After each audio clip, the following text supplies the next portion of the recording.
The protagonist, Shen Han, traverses to Lanqing, a realm where martial prowess reigns supreme, a world governed by the principle of the survival of the fittest, a world where spiritual energy has been rejuvenated. At the outset, he awakens dual abilities, possessing an SSS-grade anomalous power of devouring and replication, coupled with the most feeble F-grade lightning affinity. Witness how Shen Han shatters the shackles of fate and swims against the current. Chapter 1. Transmigration to Lanqing, Yang City 5th High School. With a sudden movement, Shen Han sprang from his seat. His plump desk mate was startled, and the surrounding classmates turned their attention toward him. The teacher, who was in the midst of lecturing, cast a wrathful glare in his direction. "Brother Han, did you have a nightmare?" The chubby boy cast a questioning glance. Is this lad worrying about his inability to awaken, and has thus resorted to self-despair? Even so, such turmoil should not affect others, he pondered. Indeed, this fellow likely believes he has completely lost all hope of awakening. The instructor glared at Shen Han with a countenance that reflected disappointment and disdain. "Shen Han, although our 5th high school is the least esteemed institution in all of Yang City, we still strive annually to secure awakening resources from the Municipal Education Bureau for all students. While the odds of your awakening may be slim, each year there are indeed dozens of students who successfully awaken remarkable talents. It would be a pity to relinquish hope at this juncture." As the buzzing in his mind subsided, Shen Han was taken aback by the multitude of unfamiliar faces surrounding him. What is happening? Who am I? Who are they? Where am I? What am I doing? Gathering his disoriented thoughts, Shen Han meticulously recalled the events that had transpired prior. Originally, he was an ordinary worker on Earth, leading a monotonous life of grueling hours and living paycheck to paycheck. On his way home from work, he encountered a young man leaping from a bridge in search of liberation. Without a moment's hesitation, Shen Han plunged from the bridge to save him, the icy river water biting at his skin. Although Shen Han exerted every effort to drag the young man to shore, he could not withstand the latter's resolve for escape and fading consciousness. Upon awakening, he found himself in a high school classroom, attending a lesson. Have I truly transcended? The legendary phenomenon of transmigration had occurred to him, and though incredulous, it was undeniably real. He had no time to absorb the words of his classmates and teachers, rushing directly to the nearby restroom to assess his condition. Gazing into the mirror at the remarkably youthful visage before him, Shen Han finally confirmed the reality of his transmigration, reborn as a high school student in an alternate world. In his previous life, he had been devoted to his studies, never daring to relax for even a moment. Upon entering the workforce, he treaded cautiously, navigating a path fraught with rules and responsibilities. His existence had been unremarkable, akin to a glass of plain water, devoid of any turbulence, not even experiencing a profound romance. Now, having been granted a second chance, he vowed never to let life slip by in monotony again. In this new life, he sought to live with passion and vigor. As his emotions stabilized, memories specific to this existence began to surface. It turned out that the individual occupying this body also bore the name Shen Han, an ordinary high school student. Since early childhood, he had no recollection of his parents, being raised by the family of Uncle Li, their neighbor. The Li family was not affluent. Uncle Li had only one son, his desk mate, the chubby Li Manhwaaudiobook, with whom he had grown up, fostering a deep bond. Shen Han discovered that Lanqing bore some resemblance to Earth in his former life. Both shared a similar educational system, with a rigorous college entrance examination prior to high school graduation, after which some chose to work while others pursued further education.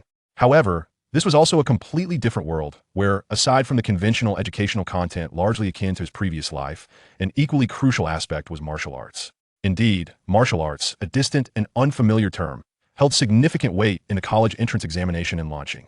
Here, the examination was divided into cultural subjects and martial sciences, with the latter surpassing the former in importance. Following the examination, a considerable number of students opted to delve deeper into martial arts. Splashing cold water on his face, Shen Han returned to his seat as the lesson resumed, still under the instruction of Shui Xiang. "Brother Han, are you all right? You look rather pale. There's no need to be overly concerned about awakening. If we cannot become martial artists, there are other paths to pursue. If I fail to awaken, my father will arrange for me to take on non-martial work. Though the social status and income cannot compare to that of martial artists, it remains a respectable position in the eyes of ordinary citizens. Should the need arise, I can also recommend you to my father." Li Muhua looked on with concern. "It's fine, don't worry. We will all succeed in awakening." Shen Han reassured him with a pat on the back. "Oh, with such meager potential, you dare to dream of awakening? You might as well buy a lottery ticket. Your chances of winning are far greater than those of successfully awakening." A discordant voice emerged from the front row, belonging to Sun Tianyang, whose ordinary features bore a scornful smile. "Brother Han, don't mind him. Despite his mediocre grades, he has latched onto the Zhu family for one of the 3 great clans of Yang City thanks to his sister, And now he looks down on everyone, Li Muhua whispered.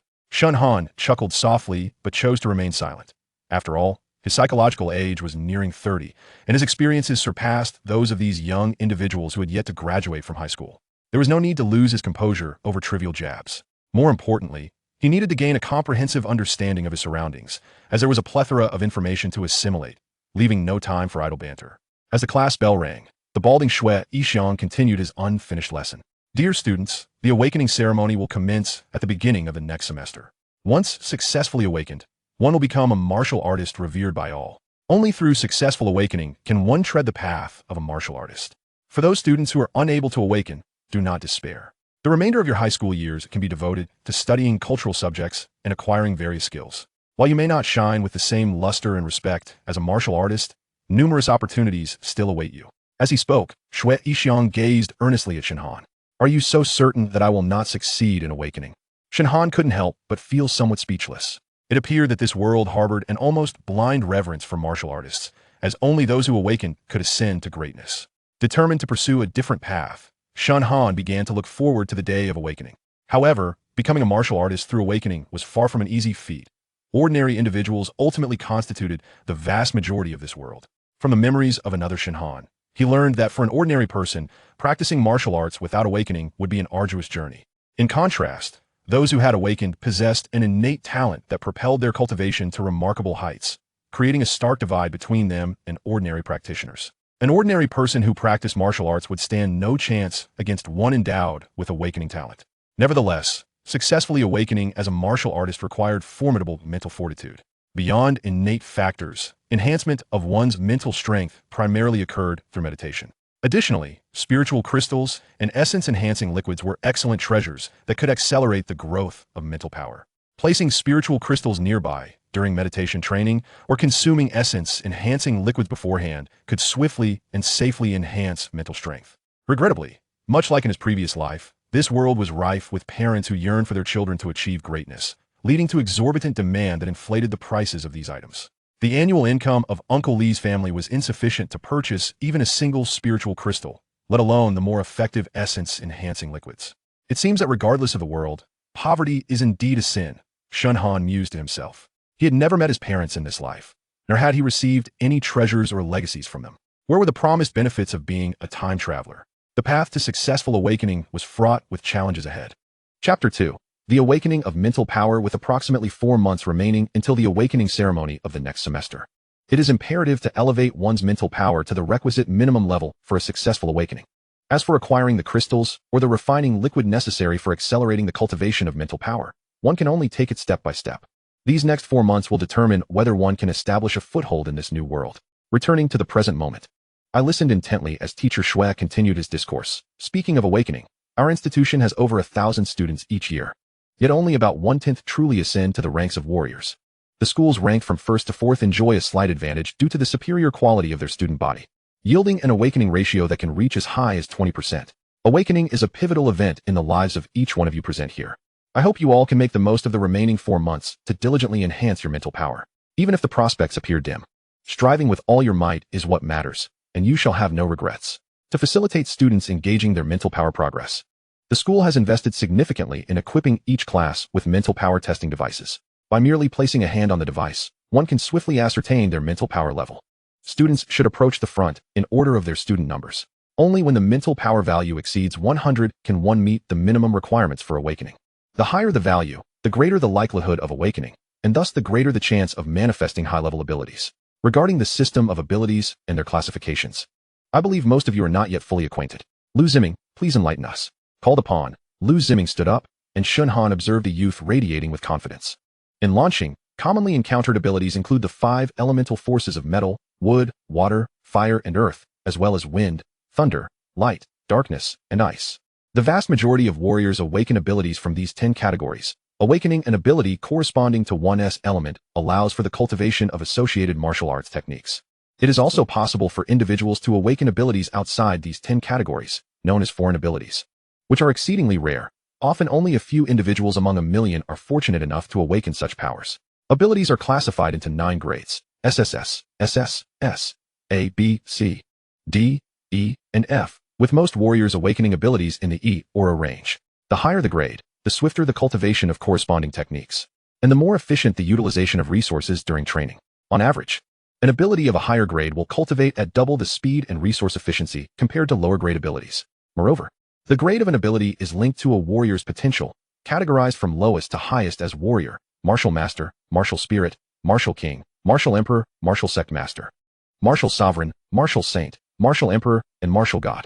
Only those who awaken abilities of grade B or above may be recognized as martial sect masters, while the limit for grade A abilities is martial sovereigns, and so forth. Very well, Teacher Shui Yixiang nodded in satisfaction. However, all this remains distant from you. The most pressing matter is to enhance your mental power.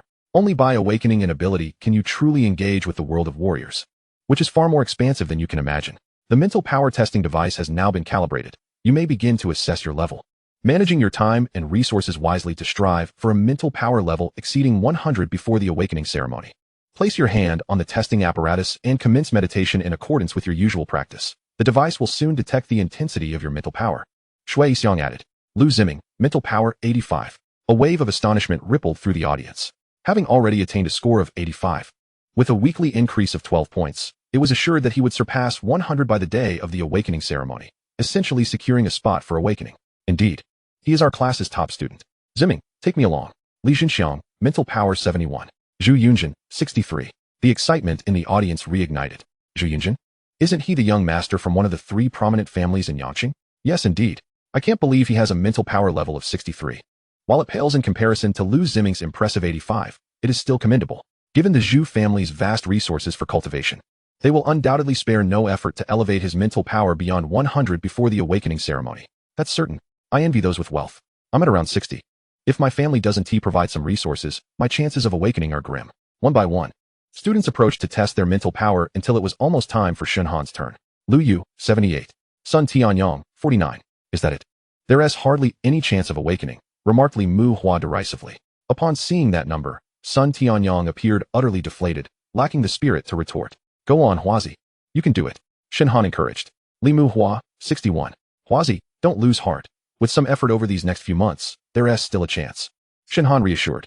It's my turn, Shen Han said, feeling somewhat anxious as he approached the stage. After all, this was his first test in this otherworldly realm.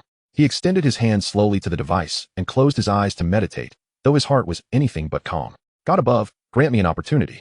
Having come to this wondrous world, it would be tragic to leave without even the chance to awaken. I would be inconsolable. The machine had yet to yield a reading.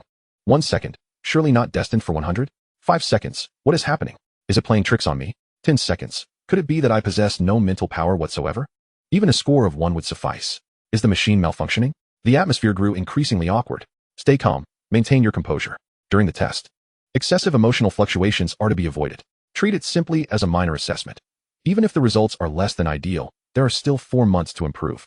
Teacher Shui Yixiang encouraged from the side. Taking a deep breath, Shen Han endeavored to quell his anxiety and placed his palm back on the testing device. He closed his eyes and adjusted his breathing to the rhythm of his usual meditation practice. Gradually, a wave of warmth emanated from the machine. Is there finally a response? The numbers began to fluctuate, and Shen Han sighed in relief. Shen Han, mental power 68. Though the value was not particularly satisfying, it offered a glimmer of hope. If fortune smiled upon him in the next 4 months, or if he exerted sufficient effort, awakening was not entirely out of reach. Shen Han silently bolstered his resolve. Based on the standard cultivation pace, there remained a considerable distance to the required mental power of 100 for awakening, and even more was needed for the potential of higher level abilities. It was rumored that those awakening at grade A or above typically possessed mental power exceeding 120. Clearly, these next 4 months would demand more than mere routine meditation to elevate his mental power. He would need to devise a plan to obtain mental crystals and the refining liquid as well. Don't worry, Hangul, worst comes to worst. We can awaken privately once our mental power reaches 100 and become social warriors. If not, we can always venture into other pursuits together, Li Muhua comforted. A hint of reluctance evident in his tone. Social warriors, as the term implies, are those who have not awakened through formal education, lacking the specialized training provided by schools. Consequently, they must invest considerable time and effort to secure the resources necessary for their growth, resulting in a notable disparity in strength compared to those educated through conventional means. Rest assured, I will find a way, Shen Han replied, determined not to let this rare opportunity to traverse worlds slip away without leaving a mark. Especially after witnessing the splendor of this extraordinary realm.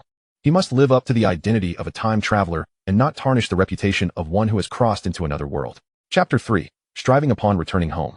Shen Han's mind was consumed with thoughts of how to elevate his mental prowess to a 3-digit level within the span of 4 months.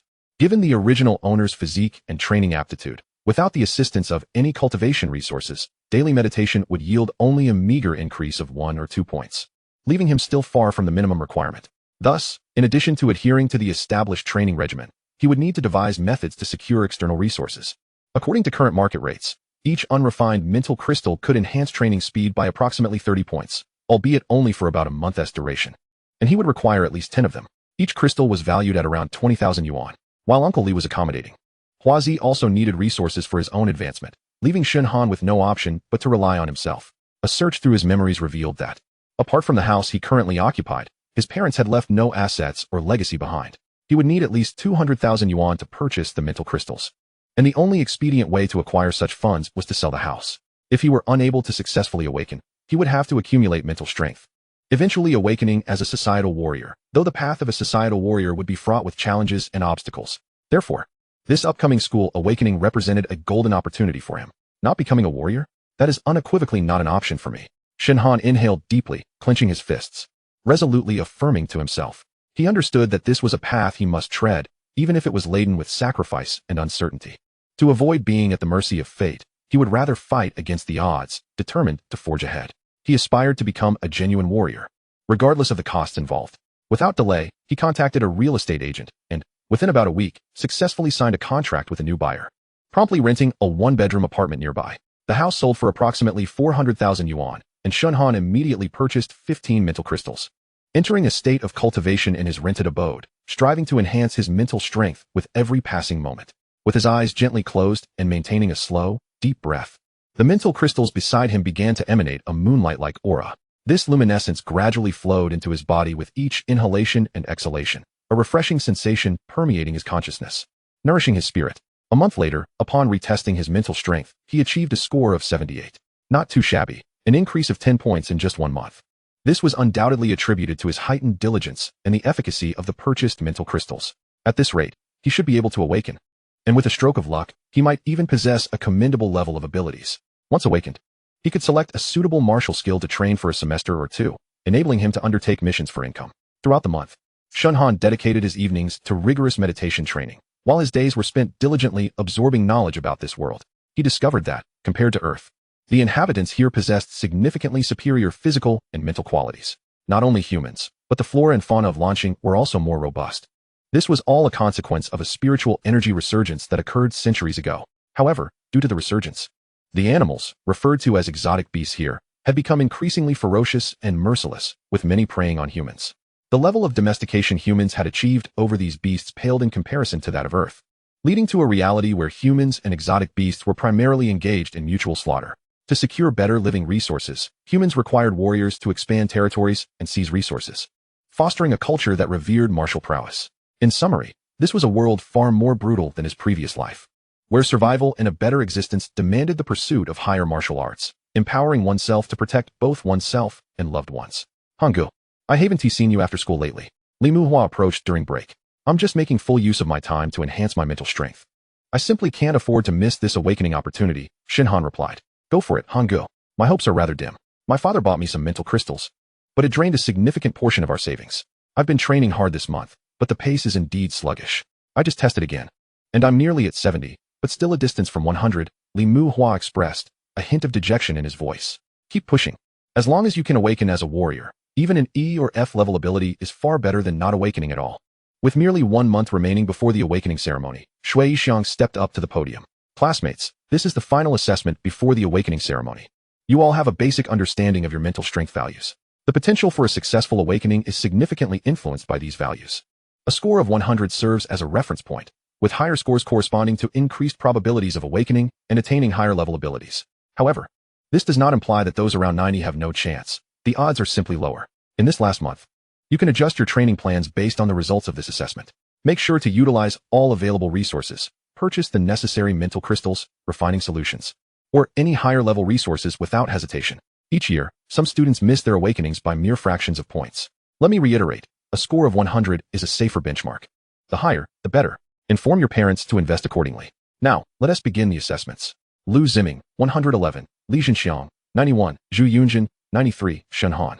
98. Li Muhua. 90. It appears everyone has been diligently working over the past 3 months, showing considerable progress compared to 3 months ago, Shui Xiang acknowledged, his tone laced with approval.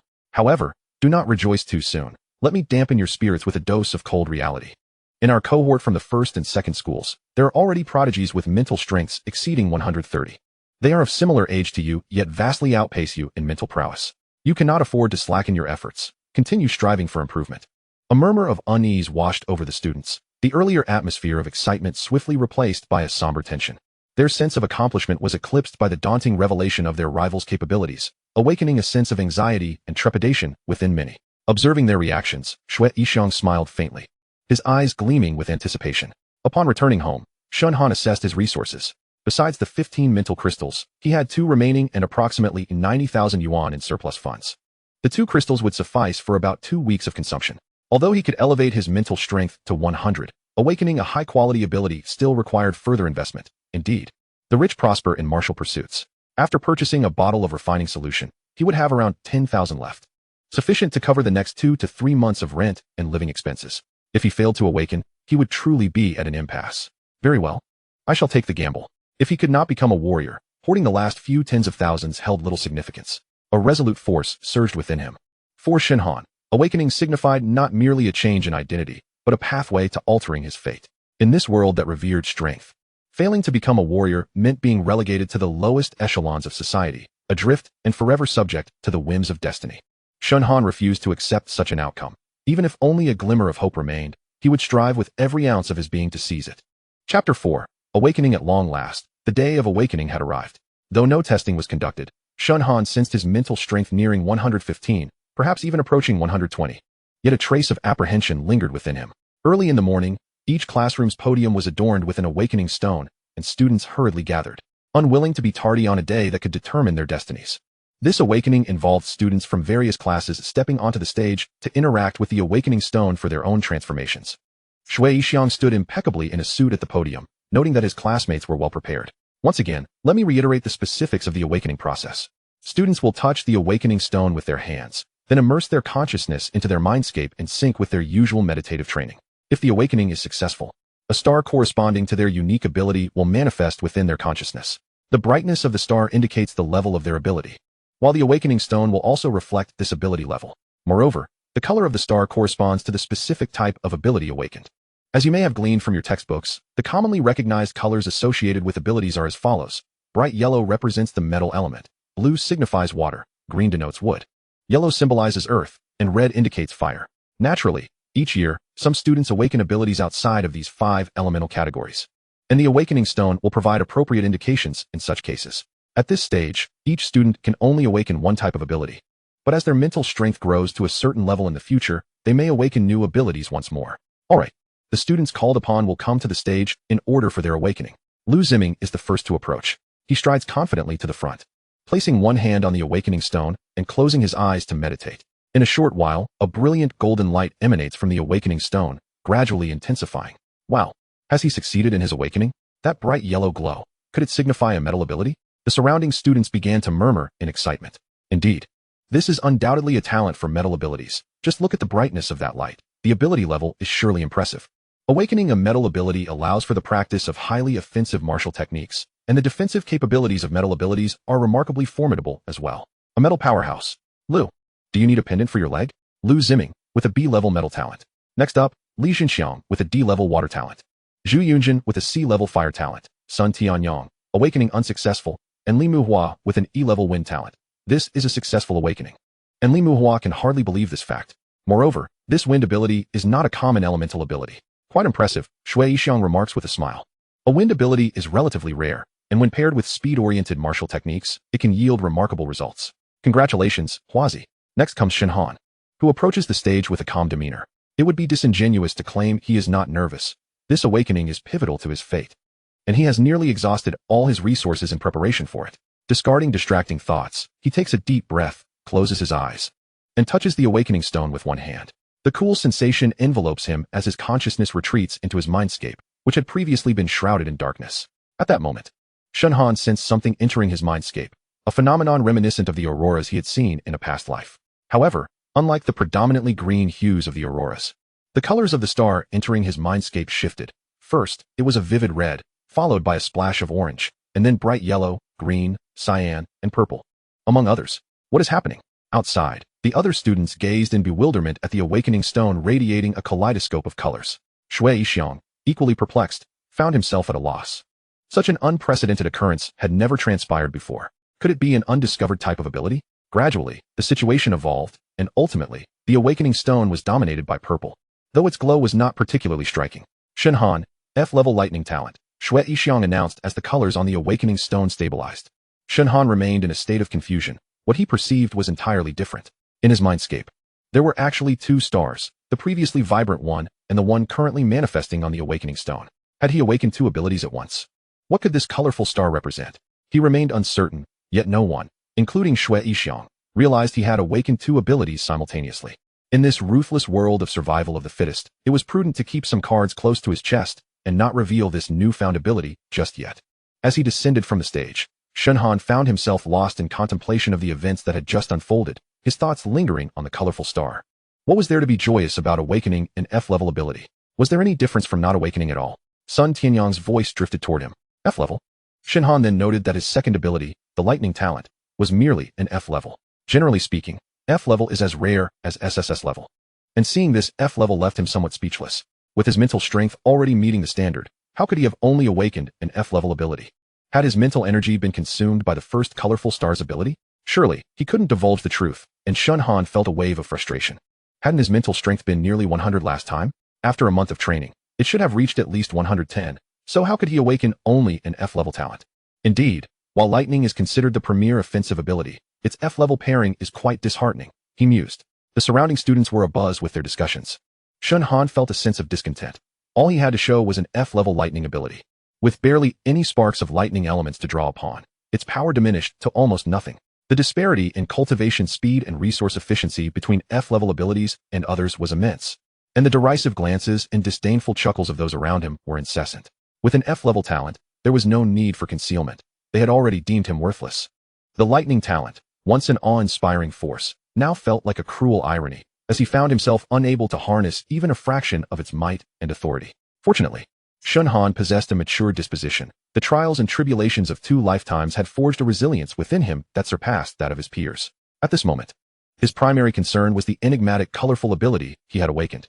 Unlike ordinary abilities with a singular hue, this talent seemed to harbor a complex power.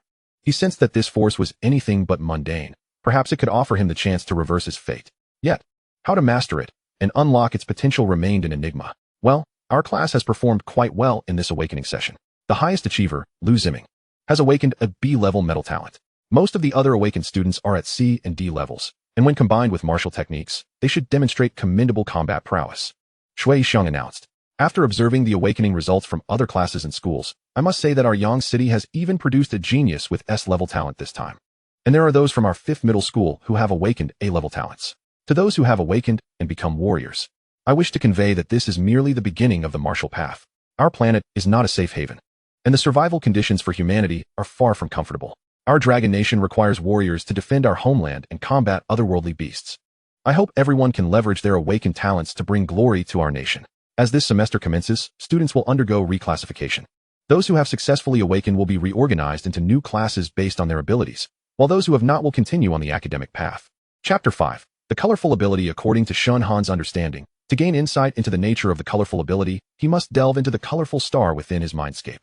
However, being in the classroom necessitated that he suppress his impatience and wait until he returned home that evening to conduct his research, as he wished to avoid any unforeseen complications. The first day of the new semester passed in the midst of reallocation, and he found himself paired once more with Li Muhua. There was little choice, as the majority of awakened individuals possessed elemental abilities. Only a handful of students possess abilities that fall outside the 5 elements, necessitating their consolidation into a single class for instruction. Upon returning home, Shen Han eagerly entered a meditative state, his consciousness drifting into a realm of colorful stars. Suddenly, a set of information materialized in his mind. Name, Shen Han. Mental strength, 121, warrior level 1. Ability, unnamed lightning system, level, unnamed SSS level, lightning system F level, skills, unnamed scenting, level 110, copying, level 110, devouring, level 110. Substitution, level 110, lightning system, not learned. Upon viewing this information, Shen Han was rendered speechless, utterly astonished. This colorful ability was indeed an SSS-level foreign ability, and its corresponding powers were nothing short of extraordinary. No wonder his awakened lightning system was only at F level. It seemed the majority of resources had been allocated to the awakening of this miraculous colorful ability. Since it lacked a name, he decided to dub it the Chaos system. The deeper he delved into his studies, the more he realized the complexity of this Chaos ability. The skills it encompassed included scenting, which allowed for long-distance investigation, an invaluable skill in this perilous world. The information obtained through this ability included the name of the target, their mental strength, awakened abilities, and corresponding skill levels. However, his scenting function was currently only at the first level, capable of detecting within a mere radius of approximately 10 meters. As for the copying function, it could replicate the abilities of the targeted subject, but only the most potent martial technique associated with their ability. Other types of martial techniques would be automatically disregarded. Furthermore, copying came with limitations. The first level could only be utilized once a month. The devouring skill allowed for the absorption of resources, others, or even the cultivation of magical beasts, enabling him to practice. Resources acquired through devouring could be converted into proficiency levels for designated skills or directly transformed into mental strength. Lastly, the substitution skill permitted the exchange of abilities, such as swapping his lower-level F ability with an opponent's higher-level S ability. This capability was indeed formidable. The Chaos ability, from its description alone, radiated unparalleled power, necessitating careful usage. Shen Han understood well that revealing such an ability would undoubtedly invite trouble. For instance, the substitution skill could allow him to replace his lowly F-level ability with someone else's S-level ability, a mere thought of which sent chills down his spine. Such a skill, once employed, could not go unnoticed. After all, S-level powerhouses are not easily deceived. If others discovered he possessed such an ability, it would surely incite chaos. Should this power become known to the world, various factions would undoubtedly perceive him as a threat. Shen Han found himself weighing the gravity of his situation. This ability not only offered him a chance at resurgence, but also plunged him into a realm of extreme danger. After all, who would willingly allow an ability user capable of arbitrarily altering powers to roam freely beyond their control? At that point, everyone would live in fear, and his mere existence would pose a threat to their status, potentially making him a target for hostility from all sides. Currently, he could only exhibit an F-level lightning ability. Although deemed slow in cultivation and regarded as a failure by outsiders, it served as a perfect disguise. Once he had the capital to stand firm, he would reveal his true strength. The following day at school, the class of non-5 elements abilities comprised only a dozen students, with the exception of Li Muhua, the rest being unfamiliar to Shen Han. Soon, a graceful figure approached the podium, her steps light, yet exuding an air of icy authority. As if the surrounding atmosphere had cooled slightly with her arrival, she halted at the center of the stage, her piercing gaze sweeping over the students. Her voice crisp and decisive. "I am your new instructor, Guan Shui, an A-level ice system ability user at Warrior Level 1. From this semester onward, I will guide you in the study of martial arts." She continued, "You may not be well-versed in the classification of martial practitioners, so allow me to enlighten you. After awakening, practitioners are classified into 10 levels: Warrior, Martial Master, Martial Spirit, Martial King, Martial Emperor, Martial Sect Leader, Martial Sovereign, Martial Sage, Martial Emperor, and Martial God, each with 10 tiers. Warriors and Martial Masters are entry-level practitioners, having awakened a single system ability. Martial Spirits and Martial Kings are intermediate practitioners, capable of awakening 2 systems. Advanced practitioners, namely Martial Emperors and Martial Sect Leaders, possess 3 system abilities. Only those who reach the realms of Martial Sovereign and Martial Sage can awaken a 4th ability, referred to as super practitioners. Beyond that, the realms of Martial Emperor and Martial God allow for the invocation of 5 system abilities, known as forbidden practitioners. The remaining 2 years of high school serve as a foundational period. By graduation, most of you should reach around Warrior Level 5, with some exceptional individuals attaining the intermediate level of Martial Spirit. Following this is university training, where only those at advanced levels are permitted to graduate. Our class comprises non-5 elements abilities, each with distinct awakened powers: B-level light system, D-level ice and dark systems, A-level wind system, and even F-level lightning system. The martial techniques and methods you will practice will vary accordingly. One thing is certain: to continue advancing, you must engage in meditation training, ideally supplemented with mental crystal stones or spirit-enhancing liquids to accelerate your progress. Only with heightened mental strength can you better support the execution of martial techniques. The mental strength for warriors ranges from 100 to 500, divided into 10 tiers. Each increase of 40 points in mental strength results in a tier advancement. For martial masters, mental strength ranges from 510 to 1000, with a 50-point increase corresponding to a tier advancement. I hope that by the end of this academic year, each of you can elevate your cultivation by 2 to 3 tiers and not squander your talents. For the wind system, I recommend exploring the Wind Blade Shadow Strike. For the light system, consider studying the Holy Light Dawn. The Shadow Stab is an excellent dark system skill. The ice system's Frost Moon Slash is also quite formidable. While for the lightning system, you might try Thunderclap Rift. Each martial technique encompasses 4 levels: entry, minor success, major success, and perfection. I anticipate that by the time you graduate, you will all possess at least a skill of major success. Our class primarily encompasses these systems, and the aforementioned martial techniques can be borrowed from the library using your student IDs. Should you have any queries regarding martial techniques, feel free to approach me. I encourage you to dedicate ample time to practical exercises at the school's training grounds to enhance your combat experience. After concluding her address, the instructor, Guan Shui, turned her gaze toward Shen Han, seemingly piercing through to the depths of his soul. You are the student who awakened the F-level lightning system? Shen Han was momentarily taken aback, clearly unprepared for the new teacher to directly call him out. After a brief pause, he nodded, responding somewhat awkwardly. Yes, that's me. Do not be complacent. Although the F-level cultivates slowly, do not belittle yourself. She paused briefly, her voice softening yet still imbued with resolve. The strength of martial arts does not solely depend on talent. Remember, your character and willpower are the true determinants of your future. All right, I will strive to do my best. Shen Han felt a tremor of resolve within him. He had initially expected Guan Shui to treat his talent with disdain. Yet her calmness and sternness appeared devoid of prejudice. Chapter 6. Parting this teacher, Guan Shui, perhaps due to her practice of the ice system, possessed a somewhat aloof demeanor. Yet she offered Shen Han considerable warmth. Activating his scenting skill, he discerned. Name, Guan Shui, mental strength, 23078, warrior level 1. Ability level, ice system A level, wind system A level. Skills, extreme cold ice domain, perfection. Frost condensing 1000 blades, perfection. Hurricane tornado, major success. Upon viewing this cultivation panel, Shen Han could not help but gasp.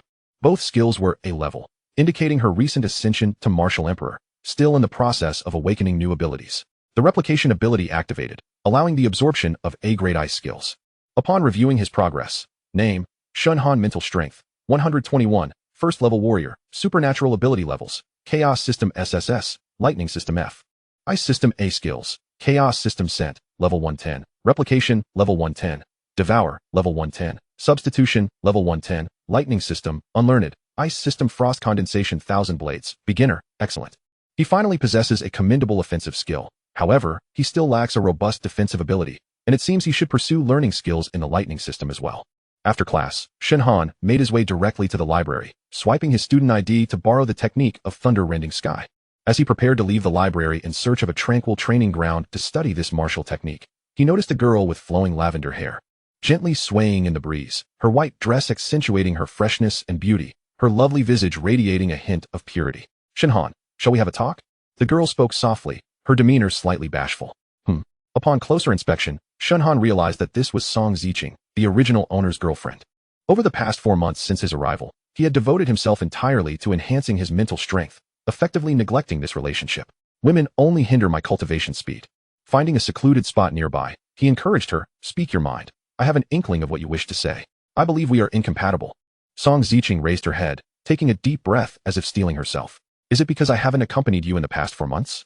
Or perhaps you feel that my awakened ability, being only F-grade, renders me unworthy of you? Shen Han's voice remained calm, laced with a touch of indifference. His feelings for Song Ziqing were inherently tepid. After all, he was no longer the former Shen Han, and this relationship had long since lost its significance.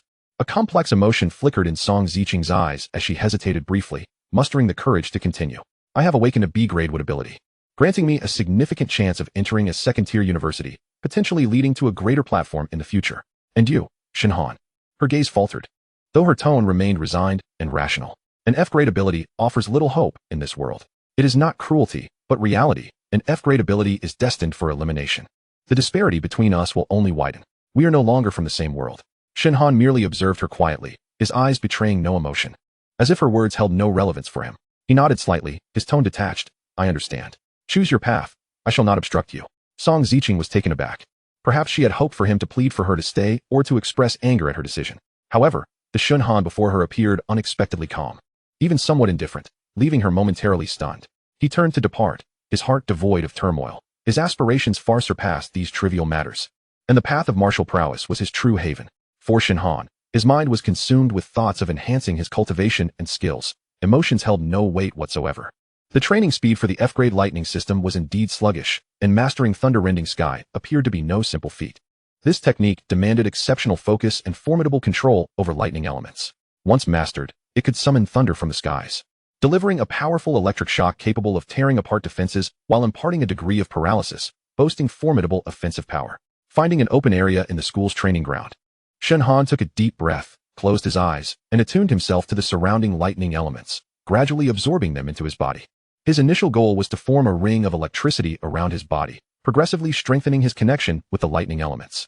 Subsequently, he aimed to concentrate the lightning's power in his palms or other areas, generating localized electric shocks. After several hours of practice, he finally managed to produce small sparks of lightning at his fingertips. While these insignificant sparks posed no danger, they marked a promising beginning. Moving forward, he would need to enter a meditative state at specific times each day, focusing on the flow of lightning elements within him, striving for integration. This training would enhance his affinity for lightning elements, enabling him to absorb and gather more lightning power for battle. It seemed that his daily training regimen had just expanded. After merely a few hours of practice, Shen Han felt a sharp pain in his sea of consciousness, instantly realizing it stemmed from insufficient mental strength. It was clear that mental strength was foundational. Without a high level of mental fortitude to support it, everything else would be but castles in the air. Now, Shen Han faced a multitude of tasks. Daily enhancement of his mental strength was imperative. Having exhausted his supply of mental crystals and refining liquids, his mental strength had reverted to its previous trajectory, and he lacked the funds to purchase new supplementary materials. His daily training in thunder-rending sky, coupled with seeking a secluded spot at home to practice the replicated ice skill frost condensation 1000 blades, filled his schedule to the brim. Although tiring, it was immensely fulfilling. 2 months passed, and Shen Han's mental strength had risen to over 150, albeit at a slower rate. Training in thunder-rending sky was frequently interrupted by his mental limitations. Frost condensation 1000 blades, being an advanced ice martial technique, required even greater affinity for ice elements and imposed significant demands on mental strength. His current mental capacity could only support the training of one elemental affinity at a time between the lightning and ice systems. Nevertheless, through alternating practice, Shen Han had begun to unleash both thunder-rending sky and frost condensation 1000 blades, and their lethality was not insignificant among beginner warriors. It was time to address his bottleneck. After 2 months of expenditures, his previous sum of around 10,000 had nearly been depleted. It was high time to venture out and undertake some tasks to replenish his income. Otherwise, he might find himself in dire straits. However, seeking tasks as an F-grade lightning system practitioner meant that few teams would be willing to take him in. Thus, he could only present himself as an A-grade ice system user. Reluctantly, he resolved to disguise himself before heading out. Shen Han meticulously applied a layer of dark yellow foundation, instantly dulling his complexion. Adding a faint layer of stubble, his facial features took on a rugged quality. He skillfully donned a wig of icy blue hair and carefully adjusted his hairstyle in the mirror, crafting a visage that bore no resemblance to his own. Stepping back slightly, he scrutinized his reflection, the corners of his lips curling up in satisfaction as he murmured, splendid. No one should be able to recognize me now. With everything in order, he changed into a leather jacket left by his father and set off towards the task hall in Yang City. Chapter 7. Exploration. Upon entering the task hall, Shen Han was taken aback by the bustling crowd, reminiscent of a train station in his previous life. A massive LCD screen displayed a variety of tasks. Hunt the Gale Claw Rabbit and return with its demon core. Reward, 100. 000. Hunt at least 5 azure-scaled fish and return with their demon cores. Reward, 150. 000. Deadline, 1 week. Urgently seeking lightning system mages. Where are the lightning system mages? Lost household spirit pet, the azure spirit fox. Reward, 180. 000. Completing a single task could yield several mental crystals. And as it was Shen Han's first time undertaking a task without any field experience, the optimal choice was to team up with others. Hey young man, how about teaming up to hunt some demon beasts? Interested? A scruffy middle-aged man approached him. Who are you? Shen Han inquired, slightly taken aback. Oh, I'm Yin, a member of the Wind Chaser team, possessing B-grade earth abilities. Our team had 2 hunting tasks lined up, but due to a member's sudden commitment, we need to recruit an additional person. Are you interested? Oh, how can you be certain that I am suitable for your team? Shen Han expressed a hint of apprehension. The regulations in Yang City stipulate that a squad must consist of no fewer than 5 individuals. We have always operated as a quintet, but due to unforeseen circumstances, one of our members is unable to join us this time, necessitating the temporary inclusion of another member. Otherwise, we would be unable to undertake this mission. Very well. I accept, he replied. My name is Han Sheng, an A-class ice elemental. Shen Han was eager to avoid wasting time. Splendid. I shall proceed to assist you with your registration and introduce you to the other members, Yin said with evident delight. After registering and receiving his junior hunter badge, Shen Han followed Yin to the base of the Wind Chaser squad, where he met the remaining 3 team members. Allow me to introduce you, Yu Qingyan began. This is our captain, Lin Haoyan, an A-class wind elemental, specializing in reconnaissance and tactical command. The one clad in dark attire is Yi Feng, a C-class dark elemental, adept in stealthy assassinations and remote ambushes. And this young lady is Wen Xiaoxue, a B-class water elemental, skilled in water manipulation and possessing commendable healing abilities. Everyone, this young brother is the newly recruited A-class ice elementalist, Han Sheng, who will be joining us for this hunting mission, Yu Qingyan introduced. A-class ice elemental, quite impressive. He can serve as an attacker. However, his cultivation level is somewhat lacking. Only at the second tier of martial artist, Lin Haoyan remarked with a frown. At present, we have no better options. If we delay any further, our squad will not be able to set off, Wen Xiaoxue interjected. The group fell silent, evidently in agreement with Wen Xiaoxue's assessment. Thus, the five reached a consensus and, taking advantage of the open city gates, boarded a vehicle together to the northern part of Yang City, where the Shadow Forest awaited. The Shadow Forest spanned an area comparable to that of several Yang cities combined, encroaching upon 5 or 6 surrounding districts. It was home to numerous fearsome beasts, and the deeper one ventured, the more formidable the creatures became, some rivaling the strength of human martial sovereigns. The overall strength of the Wind Chaser squad remained at the basic martial master level, with Captain Lin Haoyan being the most powerful among them, possessing only a first-tier martial spirit cultivation. Naturally, they dared not venture deep into the forest and could only undertake hunting tasks in the outskirts. By evening, the five arrived at the forest's edge and established camp, planning to rest in the outer region for the night and resume their journey at dawn.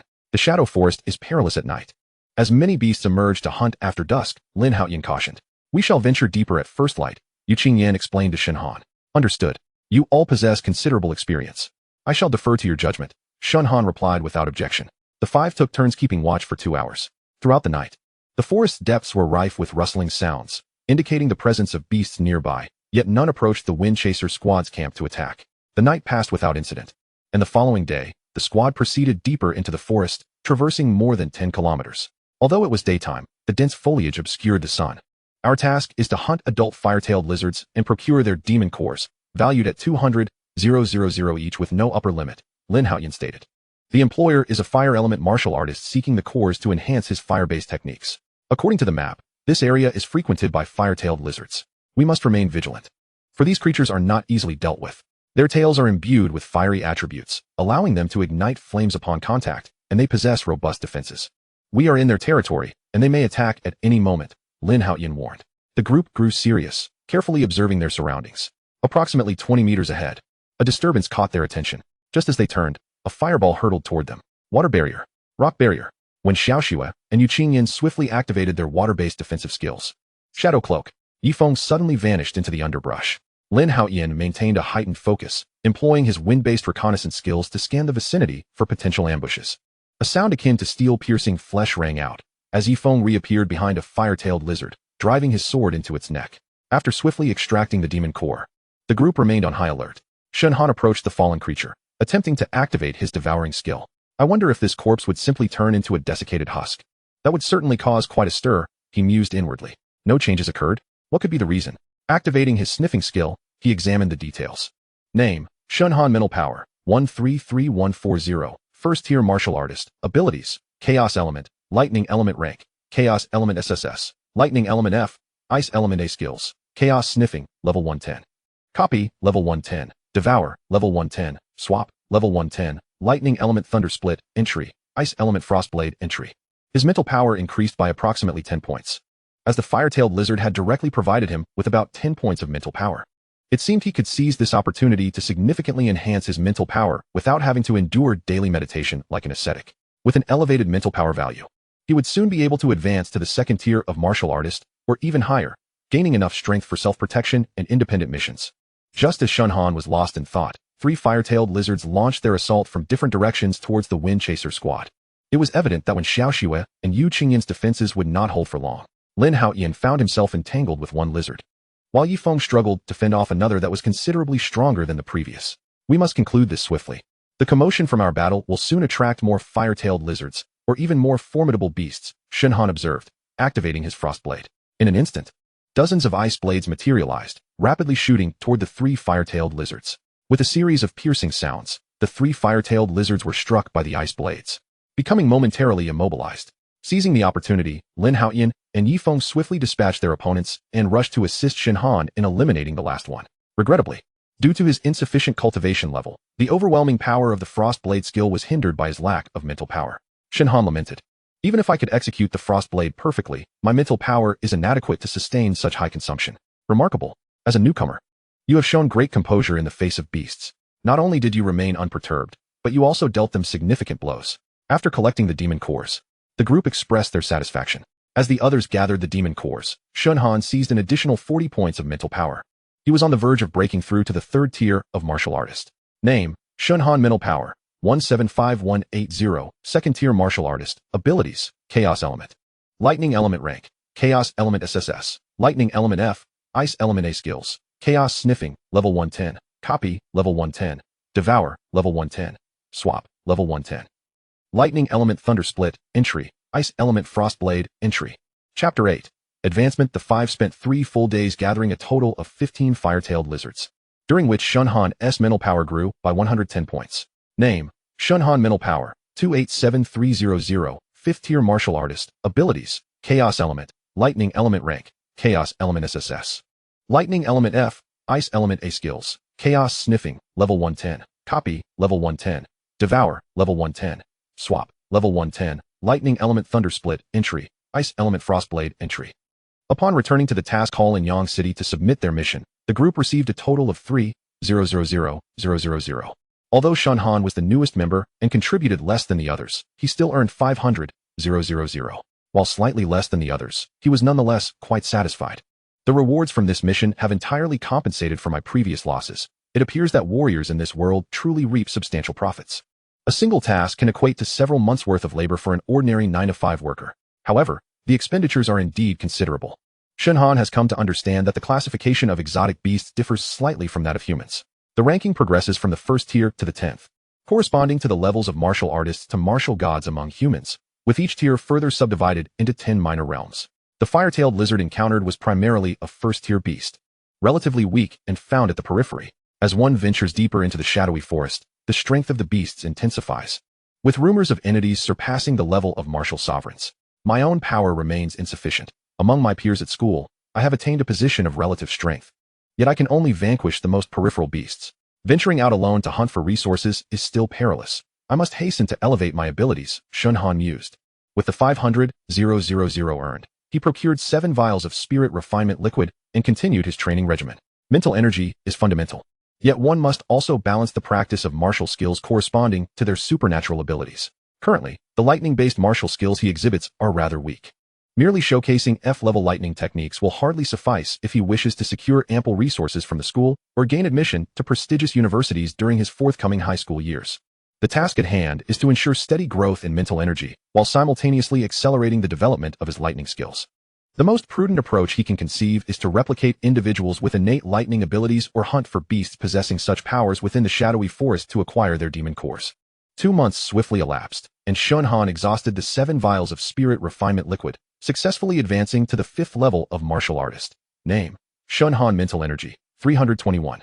340, 5th level martial artist, supernatural abilities, Chaos System, Lightning System rank, Chaos System SSS, Lightning System F, Ice System A skills, Chaos System Scent Detection, level 110. Replication, level 110. Devour, level 110. Replacement, level 110. Lightning System Thunder Split, novice. Ice System Frostblade, 1000 edges, minor accomplishment, now. Shen Han can effortlessly wield his lightning and ice skills without the clumsiness he experienced at the beginning. With robust mental energy, the execution of martial techniques has become increasingly intuitive. Regrettably, the Thunder Split skill remains at the novice level, and its growth is painfully slow. Among his contemporaries, those with rapid advancement have already reached the minor accomplishment stage. Under the cover of night, Shen Han arrived at the outskirts of the shadowy forest, where low, resonant roars of beasts mingled with the rustling of leaves stirred by the wind, rendering the entire forest particularly enigmatic and ominous. His gaze was grave yet composed, knowing that his solitary venture was to truly hone his skills rather than partake in an easy practice. The periphery teems with exotic beasts, yet with his current power, he can only attempt to confront 1st-tier low-level beasts. Shen Han contemplated inwardly. He intends to reserve the demon cores from lightning and ice beasts for the enhancement of his own abilities, while other lower-tier cores and materials could be exchanged for resources to facilitate his future training. He suppressed his aura to the lowest possible level, silently traversing the dense thicket, utilizing the sparse moonlight to observe his surroundings. Soon, a flurry of sparks surged in his direction. A swarm of flame bees. Shen Han was suddenly alarmed, recalling information about this type of beast gleaned from his exotic beast class. The flame bee is a fire-type creature, small in size with limited combat prowess. Its stinger can unleash fiery flames laced with venom, inflicting a persistent burning effect upon attack. The most troublesome aspect of the flame bees is their tendency to appear in swarms, relying on sheer numbers to overwhelm. His ice skill, Frostblade, is primarily a single-target attack, rendering it ineffective for mass extermination. Once entangled, escape becomes exceedingly difficult. As the flames drew nearer, Shen Han sensed something amiss, besides his direction. Numerous other flame bees were also hastening away. Are they fleeing? Could a formidable beast be hunting these flame bees? Sure enough, arcs of purple electricity flickered behind the swarm, accompanied by the crackling sound of electricity. The lightning-striped scorpion, known for preying on swarms of small flying beasts, was large in stature. Its tail adorned with lightning stripes capable of unleashing an electric arc net, ensnaring all small beasts within its range. Fortune favors the bold. Shen Han couldn't help but marvel at his good luck. This lightning-striped scorpion could serve perfectly to accelerate his lightning skill training. He resolved to capture it at all costs. Concealing his presence, Shen Han quietly observed the battle between the swarm and the lightning-striped scorpion from a distance. Thousands of flame bees were ensnared in the electric arc net, yet there were even more outside the net. After an initial chaotic response, the flame bees began to organize and counterattack, their numbers swelling as they unleashed a concentrated assault on the scorpion's head. Initially, the lightning-striped scorpion could withstand the onslaught due to its formidable physical defenses, but as the flame bees' retaliation gained momentum, it gradually found itself at a disadvantage. The clash continued until midnight, with the lightning-striped scorpion, exhausted, preparing to retreat, while the swarm of flame bees, having sustained significant losses, had lost the will to fight. Once the swarm dissipated, Shen Han trailed the lightning-striped scorpion, ready to deliver a fatal blow. To be prudent, he activated his scent detection skill. Name: Lightning-striped scorpion. Mental energy: 401, 420, 8th level martial artist, supernatural ability, lightning system rank, lightning system D. Uncertain if he could directly activate the devour skill. As he had only used it on slain beasts before, he was unsure of its efficacy on a living creature. The lightning-striped scorpion had yet to recover from the previous battle and was unaware of Shen Han's presence. He swiftly unleashed Frostblade Thousand Edges, sending dozens of ice blades from various directions into the lightning-striped scorpion, shattering its limbs and piercing its body, as its vitality slowly ebbed away. The devour skill was activated, and a surge of purple energy flooded into his sea of consciousness. Was it effective? Shen Han hurriedly examined the changes in his sea of consciousness. Name: Shen Han. Mental energy: 327, 360, 6th level martial artist, supernatural abilities, chaos system, lightning system rank, chaos system SSS, lightning system D, ice system A. Skills: chaos system scent detection, level 110, replication, level 110, devour, level 110, replacement, level 110. Lightning system Thunder Split, novice, lightning light canopy, novice, ice system Frostblade Thousand Edges, minor accomplishment. Remarkably, his lightning ability had ascended directly to D rank, and his mental energy had increased by 40 points. It seems that the devour skill can indeed be activated while the beast is still alive, and beyond augmenting mental energy. It can also absorb supernatural abilities to elevate existing powers. After the devour skill concluded, the lightning-striped scorpion lay lifeless on the ground. It appears that once the devour skill is employed, the consumed being has little chance of survival. In the future, this skill should be used sparingly on humans unless they are irreconcilable foes. Someone is rapidly approaching. Chapter 9. Anomaly detected as someone hurtled toward him. Shen Han prepared to find a place to conceal himself, but a group of individuals had already arrived before him. Kid, was it you who slew the lightning-striped scorpion? The leader of the group, a rather disheveled middle-aged man, inquired. And if I did? We are employed by one of the three great families of Yang City, the Tang family, and we have been watching this lightning-striped scorpion for some time. Our young master has awakened an exceedingly rare lightning ability and requires the demon core of this scorpion to advance. Might we persuade you to part with the demon core?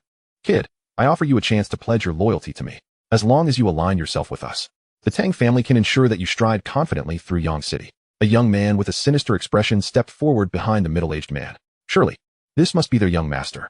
Indeed, following our young master guarantees a promising future. Our young master has awakened an A-level lightning ability. Align yourself with the right person, and you shall want for nothing. The corpse is right there. You may retrieve the demon core yourselves. But Shen Han was not inclined to entangle himself with these individuals. Their cultivation levels seemed comparable to his own, hovering around the 4th or 5th tier of warrior status, yet they were numerous. Noting their lack of gratitude, the young master's face darkened ominously. Are you mocking us, boy? This lightning-patterned scorpion is nearly a desiccated corpse. The demon core is likely long gone. Speak, have you taken the demon core? If you have no objections, allow us to inspect your storage bag, the middle-aged man pressed relentlessly. The demon core is truly not with me. As an ice element warrior, I have little use for a lightning-type core, Shen Han replied, already preparing to make his escape. If that's the case, don't blame us for being impolite. The middle-aged man's group formed a semicircle around him, evidently preparing to seize it by force. Shen Han felt a headache coming on. He had just arrived in the Shadow Forest and was already embroiled in such turmoil. He recognized this as an encounter with those intent on murder and plunder. This world, where the strong devour the weak, renders weakness a sin. Frostblade. Shen Han concentrated all his mental energy into this ice skill, and the ice blade shot forth towards the weakest among his pursuers, creating an opening. He dashed deeper into the forest. At that moment, he wished fervently for a speed or stealth skill. Pursue. The group behind him chased relentlessly. Leaf blade. Shen Han felt a fierce wind rush past him. A leaf pierced his shoulder, drawing blood. This was not a sustainable situation, even if he evaded capture. The loss of blood would surely lead to his demise. He had to devise a means of escape. Activating his sniffing skill, he zigzagged to evade the ranged attacks from behind, while keenly observing his surroundings for an opportunity to break free. Ahead lay a lair of a strange beast, and it appeared to be sound asleep, likely at the initial stage of warrior rank. Shen Han slipped into a massive ancient tree, changing direction. His pursuers had not yet caught up, and he silently infiltrated the beast's lair. It turned out to be a phantom python.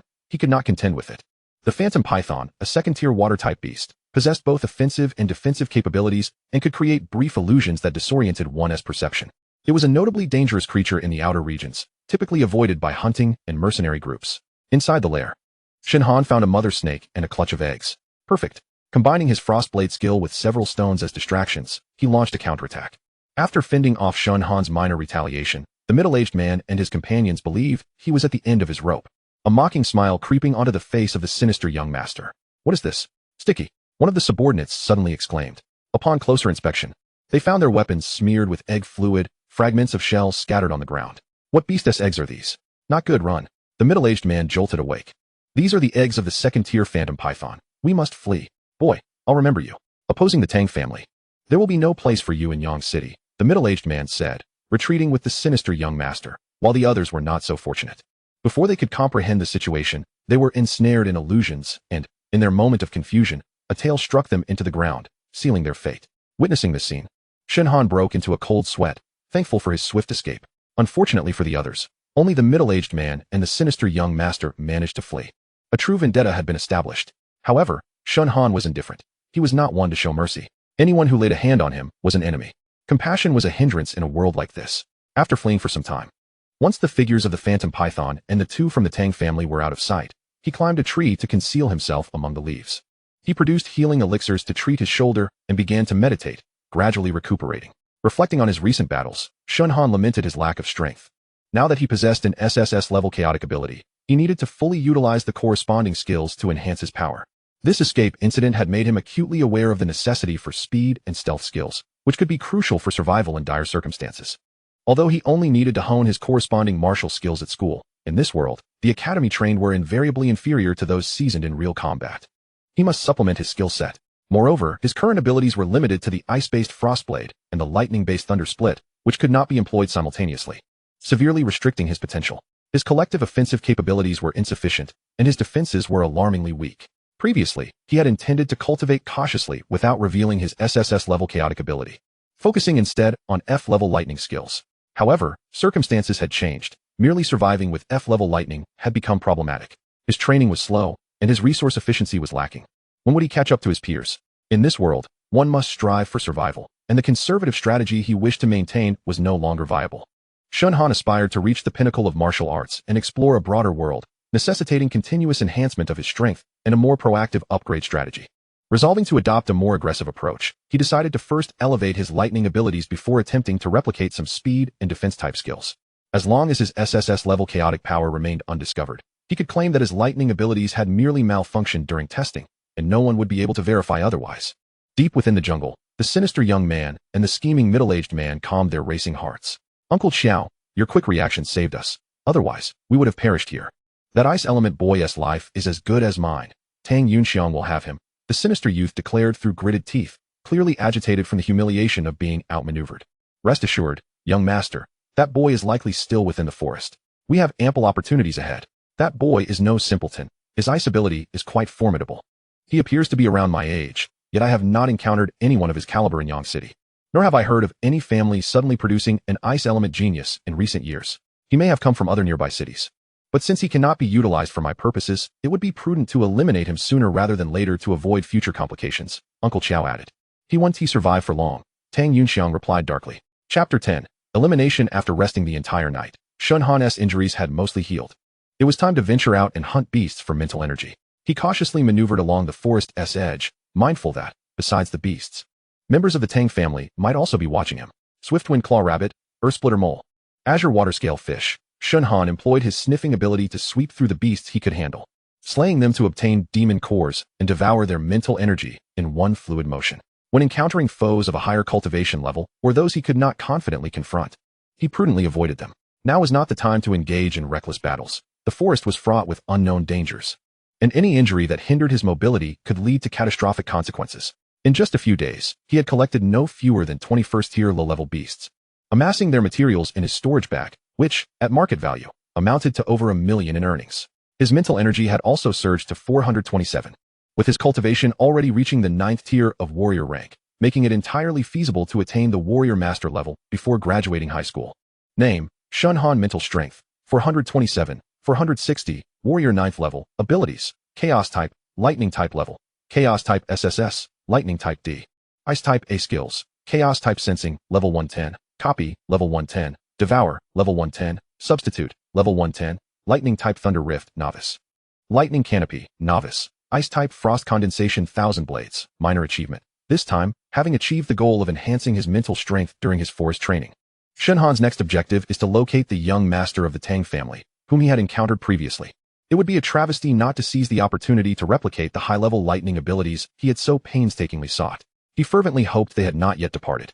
And after searching for quite some time, he could not help but feel a twinge of impatience. Having lingered near the periphery for an extended duration, he faintly discerned the sounds of combat ahead. Shen Han repressed his aura and stealthily approached. After searching for you all this while, you finally reveal yourselves, he thought, carefully sensing and surveying the surroundings for any lurking ambushes. Only Tang Yunxiang was engaged in battle with a purple-blue fox, while a lecherous middle-aged man hovered nearby, providing support. To his astonishment, this was a high-tier spectral thunder fox, comparable in prowess to a high-level warrior, yet certainly not an easy adversary. It is important to note that the spectral thunder fox is a nimble and enigmatic beast, resembling a fox adorned with flickering blue electric patterns, possessed of remarkable cunning and agility. Its primary skill is electric blink, enabling rapid short-range movements across the battlefield, as though traversing through lightning, making it exceedingly difficult for enemies to predict its actions. Additionally, this creature possesses the thunderous wail ability, capable of delivering a lethal strike in the blink of an eye. What a stroke of fortune it would be. If he could acquire the skills of this spectral thunder fox, it would significantly compensate for his own shortcomings in speed. Shen Han quelled his excitement and maintained a calm observation of the ongoing duel below. The strength of both members of the Tang family was on par with his own. Intervening now would be a reckless endeavor. Tang Yunxiang and the spectral thunder fox had been locked in combat for 1 to 2 hours, with neither able to gain the upper hand. Every time Tang Yunxiang prepared to deliver a fatal blow, the fox would deftly evade using electric blink. And whenever the fox attempted to flee, the lecherous man would intervene to thwart its escape, resulting in a stalemate. The battle had devolved into a test of endurance, with each side waiting to see who would succumb first. Suddenly, the spectral thunder fox feigned an escape and unleashed thunderous wail, inadvertently striking the lecherous man and leaving him convulsing on the ground. Damn it, Tang Yunxiang thought, realizing he might have to resort to his trump card. Before he could hesitate further, a dark red pill appeared in his hand, which he swallowed without a second thought. Observing the unfolding situation with keen interest, Shen Han maintained his composure and continued to wait. Originally at the 6th level of warrior prowess, Tang Yunxiang's eyes turned crimson with murderous intent after consuming the pill, his strength surging dramatically to the 7th, 8th, and even 9th levels of warrior mastery. You have forced my hand, he declared, as the skies darkened ominously, gathering black lightning, which coalesced into columnar strikes directed at the spectral thunder fox. The fox, poised to escape via electric blink, realized with despair that all possible escape routes were now ensnared by the black lightning columns. It is futile. Perish, beast. A lightning pillar struck the spectral thunder fox, and the surrounding columns redirected their assault. Ultimately, the fox could no longer withstand the onslaught and fell to the ground, its fur charred black, blood seeping from numerous wounds. In that moment, the effects of the pill consumed by Tang Yunxiang began to wane, leaving him weak and gasping for breath as he collapsed. Ha ha. Nothing can escape from my grasp, he boasted, reveling in his perceived victory. Shen Han recognized that if he were to let this once-in-a-lifetime opportunity slip away, he would truly be unworthy of existing in this world. Frost condensation, thousand blades unleashed, ice blades surged from multiple directions, effectively trapping both the lecherous man and Tang Yunxiang, severing their avenues of escape. The sound of ice blades piercing flesh echoed through the air as the lecherous man's throat and chest were impaled, rendering him mortally wounded. Tang Yunxiang, meanwhile, found his limbs incapacitated. A chilling scream reverberated through the forest. "It's you." Tang Yunxiang gasped. "Brother, let us talk this over. Don't kill me. I am the young master of the Tang family and can offer you unimaginable resources." He never anticipated that he would meet his demise here. He vowed to return home and seek vengeance upon Shen Han, believing that not annihilating his entire family would suffice to quell his rage. However, circumstances dictated surrender, and he recognized when to concede. "It is too late. From the moment you sought to rob me of my storage bag and plotted my demise, we were locked in a deadly rivalry." Shen Han remained unfazed. Activating copy, a surge of pure lightning energy converged within the violet star in his consciousness, which grew brighter than before after absorption. Although he regretted not achieving an S-level breakthrough, the A-level lightning ability he acquired fused with his existing D-level prowess, creating a new lightning ability. If his classmates from the same cohort were to hear of this, they would be driven to despair. A-level abilities were indeed extraordinary. In the future, replicating several A-level lightning abilities would surely enable him to surpass the S-level or even reach higher tiers. After completing the replication, an ice blade swiftly ended Tang Yunxiang's life. Gazing at the bloodied spectral thunder fox lying on the ground, Shen Han attempted to activate his devour ability. Name: Shen Han. Mental strength 477, 500, warrior 10th level. Abilities: chaos type, lightning type level, chaos type SSS, lightning type A, ice type A. Skills: chaos type sensing, level 110, copy, level 110, devour, level 110, substitute, level 110, lightning type thunder rift, novice, lightning canopy, novice, electric blink, novice, ice type frost condensation, thousand blades, minor achievement. After collecting the storage bags from both Tang Yunxiang and the lecherous middle-aged man, Shen Han felt a surge of joy. Striking gold, he realized that all the resources of the Tang family's team were contained within these two individuals, including a bounty of beast materials and demon cores far surpassing his own collections. Finally, he no longer needed to worry about resources. Shen Han exhaled in relief, counted his spoils, and set off in the direction of the academy. He was thoroughly pleased with the outcomes of this second expedition into the forest.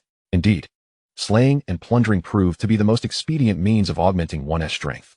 Chapter 11. League News. Shen Han exchanged most of his spoils through various transactions at several trading halls in Yang City, retaining only the demon cores of the lightning and ice types for himself. Not bad, he mused. This time, he had amassed over 5 million, ample enough to procure numerous essence refining elixirs, which delighted him inwardly. Upon returning home and shedding his disguise, he finally reverted to his true appearance. This venture had been fraught with danger, yet ultimately successful. His level of lightning abilities had risen, and he had acquired an additional speed skill. It appeared that enhancing his mental strength was no longer his primary focus. At the current pace of cultivation, he could expect to ascend to the first level of warrior by the end of his sophomore year. Meanwhile, his peers remained mired in the early stages of their warrior training. The forthcoming priority was to enhance his lightning and ice skills, as nearly all his abilities were still at the novice level, which was decidedly inadequate. At this moment, within the Tang family of Yang City, Tang Yunxiang had been missing for nearly half a month during his forest training. Why hasn't there been any news? Could something have gone awry? Pondered Tang Howren, the head of the Tang family, uneasily sensing impending misfortune. My younger brother is with Uncle Qiao's team. Which force in Yang City would dare to cross paths with our Tang family? Tang Yunfei reassured him. Nevertheless, the prolonged silence was indeed worrisome. Thus, I suggest you take a team to the forest to ascertain the situation. Understood. Rest assured, I will ensure my younger brother's safe return. Yangqing 5th High School. Hey, Han, where have you been these past few days? I haven't seen you in class, Li Muhua remarked, placing a hand on Shen Han's shoulder as he arrived. Be careful. Teacher Guan has called your name several times lately, and you weren't present. You don't want her to take it out on you.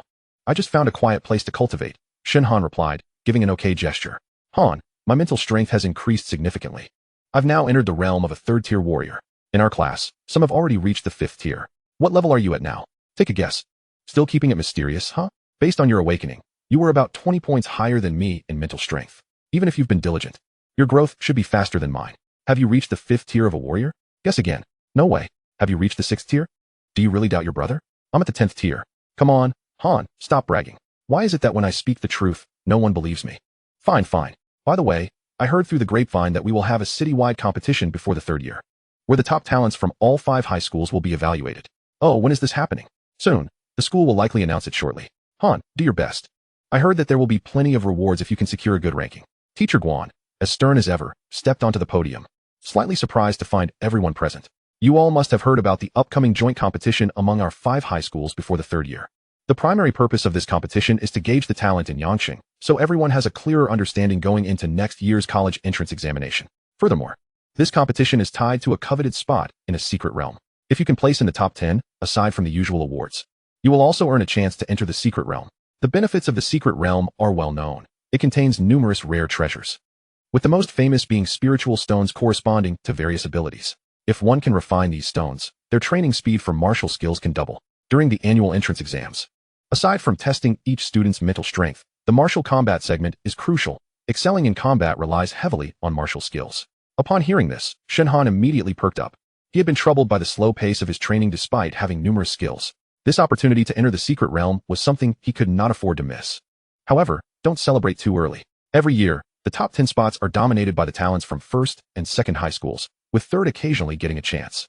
4th and 5th high schools have little opportunity. Thus, this competition mainly serves to clarify everyone's standing and direct their efforts in the 3rd year, as well as the level of colleges they should aim for. Teacher Guan continued.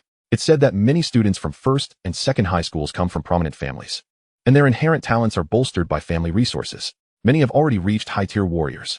This year, 1st high school even boasts an S-tier talent who is rumored to be a 9th-tier warrior. Goodness, how is anyone supposed to compete with that? What difference does it make to know about the secret realm S spot? For us at 5th high school, it's more about participation. I heard we have an A-tier talent this year. Perhaps we might break into the top 10. Let us hope for that. Ignoring the chatter of his classmates, Shen Han viewed this competition as an excellent opportunity to discover high-level abilities. Even if he didn't secure any rewards, having a copy of one would still be quite beneficial. Shen Han was already an A-tier lightning talent and had mastered 3 skills, encompassing offense, defense, and escape. If he could enhance them before the competition, he might secure a commendable rank. An S-tier ability? A-tier will indeed be challenging to contend with, but my advantage lies in my high mental strength, which allows for prolonged combat. Tang family of Yangqing. The bodies of Tang Yunxiang and the lecherous middle-aged Qiao lay in the hall, surrounded by an oppressive silence, as if the very air had crystallized with coldness. Father, I have thoroughly examined them. Both died from being pierced by ice-based skills. Tang Yunfei spoke somberly. Investigate the recent entries and exits to the forest. I want to know everyone involved. Whoever harmed my son will pay with their family. Tang Howren's eyes burned with rage, his heart boiling with murderous intent. The Tang family had finally produced such an A-tier prodigy, only for him to perish in the Shadow Forest. He could not let this go unpunished. Also, gather all information on ice warriors in Yangqing and the surrounding cities. If they are rogue cultivators, I'd rather kill the wrong ones than let a single one escape. Tang Howren's murderous intent could no longer be contained. Don't forget to check the trading halls in Yangqing and nearby cities to see who has foolishly purchased items from our Tang family or has recently sold a large quantity of monster cores. After class, Shen Han approached Guan Shui. Teacher Guan, aside from enhancing my ability level, do you have any methods to accelerate my martial skill training? I have been stuck at the entry level for quite some time. Accelerating martial skill training? Guan Shui asked, puzzled. Shen Han, I understand your eagerness to improve, but reaching the entry level with an F-tier ability is quite normal. Don't think about taking shortcuts. They often lead to pitfalls. Thank you for the reminder, Teacher Guan. I wonder if you know any regular methods to accelerate training. Training martial skills is typically refined through practical combat. External aids usually involve the aforementioned spiritual stones. Refining the spiritual energy within these stones can enhance your speed by 1 to 2 times. How can I purchase such spiritual stones? Yangqing is a small city. It's generally difficult to acquire such resources. Lingzhou should have them. I can inquire for you. Are you in a hurry? Yes, I would appreciate your assistance, Teacher Guan. Price is not an issue. I didn't know you were such a little tycoon. I just want to elevate my martial skills to at least a minor mastery before the competition.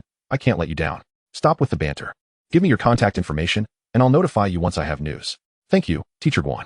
Chapter 12, Advancing Martial Skills. Hey, Han, have you heard? Song Ziqing is flirting with Zhu Wenhan from First High School, which is one of the 3 prominent families in Yangqing. Zhu Wenhan, the cousin of Zhu Yinzheng from our class. He is one of the most talented members of the Zhu family, and he awakened an S-tier fire ability. Oh, an S-tier fire ability? That must mean he possesses considerable combat prowess. Coupled with the Zhu family's legacy and fire abilities, he will likely be a formidable opponent. That's not what I meant, brother. I'm asking if you and Song Ziqing really broke up. You hardly ever mention it. Yes, we have. Who she chooses to be with is her business. Did she really dump you just because you awakened an F-tier lightning ability? That seems rather superficial, Li Muhua murmured. Everyone has their aspirations. Instead of dwelling on relationships, you should focus on your training. Emotions only cloud one's judgment. Trust me, it's best to let it go. Get lost. 2 days passed, and Shen Han finally received news from Guan Shui. It seemed there was a lead regarding the lightning spiritual stones. Here are 5 lightning spiritual stones, each priced at 600,000, totaling 3 million. Are you sure you want them all?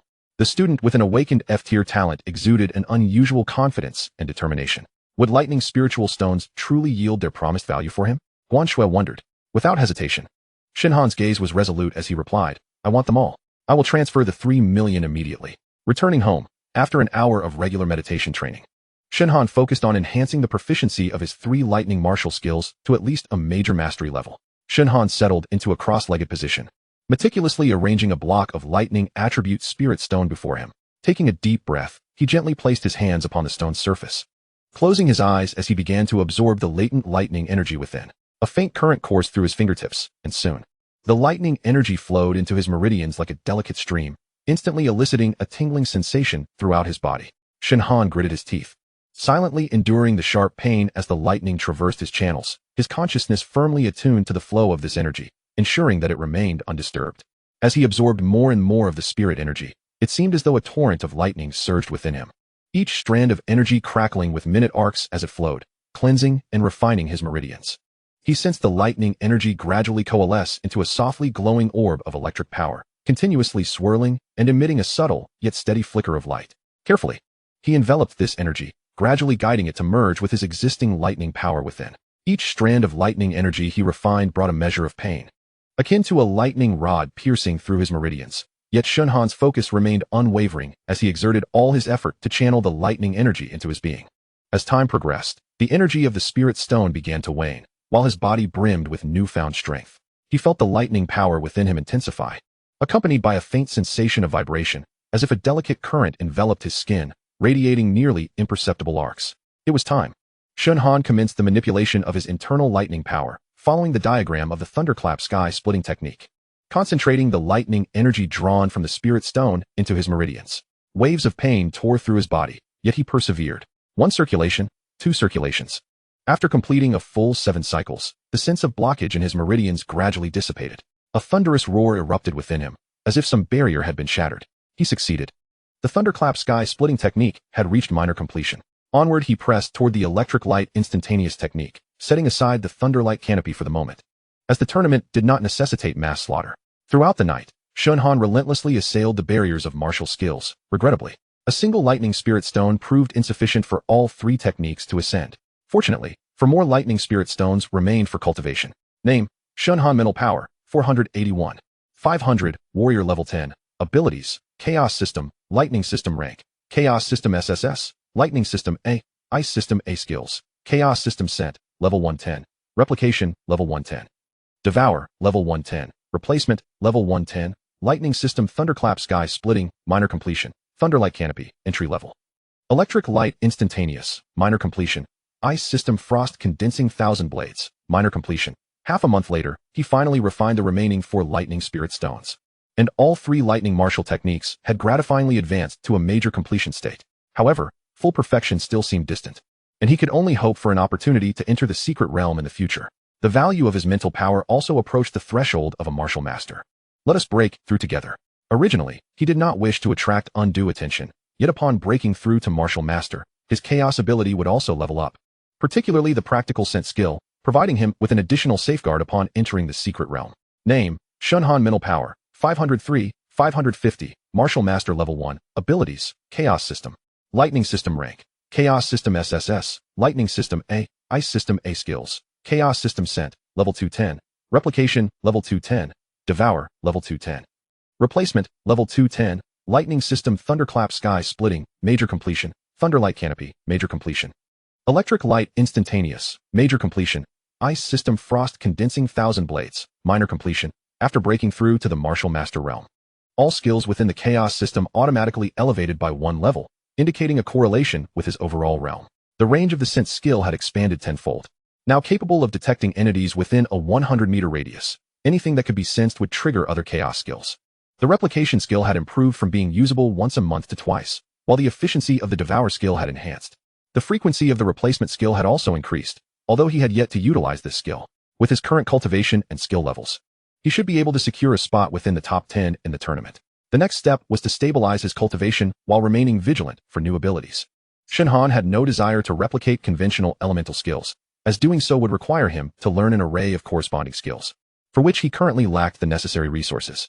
However, he felt a stirring interest in healing skills from the wood element, beyond elemental skills. He was particularly concerned with stealth-type abilities, such as those associated with darkness, given the numerous ambushes that lurked in this world. Mastering a stealth skill would allow him to detect enemies early, preventing fatal surprises, and could serve as a vital lifeline in critical moments. In the Tang family of Yang City, what progress has been made? Tang Howren expressed his dissatisfaction with the efficiency of his subordinates in recent days. Father, we have uncovered some clues. We investigated several major trading halls in Yang City and discovered that someone is indeed selling a large quantity of beast cores. And this individual is an ice attribute martial artist. I had someone create a portrait, and after several days of comparison, it seems this person is not from Yang City. Tang Yunfei lamented. Moreover, our people have also surveyed several surrounding cities and families. No one recognizes him. Could he be a wandering cultivator? If he has already left Yang City, it would be quite troublesome. Are we to abandon the pursuit? My second brother died in vain. Of course not. Go to the assassination hall and issue a bounty. Whoever brings back this person's head, the Tang family will reward them with 100 high-grade lightning spirit stones. Tang Howren declared fiercely. That is a resource worth several billion. Father, shouldn't you reconsider? No need for reconsideration. Tang Howren's gaze was as cold as ice. His murderous intent nearly palpable. Immediately issue the bounty. Ensure that this news spreads far and wide. Additionally, post this person's portrait at all major strongholds in Yang City and surrounding cities. I want him to have no escape, to be hunted by all. Tang Yunfei nodded. Though a tremor ran through him, he dared not defy. He understood that his father had made a resolute decision, vowing to avenge Tang Yunxian. Chapter 13. The tournament commences. Yang City, 5th High School Training Grounds. All students from the second year of 5th High School gathered in the training grounds, with Principal Wang Xiyuan standing solemnly before over 1,000 students. Students, every year at this time, the 5 high schools of Yang City hold a tournament to assess your martial arts cultivation and practical abilities. This serves to guide students in their college application for the upcoming entrance exams and allows the Yang City Education Bureau to concentrate resources on nurturing talented martial artists. Our 5th high school has languished at the bottom for 4 consecutive years, and I hope this year we can change that. The students below stirred restlessly. The long-standing reputation of 5th high school as the lowest ranked was undoubtedly a source of embarrassment and pressure, and the principal's words placed expectations squarely upon their shoulders. According to annual tradition, each school would conduct a test to measure the mental power of its students. Based on the rankings from this mental power assessment, each school would select the top 20 students, totaling 100, to participate in the second round of martial combat testing. The final top 10 would not only receive Spirit Stone cultivation resources from the Yang City Education Bureau, but also gain an opportunity to enter the Secret Realm. This was unprecedented. The Secret Realm would serve as a significant challenge and opportunity for the top 10 students, aimed at identifying those with strong practical abilities. Now, without further ado, each class will proceed to test the mental power of their students, and the results will be displayed on the large screen in the training grounds. Each class occupied a designated area on the training ground, initiating a direct assessment of mental prowess. While mental strength does not equate to actual combat capability, with each school comprising 1 to 2,000 students, it was impractical to arrange individual duels for all. Thus, this method served as a compromise. Guan Shui elucidated to her classmates with extraordinary abilities. Upon awakening, most individuals typically exhibited a baseline mental strength just above 100, with a normal progression yielding approximately 5 points of enhancement monthly. Absent the utilization of mental crystals or spirit-enhancing liquids, the expected range would hover around 160 to 180. However, during this period where families ardently aspired for their children's success, considerable resources were invested into cultivation, leading to an anticipated average score between 250 and 300. As Shen Han pondered this, he believed his mental strength score, exceeding 500, would not draw undue attention. Lu Ziming, with a score of 371, momentarily claimed the top position. A ripple of excitement surged through the crowd. Was he not the academic elite from their class, surpassing the average by nearly 100 points? Zhu Yunjin, scoring 352, was recognized as a member of the prestigious Zhu family, indicating substantial resources were allocated to him. Indeed, the heritage of illustrious families is beyond our comprehension, someone remarked. Song Ziqing then surged ahead with a score of 388, overtaking Lu Ziming. Song Ziqing, the one with the B-grade wood-based talent? I believe she is Shen Han's girlfriend. Her cultivation is impressively high. They've long since parted ways. How could Shen Han, with his F-grade talent, possibly compare to a B-grade prodigy? Rumors circulated that Song Ziqing had begun a relationship with an S-grade genius. What a fantastical and absurd world this is. Look, the leaderboard has changed again. Wang Tingting, with an impressive score of 411, was announced. Ah, I know her. She is the only A-grade water-type warrior from our school this time. Now that's a true prodigy. By the way, does she have a boyfriend? Aren't you aware? The Wen family is also among the 3 great clans. Wen Tingting is the cherished daughter of the Wen family, though she remains quite low profile. Huazi, it's your turn, called out Li Muhua, who scored 309. Not bad. You've surpassed the average level. Keep it up, you might struggle in the second round of the tournament. Han, spill the beans. What's your mental strength score? It must be among the top 2 in the city. That's absurd. Shen Han replied. 519, Shen Han. That F-grade Thunder-type warrior? 519? Is this a malfunction? Many voices echoed the disbelief. How can this be? Is he already a first-level warrior? He didn't seem particularly extraordinary during the last awakening. All eyes turned to Shen Han. Shen Han, would you mind taking the test again? The equipment may have malfunctioned, the testing instructor suggested, somewhat embarrassed. Not a problem. Test away, he replied nonchalantly. The new device displayed 519. It was improbable that both machines malfunctioned. Shen Han, 519, confirmed. Wow, Han actually spoke the truth. I always thought he was joking. Li Muhua marveled, his mouth agape. Are you really considering breaking up with your girlfriend? They say detachment breeds strength. How could this be? Song Ziqing's face paled, disbelief washing over her. She had firmly believed Shen Han's F-grade talent would preclude his success. Yet the displayed mental strength felt like a sledgehammer to her heart. How could someone with an F-grade talent possess such a high mental capacity? It must be a mistake. She stood there, dazed, her mind swirling with chaotic thoughts. Indeed, teacher Guanshui appeared remarkably composed, as if aware of some undisclosed secret regarding this student. Are you certain about the F-grade classification? Principal Wang Xiyuan inquired of his assistant, who was visibly sweating under the principal's gaze. After a moment's hesitation, he whispered, Principal, the previous records confirm it as F-grade, and the equipment has just been checked. It should be functioning correctly. As the number of untested students dwindled, the leaderboard displayed little change. The top 20 positions remained static. It appears we have determined our school's roster for the second round of the tournament. Wang Xiyuan concluded regarding the mental strength test. The second round of combat would commence the day after tomorrow at the training ground of the first high school. Attendees could opt to witness the event live or watch via online streaming at their own institution. In half an hour, the overall leaderboard from the 5 high schools in Yancheng would be displayed on the big screen, allowing interested faculty and students to stay and observe. Participants in the second round could familiarize themselves with their opponent's strengths. Following the mental strength assessments, discussions among students persisted unabated. Do you think Shen Han might seize the championship, eclipsing the other 4 schools? 519. That's over 100 points higher than the second-place score of Wen Tingting. It's utterly insane. The top 3 in Yancheng seem certain. But first place is not guaranteed. Don't forget, the first high school has an S-grade genius. Indeed, the second and third high schools are formidable as well. Although lacking S-grade abilities, they possess numerous A-grade talents, and many come from affluent backgrounds. They could likely achieve around 500 as well. In the class for extraordinary abilities. Li Muhua clapped Shen Han on the shoulder, exclaiming, Bro, I'm genuinely impressed. You've dominated the competition. Leaning in, he whispered, What is your training regimen? Have you been taking something? I know you train hard, but sheer diligence alone doesn't yield such results. Come on, share the secret. Get lost, Shen Han chuckled. Knowing he couldn't divulge the truth. If he did, the entire world would know by the next day. Besides, if anyone discovered his devouring skill, it would incite chaos among all warriors. Congratulations. It seems you've concealed your abilities remarkably well, Guan Shui remarked with a smile. Not really. I owe much to your guidance, Teacher Guan. So, how confident are you about the second round? The top 10 should be within reach. Beyond that, I'm uncertain as I don't know much about the other school's prodigies. At the first high school training ground, a young man known as Han Lao boasted, This time, the first place is undoubtedly mine. You are the only S-grade warrior in Yancheng in the past decade. Who could possibly surpass you? With the third year of high school yet to commence, his mental strength had already reached 501. I haven't seen anyone advance to warrior level directly in their second year before. It seems Han Lao has this contest secured. The overall leaderboard from the 5 schools was refreshed. Look, Chapter 14, renowned throughout the city. First place, Shen Han, 519, 5th high school. Who is Shen Han? I've never heard of him. If he had awakened an A-grade or S-grade ability, he wouldn't still be obscure in Yancheng at this time. Zhu Wenhan, who had been basking in the adulation of his subordinates, felt his smile freeze. His mood plummeted, akin to a rocket soaring one moment, only to be abruptly thrust into the dirt the next. Very well, Shen Han, I will remember you. In the second round, I shall make you pay. Zhu Wenhan clenched his fists, silencing his followers. At 5th high school, Principal Wang Xiyuan arranged a private meeting with Shen Han. Impressive. I didn't expect you to conceal your abilities so well. How did you cultivate such high mental strength? Perhaps it's because I invested significantly in this area. Shen Han replied, unwilling to reveal the reality. Very well, everyone has their own secrets. I want to pry further. Are you confident about the upcoming tournament? Not bad. I'm certain I can place in the top 10. As for advancing further, it depends on the strength of the other schools. Regardless, I hope you strive for a commendable ranking. I will prepare a special reward for you. Wang Xiyuan said with a shrewd smile. A special reward?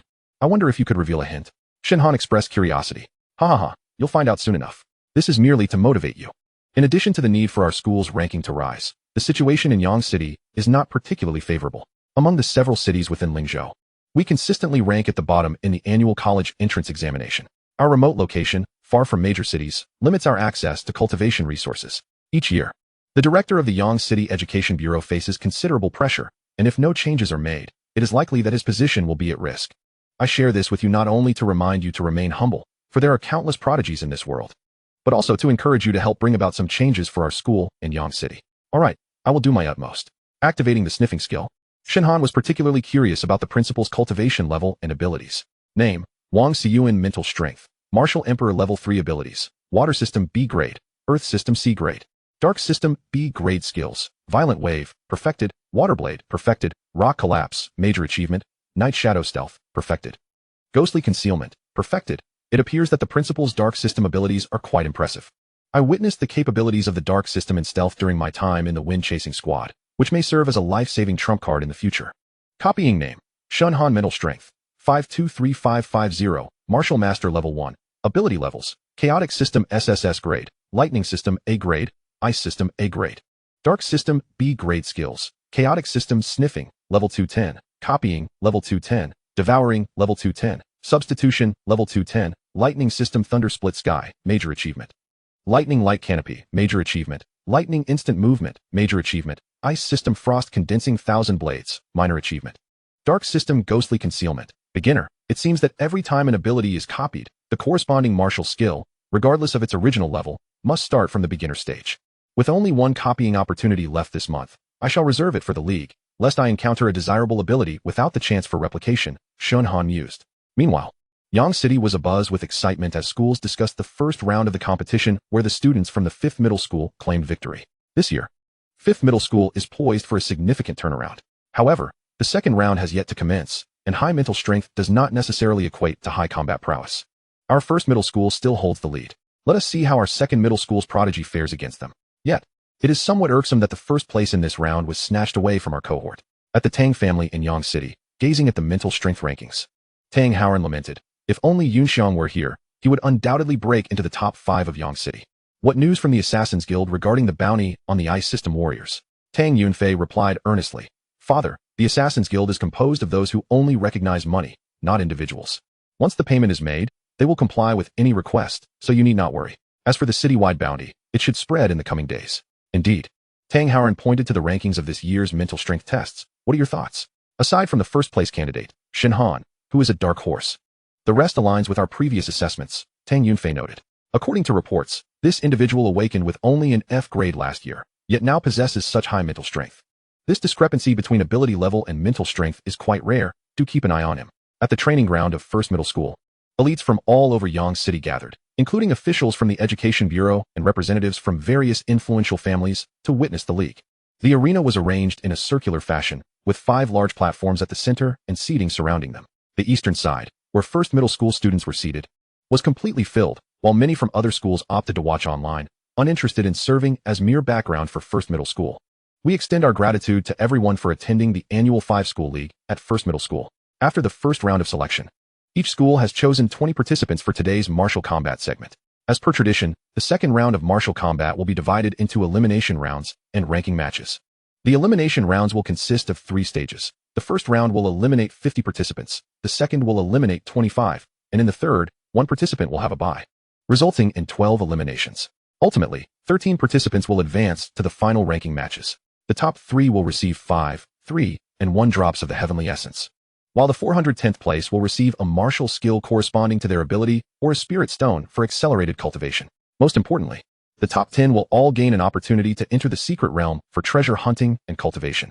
Principal Chen Xiaoyu concluded succinctly. Now, I declare the second round of martial combat to commence. This year, Yang City is truly investing heavily. It's unavoidable, sighed an older teacher beside him. If we do not present some resources soon, we will inevitably be crushed by the talents from other cities in Lingzhou. The cultivation resources here are far too meager. All participating students, please come forward to draw numbers. Those with matching numbers will be your opponents for the first round. The judges have begun to officiate the elimination rounds. You are all the talented warriors of Yang City and will represent us in next year's college entrance examination. Remember, intentional harm to opponents during the match is strictly prohibited. In the principals and VIP area, Principal Chun was approached by Principal Dong Wenba of 2nd Middle School. I have heard that your first middle school has produced an S-grade ability that has not awakened in many years. Haha, it is Zhu Wenhan's of the Zhu family. An S-grade fire ability, Principal Chun replied, a hint of pride in his demeanor. The Zhu family is renowned for their fire abilities. I did not expect such a figure to emerge. It seems this year, your first middle school will overshadow the rest, Dong Wenba remarked, slightly begrudgingly. Principal Chun smiled silently, clearly in good spirits. However, Principal Chung Lina of 4th Middle School interjected with a cold laugh. Let us not speak too soon. Did not Shen Han from 5th Middle School take first place in the mental strength test? Perhaps this year, you two may indeed stumble. Upon Chung Lina's comment, the other principals exchanged glances, and Wang Xiyuan smirked, appearing composed and unruffled. Dong Wenba narrowed his eyes and, with a hint of skepticism, asked, Old Wang, do you have another card up your sleeve? But is it confirmed that Shen Han possesses an F-grade talent? Is this test result reliable? Principal Chun and those around him also turned to Wang Xiyuan, evidently harboring doubts about the F-grade talent score. Wang Xiyuan nodded slightly and replied calmly, during the awakening test. He indeed was F-grade. I am uncertain what changes have occurred over this past year. After the league concludes, we will arrange for a retest, which I will personally supervise. His words conveyed a sense of confidence, as if he subtly anticipated the unveiling of this mystery. Chapter 15. Elimination Round. In the first round of the elimination matches, Shen Han's initial opponent was a short-haired girl from 1st Middle School, who appeared sharp and capable. Activating the sniffing skill. Name: Wei Xiaoxia. Mental strength. Martial artist level 7 abilities. Water system, B-grade skills. Waterblade, minor achievement. Shen Han was not even interested in copying her abilities, as most students of their year possessed only 1 or 2 martial skills. You are Shen Han, the one ranked first in mental strength? I didn't expect to face you in the first round. However, I've heard that your awakened ability is only F-grade. I wonder if you will be my match. Be careful. Wei Xiaoxia resolved to take the initiative, especially facing the exceptionally high attack power of the lightning system. Should her opponent seize the advantage, she might be knocked off the stage with a single strike. Shen Han found a favorable impression of the girl. Lightning instant movement. As Wei Xiaoxia's water blade shot toward Shen Han, she suddenly realized he had vanished from her sight. How could he move so swiftly? Thunder split sky. A series of small arcs of electricity crackled just 10 centimeters behind Wei Xiaoxia. Shen Han had no interest in harming others. I concede. Wei Xiaoxia acknowledged the gap in their cultivation levels and decisively chose to surrender. Seriously? That was too fast. I barely opened my chips before it was over. Upon hearing the surrounding comments, Wei Xiaoxia maintained a calm demeanor, showing no embarrassment over her defeat. The first round matches were highly random, with disparities in strength easily resolved in just a few moves. As the competition progressed, the contestants' abilities began to converge, leading to more stalemates. Observe. Zhu Wenhan effortlessly dispatched his opponent with a single fireball. The prowess of these seeded competitors is truly remarkable. I doubt I could withstand even one of their attacks. Among the same cohort, how could such a disparity in strength exist? In the second round of the elimination matches, a B-class mutant from our own school faced a swift defeat as well. It appears that Shen Han possesses considerable strength. Otherwise, his mental prowess would not rank first. He is likely positioned within the upper echelon of seeded players, with a place among the top 10 seemingly assured. Yet, it is said that he possesses merely an F-class mutant talent. I suspect there must be an error in the assessment. Have you ever encountered such an extraordinary F-class? Indeed. His F-class status is exceedingly deceptive. Even E-class mutants do not exhibit such ferocity. After the league concludes, there will likely be a re-evaluation of his abilities, as few believe he is truly just an F-class. In the seeding area of our school, Lu Ziming, Zhu Yunjin, Song Ziqing, and Wen Tingting also made it into the top 25. Song Ziqing gazed at Shen Han from a distance, her expression complex. She had once thought that the gap between them would widen due to differences in awakened talent levels. Yet Shen Han had reached this level and even surpassed her. Was I truly mistaken? Lu Ziming, however, regarded the accomplishments of this former classmate with indifference. Although he consistently excelled academically at our school, he had never harbored arrogance, as he believed that the world relies on martial prowess and practical combat. The resilience and confidence he observed in Shen Han were qualities many lacked, and he had never underestimated him. Wen Tingting, with her bright eyes, was filled with curiosity about the top student who surpassed her by over 100 points in mental strength. It seems our school is secure. We have 5 representatives in the top 25, achieving an average standard. The first and second schools remain as formidable as ever, with 10 and 7 students advancing, respectively. This year has been particularly dismal for the third and fourth schools, with the third school managing to send only 2 students, a disheartening first in many years. The fourth school fared the worst, suffering a complete loss. Wang Xiyuan was particularly delighted, as he never expected our school to shed its reputation as the underdog.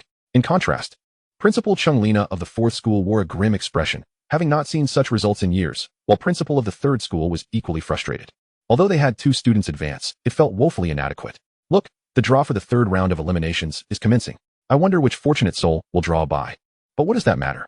The subsequent ranking matches are notoriously brutal. The inevitable confrontations will eventually arrive. On the 25th, Shen Han received a bye, while the remaining 24 competed in the 3rd elimination round. This fellow truly is fortunate. However, as long as he avoids the seeded competitors from the 1st and 2nd schools, he is likely to fare well in the 3rd round. In the 3rd round of eliminations, the matchups were as follows. Arena 1, Zhu Wenhan from the 1st school versus Lu Ziming from our school. Arena 2, Li Mingxian from the 2nd school versus Zhu Yunjin from our school. Arena 3, Lu Jianwei from the 3rd school versus Song Ziqing from our school. Arena 4, Wen Tingting from our school versus Remarkably. In this 3rd round, 3 representatives from our school face the top seeds from the 1st, 2nd, and 3rd schools. The odds of encountering seeded opponents only increase as the rounds progress. In Arena 1, Zhu Wenhan expressed his disdain. I have a great deal of frustration directed at your school. Will you step down on your own, or shall I knock you off? Lu Ziming remained unperturbed, aware of the terrifying power of S-class mutants. He had secretly begun to gather his strength for defense, knowing he was no match for Zhu Wenhan. Yet he understood that the latter's expectation of finishing the fight within a few moves was merely fanciful thinking. Activate Golden Bell Protection, he called out. Just as a fire explosion hurtled toward him, Lu Ziming silently thanked himself for initiating his defense in time. However, as he had opted for a defensive skill of the metal type, he found himself lacking in offensive capability. You think this meager defense can withstand my might? Zhu Wenhan taunted, Firestorm arise. Zhu Wenhan had mastered this firestorm to a formidable degree. Judging by the intensity of the flames, Lu Ziming was in for a rough time. And murmurs arose from the audience. 5 seconds in, Lu Ziming felt an increase in temperature surrounding him. At 10 seconds, he realized that while the Golden Bell protection could mitigate immediate fire damage, it could not shield him from the overwhelming heat. 30 seconds in, Lu Ziming felt as though his very organs were ablaze. If this continued, he would suffer grave bodily harm. I concede, he exclaimed, recognizing the vast disparity in their strengths, thus ending his journey in the ranking matches. Overestimating yourself. Zhu Wenhan cast a provocative glance at Shen Han. Brother Han, it seems this fellow has taken a grudge against you.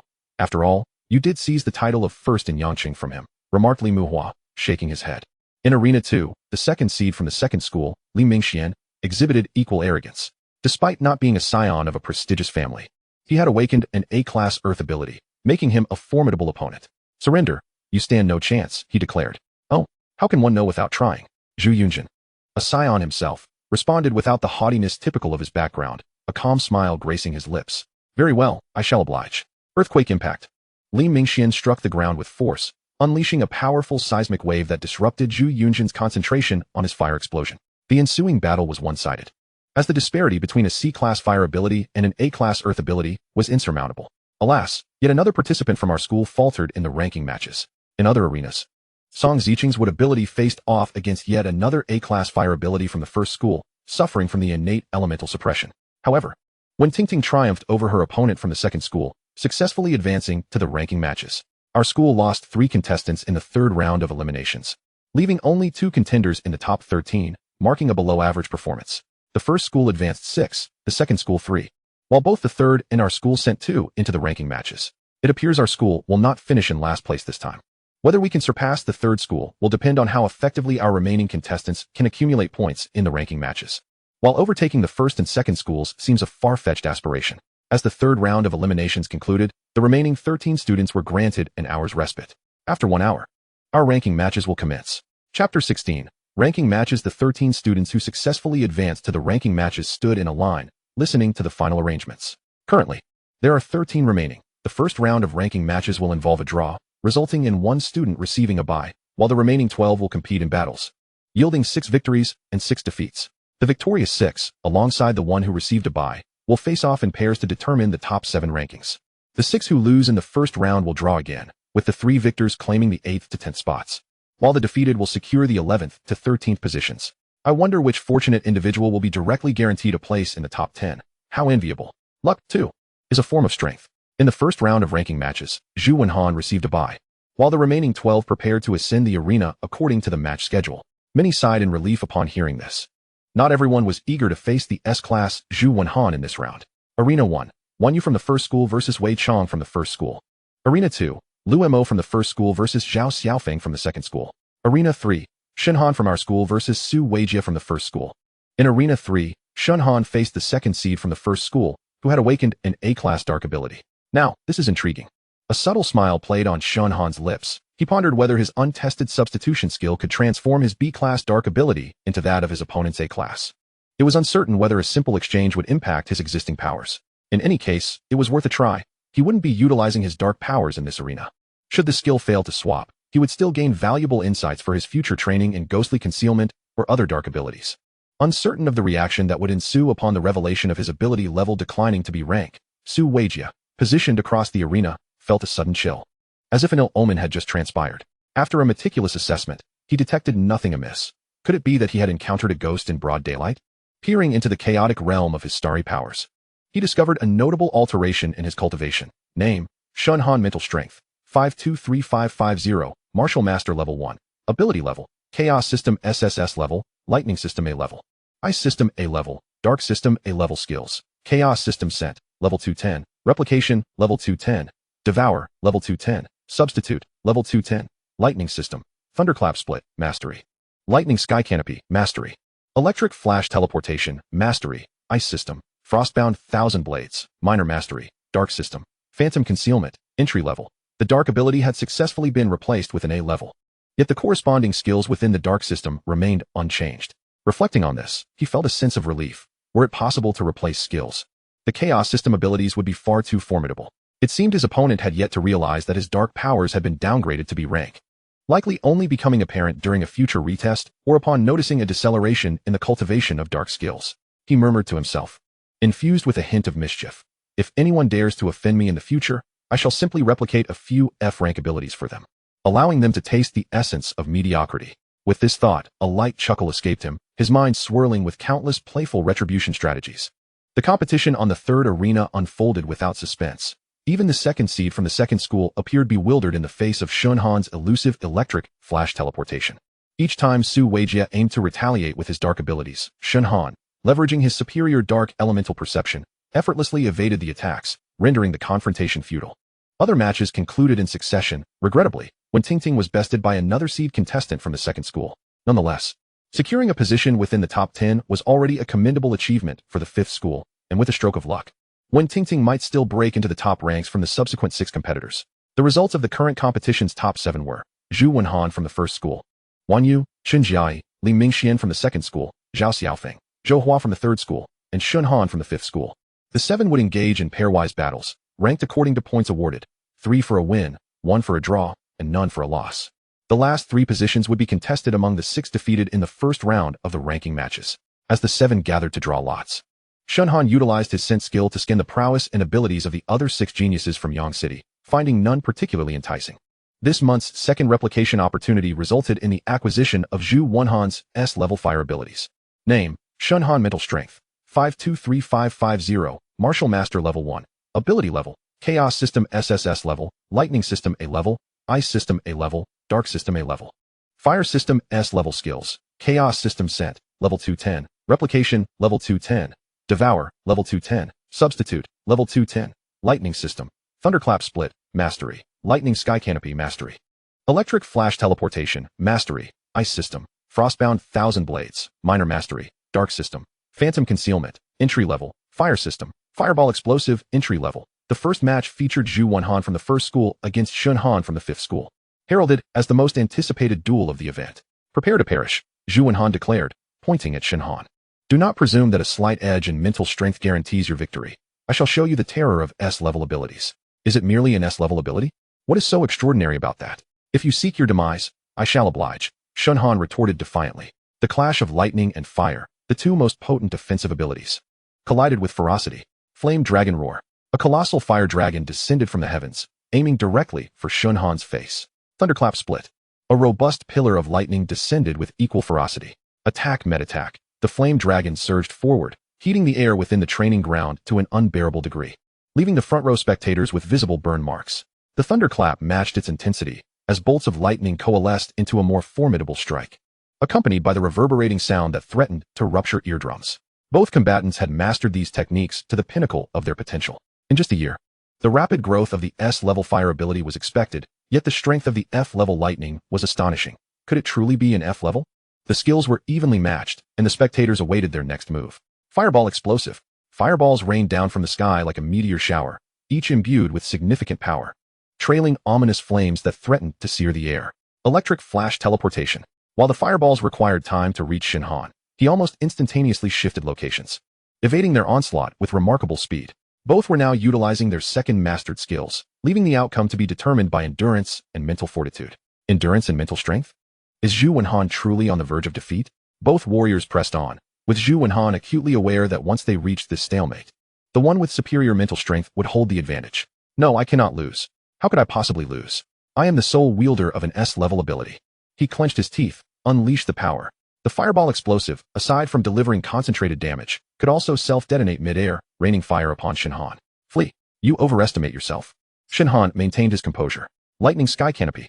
Another masterful lightning skill. A group attack against a group attack. How is this possible? Zhu Wenhan despaired upon witnessing the manifestation of the lightning sky canopy, realizing they were now locked in a battle of attrition.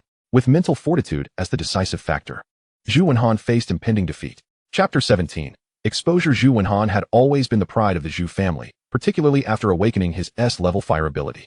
He envisioned that if he were to lose, it would be far in the future against national or global elites, never anticipating the bitterness of defeat would arrive so soon. Witnessing the first seed from the first school fall in battle, the atmosphere in the training ground grew heavy and oppressive. The long-standing dominance of the 5 schools was shattered this year. The outcomes of the remaining matches were rendered moot. It was evident that Shen Han had effectively secured the championship position. The results aligned with expectations, with Shen Han ultimately claiming victory, to the astonishment of the 5th school. Wen Tingting also ascended to the 9th position, marking a remarkable achievement with 2 representatives in the top 15, a notion previously unfathomable before the league's commencement. As the tournament concluded, the top 10 secured opportunities for training in the secret realm next month. Additionally, as the champion, Shen Han was awarded a soul-nourishing wood, a rare treasure used to refine mental strength. While it could not augment mental capacity, it would enhance the purity of existing mental strength, laying a crucial foundation for future endeavors. Originally, Zhu Wenhan had considered this soul-nourishing wood to be his prize, but now, having lost the top spot, he stood publicly vanquished by Shen Han in the eyes of the city. His proud heart could hardly bear the humiliation as he gazed upon the spotlighted Shen Han. The flames of jealousy ignited within him. Song Ziqing also felt disheartened. Having distanced herself from Shen Han, she had believed she had found a brighter future. Now, she could only silently savor the bitterness of their separation, acknowledging that from this point forward, they truly inhabited different worlds. In the principal's office of the 5th school, Shen Han, this is the most advanced ability level testing device in Lingzhou City. We wish to arrange for a retest. Although the circumstances surrounding your awakening remain unclear, given your combat prowess and rapid growth being significantly disconnected from F-grade abilities, we deem it necessary to administer a re-evaluation. Wang Xiyuan summoned Shen Han to his office. Shen Han pondered silently whether this would expose the secret of his SSS-grade chaos abilities. However, the silver lining was that currently, no device could directly detect the sea of consciousness, nor could it ascertain the skills he possessed. As long as he adamantly denied it, no one could unearth the truth. He was quite supportive of the reclassification of his lightning abilities, as it would greatly facilitate access to school resources and the college entrance examination in the future. Thank you, Principal, he said, touching the testing apparatus. The situation mirrored that of his awakening day. Initially, colorful light bands appeared, but they quickly transitioned to a purple lightning classification. It was classified as A-grade lightning abilities. However, he was puzzled by the initial display of colors, something he had never encountered before. Wang Xiyuan was equally perplexed. Within Shen Han's sea of consciousness, only purple stars representing lightning existed. Perhaps the initial colors were a manifestation of mutated lightning, capable of elevating ability levels and accelerating skill cultivation. Shen Han appeared bewildered. Very well, I understand. From now on, you will be recognized as possessing A-grade lightning talent. Wang Xiyuan was uncertain if Shen Han was withholding any information, but everyone harbored their own secrets, and he felt it inappropriate to delve deeper. As long as it benefited the school, he had little interest in other matters. Here is a reward of 2 million worth of lightning crystal stones and spirit refinement liquid, as recognition for your achievement in securing first place in the league. Wang Xiyuan pushed a storage bag towards Shen Han. Shen Han was taken aback by the generosity of the 5th middle school. For the coming month, prepare diligently for the secret realm.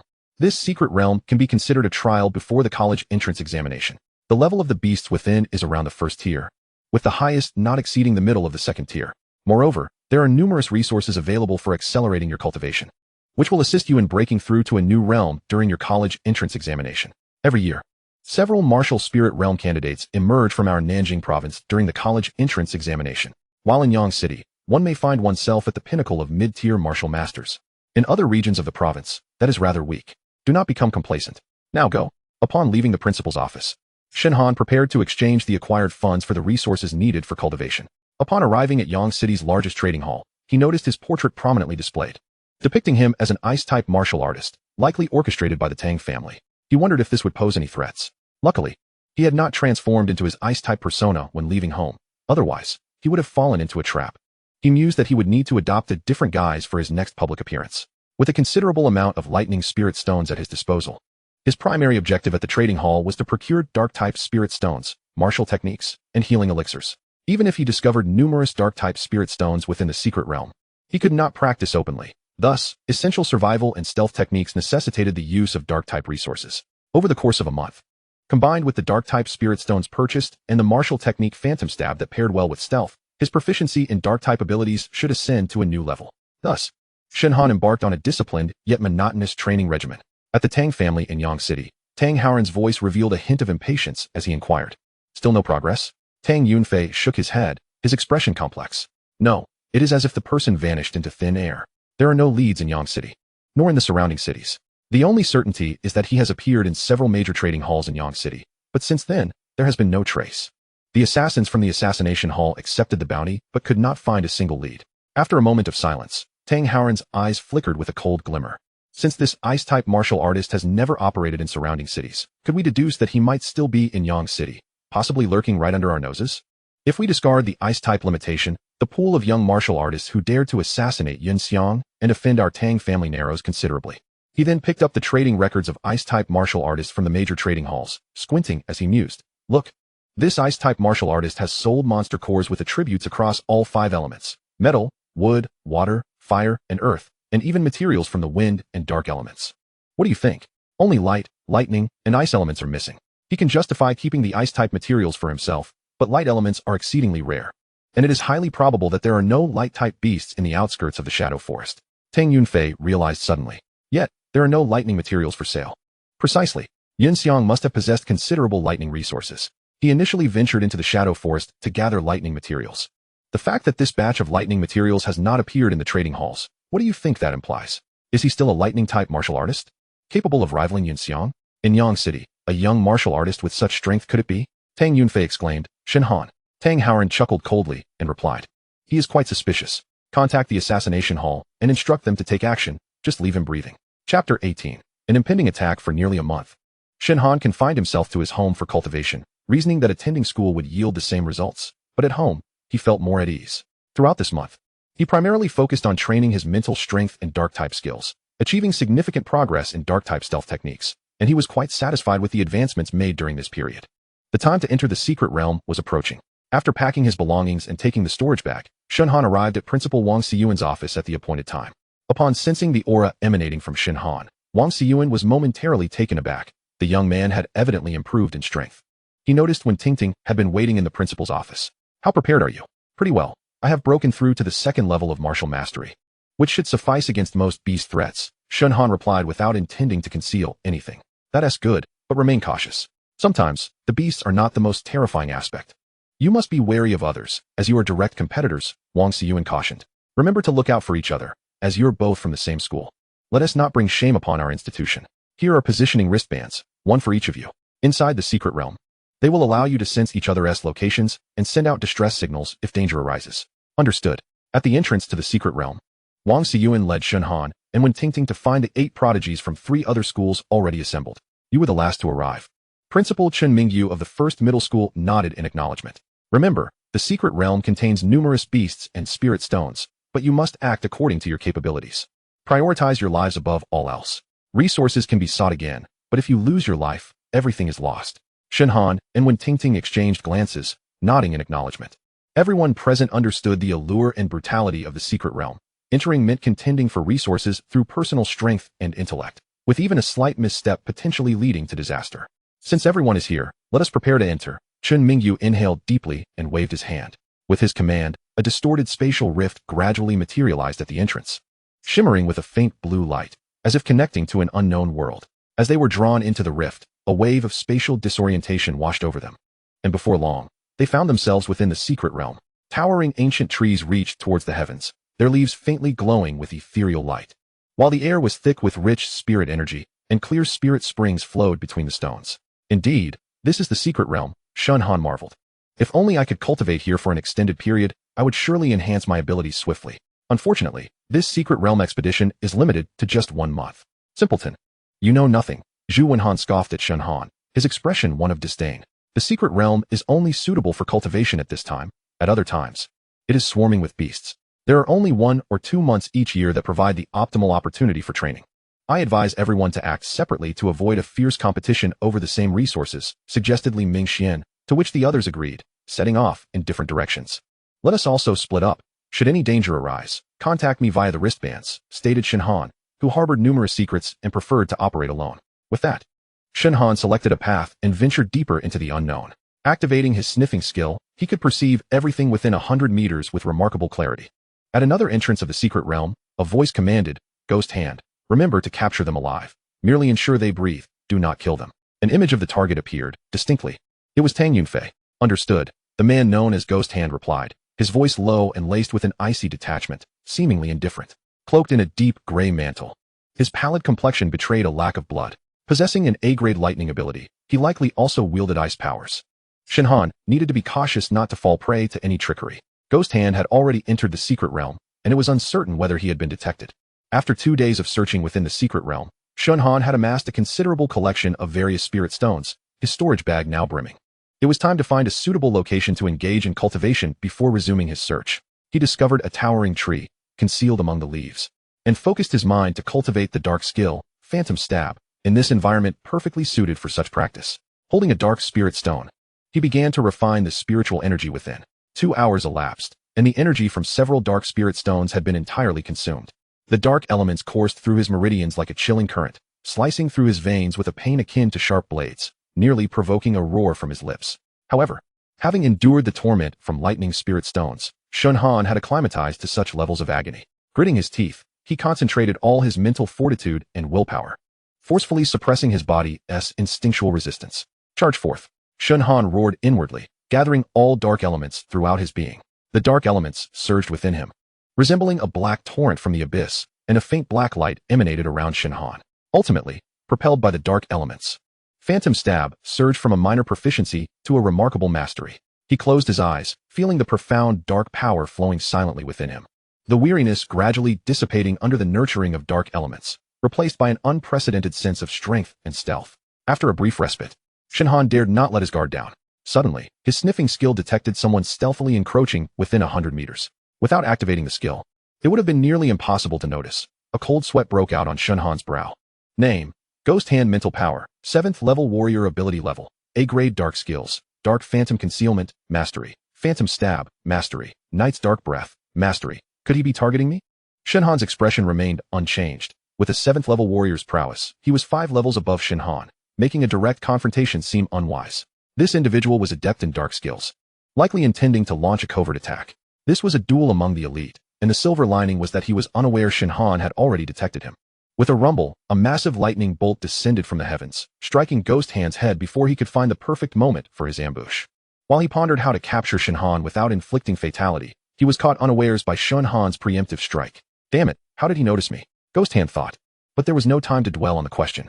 Activating Knight's Dark Breath, Ghost Hand unleashed this skill, a tendril of darkness rapidly spreading, enveloping the space in which any perceptive abilities would vanish, rendering the opponent incapable of executing any attacks aside from dark skills. I don't care if you wield lightning or ice powers, they are utterly useless. Kid, you have angered the wrong person. Someone has paid for your life, Ghost Hand declared, revealing his grayish-purple eyes, cold and profound. There's no use in struggling. Within the realm of my Knight's Dark Breath, you cannot utilize any skills, except your fate. A look of terror crossed Shen Han's face, and he took a step back as Ghost Hand advanced slowly, relishing the despair and helplessness reflected in Shen Han's eyes. Phantom Stab, Phantom Stab. The two low voices resonated almost simultaneously as Shen Han and Ghost Hand executed their respective phantom stabs in the darkness. Their figures intertwined like shadows, dark energy condensing into a sharp edge within the air. Ghost Hand's dagger accurately aimed at Shen Han's limbs, adhering to the instruction to leave him alive, while Shen Han remained unflinching, targeting Ghost Hand's throat with a lethal strike, showing no mercy. You also possess dark skills. Why? Ghost Hand's life force waned. filled with reluctance and myriad questions. Activating the copy skill, he absorbed a subtle dark power from Ghost Hand's body, the dark elements flooding into his meridians, significantly enhancing his dark celestial strength, though not yet sufficient to elevate to S-grade ability. His skills did, however, increase with the addition of Night's Dark Breath, which he propelled to a minor mastery through the absorbed dark elements.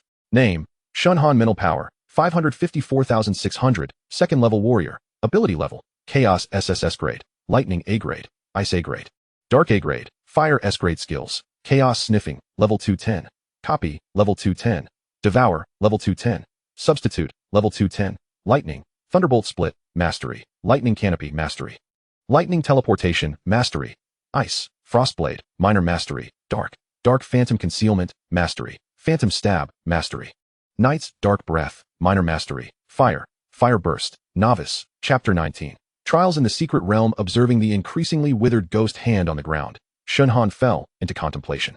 It was evident that this individual, known as Ghost Hand, hailed from an assassin organization, with Shen Han as his intended target. Yet, for reasons unknown, the adversary had not sought to take his life. Who could it be? He had few enemies in Yang City. Only a handful of families could afford to hire an assassin organization, either the Tang family or the Zhu family.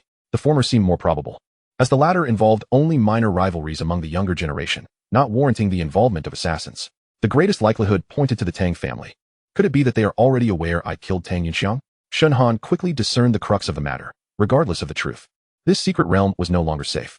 The first wave of assassins was already at the late warrior stage. Might the subsequent arrivals be even stronger? Strength. Regaining his composure, Shen Han continued to activate his sniffing skill, evading the large-scale sweep of the exotic beasts to access some cultivation resources.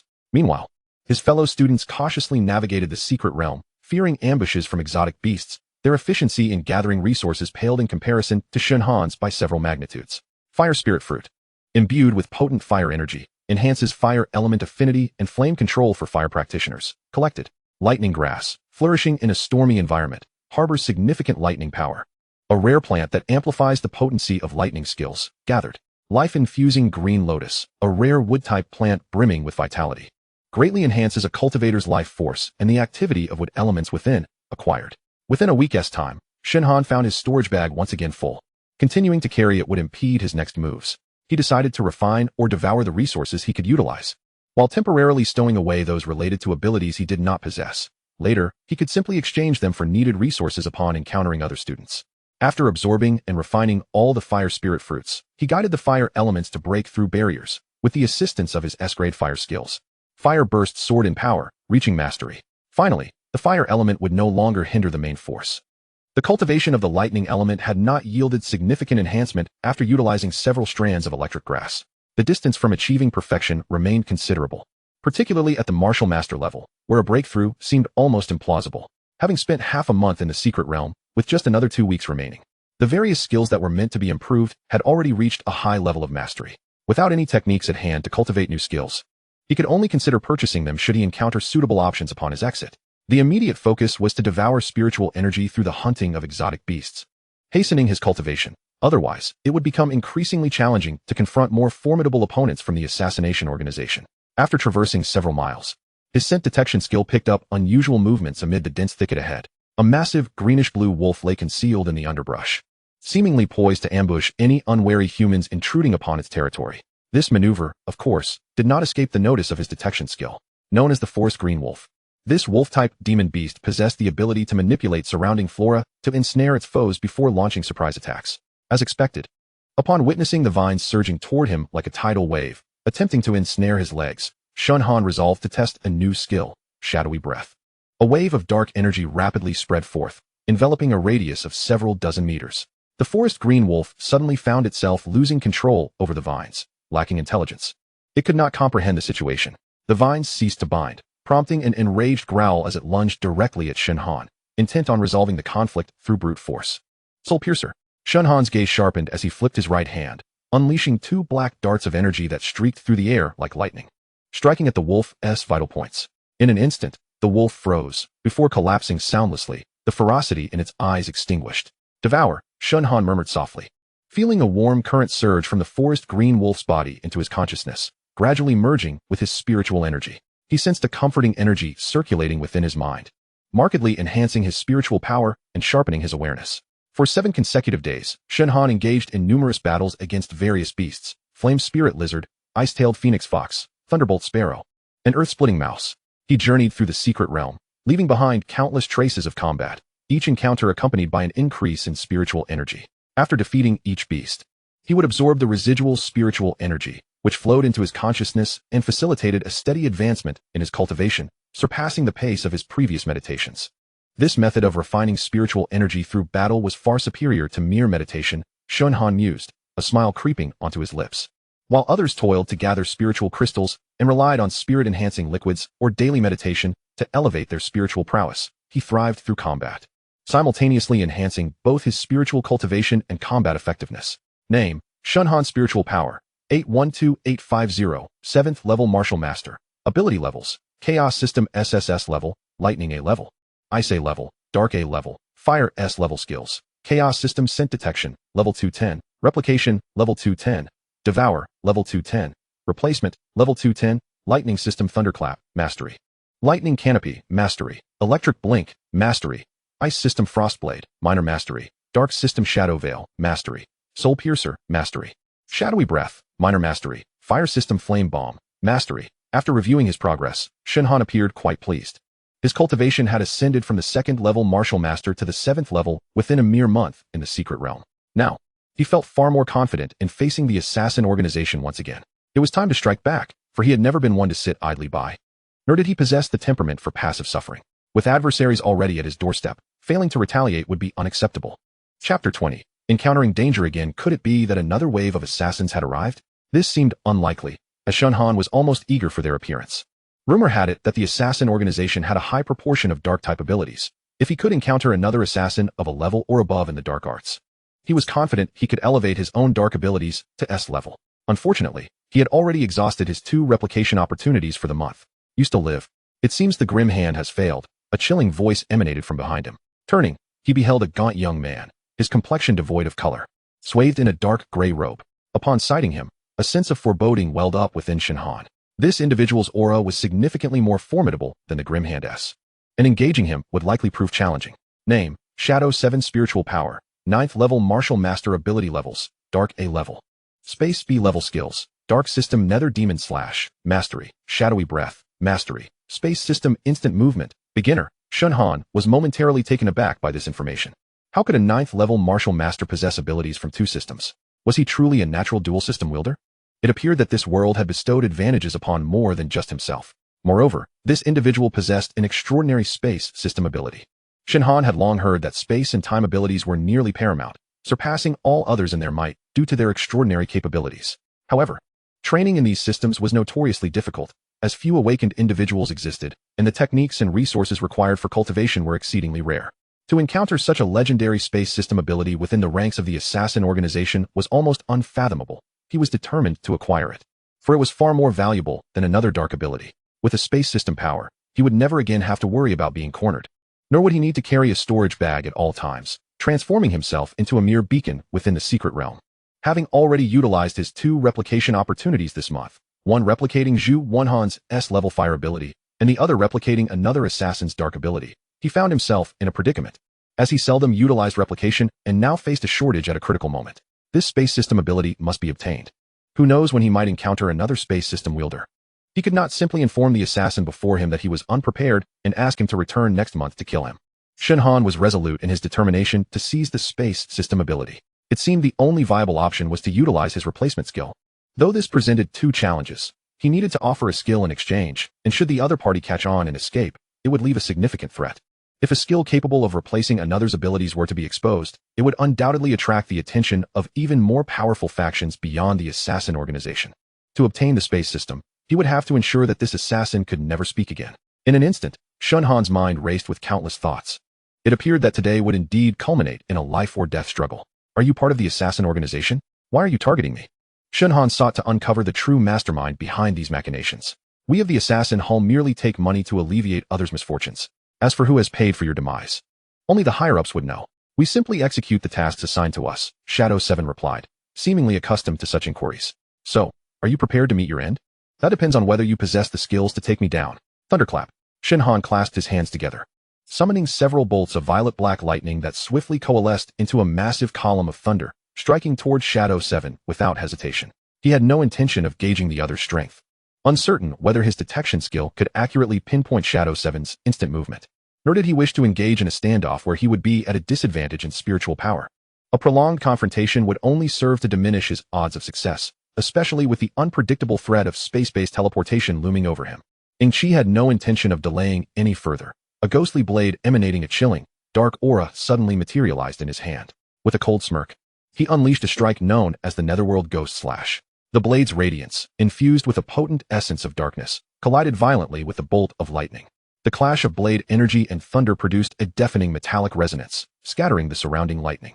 Despite the impact, the residual force of the blade remained formidable, slicing through everything in its path, severing flowers, grass, and trees alike as it advanced toward Shen Han. Shen Han, sensing the urgency, swiftly executed a lightning teleportation, narrowly evading the deadly strike by a mere several meters. A wave of despair washed over him. This was merely a single attack from Ingqi, yet it was more than enough to suppress him. Engaging in direct combat was certainly not an option. Your speed is commendable, but your power is insufficient, Ingqi remarked coldly, his gaze laced with disdain as he dismissed Shen Han entirely. He swung the ghostly blade once more, unleashing an even more ferocious Netherworld Ghost Slash. The blade's energy surged with wild ferocity, the dark elemental force coalescing into a menacing black blade of light, hurtling towards Shen Han. Realizing he could not withstand the blow directly, Shen Han employed the Thunder Rift to counter the onslaught of the ghostly slash. As expected, the results mirrored their previous encounter. After dissipating the blade energy, he was forced to teleport nearly 100 meters backward to barely escape. The impact left Shen Han's chest heavy, a stark reminder that this passive evasion could lead him into an even greater predicament. Yet, at this moment, he had no better strategy at his disposal. Suddenly, a powerful aura of danger surged from behind him, and without needing to employ his sensing skills, Shen Han instinctively understood that Ingqi had teleported directly to his retreat path, striking again with a ghostly slash. His pupils dilated in alarm, and with no time to ponder, he lunged towards a nearby tree, attempting to use its trunk as a shield. The sound of the blade piercing flesh echoed as the ghostly slash penetrated Shen Han's left arm, the wound deep enough to expose bone, blood rapidly staining his sleeve. Gritting his teeth against the pain, he continued to evade among the trees, his eyes flickering with a cold resolve as he searched for an opportunity to counterattack. Do not struggle, you are no match for me. But rest assured, I shall not take your life. I merely intend to escort you to meet my employer. Ingqi's voice, devoid of any emotional fluctuation, bore down heavily on Shen Han's psyche. He had already shown mercy. Should Shen Han attempt to flee again, he would not hold back. Observing Shen Han's continued defiance, a flicker of impatience crossed Ingqi's eyes. He instantly unleashed the dark breath of the night, enveloping the entire forest in dark elemental power. You have run out of options. After this dark breath of the night, you will be unable to utilize any of your skills. Oh, is that so? As Ingqi approached, Shen Han ceased his retreat, panting heavily, appearing to relax his guard as if resigned to his fate. Two silent phantom stabs surged towards Ingqi. How do you possess dark elemental skills? Aren't you a dual elemental user of lightning and ice? Ingqi's incredulity was palpable. Shen Han, at the 7th rank of martial mastery, shouldn't wield powers from two elemental realms. Had he, like Ingqi himself, awakened as a natural dual elemental user? The intelligence reports had indicated that Shen Han's other elemental affinity was ice. Shen Han chuckled silently. A thought crossed his mind. Ingqi was aware of his awakened ice abilities, confirming his suspicions of a connection to the Tang family. However, the pressing concern was how to keep Ingqi here. Without certainty, he could not recklessly exchange for spatial abilities. In the shadow of the dark breath of the night, Ingqi frowned slightly. Events had unfolded in ways he hadn't anticipated. He surmised a mistake had been made on his employer's end. Yet offending a potentially limitless natural dual elemental martial artist could lead to dire consequences for the assassin organization. Since this individual was not the target his employer sought, there was no longer a need to hold back. Both parties were now calculating how best to eliminate each other. Shen Han, possessing mastery over phantom concealment and phantom stab, thrived in the dark breath of the night, while Ingqi's netherworld ghost slash, though devastating, could not hinder Shen Han's agility. Occasionally, Shen Han would retaliate with phantom stabs, causing Ingqi considerable annoyance. The two resumed their previous dynamics, one pursuing, the other fleeing, albeit with Shen Han now equipped with a greater capacity for self-preservation. Finding that the dark breath of the night was ineffective against Shen Han, Ingqi decided to withdraw, intending to unleash a more forceful netherworld ghost slash to dispatch him. However, upon dispelling his dark breath of the night, he was astonished to discover they remained within its suffocating grasp. The combination of dark breath and phantom concealment threatened to drive Ingqi to madness. Shen Han's use of dark breath was not merely a delay tactic. He could not afford to prolong the confrontation. He needed to neutralize Ing Chi's spatial abilities, or he would remain at a severe disadvantage. Ultimately, Shen Han resolved to replace Ing Chi's spatial abilities with his own ice powers, though it seemed a disadvantageous exchange, given the A-grade ice against the B-grade spatial abilities. The sheer utility of the spatial abilities justified the risk. Levels could be improved later, but missing this opportunity would be a grave error. Furthermore, without ice powers, he could engage with the Tang family once more. The moment of skill exchange occurred in an instant. The icy star that had occupied his mind vanished, replaced by a moonlight white star. Was this the fabled spatial ability? In his phantom concealment state, Shen Han glimpsed his power panel and smiled. Name: Shen Han. Mental power: 812850, 7th rank martial master. Ability level: Chaos SSS-level, Lightning A-level, Dark A-level, Fire S-level, Spatial B-level skills: Chaos sensing, level 210. Copy, level 210. Devour, level 210. Replace, level 210. Lightning, Thunder Rift, Mastery. Thunder Light Canopy, Mastery. Lightning Teleportation, Mastery. Dark, Phantom Concealment, Mastery. Phantom Stab, Mastery. Dark Breath of the Night, Minor Mastery. Fire, Flame Bomb, Mastery. Spatial, Entry Level. He wondered whether, after the successful exchange, Ing Chi's Frost Condensing Thousand Blades had become entry level or minor mastery. Curiosity piqued within him. Subsequently, Shen Han dispelled the dark breath of the night and looked at the somewhat dazed Ing Chi with a mischievous grin. What just transpired? Ing Chi, still unaware of the gravity of the situation, had merely sensed the chilling presence of ice elemental energy flooding his mind. Could it be that Shen Han had also mastered ice powers? If that were the case, he might indeed be the individual his employer sought. In that event, Ing Chi would be unable to strike him down. Confusion clouded his thoughts. Seizing the opportunity presented by Ing Chi's moment of distraction, Shen Han unleashed the Thunder Light Canopy. Under the vast expanse of blue and purple light, the phantom stabs surged towards Ing Chi, leaving him with no chance to escape. Ing Chi's response lagged slightly. Yet his instincts honed over years as an assassin compelled him to instinctively execute a spatial teleportation. A cold smile crept across his lips. He thought little of Shen Han's attack, confident in his ability to evade any strike with his spatial prowess. However, in the next moment, his expression shifted dramatically as he realized he had not moved an inch. At that instant, Shen Han's Thunder Light Canopy descended upon him. Though the Thunder Light Canopy was a group attack with less concentrated power, it contained several lethal phantom stabs that precisely pierced Ing Chi's vital points. Ing Chi stood in stunned disbelief as he watched the phantom stabs penetrate his dantian, his eyes filled with incredulity. What is happening? Why has my teleportation failed? Ing Chi's mind raced as he examined his mental sea, only to discover that the moonlight white star of his spatial abilities had transformed into a translucent ice star. This was ice? How could my spatial abilities vanish? You. Ing Chi pointed an accusatory finger at Shen Han, his complexion shifting as he finally grasped that the young man before him was the architect of his predicament. Return my spatial abilities at once. As a member of the elite Shadow Blade team, Ing Chi had always garnered the attention of the higher-ups due to his unparalleled spatial abilities. The combination of spatial and dark powers was undoubtedly the apex for an assassin, offering the ultimate synergy for assassination and concealment. There was no superior combination to be found. All of this is destined to dissipate like smoke.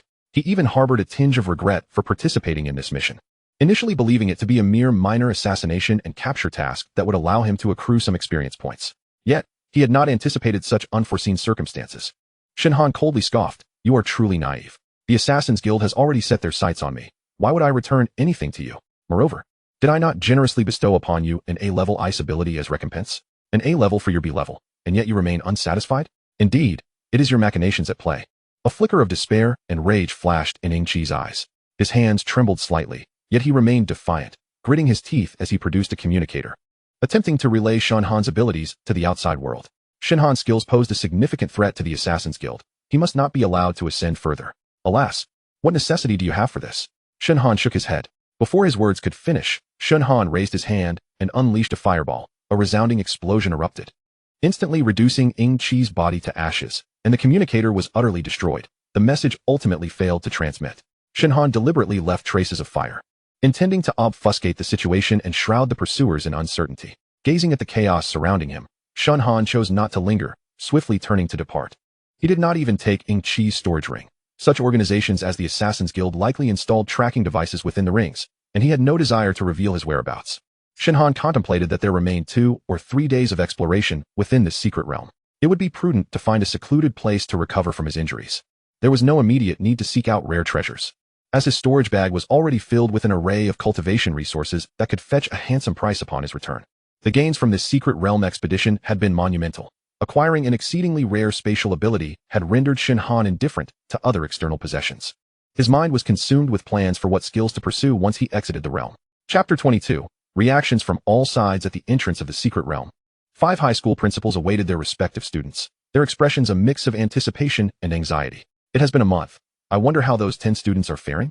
Principal Chen Xiaoyu of number 1 high school gazed at the entrance and could not help but speak. They should have made at least a 2- or 3-fold improvement, right? Indeed, during this time each year, a few prodigies typically emerge, achieving the 2nd or 3rd level of martial master. Your school's Shen Han should have no issues. Among all the students, he possesses the highest talent. The principal of number 2 high school concurred.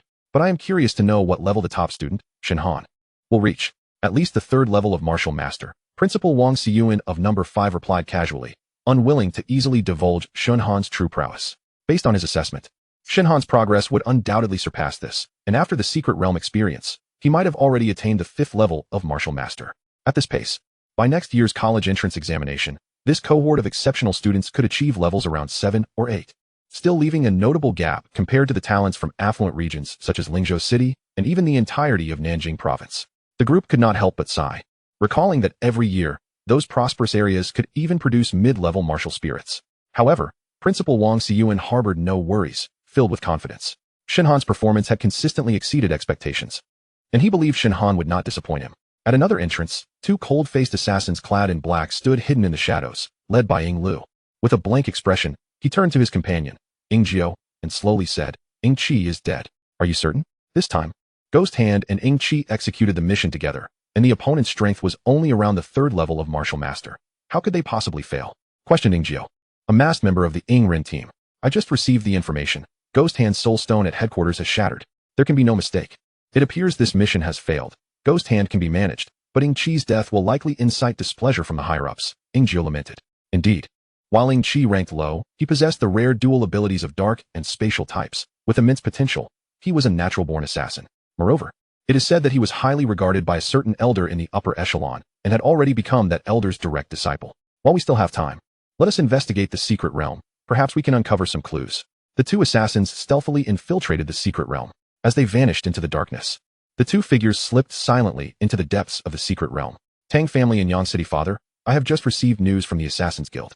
They failed and even lost 2 assassins, one of whom was a highly promising talent, Tang Yunfei reported, trembling. Upon hearing this, Tang Haoran's expression darkened, his anger surging as he coldly snorted, incompetent fools. How could they botch such a simple assassination task? A glint of coldness flickered in his eyes, revealing his deep dissatisfaction with the Assassin's Guild's failure. Father, please do not be hasty. The situation may be more complex than we imagine. According to the report from the Assassin's Guild, it is said that Ying Qi's soul was utterly extinguished in the secret realm. However, the murderer did not take any valuables, including the storage ring, likely to prevent being traced.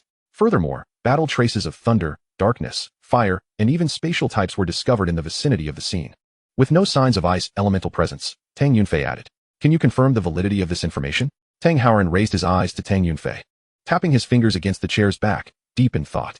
This is peculiar. If there are no traces of ice, it directly undermines the conclusion that Shen Han is a dual-type martial artist of thunder and ice. However, Ying Qi was supposedly a dual-type martial artist of darkness and spatial abilities, making it nearly certain that he possessed only these 2 abilities. This implies that if Shen Han indeed committed the act, he must either possess thunder abilities or potentially have mastery over fire abilities as well. Could there be others involved in this conflict? Tang Yunfei was equally perplexed. Tang Haoran nodded slightly, his gaze deepening. Perhaps Shen Han only possesses thunder abilities. Or perhaps he indeed wields both thunder and fire. Regardless of the scenario, this introduces variables into our deductions. We must reassess the matter. What shall we do next? Should we continue to track the ice-type martial artist? Tang Yunfei tentatively inquired. Let Shen Han's situation be for now. This matter will be a headache for the Assassin's Guild to deal with. Ying Qi was a potential member that the Assassin's Guild had devoted considerable resources to cultivating. Now that his soul is extinguished, whether or not Shen Han is the direct murderer, he remains inextricably linked to this affair. As for the murderer of Yunxiang, we shall proceed with our original plan to continue the pursuit. Tang Haoran's gaze darkened. Moreover, we have another lead we can utilize. Are you referring to that ice-type martial artist who once registered as a member of the Hunter Alliance? The Hunter Alliance sends a Hunter Medal to all newly registered members. To prevent theft or forgery, the Hunter Medal retains the mental energy signature of the registrant, correct? Tang Yunfei understood this well, though he recognized it was akin to searching for a needle in a haystack. Precisely, Tang Howren replied, nodding slowly, a glint of cold light flashing in his eyes. We shall seek someone to collect the residual ice-type mental energy from Yunxiang's body and create a tracking compass. Should we encounter that individual in the future, we will be able to pinpoint his location with precision. Although this method may seem somewhat clumsy, it is our only lead. Assassin's Guild fools. Incompetence. How could you handle such a simple assassination task so poorly? An elderly man with a grim countenance and graying hair bellowed, his presence striking terror into those familiar with him. He was Ing Hanchuan, one of the 7 elders of the Assassin's Guild, the creator of the Ing Rin team, and also Ing Chi's master. When he discovered Ing Chi's rare dual abilities of darkness and space, he was astonished, believing no one was more suited to inherit his legacy than Ing Chi. Now, he had died in obscurity within a secret realm, perishing over a task that hardly drew attention. Investigate this matter. I care not who harmed my disciple. I shall annihilate their entire lineage. The elder's gaze was ruthless and resolute. Meanwhile, as Shen Han returned to school, he attended classes as usual while contemplating how to better harness his current abilities, especially the spatial ones. The realm of space, shrouded in mystery and imbued with immense power, is said to grant those who possess spatial abilities the capacity to master instantaneous movement, to forge independent dimensional spaces for storage and escape, to execute pinpoint teleportation, and even to perform spatial slicing. However, given the rarity and potency of spatial skills, it is evident that such capabilities are not to be found in a modest locale like Yang City. One must either await the conclusion of the college entrance examinations to pursue higher education in a larger city, where the search for and acquisition of spatial skills can commence, or continue to undertake missions to earn money for purchase. Shen Han is beset by a sense of urgency, acutely aware of his pressing need to enhance his strength. Although the Tang family may have temporarily lifted their suspicions regarding him, this respite is fleeting. He understands that the Tang family will inevitably resume their investigation, particularly with Tang Howren, a formidable warrior at the pinnacle of the martial king stage, posing an insurmountable threat. Moreover, the Assassin's Hall has also set its sights upon him, an organization far superior in both power and enigma compared to the Tang family. Without a formidable force to safeguard him, the days ahead may prove perilous, and his very life could be at stake. Chapter 23. Ascension to Martial Spirit. The life of a high school senior passes swiftly, filled with busyness and purpose. Classmates exert every effort for the impending college entrance examinations, with cultivation becoming the essence of their existence. Half a year has elapsed in the blink of an eye, and as the winter break approaches, only 6 months remain until the exams. During this 6-month period, Shen Han has devoted nearly all his time and energy to cultivation. Faced with external pressures, he dares not let up in the slightest. He comprehends the necessity of countering latent threats while simultaneously excelling in the entrance exams to ascend to a higher realm of martial arts. Each day, he commutes between school and home, leading a monotonous and repetitive life, reminiscent of his previous senior year. Despite the Assassin's Hall being a constant undercurrent of menace, they dare not act recklessly. The school serves as a sanctuary for high-level martial artists, rendering assassination attempts within its walls impossible. The suburban routes where Shen Han resides are bustling with pedestrians, providing him with the invaluable time to refine his skills. Over the past half year, aside from standard mental cultivation, Shen Han has primarily focused on perfecting the skills associated with various elemental abilities, achieving significant progress in both single-target and area attacks. His mastery of the 3 primary skills of the lightning element has grown more adept, though he regrets not attaining perfection. In contrast, he has learned a new area damage skill, Flame Rain, which, like the lightning canopy of the lightning element, inflicts considerable harm upon enemies within a certain radius. Currently, Shen Han possesses only the skill of instantaneous movement in the spatial element, still at a nascent stage. This limitation arises from a scarcity of resources for spatial cultivation, compounded by his inability to find a suitable mentor. The distance he can teleport is merely several dozen meters. Overall, his ascetic-like training over the past 6 months has primarily focused on the synergy and combination of various elemental abilities. Though his skill levels have not significantly increased, Shen Han is confident that his combat experience and practical abilities now far surpass those of 6 months prior.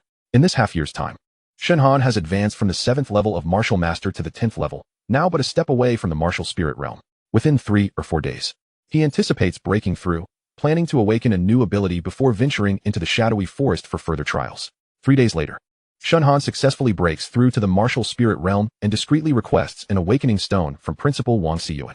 Name: Shen Han. Mental Strength 10011400. Martial Spirit Level 1. Ability Levels: Chaos Element SSS Grade, Lightning Element A Grade, Dark Element A Grade, Fire Element S Grade, Space Element B Grade, Ice Element E Grade. Skills: Chaos Element Scent Level 3, Copy Level 3, Devour Level 3, Replace Level 3, Lightning Element Thunder Split. Great accomplishment. Lightning Canopy, great accomplishment. Electric Instant Movement, great accomplishment. Dark Element, Ghostly Concealment, great accomplishment. Soul Stab, great accomplishment. Night Whisper, minor accomplishment. Fire Element Fireball, great accomplishment. Flame Rain, great accomplishment. Space Element, entry level. Oh my, how has the Ice Element returned? Shen Han gazed at the re-emergence of the Ice Element star in his consciousness. Feeling somewhat exasperated, he is no longer concerned about ability levels. As with the skills of copy and replace, the grade has become irrelevant. Rather, he is apprehensive about the Ice Element's return, which could pose complications should the Tang family take notice. After pondering for a moment, his resolve solidifies. It seems the time has come to decisively eliminate the threat posed by the Tang family.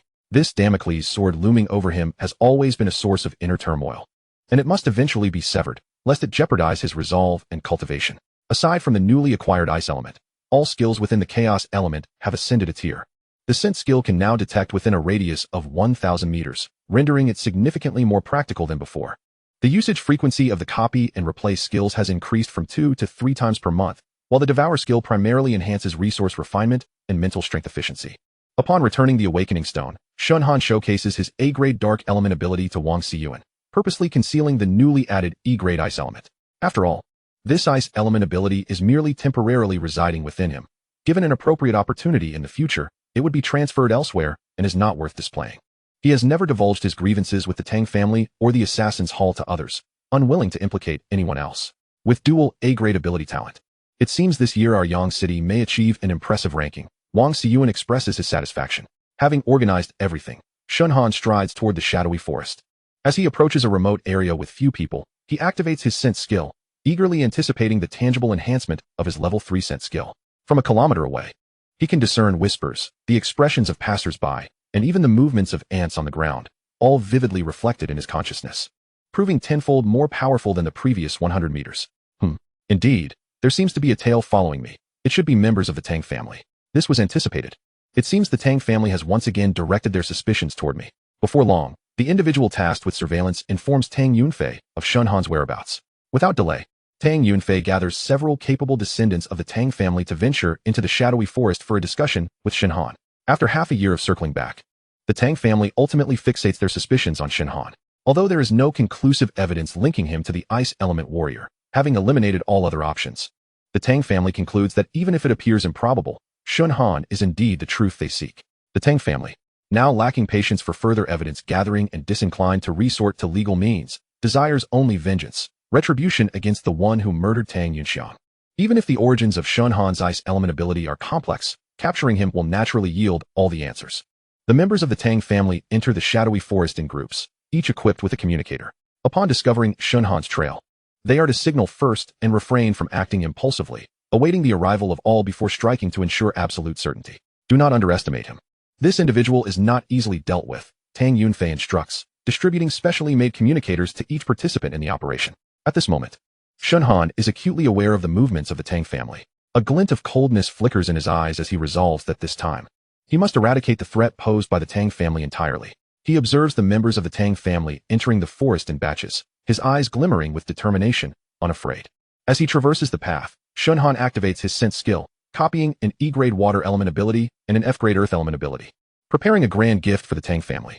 Unbeknownst to the Tang family, Shen Han harbors the same intent, leading both parties deeper into the more obscure and secluded parts of the forest. This unknown and shadowy woodland shall become the ultimate battleground for their confrontation. Chapter 24. The fierce battle. Having ventured deep into the dense forest, Shen Han slows his pace, sensing that the Tang family's forces are drawing near. Everyone come forth, he calls out.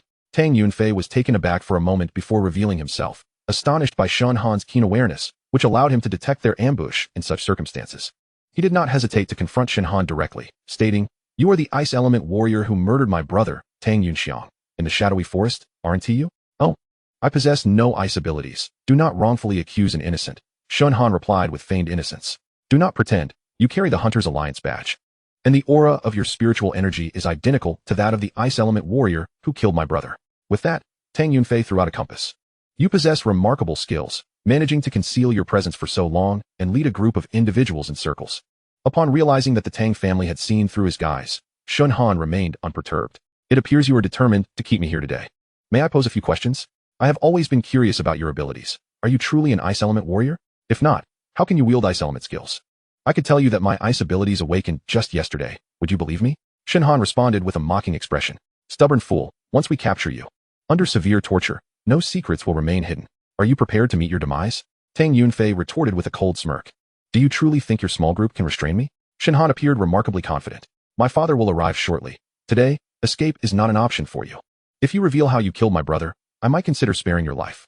You will soon find out, Shen Han replied with a chilling laugh. Under the influence of his probing skill, Shen Han discerned that Tang Yunfei and the other members of the Tang family were primarily mid to late-stage martial masters, with Tang Yunfei being slightly higher at the initial stage of martial spirit. The skill Dark Breath of the Night was quietly activated, and by the time the Tang family members sensed the oppressive darkness surrounding them, it was already too late. The dark element rapidly spread, enveloping a space of several hundred meters. This is a dark element skill, Dark Breath of the Night. What is happening? How can he wield dark element abilities? Tang Yunfei thought, a growing sense of dread welling up within him. Please, spare me. I beg you, do not kill me. Under the shroud of Dark Breath of the Night, the Tang family members found themselves unable to utilize any skills. Their spiritual energy and cultivation were completely suppressed, forcing them to flee desperately, hoping to escape the dark element's grasp. With a series of chilling sounds, dozens of ghostly spikes ruthlessly pierced their throats, and in an instant, all but Tang Yunfei lay lifeless on the ground, their vitality swiftly extinguished. Seeing the dire situation, Tang Yunfei, relying on his initial stage of martial spirit cultivation and quick reflexes, adjusted his posture just in time to narrowly evade a fatal blow. Though his ear was still pierced by a ghostly spike, blood gushing forth, it was then that he genuinely understood the terror of Shen Han. As the effectiveness of Dark Breath of the Night began to wane, Tang Yunfei discovered that his lightning and wind elemental stars had broken free from their confinement and immediately employed his wind-based movement technique in an attempt to escape. Trying to flee? Not a chance. Shen Han sneered coldly, preparing to pursue when he suddenly felt a powerful gust of wind approaching from behind. Turning, he saw Tang Haoren had arrived. Shen Han swiftly activated his probing skill to assess Tang Haoren's cultivation. Name: Tang Haoren Spiritual Energy. 8th level of Martial Spirit Ability level. A-class Lightning. B-class would a chill ran down Shen Han's spine. The disparity in their cultivation levels was nearly insurmountable, leaving him with little chance in a direct confrontation. Tang Haoren, witnessing his son's injury, was consumed by fury and raised his hand for a full-force attack. The lightning skill, Thunderous Might, unleashed a massive red-purple lightning bolt aimed directly at Shen Han. The bolt carried an apocalyptic force, seemingly intent on obliterating everything in its path. Relieved to see his father arrive in time, Tang Yunfei turned back to seek vengeance for his fallen kin. In an instant, Shen Han executed a teleportation just as the lightning struck.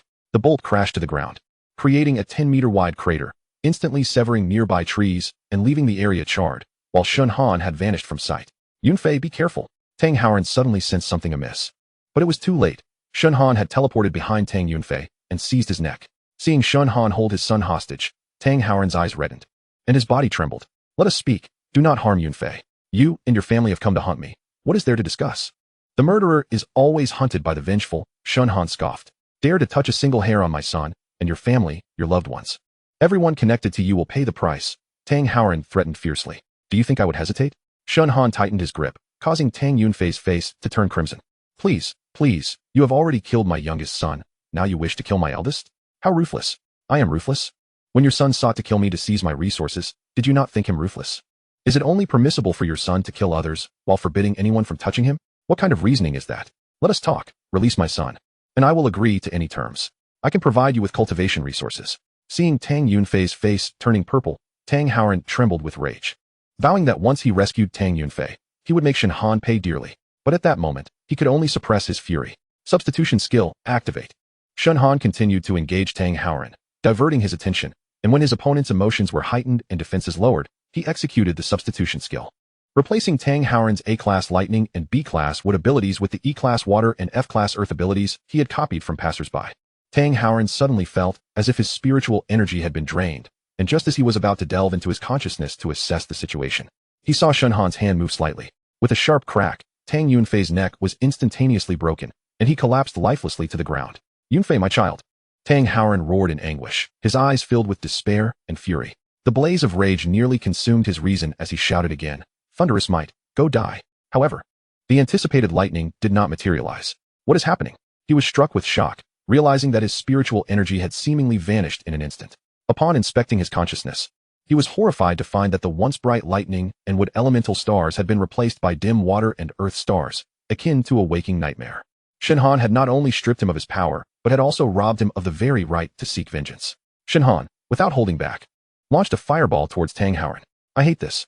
In the final moments of his life, Tang Haoran's heart was filled with reluctance and regret, not knowing whether to resent himself for failing to guide his son, allowing Tang Yunxiang's arrogance to lead to disaster, or to lament his inability to save his eldest son. It turned out that Shen Han's ability was to substitute others' powers. No wonder.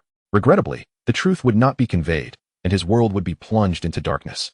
Chapter 25. The emergence of treasure. The A-class lightning energy obtained from Tang Haoran merged into the lightning star within Shen Han's consciousness. Once he replicated or substituted another A-class lightning ability, he would attain S-class lightning powers. However, Shen Han did not intend to upgrade his lightning abilities before the college entrance examination, as the A-class lightning abilities had already been reported. Upgrading to S-class would inevitably arouse suspicion from those with ulterior motives. It was wiser to proceed with caution. Having dealt with the threats posed by the Tang family, Shen Han spent an additional half-month honing his skills in the forest. This time, he ventured deeper into the shadowy forest, battling second-stage late and even third-stage early magical beasts. When he prepared to return, his storage bag was filled to capacity. Upon returning home, he encountered Li Muhua, who had come to visit. Hangu, it has been a while since I last saw you. To what stage have you advanced in your cultivation? Li Muhua had always been curious about Shen Han's progress. I have just reached the martial spirit realm, Shen Han replied, feeling no need to conceal this from Li Muhua. Wow, that is quite rapid. I have only just broken through to the martial master stage, and you have surpassed an entire major realm. Are you trying to make the rest of us feel inadequate? Li Muhua exclaimed. By the way, have you decided which university to apply to for the college entrance examination? With your talents, you should be able to attend any university in the country. Uncertain of his plans, Shen Han mused that it would be just as prudent to wait until the results of the college entrance examination were released before contemplating his next steps. He rummaged through his storage bag and produced 2 wind element beast cores. Huazi, take these, he urged. Make every effort to break through to the late stage of the martial master realm before the exams. Who knows? We might end up attending university in the same city in the future. Thank you, Brother Han. I will certainly double my efforts and not bring shame upon you.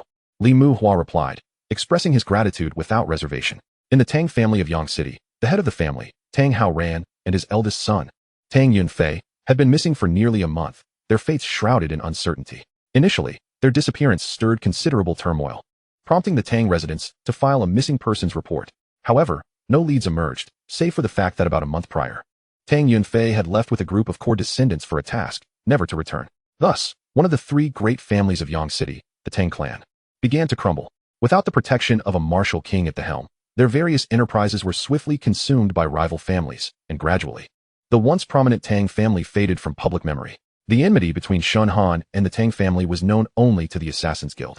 Public knowledge held that a frost element martial artist had slain the youngest son of the Tang family, leading to the family's ill-fated quest for vengeance, which ended in their complete disappearance. Could it have been that lad's doing? Ing Jiao inquired, curiosity piqued. While I can barely fathom how a newly ascended martial artist could withstand the onslaught of so many core Tang descendants, the notion that he could have eliminated Tang Haoran seems far-fetched, Ing Lu assessed. This matter is quite peculiar. With the employer gone, do we continue with our assassination mission? We shall await directives from above. Elder Ing has been preoccupied with other matters and has yet to address this issue. On a seemingly ordinary day, as Shen Han was engaged in his training, he received a call from Li Muhua. Brother Han, have you heard? A celestial fruit tree has been discovered in the shadowed forest, bearing 5 celestial fruits that are soon to ripen. The news has spread like wildfire, attracting martial artists from numerous cities nearby, even from the provincial capital, all eager to seize this celestial fruit. Li Muhua's voice brimmed with excitement. What effects does the celestial fruit possess? Shen Han asked, momentarily at a loss. Surely you jest. The celestial fruit is an exceedingly rare spiritual fruit, with its tree bearing fruit only once every 20 years, each time yielding merely 3 to 5 fruits. Consuming a celestial fruit can elevate a martial artist's ability level. Think about its value. 1 fruit can elevate a power level from A to S, or from S to SS, an invaluable treasure. Realization dawned upon Shen Han regarding the celestial fruit's rarity. It represented a singular opportunity for many martial artists to leap forward in their abilities. He could easily envision the throngs that would descend upon this event. Brother Han, should we not go and take a look? Li Muhua urged eagerly. After a moment of contemplation, Shen Han replied, for now, it would be wise to abstain. The competition will surely be fierce, and many may lose their lives in the fray. The more precious the treasure, the more reckless the contenders. Though Shen Han himself harbored a desire to participate, to witness the unfolding events, and perhaps enhance his own abilities, he was acutely aware of Li Muhua's limitations. He did not wish for his friend to venture into such perilous territory, where misfortune could strike in an instant. Deep within the shadowed forest, Shen Han meticulously repacked his belongings and set out once more. The usually tranquil woods buzzed with activity, as martial artists converged from all directions, united in purpose. Activating his sensing ability, he absorbed the conversations within a kilometer radius, most of which revolved around the celestial fruit's imminent appearance. With the forest's periphery already crowded, the beasts that once roamed the area had retreated into the depths, leaving Shen Han to navigate deeper into the thicket. After traversing approximately 10 kilometers, he finally beheld an ancient tree, vibrant with life. Among its leaves, 5 verdant fruits dangled, radiating a peculiar wave of spiritual energy. Could that be the celestial fruit? Shen Han's heart raced, but suddenly, his mind was overwhelmed by a tumultuous surge of chaotic energy. As if the colorful stars of his chaotic abilities sought to break free from his consciousness and rush toward the fruit tree. What is happening? Shen Han was astounded. The chaotic stars exhibited an overwhelming desire to consume the celestial fruit. He pondered whether this insatiable craving could facilitate an advancement in his abilities. If he could transcend the already formidable SS level, what heights might he reach? He dared not entertain the notion of what powers might arise from surpassing the SS threshold, nor could he predict the potential for new, extraordinary skills. I must acquire a celestial fruit. The martial path is one of competition and seizing opportunities. If I do not dare to strive for this, what merit is there in pursuing martial arts? Shen Han's resolve solidified. He understood that the journey of martial arts is fraught with conflict and chance. If he could not seize this opportunity, he would not be worthy of continuing his training. With several days remaining until the celestial fruit's ripening, he decided to return home and prepare. He must not reveal his true identity during the competition, for if he succeeded in claiming the fruit, being recognized would lead to endless troubles. For now, it was prudent to adopt a more discreet approach. Chapter 26. Establishing Participation Rules. Shen Han, I did not expect you here. Are you also interested in the contest? Turning around, Shen Han spotted Zhu Wenhan from Class 1, along with Li Mingxian from Class 2.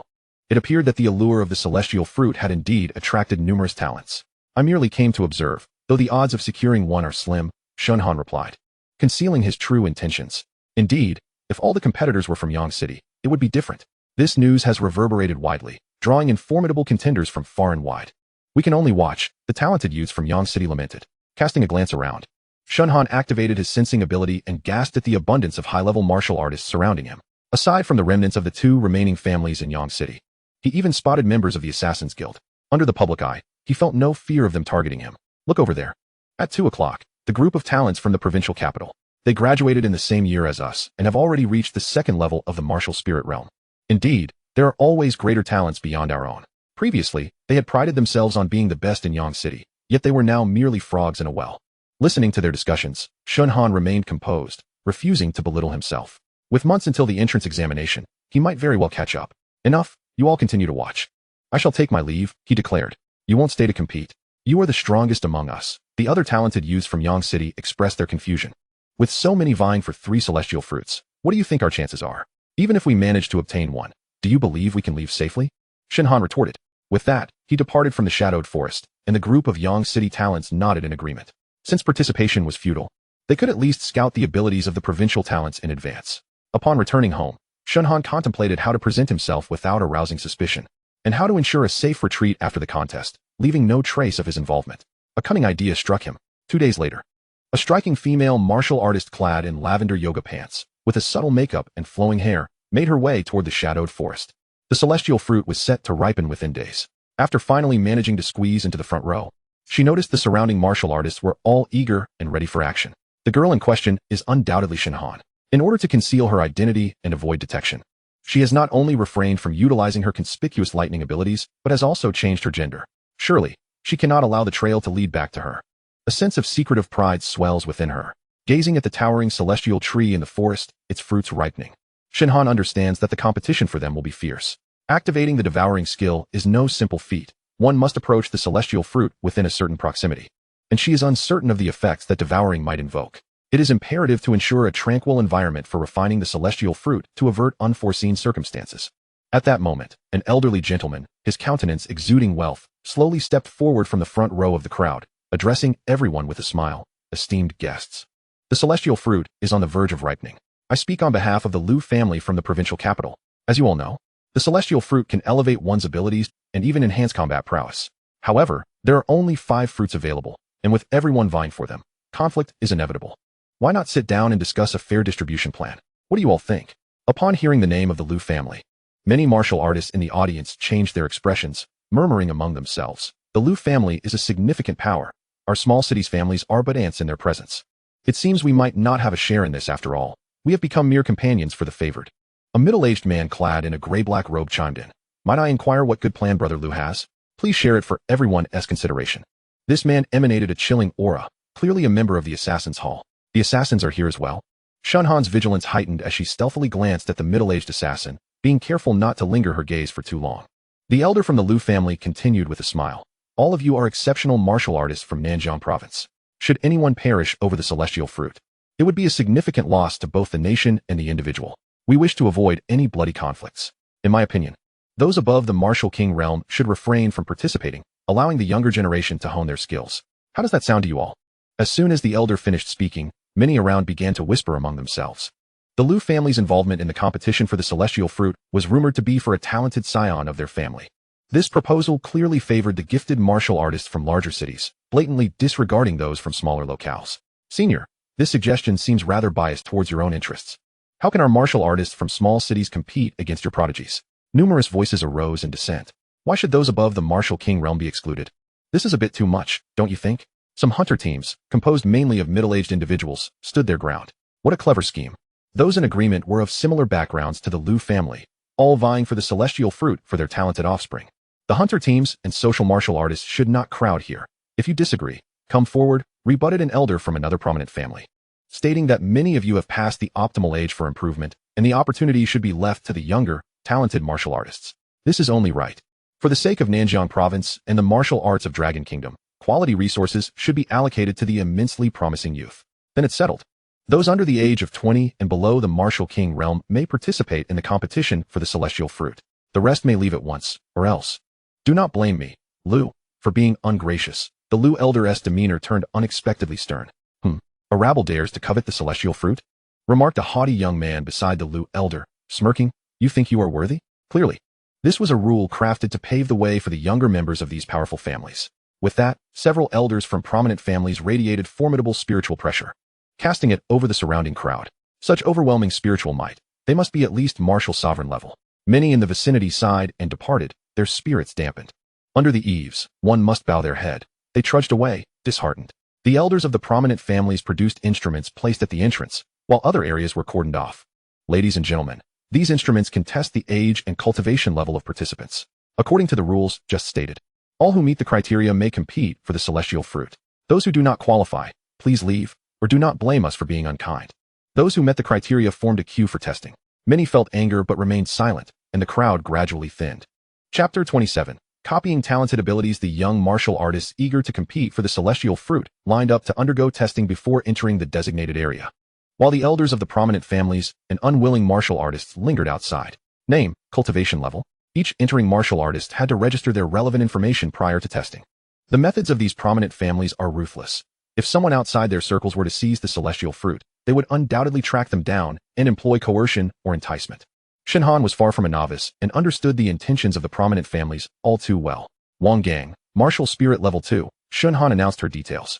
After the geniuses from Nanjiang province completed their tests, they gradually gathered beneath the celestial fruit tree, anxiously fixated on the fruit that was nearing ripeness.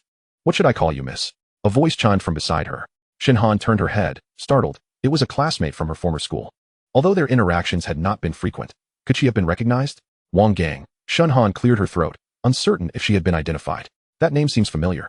Wang remarked, glancing thoughtfully. You appear to be a local, but I don't recall seeing you before. I'm from a neighboring city. Shen Han could only fabricate a response. Ultimately, around 1 to 200 individuals managed to enter for the competition of the celestial fruit, with only a handful being locals from Yang City. The vast majority hailed from the affluent families of the provincial capital. Shen Han activated her sensing ability and scanned the area, unsurprisingly. The caliber of talents from the provincial capital was indeed superior. It was exceedingly rare for Yang City to have an S-level awakening. But amongst the peers from the provincial capital's prominent families, there were even some with SS-level abilities. No wonder they looked down upon the locals. Name, Lu Yinlin's Spiritual Power, Martial Spirit Level 3 Ability Level, Lightning System SS-level. Fire System S-level. Name, Lu Jingheng's Spiritual Power, Martial Spirit Level 1 Ability Level, Ice System S-level, Fire System A-level. Good heavens. Just these two prodigies from the Lu family possess abilities that could easily outmatch all the martial artists in Yang City. Apart from the Lu family, Shen Han also noticed another genius from a prominent family. Name, Luo Tingyun's Spiritual Power, Martial Spirit Level 2 Ability Level, Darkness System S-Level. With System A-Level seeing so many high-level abilities, if not now, when else would she copy? SS-Level Lightning, copying. S-Level Darkness, now I possess it as well. After surveying the area, Shen Han discovered that the average ability level of the prominent family geniuses was 1 to 2 tiers higher than those from Yang City. Yet all belonged to the elemental categories of metal, wood, water, fire, earth, as well as wind, thunder, light, dark, and ice. There were no unique or extraordinary abilities in sight, confirming that such rare special abilities are indeed exceedingly scarce. While awaiting the ripening of the celestial fruit, Shen Han concentrated her spiritual power, channeling the copied SS-level lightning and S-level darkness energy into her existing lightning and darkness constellations. Pain, a piercing agony. The fusion this time took longer. Evidently, merging high-level abilities imposes considerable strain on both body and mind.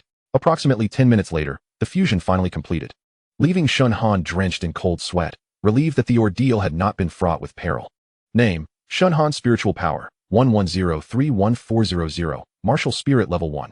Ability Level, Chaos System SSS-level, Lightning System SS-level, Darkness System S-level, Fire System S-level, Space System B-level, Ice System E-level. With System B-level Wong, are you unwell? Why are you sweating so much? Is everything alright? When Ting inquired with genuine concern, everything will be fine soon, came the reply. Such naive bumpkins from a small town must be frightened by this scene, aren't you? Yet you still dare to contend for the celestial essence fruit. A discordant voice emerged from a prominent family in the provincial capital, belonging to a fellow named Lu Yanlin. Considering the SS-level lightning ability he possessed, Shen Han chose not to engage in petty disputes with him. Ignoring the provocations, Shen Han closed his eyes in meditation, striving to replenish the mental energy he had just expended in resisting pain. My dear classmate, I see you possess remarkable strength in a small town. You would be considered a top-tier genius. How about assisting me in the contest for the celestial essence fruit? I promise you unimaginable rewards. Lu Yanlin continued his incessant chatter. Shen Han offered a faint smile and coldly declined. I am not interested. You would do well to seek someone else. He had no inclination to serve as another's lackey. I hope you do not fail to recognize a good opportunity. In your small town, you may not comprehend the profound heritage of the prominent families. Lu Yanlin persisted, unrelenting. Take your superiority complex elsewhere. I have no interest in your grandiose claims of a big city family, she retorted. What is so impressive about it? You shall soon see. Lu Yanlin sneered, turning to Wen Tingting. And what is your opinion, classmate? Best find someone else, Wen Tingting replied blandly. Lu Yanlin's anger flared at their responses.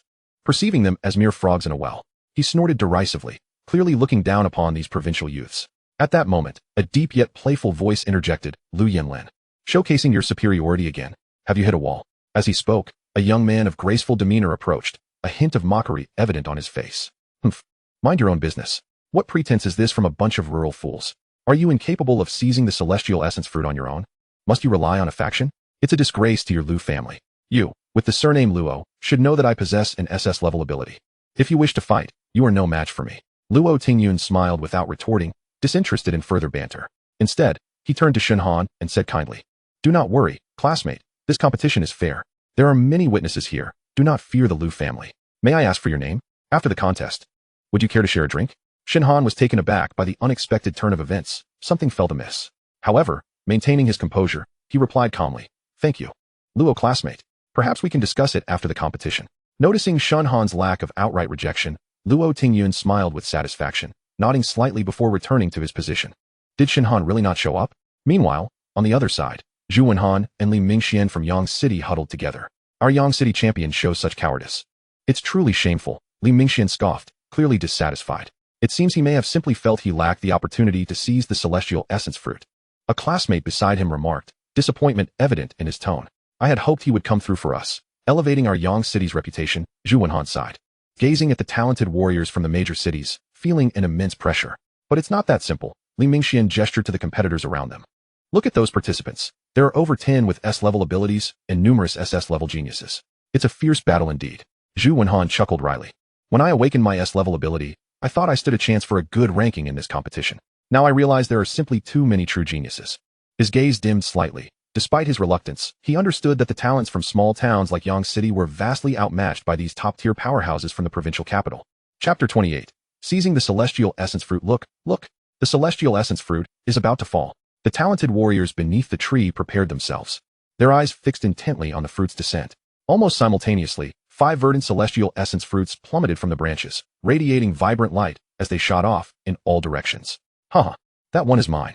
A warrior, clearly from a small town based on his attire, exclaimed with delight as one of the fruits soared toward him.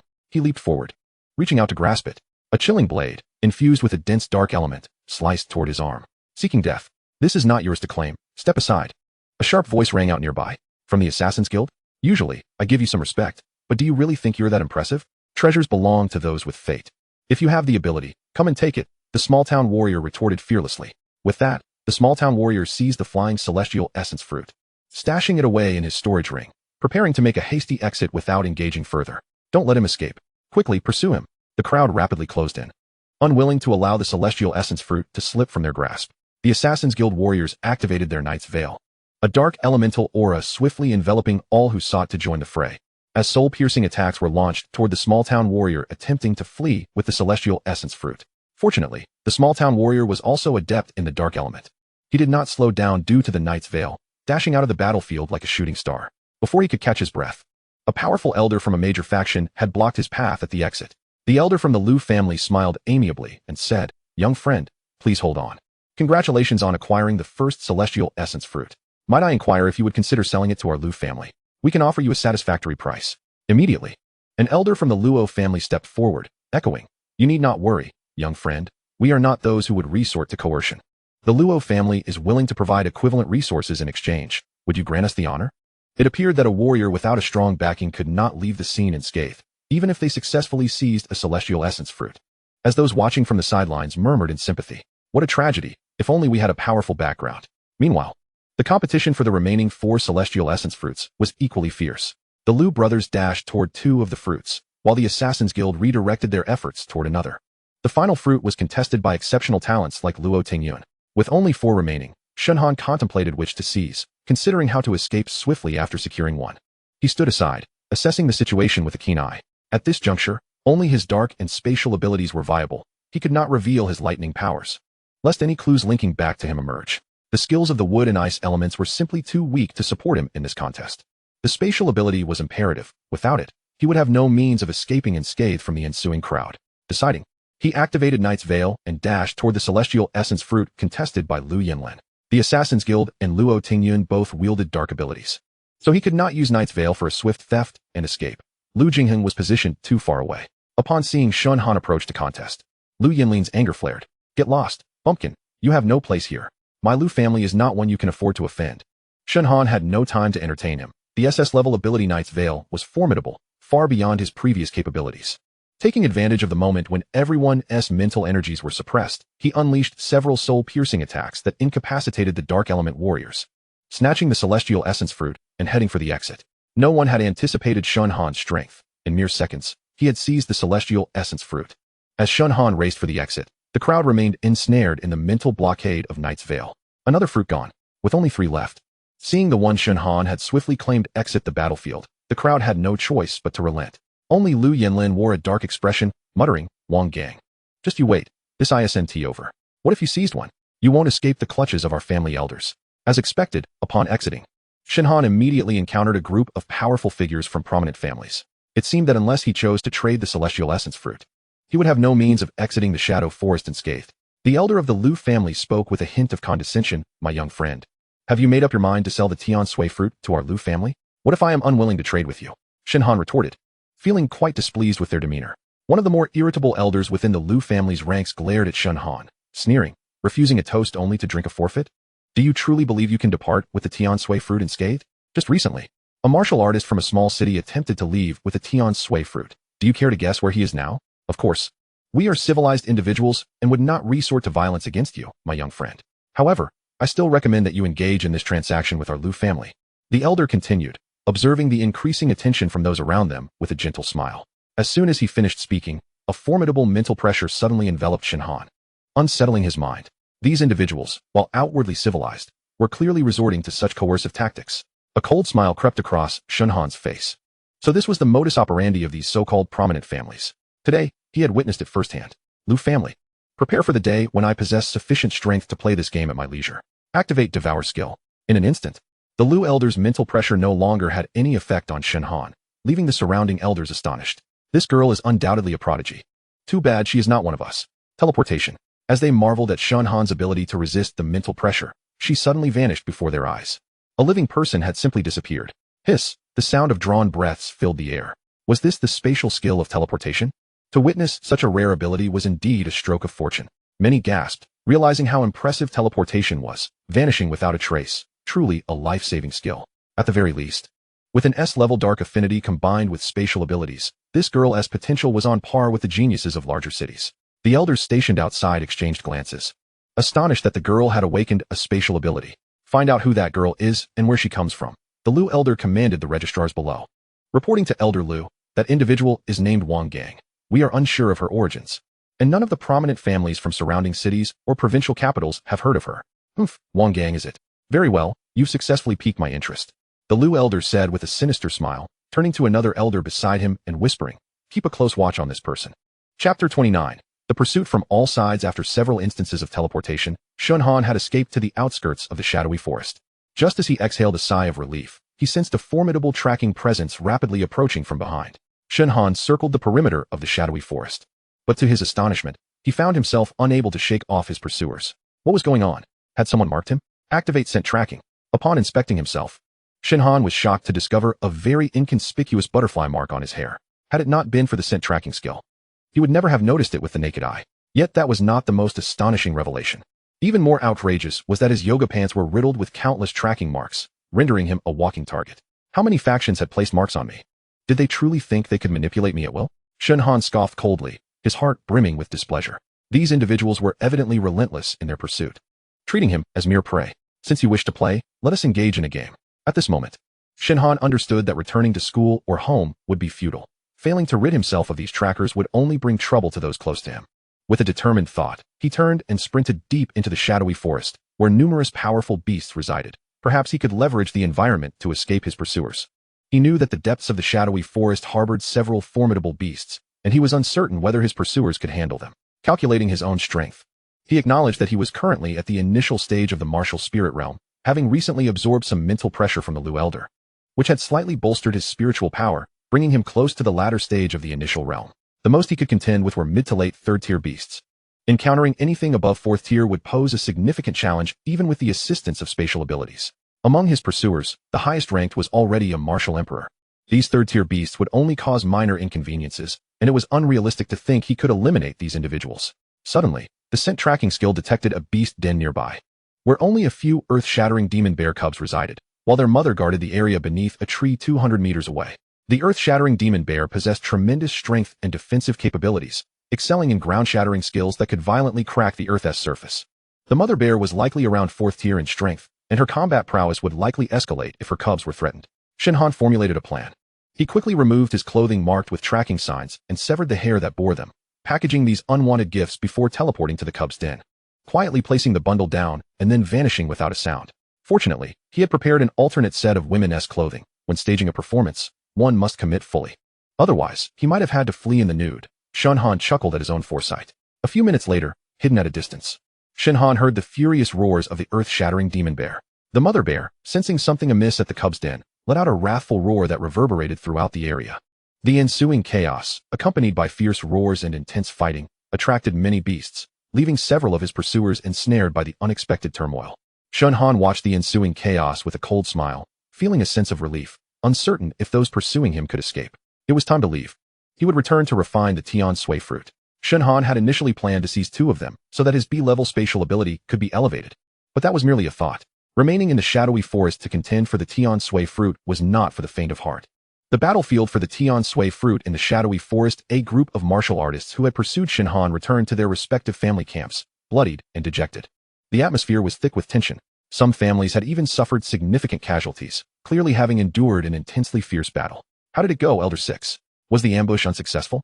The Lu elder inquired upon noticing their distress. Elder 6 of the Lu family shook his head with a sullen expression. Do not even mention it. That girl was exceedingly cunning. She discarded her clothing and hair marked with tracking signs into the den of a powerful beast. As soon as our people entered, they were pursued and attacked by the mother bear, resulting in several losses. The Lu elder smiled faintly, with a hint of admiration. Interesting. It seems that even small cities have their share of meticulous geniuses. To achieve such a feat indicates not only potential, but also exceptional character. What a pity she is unwilling to engage amicably with our Lu family. Continue investigating her background. Meanwhile, the contest for the Tian Sui fruit had reached its conclusion.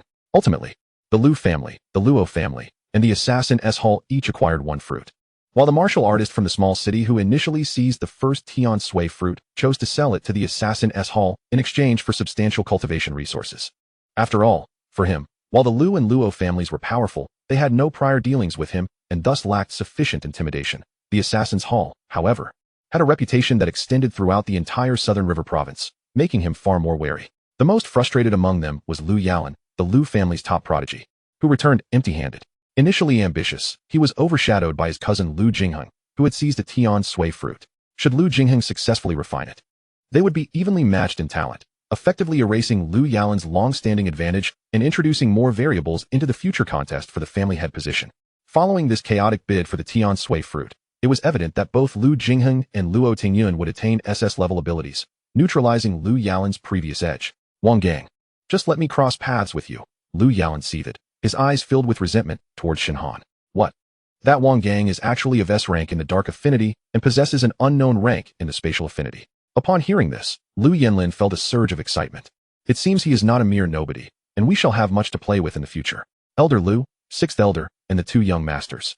We have just mobilized all of the Lu family's resources to investigate Wang Gang, and the results indicate that she does not belong to any city within our Nanjiang province, reported the responsible investigator respectfully. What?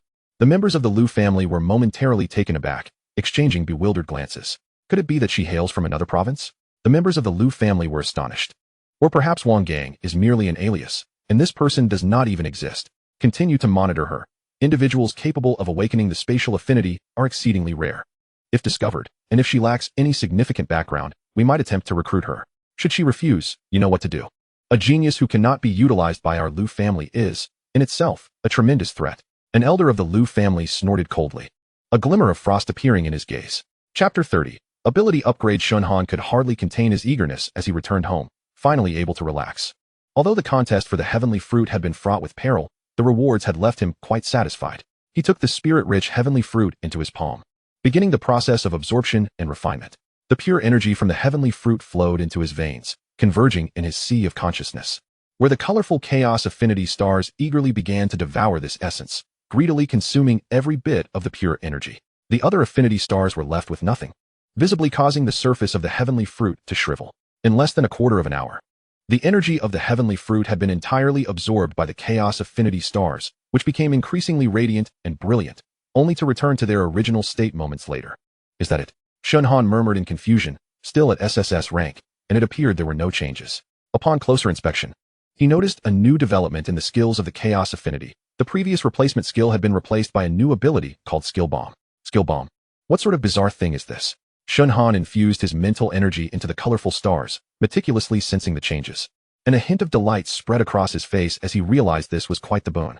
Previously, when utilizing the replacement operation, it required an ability in the sea of consciousness that could be replaced, whereas with Skill Bomb, he could directly designate an E-rank or F-rank ability to replace an opponent's ability without the need to replicate it each time. It was somewhat lackluster.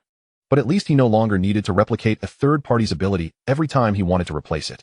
Had he known, he would have used the heavenly fruit on the spatial affinity. Shen Han felt a twinge of regret, though the spatial affinity stars would likely have been unable to compete with the chaos affinity stars. At this moment, Shen Han was merely a step away from achieving the second level of martial spirit, and he anticipated that he could break through to the third or fourth levels by the time of the college entrance examination. Name: Shen Han. Mental energy: 139-11400. First level martial spirit. Ability level: Chaos Affinity SSS, Lightning Affinity SS, Dark Affinity S, Fire Affinity S, Spatial Affinity B, Ice Affinity E. Wood Affinity B. Skills: Chaos Affinity Sensing, Level 310, Replication, Level 310, Devouring, Level 310. Skill Bomb, Level 310. Having witnessed the cultivation levels of the Lu family brothers and Luo Tingyun, Shen Han felt that standing out in the college entrance examination would be quite challenging. Compared to the prodigies from major cities, his mental energy still lagged significantly. Yang City Office of Wang Xiyuan regarding this contest for the heavenly fruit, I wonder if you two participated. If not, it doesn't matter. I've heard many prodigies from the provincial capital have arrived, and they are all from your year. It is said that some have awakened S-rank abilities. Wang Xiyuan summoned Shen Han and Wen Tingting, inquiring about their confidence in achieving a commendable rank in the college entrance examination. There aren't that many prodigies. But after the contest for the heavenly fruit, this year's examination should see several S-rank talents emerge, Wang Xiyuan remarked. However, you shouldn't feel too much pressure. Just do your best. This year, our 5th high school S reputation in Yang City largely depends on you too. Here are 20 bottles of spirit refining liquid. A collaborative investment from the Yang City Education Bureau and the school to support you. Each of you will receive 10 bottles. So please try to enhance your mental energy before the examination. With that, Wang Xiyuan handed each of them a delicate box containing 10 bottles, which were of high quality. Our Yang City does not rank high in the province, and the annual funding from the Education Bureau is limited. Whether the school can secure more funding in the future will depend on your ability to achieve higher rankings. If you can place within the top 10 in the province, the school will reward you directly with 5 million. Upon hearing this figure, Shen Han and Wen Tingting couldn't help but feel a surge of excitement. Though doubt soon followed. Wen Tingting asked, however, do you know what the cultivation levels of the prodigies from other provinces are like now? The two truly had no concept of the talents from other regions. Based on historical data from those prodigies, if one could step into the martial spirit realm, they could essentially assure themselves a place in the top 100 of the province.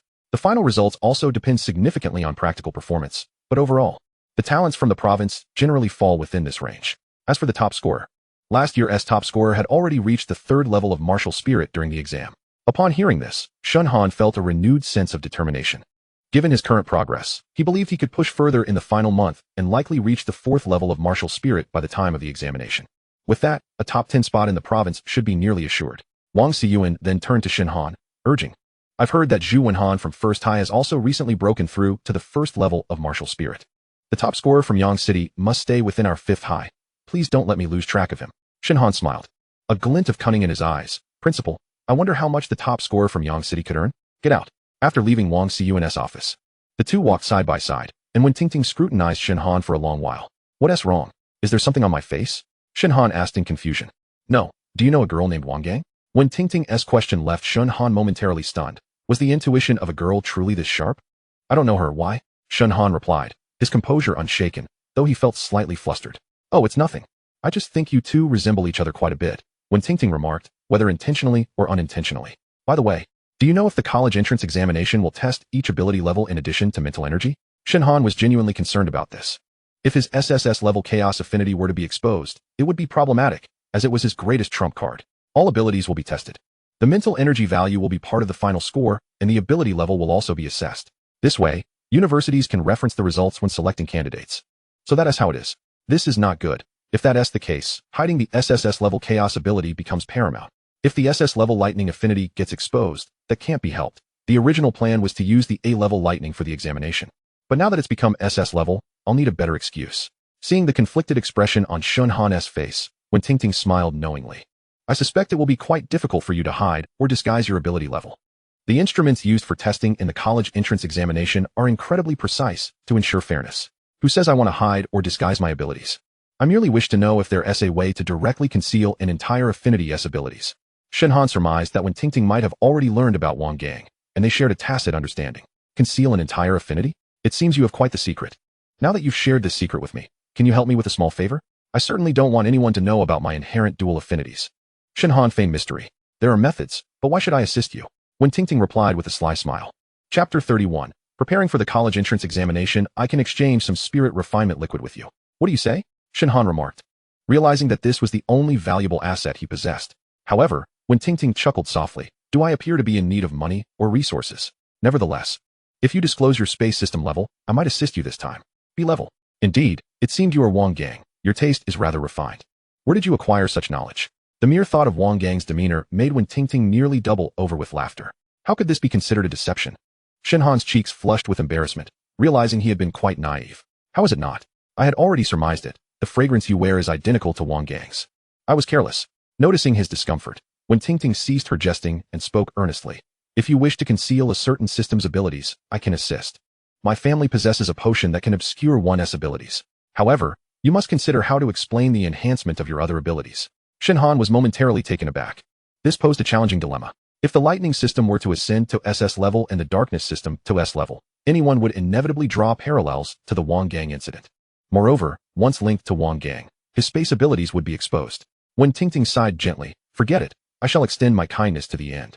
I can provide you with a potion called Spirit Binding Powder, commonly used by gangs and cults for underhanded schemes. It can temporarily reduce all abilities by 1 level, with the ceiling effect lasting approximately 2 hours. I will bring it to you. You are being so generous. I feel quite bashful. Shen Han exclaimed joyfully. His excitement was palpable. With such suppression, The explanation for his lightning at S level and darkness at A level would become much easier. He could simply attribute it to the effects of a heavenly fruit acquired through trade, and who would dare challenge him about it? He certainly could not confront Wang Gang. You still feel bashful? In the future, our family may require your space abilities to accomplish certain tasks. Do not decline when the time comes. Wen Tingting replied with a light laugh. Of course. However, I only possess the skill of teleportation in the space system.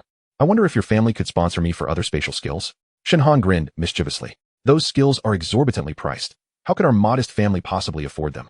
Wen Tingting shot him a resigned glance. After bidding farewell to Wen Tingting, Shen Han returned home to commence his meditation training to enhance his mental prowess. With the aid of 10 bottles of spirit refinement liquid, he felt confident he could make significant strides before the college entrance examination. 2 days later, Wen Tingting arrived as promised with 2 potions. The colorless one was the concealment powder, which would help hide a system's abilities from detection devices for about an hour. The light blue potion was the spirit binding powder, which would temporarily lower all ability levels by 1, with effects lasting roughly 1 to 2 hours. He was advised to use it judiciously so as not to impact his exam results. In the subsequent 2 months, Shen Han devoted all his time and energy to cultivating his mental strength. He even ventured into the Shadow Forest to undertake hunting missions, devouring exotic beasts to bolster his mental prowess. With less than half a month remaining before the college entrance examination, he finally elevated his cultivation to the 4th level of martial spirit. Name: Shen Han. Mental power: 22, 912. 600, 4th level of martial spirit. Ability levels: Chaos System, SSS-level Lightning System, SS-level Darkness System, S-level Fire System, S-level Space System, B-level Ice System, E-level Wood System. B-level. Shen Han quietly analyzed his current strength. The Liu brothers from the provincial city and Luo Tingyun were advancing rapidly. Under normal training circumstances, they should have already entered the 4th level of martial spirit, with Liu Yinlin possibly even reaching the 5th level. In the mental power subject, even with his utmost effort, it would be a challenge to stand out among these top-tier prodigies. Concerning ability levels, the Liu brothers and Luo Tingyun had both attained SS level, while Shen Han could only externally present S level, placing him at a disadvantage. Thus, to achieve a commendable ranking in Jiangnan province, he must excel in the 2nd round of practical combat during the martial arts college entrance examination. On the eve of the examination, in the training field of Yang City 5th High School, Wang Xiyuan was delivering the final motivational speech to this year's students. After nurturing troops for 1,000 days, they are to be deployed at the critical moment. The college entrance examination belonging to your cohort is tomorrow. There is no need for excessive anxiety. Simply perform as you have in practice, and that will be your success. This year's martial arts college entrance examination would span 2 days. The first day would test mental power and ability levels, with mental power scores contributing to the final examination results, while ability levels would serve as a reference for future professional applications and would not factor into the total score. The first day should not induce tension, as the results would not differ significantly from regular assessments, apart from being more precise. The second day would focus on practical combat, which would account for 70 of the martial arts college entrance examination score. The specifics would be similar to previous years, involving the hunting of exotic beasts within a specially designed secret realm. Day 1 of the college entrance examination, the fateful moment had arrived. The annual college entrance examination commenced as scheduled. It bore a striking resemblance to the previous life, filled with serious and anxious expressions, parents waiting with bated breath. However, this was the martial arts college entrance examination, a pivotal choice for the majority who had awakened as martial artists. After all, this was a world that revered martial prowess. Achieving high scores in martial arts would signify a step towards a better life. The examination content on the first day consisted of evaluations conducted by a monitoring group appointed by the Jiangnan Province Education Bureau, testing each school's candidates' mental power and ability levels. Students from Yang City 5th High School were lined up in their respective schools, waiting for their turn to be tested according to their examination numbers. Excitement filled the air as results were displayed in real time on the large screen in the training field. Each school had a screen, and results would be arranged in descending order. Once all students' results were processed, they would be compiled and sent to the provincial city, providing provincial rankings within approximately half an hour. Obviously, due to the screen size, only the top 200 scores in the province would be displayed. Lu Ziming, mental power 781. 6th level martial master, B-level gold system talent. When the first candidate completed their test, the training field screen swiftly updated with their score. Zhu Yunjin, mental power 738. 5th level martial master, C-level fire system talent. Li Muhua, mental power 693. 4th level martial master, A-level wind system talent. Song Ziqing, mental power 980. 9th level martial master, B-level wood system talent. Wen Tingting, mental power 1502, 2nd level martial spirit, A-level water system talent, B-level wood system talent. As soon as Wen Tingting's score was announced, she surged to the top of the 5th high school standings, prompting a flurry of discussions below. This might be the highest score our school has ever seen. 2 ability systems. She is already an intermediate martial artist. 2nd-level martial spirit. She should rank quite well in the province, likely within the top 200. And Shen Han hasn't T-tested yet. Why the rush? His score might be even higher. Chapter 32. Provincial rankings. The lineup swiftly approached Shen Han, who had strategically ingested the concealment powder and spirit binding powder from Wen-Tingting before leaving home. I hope this proves effective. Taking a deep breath, he approached the supervising teacher and placed his hand on the sensing stone for the assessment. It was said that the examination equipment was exceptionally sensitive and precise. After the results for the lightning and darkness abilities were revealed, he would need to withdraw his hand promptly. He had no desire to expose too much. Shen Han. Mental power 2488, 4th level martial spirit, S-level lightning system talent, A-level darkness system talent. Upon seeing the results, he immediately withdrew his hand and made a hasty exit. The supervising teacher looked on in confusion, but said nothing. Shen Han's score propelled him past Wen-Tingting, securing the top position, while Wen-Tingting followed in second place. And third was the long-unseen Song Ziqing, though the gap between the top two and her was indeed significant. The crowd erupted in astonishment. An S-level lightning element? Our school possesses an S-level lightning element? Wasn't it just an F-level last year? How could such mental prowess be cultivated? With a cultivation level at the 4th stage of martial spirit, this individual must surely rank among the top 10 in the entire province. How ruthless. It seems that the top scholar of Yang City this year will hail from our 5th school. How is the lightning element suddenly an S-level? Did the binding spirit powder fail to take effect? Inquired Wen-Tingting, who was passing by. The concealment powder, however, proved effective. He refrained from elaborating further. At most, he would mention that he had traded for the heavenly essence fruit from Wang Gang, or perhaps attribute it to previous inaccuracies in the school's testing equipment. Congratulations. You should be among the top 10 in the province. It appears the principal has truly invested a lot this time. Yours is also quite impressive. There is still an opportunity. Next, we shall see how you fare in practical combat. Best of luck. Go for it, Han. Your cultivation has skyrocketed as if propelled by a rocket, surpassing me by an entire realm. It's evident without turning around that it was Li Muhua. You're not doing too shabby yourself. Although E-level is not particularly high, the wind element still holds substantial chances for admission into prestigious institutions. Prepare well for the practical assessments ahead. In another part of the crowd, Song Ziqing was utterly speechless as she gazed at the rankings displayed on the large screen. Her heart heavy with unspoken bitterness. Ziqing, what's wrong? Congratulations on securing 3rd place in the school. The two ahead of you are truly monstrous. It was Zhao Xiaoyu, Ziqing's close friend, who ranked among the top 10 of their school. It's nothing. I just didn't expect to rank this high. From F-level to S-level, I can't fathom how he accomplished that. His lightning element is said to be a level. The principal mentioned there was an error with the testing equipment during the previous evaluation. Zhao Xiaoyu didn't dwell on it further. Even if he S-level, how could he leap to S-level? Why does he encounter testing equipment issues twice? Could it be that he possesses some other fortuitous encounter? Ziqing speculated. Soon, all the students from the 5th school had completed their assessments, and there were no further upsets in the rankings. The results from the first day of the Martial Arts College entrance examination had been entirely revealed, yet the examinees showed no inclination to depart. They all yearned to witness the scores of the province's most outstanding talents. In a corner of the training ground, Wang Xiyuan clapped Shen Han on the shoulder, asking, "What is the deal with your lightning element? Wasn't he at A-level? When did it elevate to S-level?" Shen Han appeared hesitant, clearly reluctant to divulge much. Noticing this, Wang Xiyuan smiled reassuringly. "Don't worry, everyone has their own secrets. If you're not inclined to share, I won't pry. However, you should think carefully about how to address any future inquiries." Reflecting on how Principal Wang had consistently supported and cared for him over the past year, Shen Han felt a genuine inclination to trust him and, with a wry smile, admitted, "Actually, there's nothing I can't share. I hope you can help me devise a strategy. Do you recall the scramble for the heavenly essence fruit a few months back? I managed to secure one. I remember that. In the end, the prominent families from the provincial capital seized 2, and the Assassins Guild got 2 as well. The last one was snatched by a little girl. I heard many people pursued her, but they all returned empty-handed, as if she had never existed." As he spoke, Wang Xiyuan's expression shifted subtly. "Principal, why are you looking at me like that?"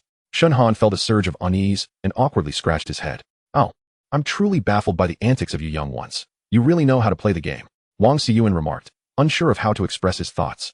His demeanor grew serious. "So, you've awakened the space element as well?" "Yes, this is my greatest secret. Since you see how much I trust you, could you help me cover it up? My surname is Wang, just like Wang Gang. If anyone inquires, just say I facilitated your transaction. As for that distant relative, Wang Gang, he has long gone abroad for his studies." "Thank you so much, Principal." Shen Han sighed with relief. "Be cautious. Don't let any ill-intentioned individuals take notice. Being a dual-element talent is a formidable gift. Once discovered, you either submit or face annihilation, especially with the immensely valuable space element ability." Wang Xiyuan advised gravely. "Rest assured, I will exercise double caution." Shortly thereafter, Wang Xiyuan received a call from Chen Xiaoyu, the principal of the 1st school. How is it, old Wang? What is the highest score in your cohort? Chen Xiaoyu's voice resonated through the phone. As soon as Zhu Wenhan's score was released, he was eager to learn about Shen Han's achievements, believing that only Shen Han stood a chance of surpassing Zhu Wenhan. Why don't you share the situation at your school first? What was Zhu Wenhan's score? Let us see if this year's top scholar of Yang City will come from our 5th school. Wenhan's mental energy is at the 2nd stage of martial spirit, nearing the 3rd stage. After participating in the scramble for the heavenly essence fruit, the confidence of our students has plummeted. We can only hope for the top scholar of Yang City. I truly dare not contemplate the provincial rankings. How did Shen Han perform? Do tell. 4th stage of martial spirit. It seems this year's top scholar of Yang City will belong to our 5th school, Wang Xiyuan exclaimed with exuberance. Half an hour flew by, and as all the scores from cities across Nanjiang province were entered into the system, the provincial rankings emerged almost instantaneously. Look at the big screen. The provincial rankings are being updated. 1st place in the province, Lu Rian, mental energy 2679, 5th stage of martial spirit, ice element SS-level talent. Mental element SS-level talent. The crowd erupted in a frenzy. Dual SS-level talents, at the mid to late stages of martial spirit. This is the prodigy of a major city? The emergence of one S-level in Yang City has already felt like a gift from the heavens. It seems we are indeed frogs at the bottom of the well. We're all of similar age. How can the disparity be so vast? Soon after, the screen refreshed with the subsequent rankings. 2nd in the province, Lu Yinlin. Mental energy 2602, 5th stage of martial spirit, lightning element SS-level talent, fire element S-level talent.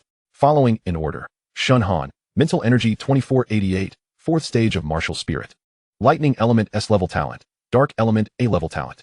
Luo Tingyun, mental energy 2471, 4th stage of martial spirit, dark element SS-level talent, wood element A-level talent. Lu Jingheng, mental energy 2301, 4th stage of martial spirit, ice element SS-level talent, fire element A-level talent. Chapter 33. On the 2nd day of the college entrance examination, Shen Han astonishingly made the list, ranking 3rd in the province. The students of the 5th school erupted with excitement. It had been many years since such a score had been seen, not just in the 5th school, but even in Yang City or Lingzhou. Such an achievement had been unprecedented. Congratulations! Wang Xiyuan exclaimed beside Shen Han, his excitement palpable. Let us give it our all in the 2nd round of practical assessments. The province's top scholar is returning. I will strive hard, principal. Are you not considering offering a reward? Haha. If you truly manage to secure the top scholar, you can rest assured that I personally, along with the Yang City Education Bureau and even the Lingzhou Education Bureau, will provide ample rewards. Congratulations. At this moment, when Tingting also rushed over her own results, regrettably, not qualifying her for the top 200. Congratulations to you as well. The upcoming battle will be a tough one.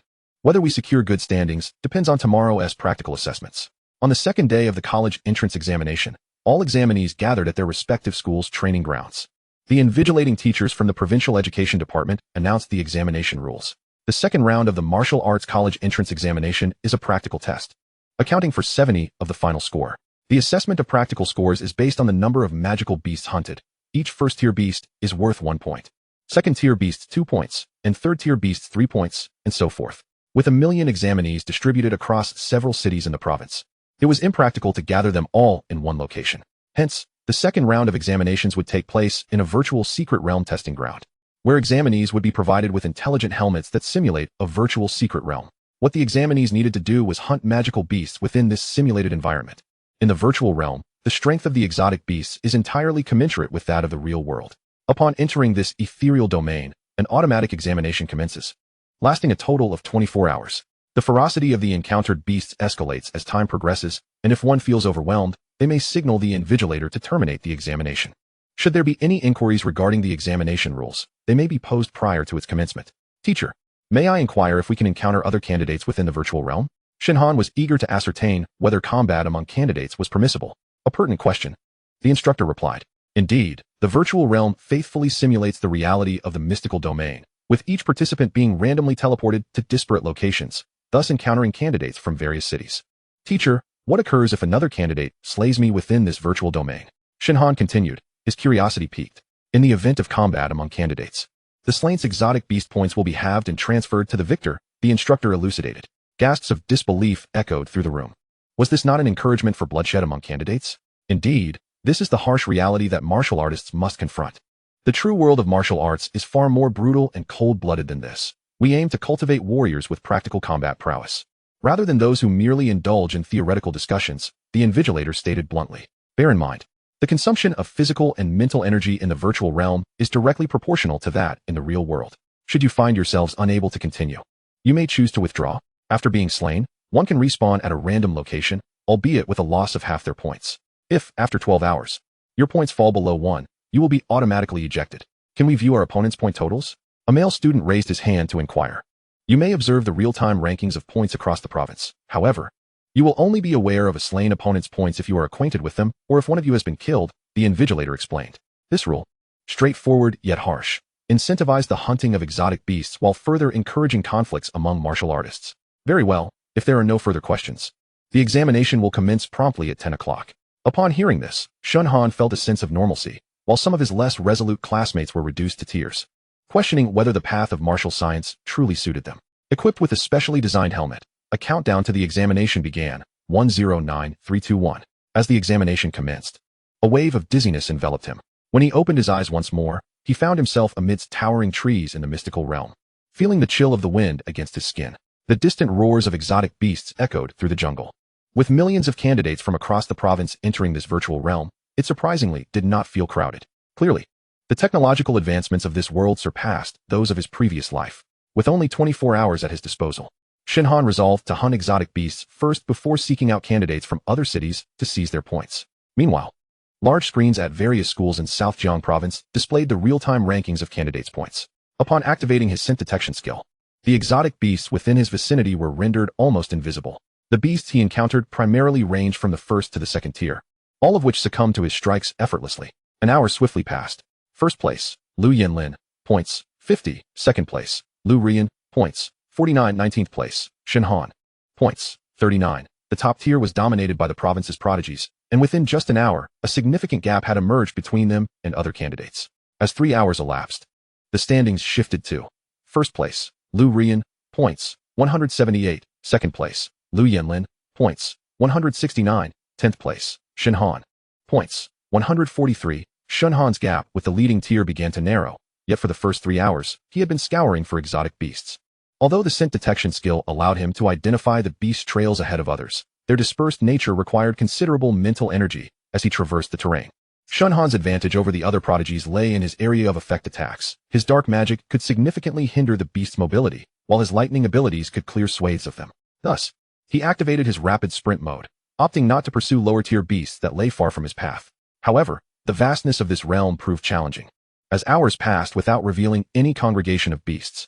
By the 4th hour, 31st place, Shen Han, points, 144. By the 5th hour, 91st place, Shen Han, points, 149. By the 8th hour, 3,892nd place, Shen Han, points, 161. At this juncture, the top-tier candidates, Lu Rian and the Lu brothers, had already surpassed the 4-digit mark in points. An increasing number of individuals had overtaken Shen Han, whose name had long since disappeared from the leaderboard, causing Wang Xiyuan to feel a surge of anxiety. This was the closest the 5th middle school had come to a peak performance, and he hoped it wouldn't culminate in embarrassment. Chapter 34. Point Surge. I truly refuse to believe that there are no areas where exotic beasts gather, Shen Han thought, challenging the mystical realm. At long last, while he tirelessly searched for beast clusters, he stumbled upon a group of 5 individuals. Stop. Which school are you from? They demanded, clearly familiar with one another, indicating they were from the same institution. We 5 would like to borrow some points from you, brother. Surely you won't refuse? It appeared that many had begun to form teams to engage other candidates in battle. After 9 hours of hunting, numerous candidates had accrued substantial points, making this a strategic moment to target others for their points. Shen Han wasted no words. He immediately activated Nightfall's silent breath. By the time the 5 candidates realized what was happening, 4 of them had been sealed, save for one with dark abilities. Lightning Sky Canopy enveloped the 4 incapacitated candidates, resulting in a swift accumulation of over 600 points, while the dark-affiliated candidate was dispatched with a spectral spike to respawn elsewhere. Each of the 5 had approximately 200 points, showcasing their commendable strength, and fortunately, they still had around 14 hours to further amass points. By the 10th hour, 38th place, Shen Han, points, 993, Shen Han had finally begun to reclaim his standing. Glancing at the leaderboard, first place, Lu Yanlin, points, 1420, second place, Lu Jingheng, points, 1378, third place, Lu Rian, points, 1372. The top contenders were fiercely competitive. Should he encounter the previously plump team of 5 again, or a cluster of exotic beasts? Shen Han was poised to surpass them swiftly. By the 12th hour, Shen Han encountered another attempt at robbery, this time by a single individual. Student, relinquish half your points. You still have 12 hours left to hunt beasts, the assailant boasted arrogantly. Having encountered such individuals frequently, Shen Han chose not to engage in idle chatter. Opting for immediate action, thunderclap rending sky, surged towards the adversary. A firebomb was hurled back in response, and as thunder clashed with flames, the collision sent shockwaves that severed nearby trees. If you refuse to see reason, do not blame me for unleashing my full power, the opponent declared, forming hand seals. A flash of azure light heralded an onslaught of wooden stakes aimed at Shen Han. Allow me to demonstrate the might of my wooden spikes. The area of effect for the wooden spikes was extensive, nearly sealing off all of Shen Han's escape routes. Retreat appeared to be his only option. Much to his adversary's satisfaction, electric shadow shift, Shen Han activated, enveloped in a bluish-purple glow. By layering spatial teleportation, he vanished from sight. The opponent's wooden spikes represented their strongest strike, and few could evade it. They were utterly unprepared for Shen Han's sudden disappearance. As the opponent momentarily lost focus, the phantom stab from behind transported him elsewhere for a refresh. Very well, I am Han Dang. Let us have the opportunity to spar again. Shen Han checked the leaderboard and discovered that this Han Dang was ranked ahead of him, with a score of 1143. He had struck gold this time. Rank 2. Shen Han, score, 1564. He had surged directly from the 38th position to the second. At this moment, the first place was still held by Lu Yanlin, who was nearing 1,600 points. Watching Shen Han's match was truly a test for the faint-hearted. Wang Xiyuan, upon witnessing the sudden rise in ranking, wiped the beads of sweat from his forehead. As the 15th hour began, many candidates had already exited the examination, either exhausted and devoid of the spirit to continue, or having suffered successive point thefts, leading to their automatic expulsion after dropping below 1 point. By the 16th hour, the leaderboard read, Rank 1, Lu Yanlin. Score, 2,238. Rank 2, Shen Han. Score, 2189. Rank 3, Lu Rian. Score, 2043. Rank 4, Luo Tingyun. Score, 2001. With 1/3 of the time remaining, the top tier of candidates had essentially solidified their positions, with little skirmishing among them, as they were all prodigies from prominent families. Engaging in conflict at this juncture would jeopardize each other's futures, entangling matters beyond mere examination rankings. Thus, as time passed, candidates increasingly focused their energies on hunting exotic beasts. Unless there existed profound animosities between schools or students, engaging in fierce competition for credits would be an act of ruin against one another's futures. If anonymity were permitted within this virtual realm, there would likely be even more instances of point theft among candidates. All participants had registered under their real names for the examination. Ruining another's future would be a futile endeavor, as one could escape the monk, but not the temple. Large-scale conflicts over points among candidates occurred at the 1,215th hour, but gradually diminished thereafter, with everyone redirecting their focus to seek out exotic beasts. By the 1,723rd hour, the rankings showed little significant change. Shen Han had nearly traversed the entirety of the secret realm, believing there to be no more areas where exotic beasts congregated, only to finally discover a formidable group in the last hour. There were around 80 to 90 second-tier and third-tier exotic beasts of various types: late-stage thunderstripe frogs, night-stinking rats, early-stage earth-rending bears, violent rabbits, and mid-stage mountain-digging cattle. With only an hour remaining, hesitation was not an option. He aimed to capture as many as possible. Silent Night's dark breath was quietly activated, enveloping the group of exotic beasts. Some mid to late-stage beasts became alert, but it was too late, unfortunately. He missed capturing several night-stinking rats that possessed dark elemental abilities, while the others were effectively sealed. Lightning Sky Canopy was launched at the opportune moment, as Shen Han summoned all remaining mental energy for this strike, striving to secure more exotic beasts. Outside, with only 10 minutes remaining in the examination, the leaderboard displayed, Rank 1, Lu Yanlin. Score, 3038. Rank 2, Lu Rian. Score, 3001. Rank 3, Shen Han. Score, 2989. Rank 4, Luo Tingyun. Score, 2897. Rank 5, Lu Jingheng. Score, 2895. At the Provincial Experimental High School, the teachers wore expressions of calm satisfaction. It seemed to be another bountiful year. The top 5 in the province were predominantly from their school, and plans for an early celebration could be arranged. Congratulations were in order for the Lu family, as both young masters were set to enter the provincial top 5, which was indeed a cause for celebration. Many other families came to the Lu residence to offer their congratulations. In the examination realm, Lu Yanlin gazed at his name shining brightly in first place, feeling quite content. With only 3 minutes remaining, he believed there would be no significant changes. He held at least a 30 to 40 point lead over the others, and 3 minutes were insufficient for them to bridge that gap. In the final minute, Rank 1, Shen Han. Score, 3088. Shen Han calculated that he had captured over 60 exotic beasts, which should have yielded at least 130 points. However, he was surprised to find he only received 99 points. Having only caught half, Shen Han felt a twinge of dissatisfaction, yet he was nearly drained of mental energy, unable to muster any further strength. The examination had concluded. Chapter 35, The Choice of Universities. The college entrance examination had finally come to an end. In those final moments, Shen Han saw his ranking surpass the other prodigies, claiming the coveted first position, though it remained uncertain whether he would ultimately triumph. After a day and night of fierce struggle, the practical portion of the college entrance examination had reached its conclusion, and the final rankings were thus established. Rank 1, Shen Han, score, 3088. Rank 2, Lu Yanlin, score, 3038. Rank 3, Lu Ruyan, score, 3001. Rank 4, Luo Tingyun, score, 2897. Rank 5, Lu Jingheng, score, 2895. Soon, when combined with the mental energy test results from the first day of the examination, the final scores were promptly unveiled. Top scholar, Shen Han. Final score, 2908. Second place, Lu Yanlin. Final score, 2907. Third place, Lu Ruyan. Final score, 2904. Upon viewing the final results, Wang Xiyuan was rendered speechless with excitement. His initial hope was for Shen Han to secure a top position in Yangcheng, or at least within the provincial top 10. He was already more than satisfied. Little did he expect Shen Han to seize the provincial top scholar title outright. The students from the 5th high school erupted in jubilation. As the top scholar, they had never dared to dream of emerge from their institution. However, they refrained from excessive revelry. For the joy of others might also be a reminder of their own bitterness. Aside from Shen Han, Wen Tingting had also entered the provincial top 200, but after them, there was a significant drop-off. Congratulations. Take a few days to rest. You'll have much to busy yourself with soon, Wang Xiyuan approached. In a few days? It's likely that the Yangqing Education Bureau, the Lingzhou Education Bureau, and even representatives from the nation's top universities will come seeking you out. Let's discuss university applications in my office in a few days. At that moment, at the Provincial Experimental High School, upon seeing the final results, Lu Yanlin wore an expression akin to one who had been dealt a crushing blow. Just 0.8 points short. Had he been defeated by such a narrow margin?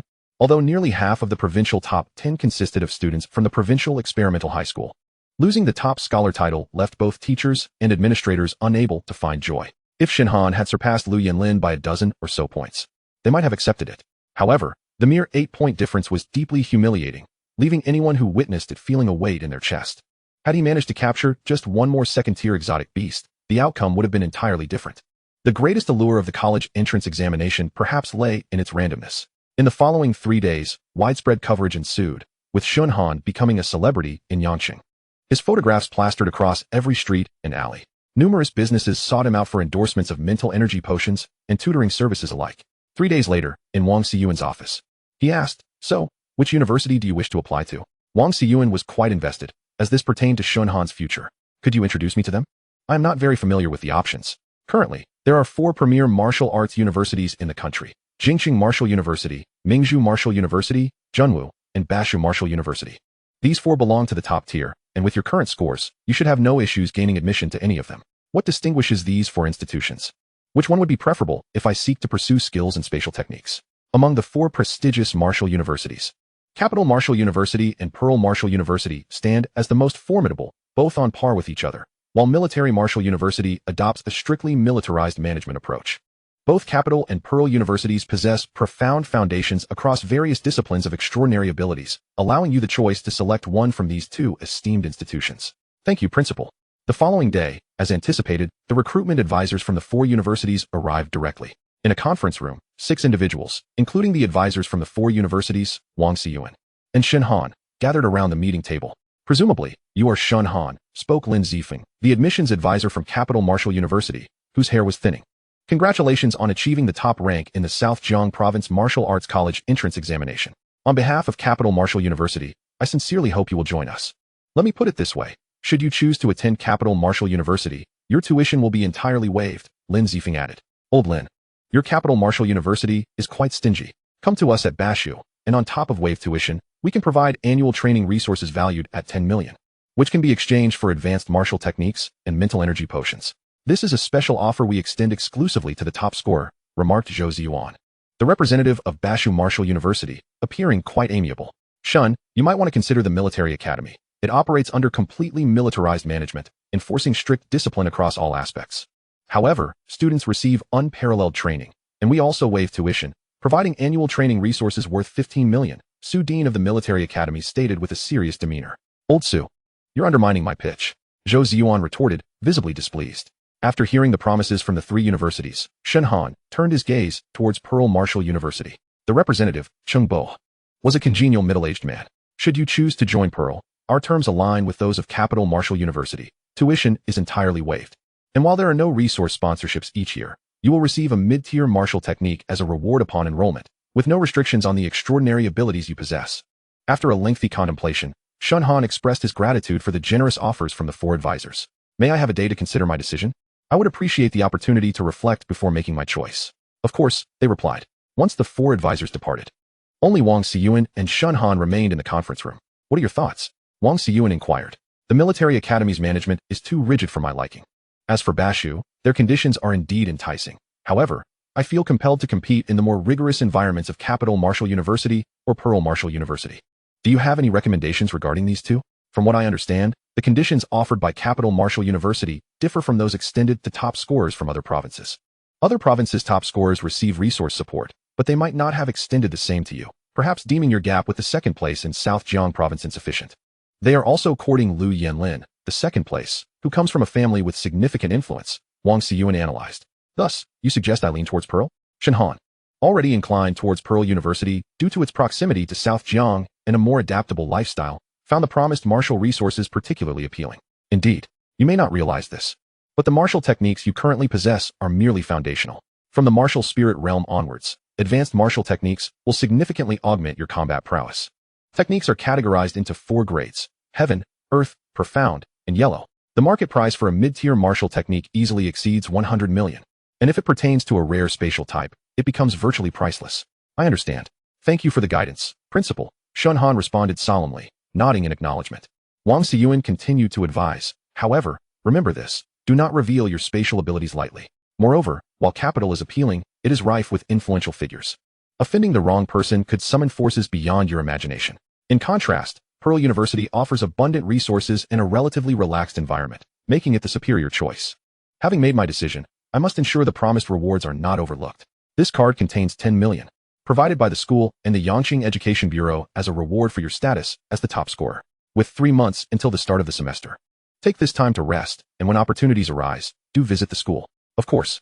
Chapter 36, The Anomaly. The next day, Shen Han informed the 4 universities of his decision. Shortly thereafter, he received his acceptance letter from Pearl Martial University, instructing him to report on September 1st with the acceptance notice, with the promised martial technique to be fulfilled upon enrollment. Having traversed nearly 2 years since his arrival, he had spent the time in rigorous training without a proper respite. Following the college entrance examination, Yangqing High School had gained notoriety for producing top scorers after many years. The head of the Yangqing Education Bureau, Gao Jiangwo, organized a networking event for this year's top 10 students, including the principals of the 5 schools. All of you are the pride of Yangqing. As you embark on your university journeys, I wish you all a prosperous future. Once you succeed, do not forget your roots in Yangqing, Gao Jiangwo proclaimed enthusiastically during the gathering. Shen Han learned that Zhu Wenhan had enrolled in the military academy, though not in the military branch, but rather a highly reputable second-tier university. Meanwhile, Wen Tingting had chosen Bashu. The remarkable achievement of 2 students from Yangcheng High gaining entrance into the 4 major universities was unprecedented in years. Explaining Wang Xiyuan's elated demeanor, his promotion seemed assured. Following the banquet, Wang Xiyuan instructed his assistant to drive Shen Han home. During the journey, Shen Han felt somewhat disoriented and noticed they were not on the usual route home. The driver was veering further off course. Shen Han's instincts heightened. Something is amiss. Feigning intoxication, he discreetly activated his scent detection ability, his mental energy now capable of encompassing a radius of 1 kilometer. Trouble ahead. The driver showed no signs of slowing down, indicating a potential ambush. Who could be targeting him? Could it be the Assassin's Guild? Shen Han's expression turned grave. Seizing the moment when the driver was distracted, he executed a phantom stab, shattering the car window and leaping out. Once within the ambush zone, escape would be nearly impossible. As he hit the ground, his assailant swiftly appeared before him, moving with astonishing speed. Could it be a wind-type speed skill? Name: Ming Qianying. Mental energy, Martial Spirit level 9 ability level, Dark S-Class, Wind S-Class. Impressive reflexes, Ming Qianying grinned, positioning himself approximately 50 meters away from Shen Han. This individual exuded a danger surpassing that of the Assassin's Guild, clearly seasoned from many brutal encounters. This was Shen Han's initial impression of Ming Qianying. Who are you? I have not wronged you. You certainly have not wronged us. We are members of the Star Eclipse Council, Ming Qianying replied candidly. Star Eclipse Council? I have never heard of it. What is that? Shen Han genuinely inquired, unfamiliar with this organization. We are devotees of deities, who are omnipotent and omniscient. You may regard our organization as the most powerful in this world. We have a penchant for nurturing prodigious talent. So what do you say? Are you interested in joining the Star Eclipse Council? If I were to express disinterest, would you allow me to leave? Of course not. You only have the option to join the Star Eclipse Council, or else become our adversary. It would be such a pity if you chose the latter. Sounds like a cult. You seek death, boy. Ming Qianying seethed with fury. A phantom stab was launched toward Shen Han's face, due to the opponent's formidable cultivation. This attack was significantly more lethal than when Shen Han executed it himself. Shen Han barely evaded with his lightning teleportation. You have no inkling of the Star Eclipse Council's might. I offer you one last chance. Join us, or perish. Ming Qianying's patience was wearing thin. Upon joining, we will spare no effort in cultivating you as a distinguished council member. Shen Han remained confident in his ability to subdue Ming Qianying. Once he unleashed his chaotic type abilities, he would ensure the capture of all present. Under the scent sniffer skill, the cultivation levels of the members of the Ming Qianying squad were revealed, predominantly at the 3rd and 4th stages of martial spirit, making them relatively easy to handle. Are you so certain you can hold me? Shen Han scoffed coldly. Utilizing his remaining E-rank ice-based ability as a skill bomb, he instantly obliterated Ming Qianying's S-rank dark ability, again invoking the skill bomb. He used an F-rank water ability to erase another of Ming Qianying's S-rank wind abilities. If the replacement function were still active, he might consider enhancing Hua Zi's wind ability level. After executing the skill bomb twice in succession, a wave of dizziness washed over Shen Han, accompanied by a sharp pain in his mind akin to needles. Meanwhile, Ming Qianying felt a sudden and significant depletion of his mental energy. Shock coursing through him as he hurriedly checked, only to discover with horror that his renowned S-rank dark and wind abilities had vanished, replaced instead by 2 dim stars. One clearly ice-based, the other water-based. A chill enveloped Ming Qianying, and he cried out in terror, "What skill is this?" His dark and wind abilities were rendered utterly ineffective, his mental energy present yet inaccessible, as if sealed. Shen Han, naturally, could not allow Ming Qianying to expose the secrets of his abilities, and several ghostly stabs silently pierced through Ming Qianying, bringing his life to a definitive end. Ming Qianying could scarcely fathom that a simple task would lead to his downfall here. All of this transpired in the blink of an eye. The squad members had yet to grasp what had occurred, one moment witnessing their captain threaten Shen Han, the next finding their captain lifeless on the ground. Fear gripped the team. Just as they prepared to flee, they discovered their mental energies were tightly bound by Psydark breath. With little of value on their persons, Shen Han ultimately incinerated the group with a flame bomb, leaving no trace behind. At that moment, Wang Xiyuan's assistant rose from the ground, utterly bewildered, seemingly manipulated by the Astral Eclipse Council. The assistant had not witnessed the fight. His sole memory was of Wang Xiyuan instructing him to drive Shen Han home, only to find himself inexplicably at this location. Once home, Shen Han meticulously recalled the day's events and the details of the confrontation with the Astral Eclipse Council, growing increasingly convinced that matters were far from simple.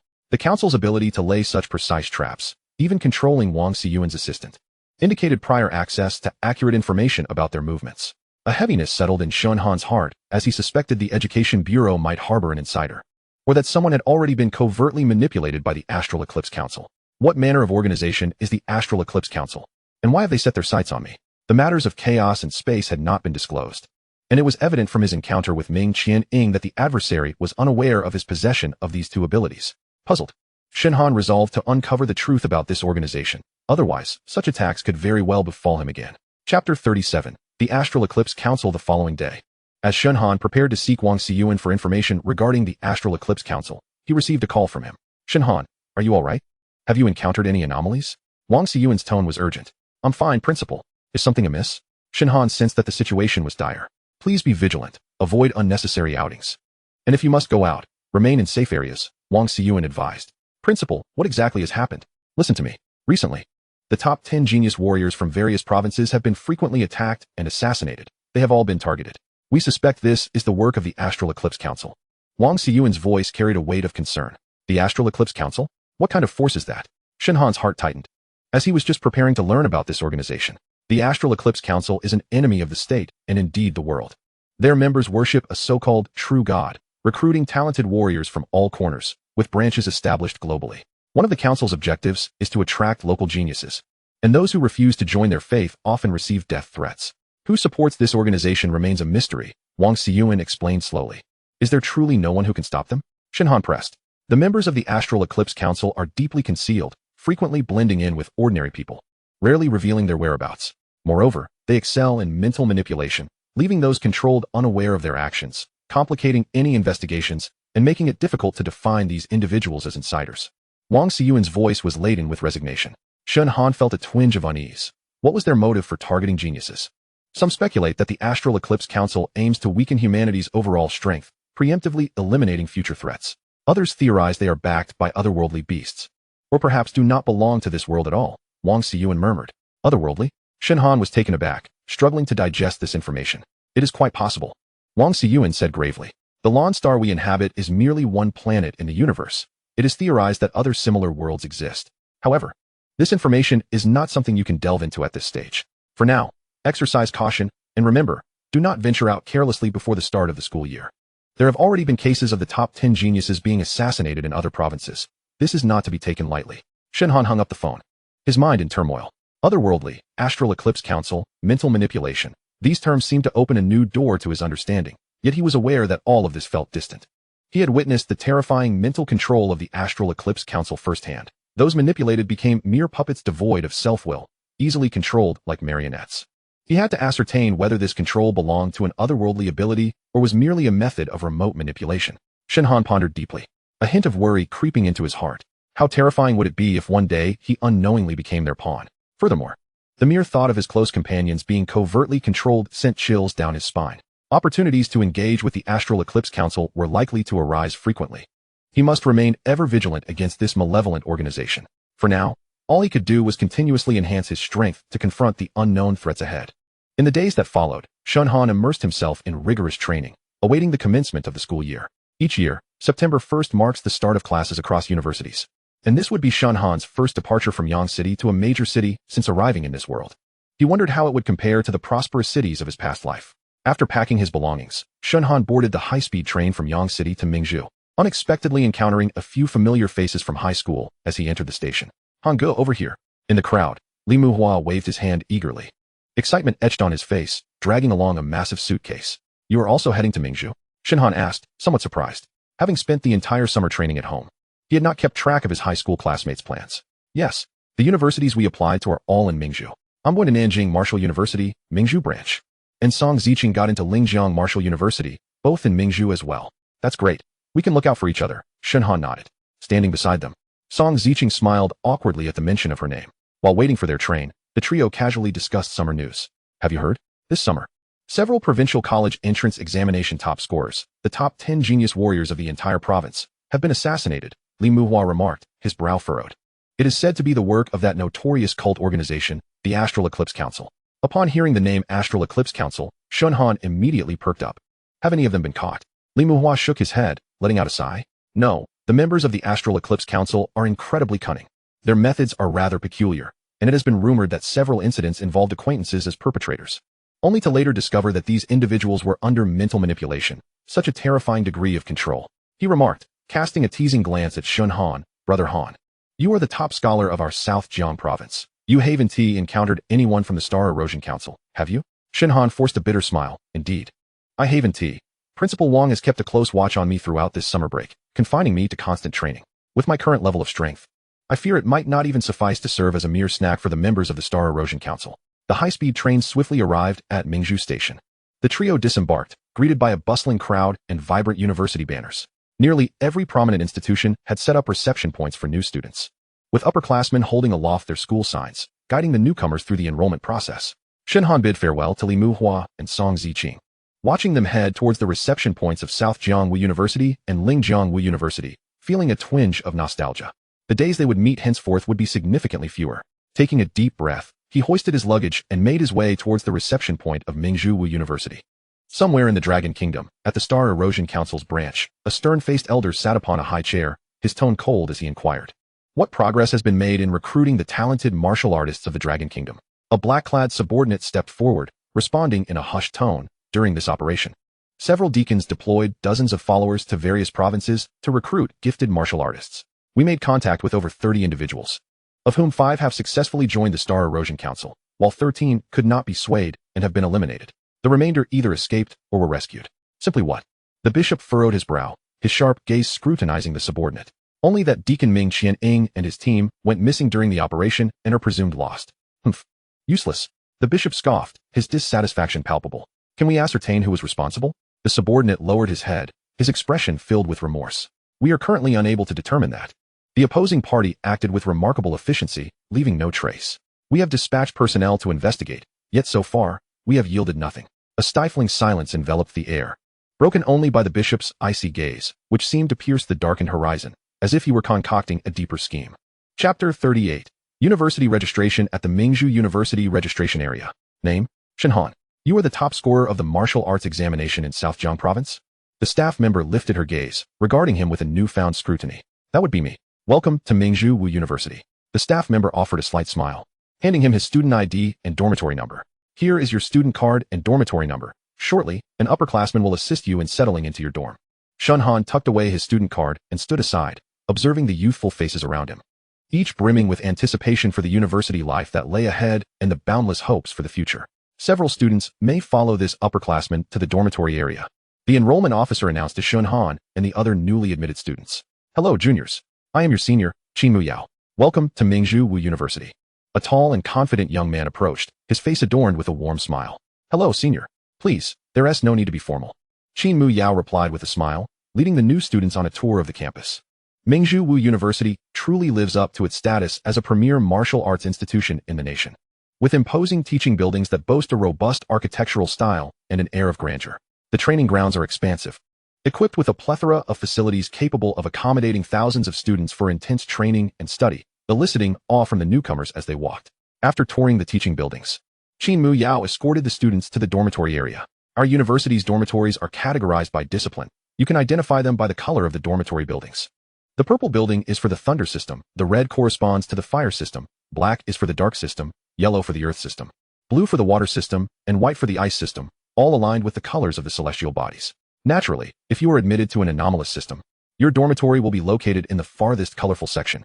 Senior, what anomalous systems do we have? Many expressed curiosity about the rare anomalous abilities. At our university, the 5 major systems, wind, thunder, light, dark, and ice, are not considered anomalous. While I know in some smaller regions these 5 systems are categorized as anomalous. Our students at Mingzhu University hail from all over the country, and we have a considerable number of students from these 3 systems. Therefore, these 5 systems are treated separately, akin to the elemental powers. Common anomalous systems at our university include the curse system, psychic system, space system, poison system, and necromancy system. How fascinating. I had no idea there were so many peculiar powers. Many new students marveled. You will encounter these once classes commence. Remember to keep your student cards safe. They are linked to each student's credits, which are of utmost importance here. The resources you will need for cultivation, martial skills, and various weapons can only be exchanged using credits. Each student starts with 100 credits, and to acquire more, you will need to complete various tasks to earn them. Shen Han and his peers learned that to earn credits, they would need to visit the university's task hall to accept assignments. Upon completion, credits would be awarded based on performance. The school also turned a blind eye to any credit transactions conducted privately among students. Freshmen are typically assigned to double rooms in their dormitories, with many opting to rent accommodations off campus by their second year, as each individual's cultivation may involve personal secrets, and they often prefer to keep their martial techniques hidden from others. Very well, each discipline's dormitory building has a guide for new students at its entrance. Please proceed to your respective dorms according to the room numbers. I shall take my leave here. Upon arriving at his dormitory, Shen Han found that it was already occupied. Hello, I'm Shen Han from Southjiang Province. He introduced himself warmly. The boy's eyes brightened upon hearing this, and with a hint of excitement, he replied, You are Shen Han, the top scholar from Southjiang? A pleasure to meet you. I am Li Tianhao, a local of Mingzhu. He extended his hand, exuding warmth and approachability. A pleasure to meet you. I look forward to your guidance. Shen Han felt a sense of camaraderie towards his new roommate. The two exchanged smiles, and the atmosphere gradually became more relaxed. Shen Han discreetly utilized his scent detection skill to assess his roommate's cultivation level. Name: Li Tianhao. Mental power: Martial Spirit level 4. Anomalous ability level: Thunder S class. Fire A class. Li Tianhao's cultivation left Shen Han pleasantly surprised. It was indeed impressive. S-class Thunder and A-class Fire abilities were sufficient to distinguish him among the freshmen. By the way, have you encountered any members of the Star Erosion Council? I've heard that many of the top-ranked individuals from various provinces have faced them, with several even being killed. Li Tianhao suddenly lowered his voice, his expression turning serious. At this, Shen Han's brow furrowed. The Star Erosion Council, the organization that had once attempted to control him, stirred numerous memories. He shook his head. No, I haven't. However, the principal had warned me long ago to avoid wandering aimlessly, so I spent the entire summer in seclusion, which is why I remained unscathed. Yet, How audacious of the Star Erosion Council. Is there no countermeasure from the authorities? It's difficult. These individuals are exceptionally skilled at hiding. And they could even be among us. It is said that some of the top talents from various provinces have already joined the Star Erosion Council. And after pledging some form of allegiance, they were released back. If this speculation holds any truth, is it not possible that our university has been infiltrated like a sieve? A chill ran down Shen Han's spine as he reflected on his own experience. Although he had managed to escape and retaliate against them through his chaotic abilities. Not every talent possesses such strength. How many have been coerced into joining the Star Erosion Council against their will? Does the government not have any screening measures? He furrowed his brow and inquired. If the infiltration has reached such a level, the consequences would be dire. Surely we cannot place every top-ranked student under house arrest for individual investigations? A brief silence fell over the dormitory as both pondered the gravity of the situation. Li Tianhao shrugged. That's a matter for the higher-ups to worry about. We can only focus on safeguarding ourselves. Indeed. How much do you know about the diverse abilities at our school? I've long been curious about the powers beyond the commonly recognized 10 categories. Shen Han shares this curiosity. If he encounters something intriguing, he might even be able to replicate it. From what I understand, this time, there are 2 unique abilities being recruited. One is a psychic ability from a girl with the surname Liu from your province, Nanjiang. And the other is a poison ability from Dongjiang province. I am not very familiar with the rest. As they continued their idle chatter, Li Tianhao received a call from a senior. After conversing for a while, suddenly, Li Tianhao's phone rang. He glanced at the screen, a knowing smile gracing his lips. Oh, the senior is inviting me to dinner. We can chat later. By the way, all new students in the Thunder Department must gather tomorrow. The mentor has an announcement. Remember not to be late. With that, he exited the dorm, a smug smile illuminating his face. Chapter 39, The Thunder Department Freshmen, the following day. All the new students of the Thunder Department congregated in their classroom for their first lesson at Mingzhu Martial University. Standing at the podium was their mentor, Chun Ziang. A middle-aged man exuding an air of scholarly refinement, possessing both gentility and an underlying sharpness. Welcome to Mingzhu Martial University. I am your mentor, Chun Ziang. This Thunder Department class comprises prodigies from all 50 provinces across the nation, with each student possessing at least an A grade in Thunder abilities. Perhaps previously, in your high schools, you were the pride of your respective institutions, basking in accolades and anticipation. However, here, I urge you to temper that pride. The realm of martial spirits is merely the commencement of a warrior's journey. Chun Ziang's words were unembellished, yet resonated with a chilling sincerity. From this moment forth, you will confront an exceptionally perilous and brutal path of martial arts. Much of what you have been taught thus far suggests that only by becoming a martial artist can one ascend above others. In this world governed by the survival of the fittest, while this notion holds some truth, it does not guarantee that becoming a martial artist equates to an easy life. To become a martial artist entails facing fierce competition over resources, confronting formidable adversaries, and enduring life and death trials. Having concluded his speech, Chun Ziang outlined the educational policies of Mingzhu Martial University. The institution emphasizes self-directed learning, requiring students to carve out their own paths. In their freshman year, there will be a few general courses that students must attend punctually, but the remainder of their time is theirs to allocate freely. Students are encouraged to consult resources, purchase martial techniques, and strive to enhance their cultivation to the fullest extent. Mingzhu Martial University stands as a premier institution in the nation, possessing an exceptional faculty and the most advanced cultivation resources. However, these resources are not freely given. To access them, one must earn credits, which in turn signifies competition. Shen Han learned that at Mingzhu Martial University, credits serve as the currency of exchange.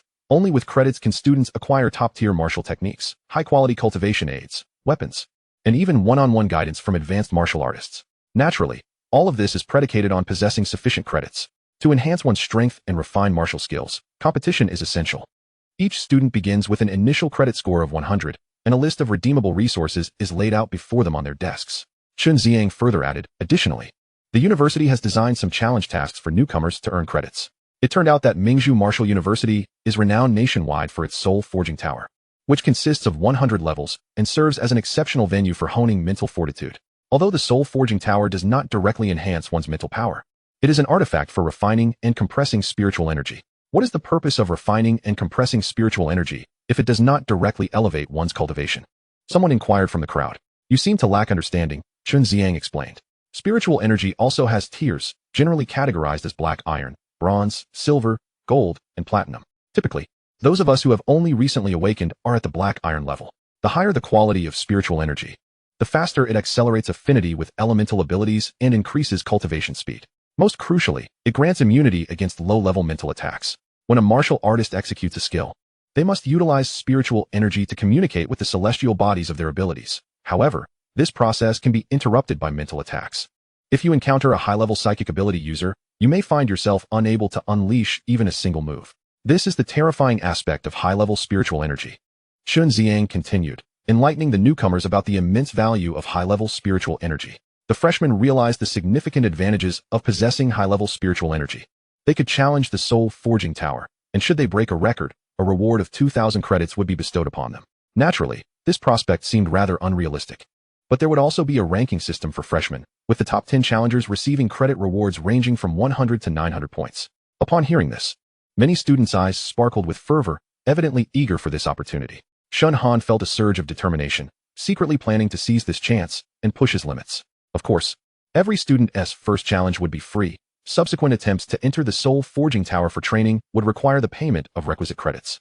Hence, everyone was keen to capitalize on this free opportunity to secure a commendable ranking. Does anyone have any questions? Chen Xiang asked. Mentor, you just mentioned that high-level psychic ability users can interrupt the casting of skills. I would like to know if psychic abilities can be artificially guided to awaken. Additionally, can psychic abilities be used for mental manipulation? Shen Han raised his hand to voice his most pressing concerns. Student, you are quite audacious. And many others seem intrigued by your question, Shun Xiang remarked, a glimmer of approval flashing in his eyes at Shen Han's perceptiveness. That is an excellent inquiry. Currently, it is known that most ability types can be awakened directionally using specialized awakening stones. But it is merely a matter of probability and does not guarantee that you will awaken the desired type. Moreover, the prices of these directional awakening stones are astronomical, often in the billions. As for the capability of mental manipulation, it requires mastering corresponding martial techniques in addition to possessing psychic abilities. Otherwise, it is quite challenging to achieve. Finally, Shun Xiang stated gravely, I hope that in your forthcoming studies, you not only enhance your cultivation but also refine your character. Mingzhu Martial University will not protect you. True growth must stem from within. The path of a martial artist can only be traversed through one's own endeavors. After class, Lu Yinlin approached Shen Han with an unfriendly demeanor. You are Shen Han, the top scholar from Nanjiang province? Shen Han raised an eyebrow, responding with a tone that was neither warm nor cold. What is it? Lu Yinlin snorted disdainfully, his expression darkening as he regarded Shen Han. Of course I have something to discuss. I heard you hail from Yangcheng. Do you know someone named Wang Gang? I do not. If you have nothing else, please step aside, Shen Han replied, wishing to avoid entanglement over this issue. Don't be so quick to deny it. Lu Yinlin's gaze grew even more sinister as he coldly fixed his eyes on Shen Han. I have done my homework on you. Your talent in the Thunder Department was previously rated as A, yet during the college entrance examination, it suddenly became S. Don't tell me this has nothing to do with Wang Gang. Shen Han furrowed his brow slightly, a hint of displeasure bubbling within him. What if I do know him? What if I don't? Lu Yinlin sneered, his eyes brimming with malice. I have fallen prey to the likes of you from Yangcheng twice already. Because of Wang Gang. I missed out on the Tian Sui fruit. Because of you, I lost my top scholar status and the cultivation resources promised by my family. Shen Han, remember, I will reclaim everything. His tone was sharp, each word laced with intense resentment. Shen Han stood his ground, coldly retorting, that is a reflection of your own inadequacy. Do not place the blame on me. Lu Yinlin's fists clenched slightly, a cruel smile etched across his face. We shall see. Chapter 40. Challenge of the Soul Forging Tower. When Shen Han arrived at the Soul Forging Tower, the plaza outside was already teeming with people. Approximately 6,000 students comprised the new cohort at Mingzhu Martial University, nearly all present, anxiously and excitedly awaiting the commencement of the challenges. Each year, the challenge of the Soul Refining Tower not only provides a platform for newcomers to demonstrate their prowess, but also serves as the inaugural contest of strength among them. The tower comprises 100 levels, with each successive floor imposing an additional spiritual pressure that exceeds the previous by 50 units. This escalating sensation of oppression presents a formidable trial for the newly awakened Black Iron level psychics. According to the regulations, surpassing the 20th level offers the potential to transcend the Black Iron tier and ascend to the Silver level of psychic power. A large screen outside the tower displays the progress of each challenger, attracting many upperclassmen who have previously braved the tower, aware of the arduous nature of this endeavor. The highest record set by a freshman in past years is the 41st level, achieved by an exceptionally gifted senior who reached the pinnacle of golden level psychic power. This year, rumors abound of a newcomer who may approach this record, a psychic named Lu Ruyan. Known for her rare psychic abilities that grant her a degree of immunity to spiritual pressure, hence the widespread optimism surrounding her. As Shen Han and Lu Yinlin stepped into the tower, they exchanged a glance filled with unspoken determination as the heavy doors slowly closed behind them. The challenge commenced, and their names appeared side by side on the screen, prompting all onlookers to hold their breath in anticipation. From the 1st to the 10th level, the duo sailed through effortlessly, their pace nearly identical. However, upon reaching the 15th level, the spiritual pressure began to reveal its true might, causing Shen Han's steps to falter. Lu Yanlin cast a sidelong glance at him, laced with a hint of derision. Is this where you falter? Coming from Yang City, you possess scant resources for training. Reaching this point is merely divine favor. Shen Han remained silent, his gaze as tranquil as still water, enduring the piercing sting of the spiritual pressure. He understood that each subsequent step posed a significant challenge to himself, yet it was also a moment for self-transcendence. Gradually, they surpassed the 20th level. While over half of the newcomers had already chosen to withdraw, unable to withstand the onslaught of spiritual pressure, few remained ahead of Shen Han and Lu Yanlin. At the 21st level, Shen Han turned his focus inward, discovering that his previously dispersed psychic energy had coalesced and transformed into a different hue. The pale gray energy that had once drifted like mist in his consciousness now shimmered a soft white, refined by the external spiritual pressure. Is this the silver-level psychic power? He pondered, uncertain of its potency. However, he sensed that the quality of this pale white energy far exceeded that of its predecessor, allowing him to perceive the elemental forces of various systems with enhanced clarity. Onward, a spark ignited in his eyes, and his steps regained their stability and vigor as he ascended to greater heights. Meanwhile, the screen outside revealed that the first tier of newcomers had already reached the 20th level. This year's freshmen are impressive. Many have managed to break through to silver-level psychic power right upon their enrollment, remarked an upperclassman. Though Shen Han's pace was slow, it remained steadfast, his eyes betraying a flicker of resolve as he gritted his teeth and pressed onward. Concurrently, Lu Ruyan, the psychic prodigy, was silently advancing through the tower.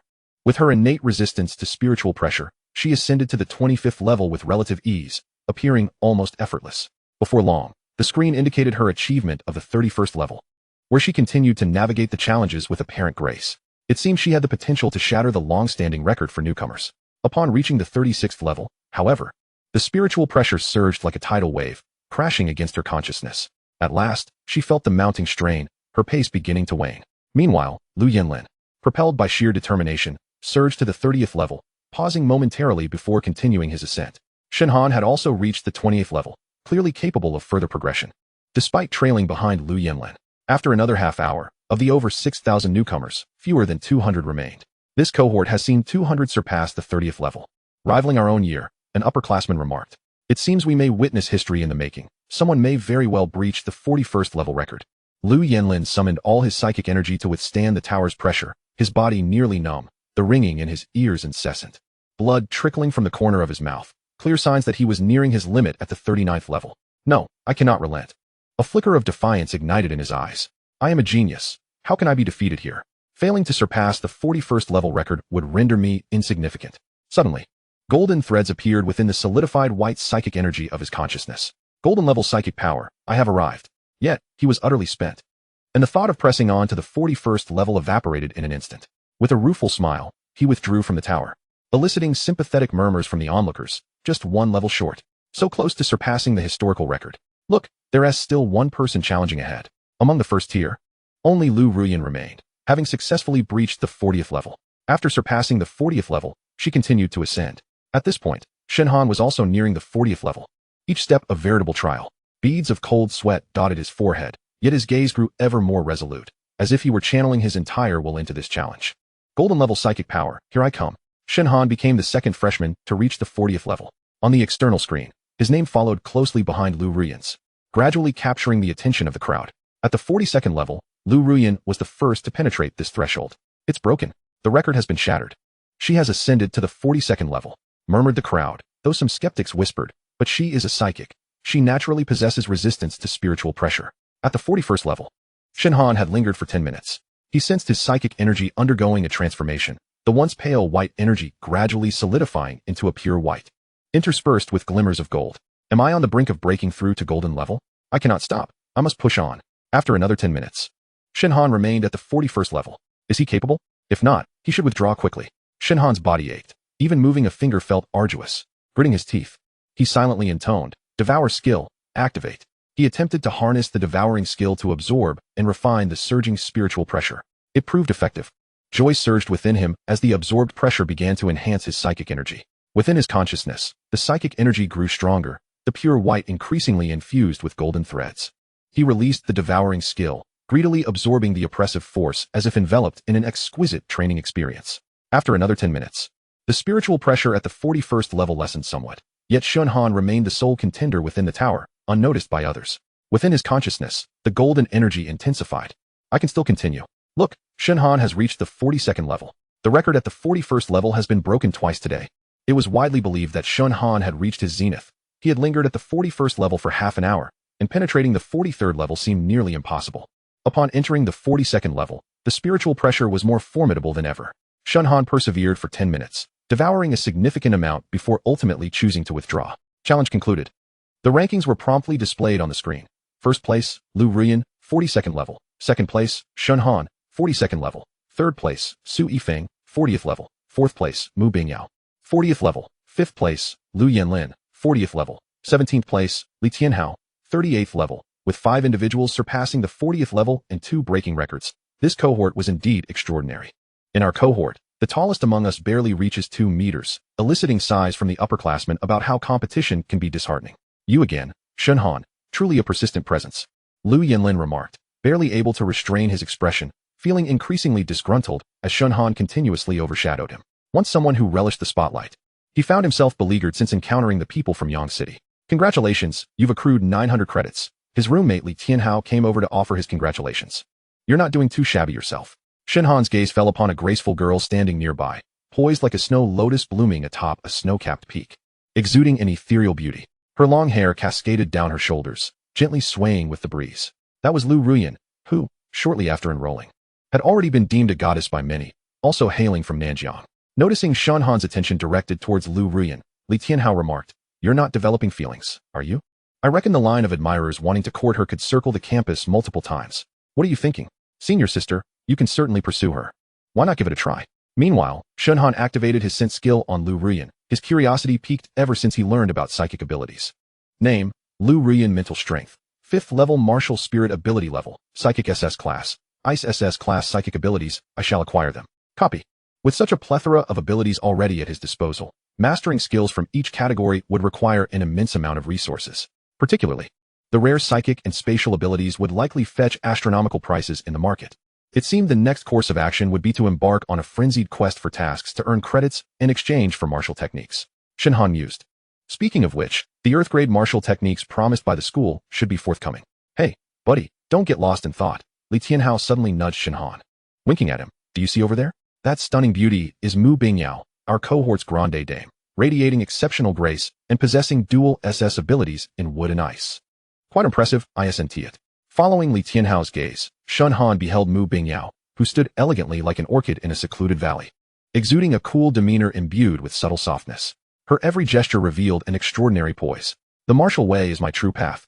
Women merely hinder my speed in drawing my blade. Shen Han calmly diverted his gaze, his tone indifferent. What a powerful statement. Li Tianhao exclaimed, giving Shen Han a thumbs up. Impressive, brother. Casually, Shen Han also copied Mu Bingyao's SS class wood ability. The wood ability not only possessed formidable healing properties, but also served as an excellent recovery method during combat. When in a stalemate with an enemy, the ability to restore stamina and mental strength discreetly was undoubtedly a strategic asset. However, he felt little inclination to experiment with ice abilities for the time being, convinced that he was more suited to the explosive power of thunder and fire abilities. Name, Shen Han Mental Strength, 25, 912. 600, 4th level Martial Spirit. Ability level, Chaos SSS class, Thunder SS class, Dark S class, Fire S class, Spatial B class, Psychic SS class. Wood SS class. Gazing upon this dazzling array of abilities, Shen Han felt both joy and torment. While such a multitude of abilities endowed him with immense potential, mastering them entirely would be no simple feat. He contemplated that once his cultivation reached a higher level and he possessed adequate self-defense capabilities, he would no longer need to conceal these powers. In light of the current situation and the layers of potential hostility surrounding him, he understood the necessity of playing the role of a pig to eat the tiger, quietly enhancing his strength in the shadows. These precious abilities would serve as his trump card for future ascendance. The following day, Shen Han received a message from his mentor, Chen Ziang, regarding the martial techniques promised by the school. Have you decided which category of martial technique you wish to exchange for? Chen Ziang inquired with a smile, his interest piqued by this student who had broken records in the soul forging tower. How many credits are typically required for thunder martial techniques? Shen Han asked.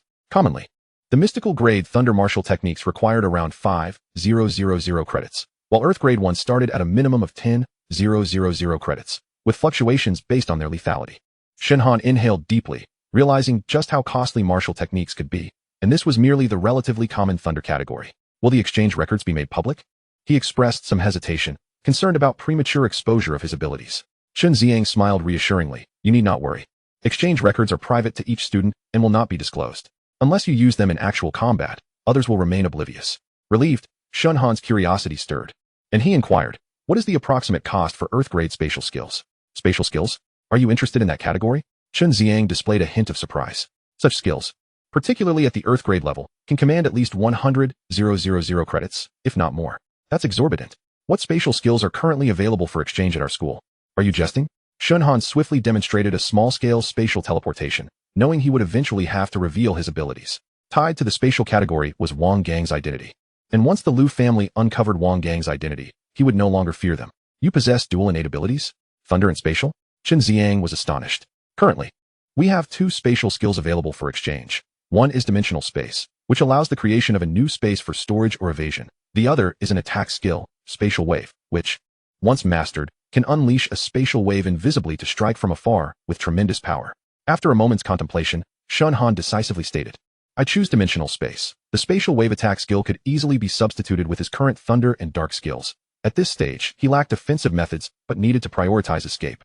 And dimensional space would allow him to store items without the hassle of carrying storage rings or bags, significantly reducing his targets. Upon completing the exchange process, Shen Han eagerly accepted the skill scroll for dimensional space, his heart swelling with joy. Remember, you must return it within a month, and it cannot be copied for others, or you will face severe penalties from the school, Chen Ziang cautioned with finality. Chapter 42.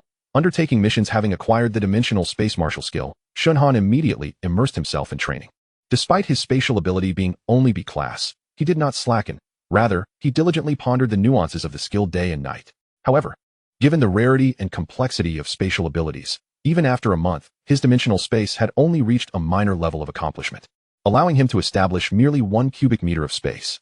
This progress made Shen Han realize that to further expand the space, he would need additional resources to assist him.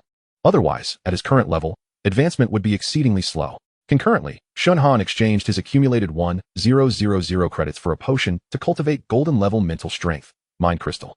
A substance superior to both mental crystals and mind-refining liquids, specifically designed for enhancing golden-level mental capabilities.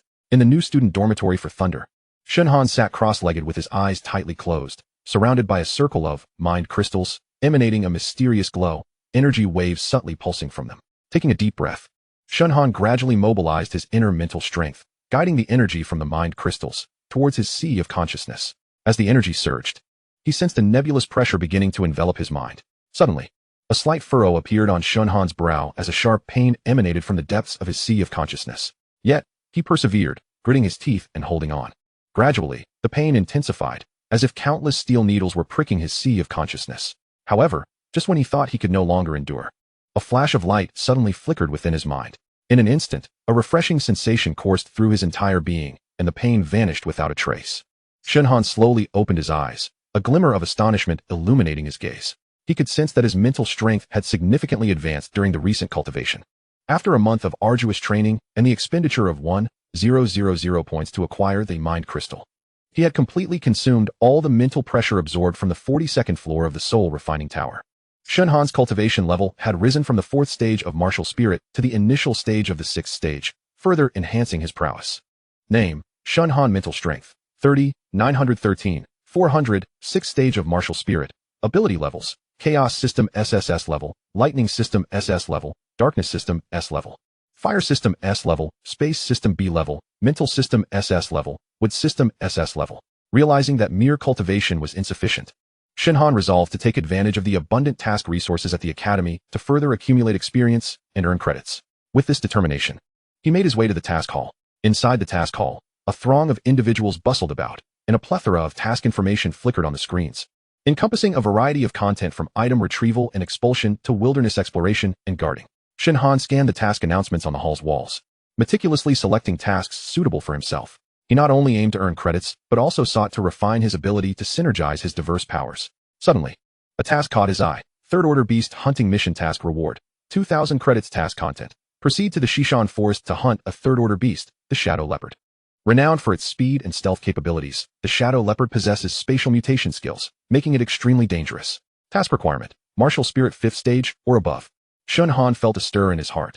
This task not only offered a generous reward, but also the beast's core inherently bore spatial attributes, which might provide materials to enhance his dimensional space. Moreover, he could seize this opportunity to test the compatibility of dimensional space with his lightning and darkness abilities. This task appeared promising. He decided it was the one. Shen Han accepted the task to hunt the shadow leopard through the system and returned to his dormitory to pack his belongings in preparation for departure. Soon after, Lu Yanlin received news from his subordinate, Lu Rinjiao. Lu Rinjiao, a genius from the collateral branch of the Lu family, had entered Mingzhu Martial University alongside Lu Yanlin. In pursuit of greater standing and resources within the family, he had already ingratiated himself with Lu Yanlin. To earn credits, Lu Rinjiao was tasked with maintaining order in the task hall. Upon seeing Shen Han accept the mission for the Shadow Leopard, he immediately notified Lu Yanlin, fully aware of his animosity towards Shen Han. Quickly, Lu Yanlin received the news. Faced with Shen Han's record-breaking achievements and the burden of being overshadowed by his status as the top student, he felt a surge of resentment. This upstart from a humble background truly did not understand his own limitations, daring to undertake such a formidable task alone. Lu Yanlin scoffed. Since he had come to deliver himself, he would soon learn that some individuals were not to be trifled with. Lu Yanlin swiftly contacted several adept experts from his family skilled in stealth and tracking, arranging for a few personal guards and commanding them to proceed to Xishan Forest to ambush and eliminate Shen Han. Given the Lu family's considerable influence in Mingzhu, they promptly mobilized personnel and dispatched 2 peak martial spirit experts to lead a 10-member team towards Xishan Forest. Xishan Forest, located in the northwest of Mingzhu Martial University, was shrouded in the gloom of late autumn, with not a sliver of sunlight penetrating through the dense canopy. Towering trees loomed like colossal shadows, their branches intertwining to obscure the sky entirely. Thick fog drifted at ground level, mingled with the scent of decaying leaves, creating an inexplicable sense of oppression upon entry. The occasional low growls of wild beasts echoed through the deep woods, serving as ominous warnings to intruders that this was no welcoming territory. Before setting off, Shen Han had deliberately procured a detailed map of Xishan Forest and a distribution chart of the beasts. Following the marked route on the map, he traversed several kilometers within the woods until he finally stumbled upon the traces of the shadow leopard in a secluded thicket. It seemed this task would not require excessive effort, he mused, his gaze fixated on the surroundings, patiently awaiting the emergence of the shadow leopard. At that moment, Shen Han sensed an unusual aura emanating from behind him. As a battle-hardened warrior, he immediately heightened his vigilance and swiftly concealed his presence. Moments later, several figures clad in black cloaks approached silently, their movements imbued with a palpable murderous intent, each step exuding a chilling aura. Unsure if they were targeting him, he decided to test the effectiveness of dimensional space. Shen Han activated the technique he had recently mastered, communicating with dimensional space, and instantly vanished from his location, entering the 1 cubic meter space he had created. Within this dimensional realm, he could keenly observe the actions of the assailants outside and the other beasts lurking within the forest. However, the external attackers remained oblivious to his disappearance. What just happened?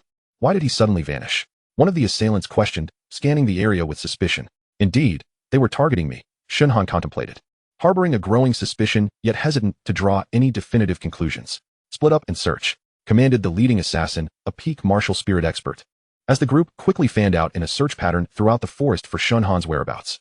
Chapter 43. The Fierce Battle in the Woods. Shen Han remained silently ensconced within dimensional space, observing the dispersed group of assailants.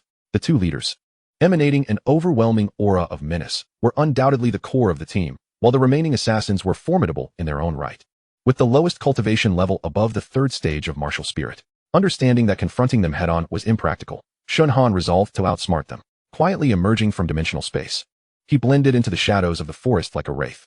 Utilizing his darkness abilities, he suppressed his aura to the utmost, swiftly maneuvering to the flank of the assassin group, biding his time for the perfect moment. When one of the assassins patrolled alone beneath a tree, Shen Han struck suddenly, launching a ghostly spike silently towards the target's back. The assailant fell unconscious before he could utter a sound. Shen Han quickly retracted his aura and re-entered dimensional space. Through this method, Shen Han dispatched 3 assassins. Eventually, the leader of the assassins sensed something amiss as the presence of his companions dwindled, a faint scent of blood wafting through the air. Gather, he commanded, and when all remaining assassins convened, they realized only 7 remained, and their target had yet to be discovered. What on earth happened? Are there beasts involved? The leader did not direct his suspicions towards Shen Han, considering him merely a mid-level martial spirit warrior not worthy of concern. Stay vigilant. Shen Han, concealed in the shadows of the forest, maintained a cold demeanor as he activated his scent detection skill, closely monitoring the assassins' every move. They had already sensed something was off, better to observe for now. Suddenly, within his sensing range, the target of this mission, the shadow leopard, materialized. The mental energy coverage of the assassin group was evidently not as acute as Shen Han's. They remained completely unaware.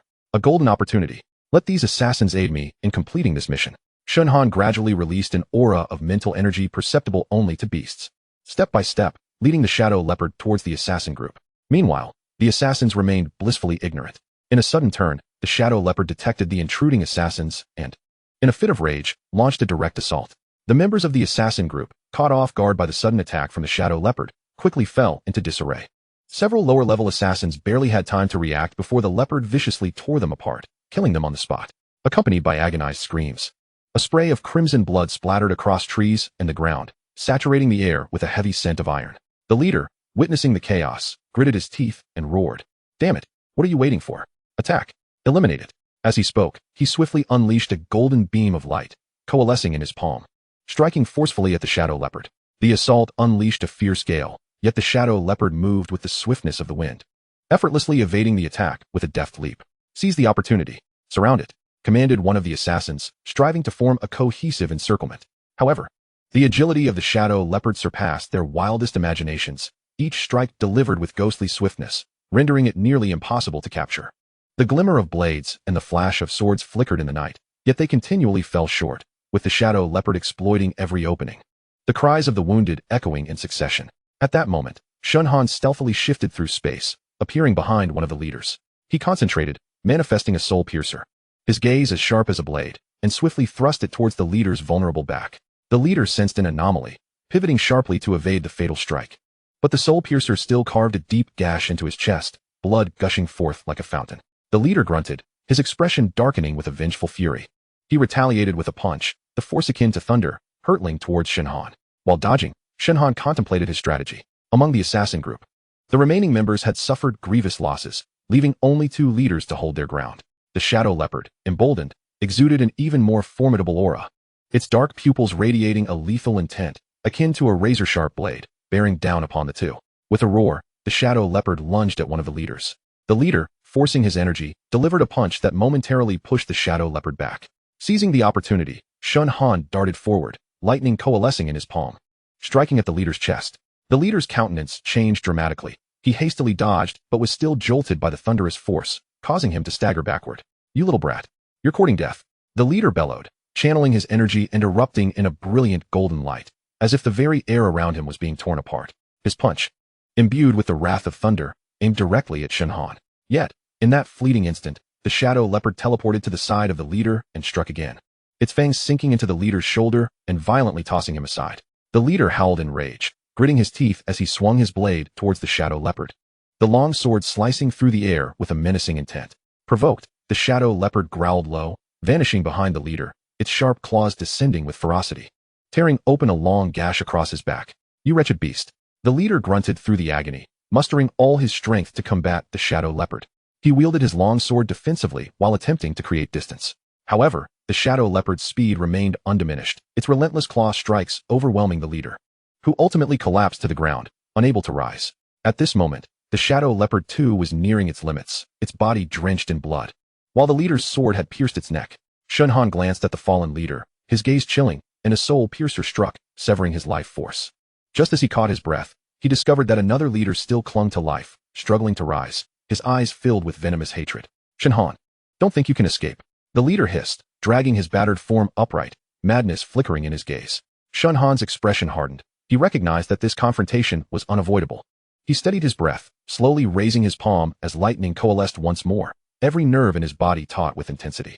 The leader's aura, fueled by a reckless fervor, surged towards Shen Han, the distance between them rapidly closing, the air crackling with electric energy and murderous intent. With a clenched jaw, Shen Han maximized both his lightning and shadow powers, crashing his palms together and thrusting forward with a thunderous force. The lightning erupted in a cataclysmic explosion, creating a massive shockwave that surged towards the leader's onslaught. The violent collision unleashed a powerful shockwave, uprooting trees and shaking the ground, dust swirling into the air. Both Shen Han and the leader were thrust back several steps, their internal energies roiling. Shen Han gritted his teeth against the pain. His fists clenched as he struggled to maintain his footing, while the leader, overwhelmed by the force, collapsed, blood pouring from his mouth, his vitality dimming. Breathing heavily, Shen Han fixed his gaze on the fallen leader until he was certain the foe had completely lost his life, at which point he finally exhaled in relief. Chapter 44. Spoils of War. Having just endured a fierce battle with the assassins, Shen Han's mental strength was nearly depleted, and his physical stamina was all but exhausted. Wiping the blood from the corner of his mouth, he chuckled bitterly to himself. Indeed, I was still too ambitious. Had it not been for the shadow leopard drawing their fire, I would have likely found it impossible to emerge unscathed against a peak martial spirit.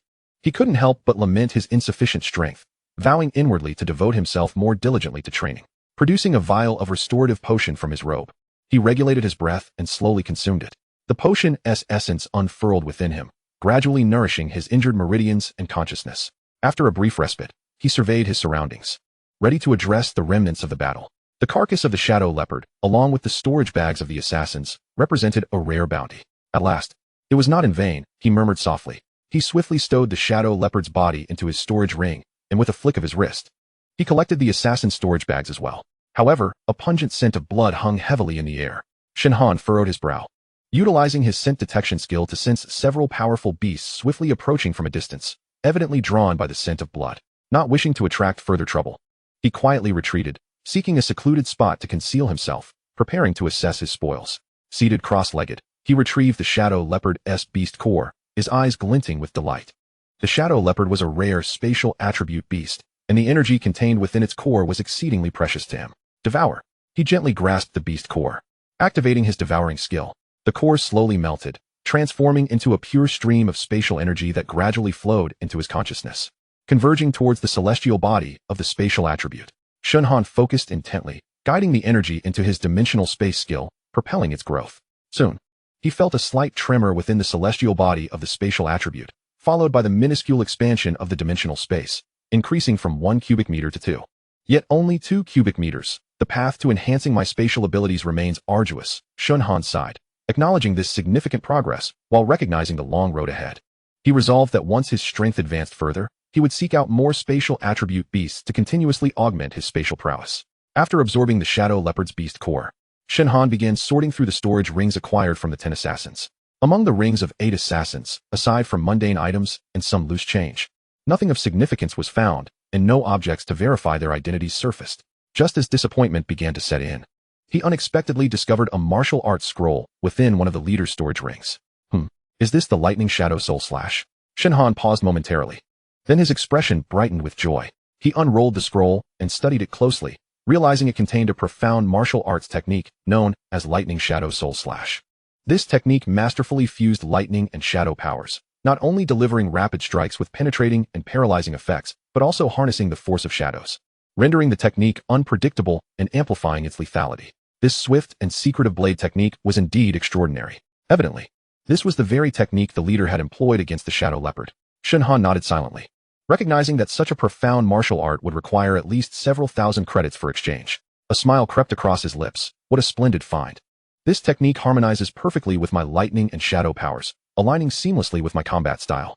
It is time to return and report my findings, Shen Han mused softly. Casting a glance at the dimming western forest, a flicker of caution igniting within him. The dangers here extended far beyond the shadow leopard, and lingering would be of no benefit. The mission to hunt the shadow leopard rewarded him with 2,000 credits, and coupled with the unexpectedly acquired Thunder Shadow Soul Slice, the next 2 months of training resources were assured. A subtle smile graced his lips as he turned to embark on his return journey. Upon arriving at the school's mission hall, Shen Han submitted the carcass of the shadow leopard to the designated task supervisor, successfully claiming his 2,000 credits. As he was departing, Lu Renjia, witnessing his safe return, displayed an incredulous expression and hurriedly relayed the news to Lu Yinlin. What? Not only had he completed the mission, but he had also returned alive?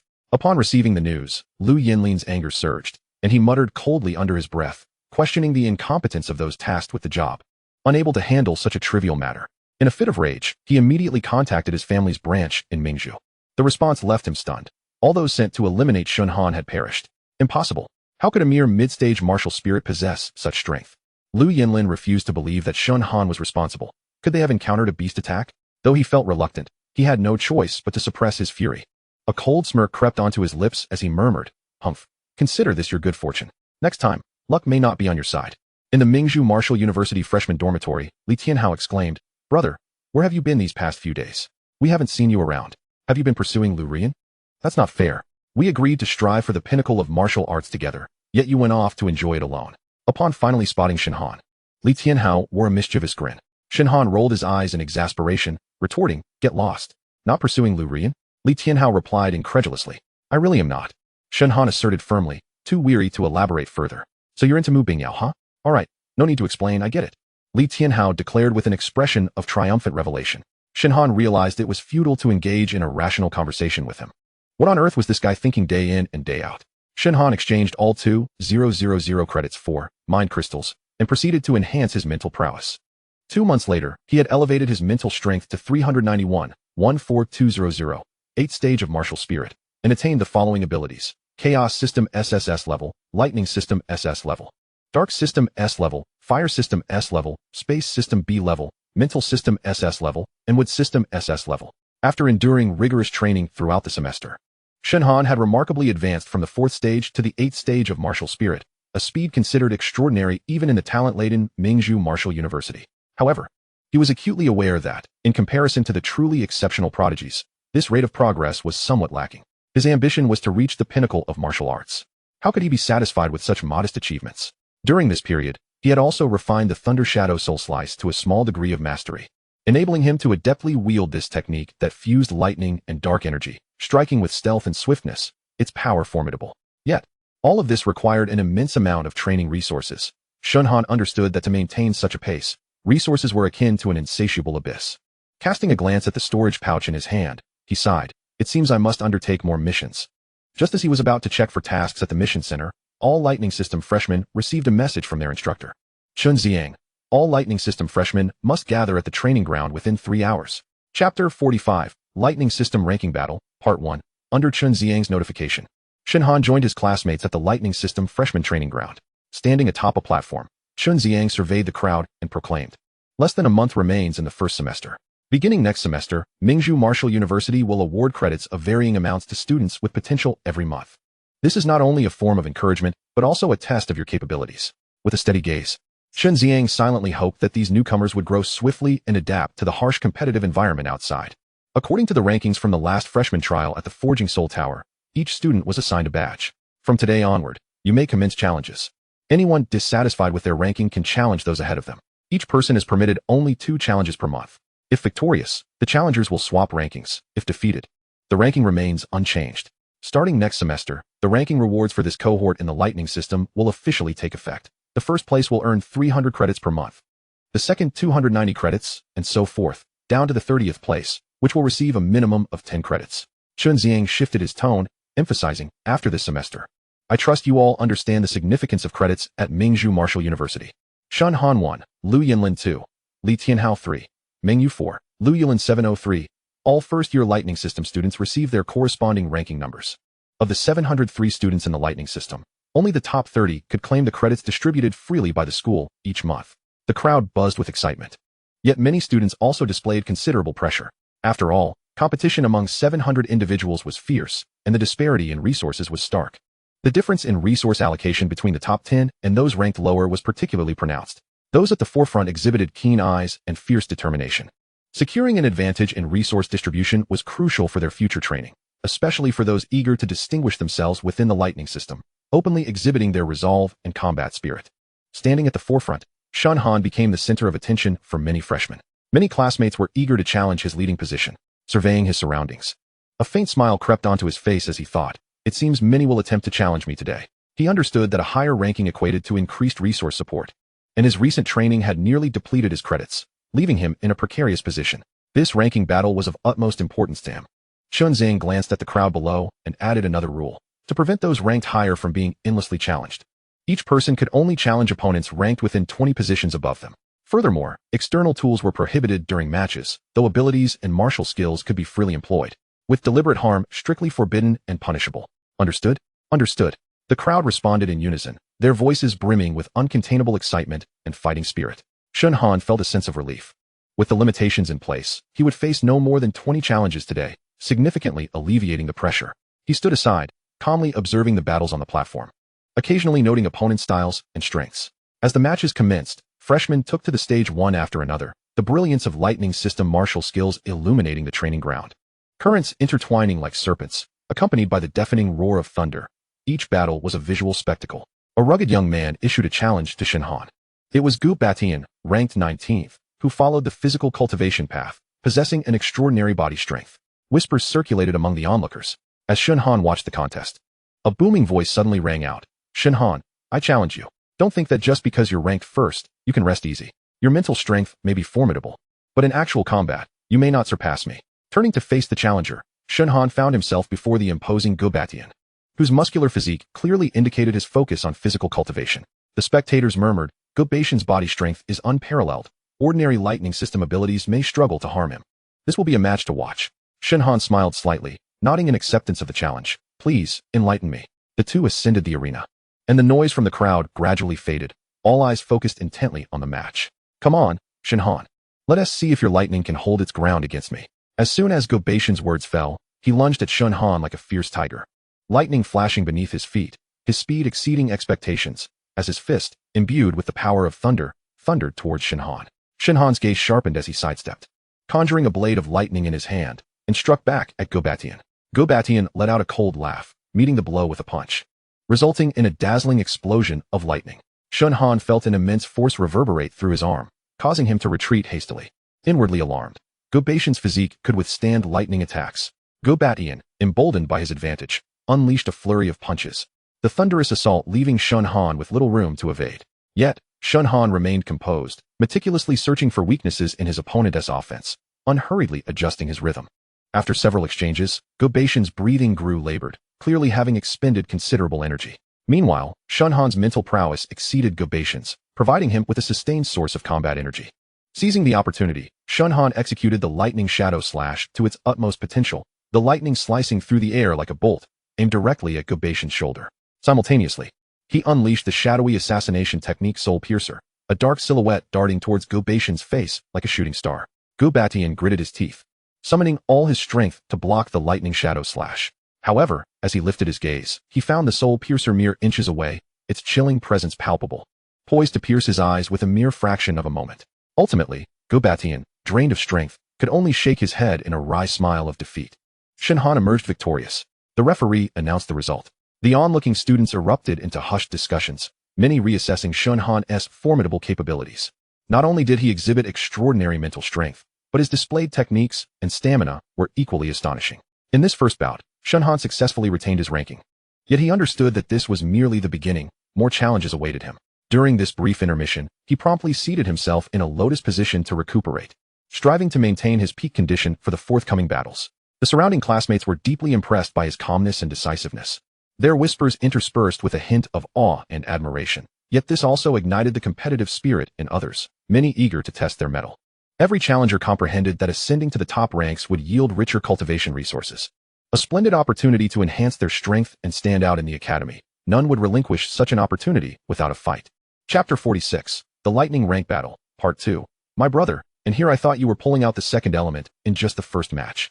It seems you've been pushed to your limits, teased Li Tianhao from the side, his eyes glimmering with admiration. Just warming up, Shen Han replied calmly, closing his eyes to focus on his recovery, channeling his mental energy inwardly to swiftly mend the exertion he had just endured. Soon, the cacophony around him faded, the world narrowing down to the rhythm of his steady breathing and the replenishing flow of his inner power. Moments later, a freshman emerged from the crowd, stepping into the arena's center, boldly proclaiming, I challenge Shen Han. Look, it's Mengyu, ranked 4th. This promises to be an engaging match. Indeed, their ranks are quite similar, their strengths should be on par. True, Shen Han wields both lightning and shadows, while Mengyu commands lightning and ice, both being highly aggressive abilities. It appears we are in for a fierce confrontation. Shen Han, today I shall test your true abilities. Mengyu sneered coldly. Before his words had fully escaped his lips, he struck out with his palm, unleashing a torrent of icy energy intermingled with lightning, hurtling towards Shen Han.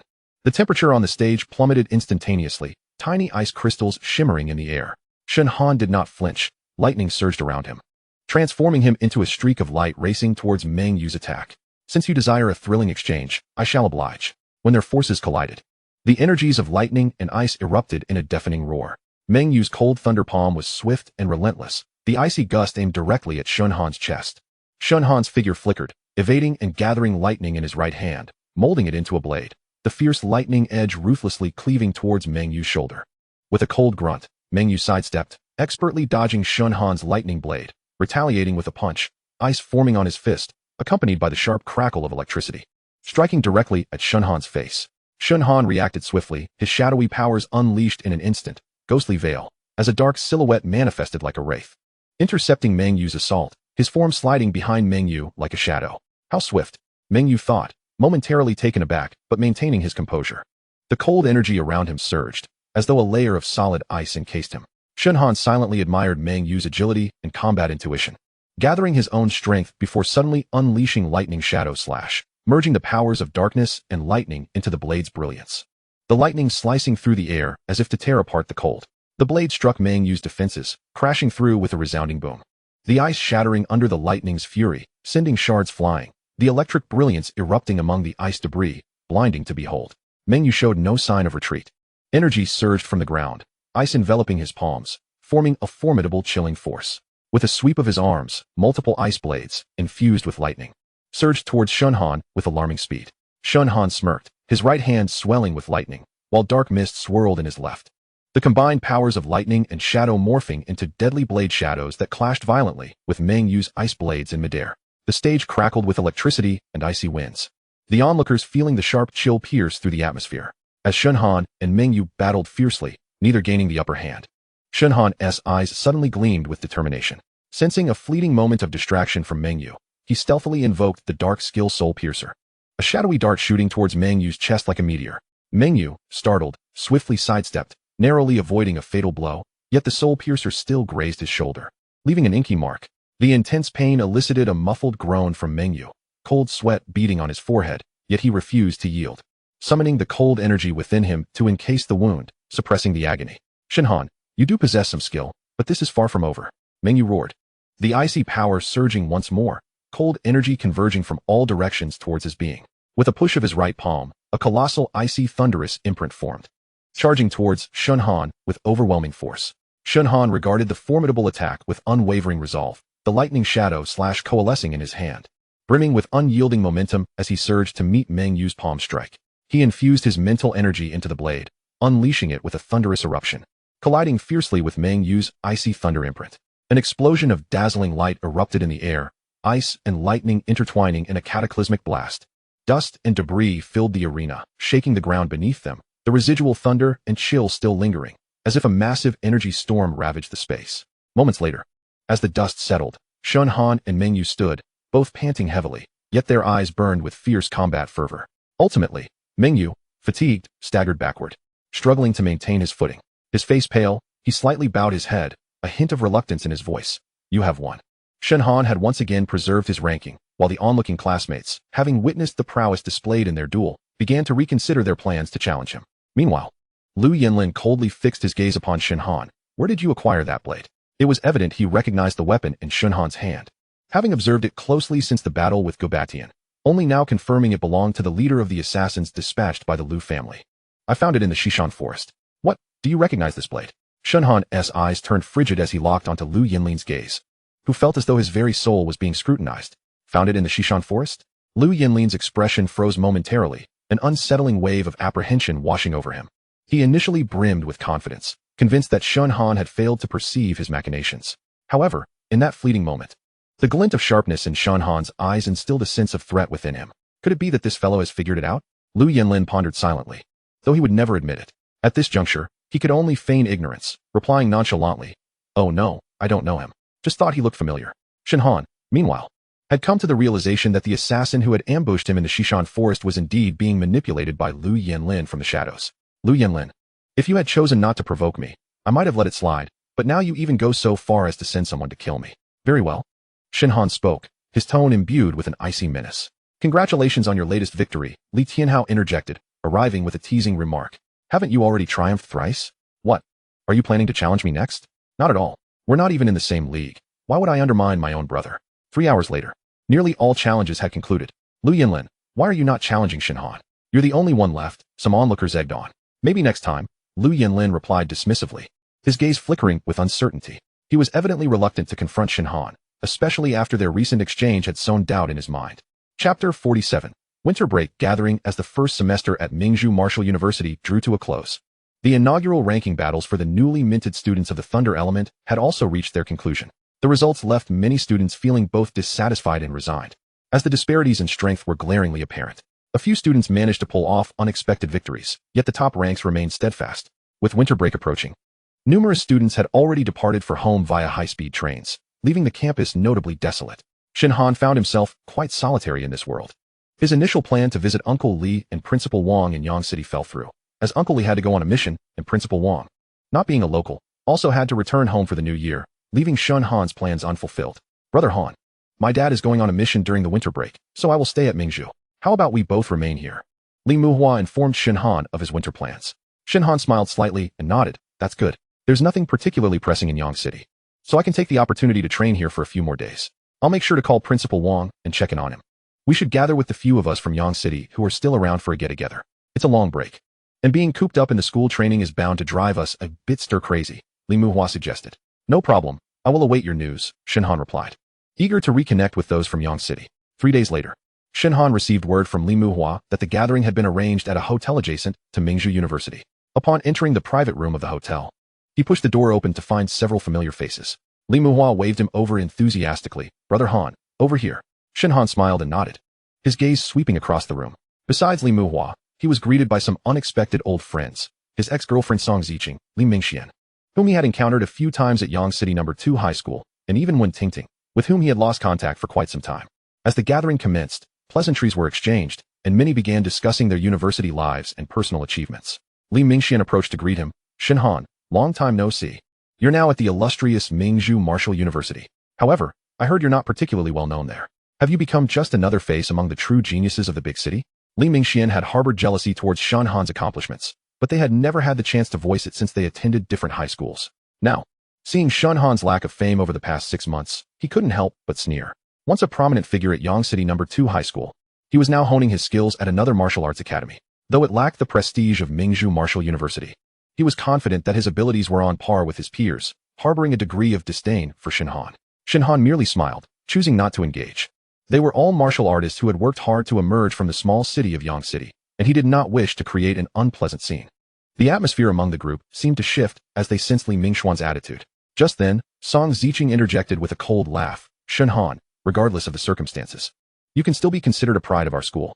We all remember how hard you worked to study martial arts and gain admission to Mingzhu Martial University during our senior year. It truly surprised everyone. However, since you're pursuing martial arts, you shouldn't be too absorbed. Otherwise, wouldn't that undermine your enrollment in this institution? Song Ziqing, Shen Han's ex-girlfriend, had shared a brief romance with him in high school, but their relationship ended due to her doubts about his future. Beside her sat a distinguished young man named Su Haojia, Song Ziqing's current boyfriend, who was the top student at Lingjiang Martial University, possessing remarkable talent. Su Haojia regarded Shen Han with a cold gaze, laced with arrogance. Brother Han, it seems Song Ziqing has climbed to greater heights, Li Muhua whispered to the side. What level are you at in Mingzhu Martial University, Shen Han? Since we're all here, why not have a sparring session so we can witness your progress? Su Haojia spoke with an air of provocation. Shen Han smiled faintly, remaining nonchalant. I have just begun my training. It is hardly worth mentioning. He had little interest in a confrontation of this caliber. It's fine. I don't mind going easy on you, Su Haojia replied with a haughty laugh, clearly underestimating Shen Han. Observing the awkward tension in the room, Li Muhua quickly interjected. All right, everyone, it's a rare gathering. There's no need for such hostility.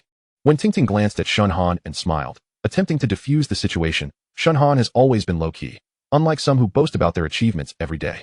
The atmosphere lightened slightly as they chatted about various topics, sharing their experiences in school and their training progress, while Shen Han maintained his modest demeanor.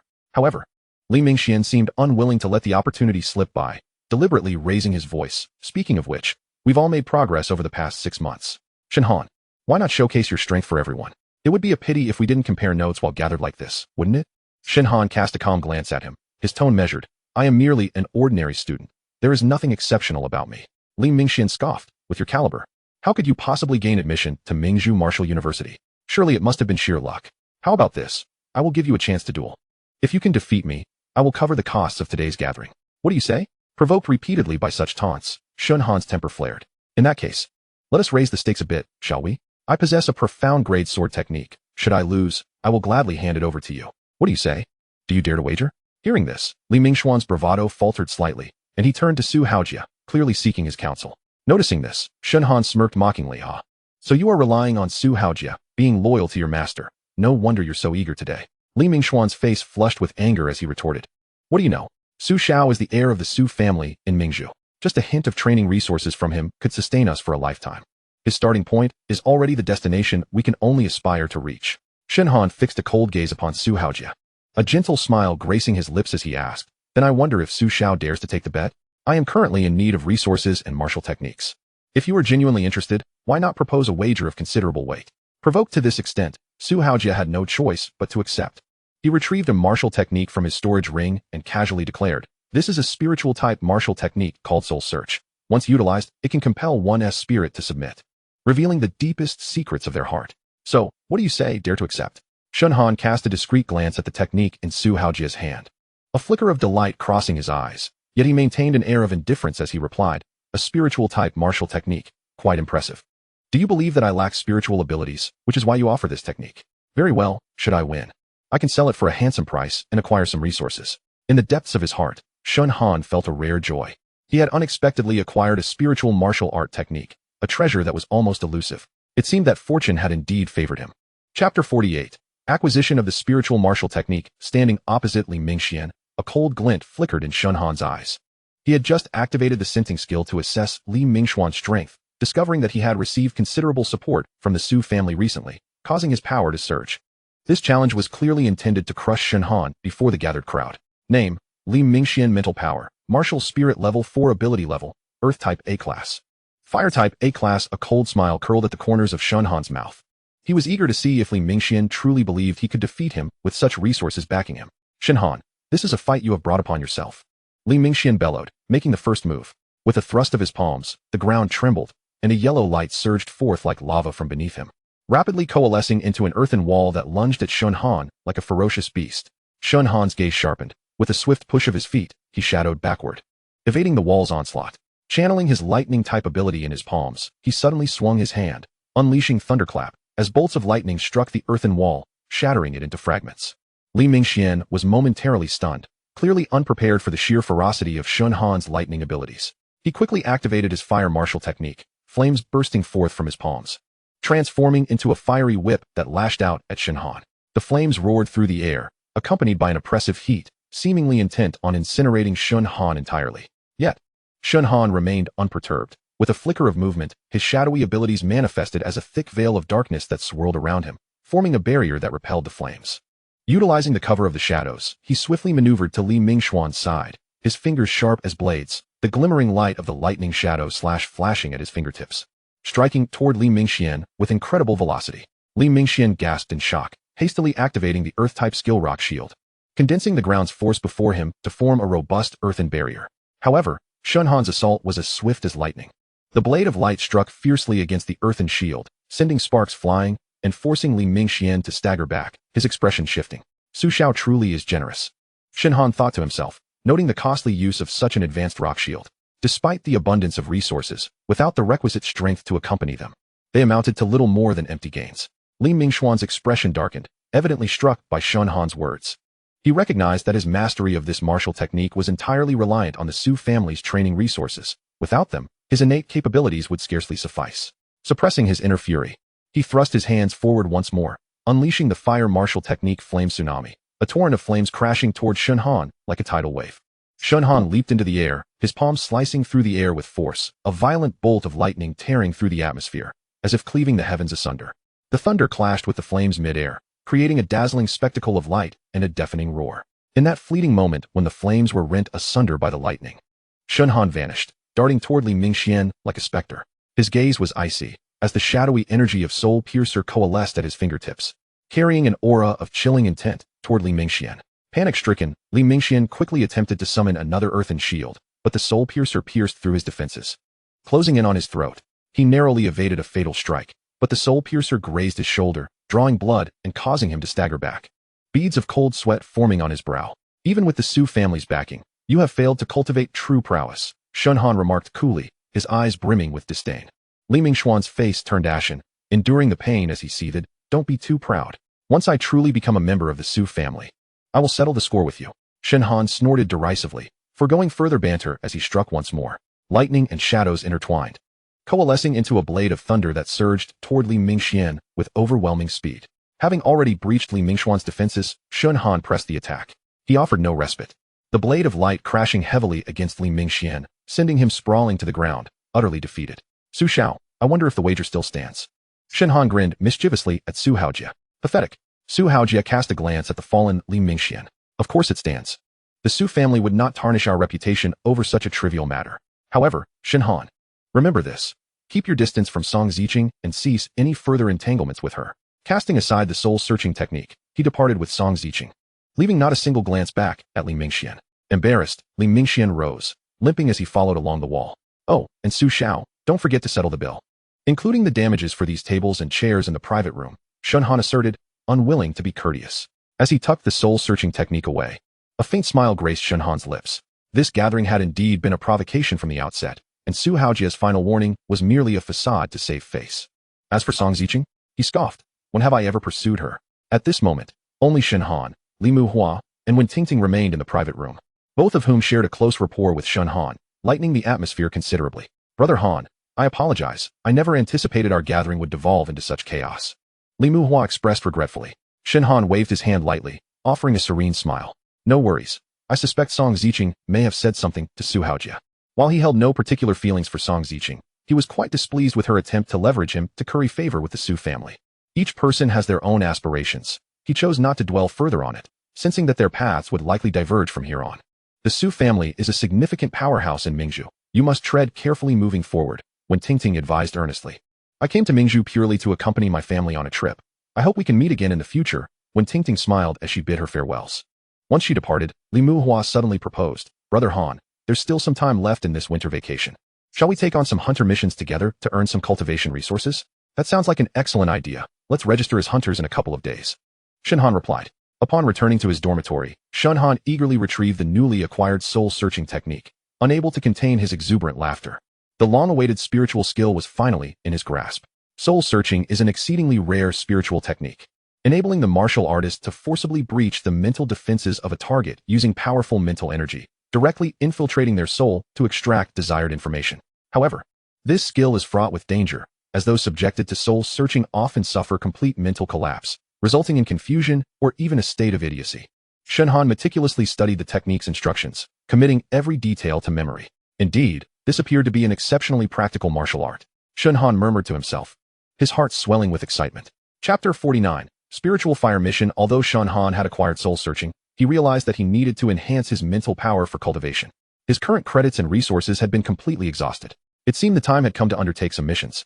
He had arranged with Li Muhua to visit the task hall located in Mingzhu Tower that day to accept missions. Unlike the school's task hall, this one offered a wider variety of missions with richer content, albeit at higher difficulty levels. Hunting exotic beasts, gathering herbs, escorting treasures, exploring secret realms, capturing fugitives, concocting elixirs, and deducing martial techniques, among others. The missions at the task hall ranged from beginner to advanced levels, with even super martial artist level tasks available, provided one possessed sufficient strength. Everywhere, one must rely on strength to speak, Shen Han mused, feeling a surge of excitement, further solidifying his resolve to elevate his cultivation as swiftly as possible. Shen Han registered as a hunter using his true identity and approached the mission board to peruse the tasks suitable for him. At that moment, a particular mission caught his eye. Mission reward, 5 million task content. Assist the employer in obtaining spiritual fire, requiring at least half a month in a secret realm in another province. Task requirements, martial spirit level 8 or above. Many martial artists gathered in the task hall were salivating at this newly emerged mission and had already begun to queue for applications. It turned out that the employer needed to conduct a qualification review of the martial artists applying for the task to prevent any opportunists. Brother Han, shall we give this a try? Li Muhua excitedly proposed. The 5 million reward would afford us a considerable amount of cultivation resources, and the task duration is manageable, allowing us to return before the next semester begins. What is spiritual fire? Why would obtaining it require so many martial artists? Shen Han inquired, intrigued. My brother, you must be unaware, but spiritual fire is a tremendous treasure, a nearby martial artist enthusiastically explained. It is said that martial artists with fire-type abilities, if they can refine and absorb spiritual fire, will exhibit characteristics in their fire skills that match the spiritual fire, effectively doubling their combat power. Does that mean there are various types of spiritual fire? Shen Han became even more interested.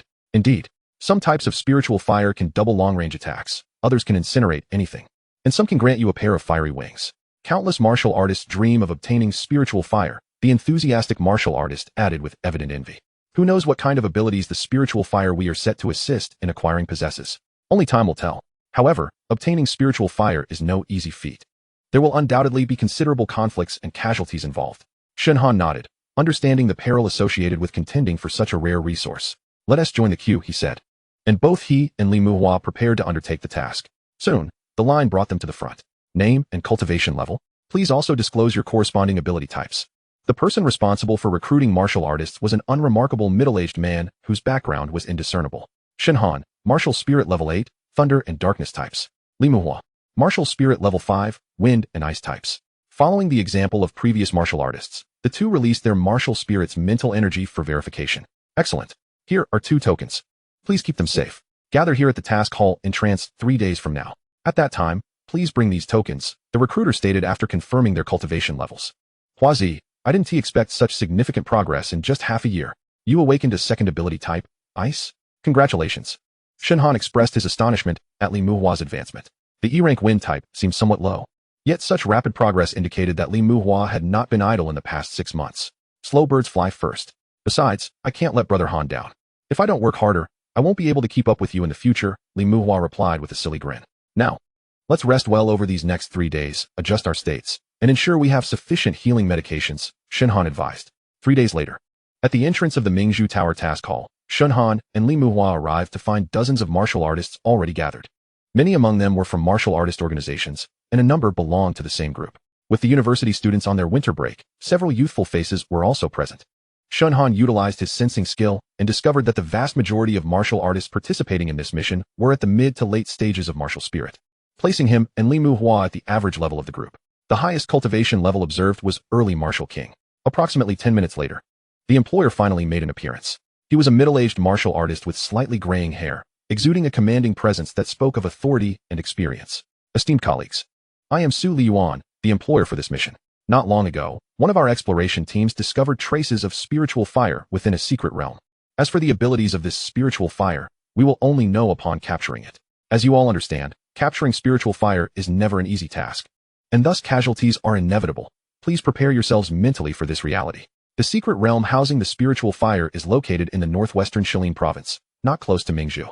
A realm capable of nurturing spiritual fire is certainly not an ordinary one. It is fraught with peril. This is precisely why our Su family has taken such great pains to enlist your assistance, Su Liyuan elaborated further. Given the high danger of this task, we are offering a reward of 5 million for each participant. Naturally, should anyone make significant contributions, we can double the reward. However, I must make one thing clear. Wealth can be alluring, especially for a treasure like spiritual fire. I implore you not to mistake us for adversaries. Other treasures you acquire beyond the spiritual fire will naturally belong to you. Our Su family will not interfere, Su Liyuan added. If there are no objections, you may each step forward to receive a copy of the contract. He gestured towards his accompanying assistant. Su Lao, I wish to inquire. If a treasure more valuable than spiritual fire were to appear, would the Su family compete for it? One martial artist asked. Our sole objective this time is the spiritual fire. You only need to assist us in acquiring it as per our arrangements. As for other opportunities, the Su family will not engage in competition. Of course, should you jeopardize the mission by pursuing other opportunities, do not blame Su for being merciless, he replied. That is only natural, the crowd responded in agreement. One by one, they stepped forward to receive and sign the contract. Once all procedures were completed, they prepared to set off for Shilin province. Chapter 50. Reuniting with old friends. As the crowd reviewed their contracts and prepared to sign, Shen Han, out of curiosity, used his sensing ability on Su Liyuan. Name, Su Liyuan. Mental energy, Martial King level 5. Ability levels, Fire A class, Wood A class, Mental B class. Martial King realm? Shen Han was slightly taken aback. This was the realm of high-level martial artists, at least one major level above those participating in the mission.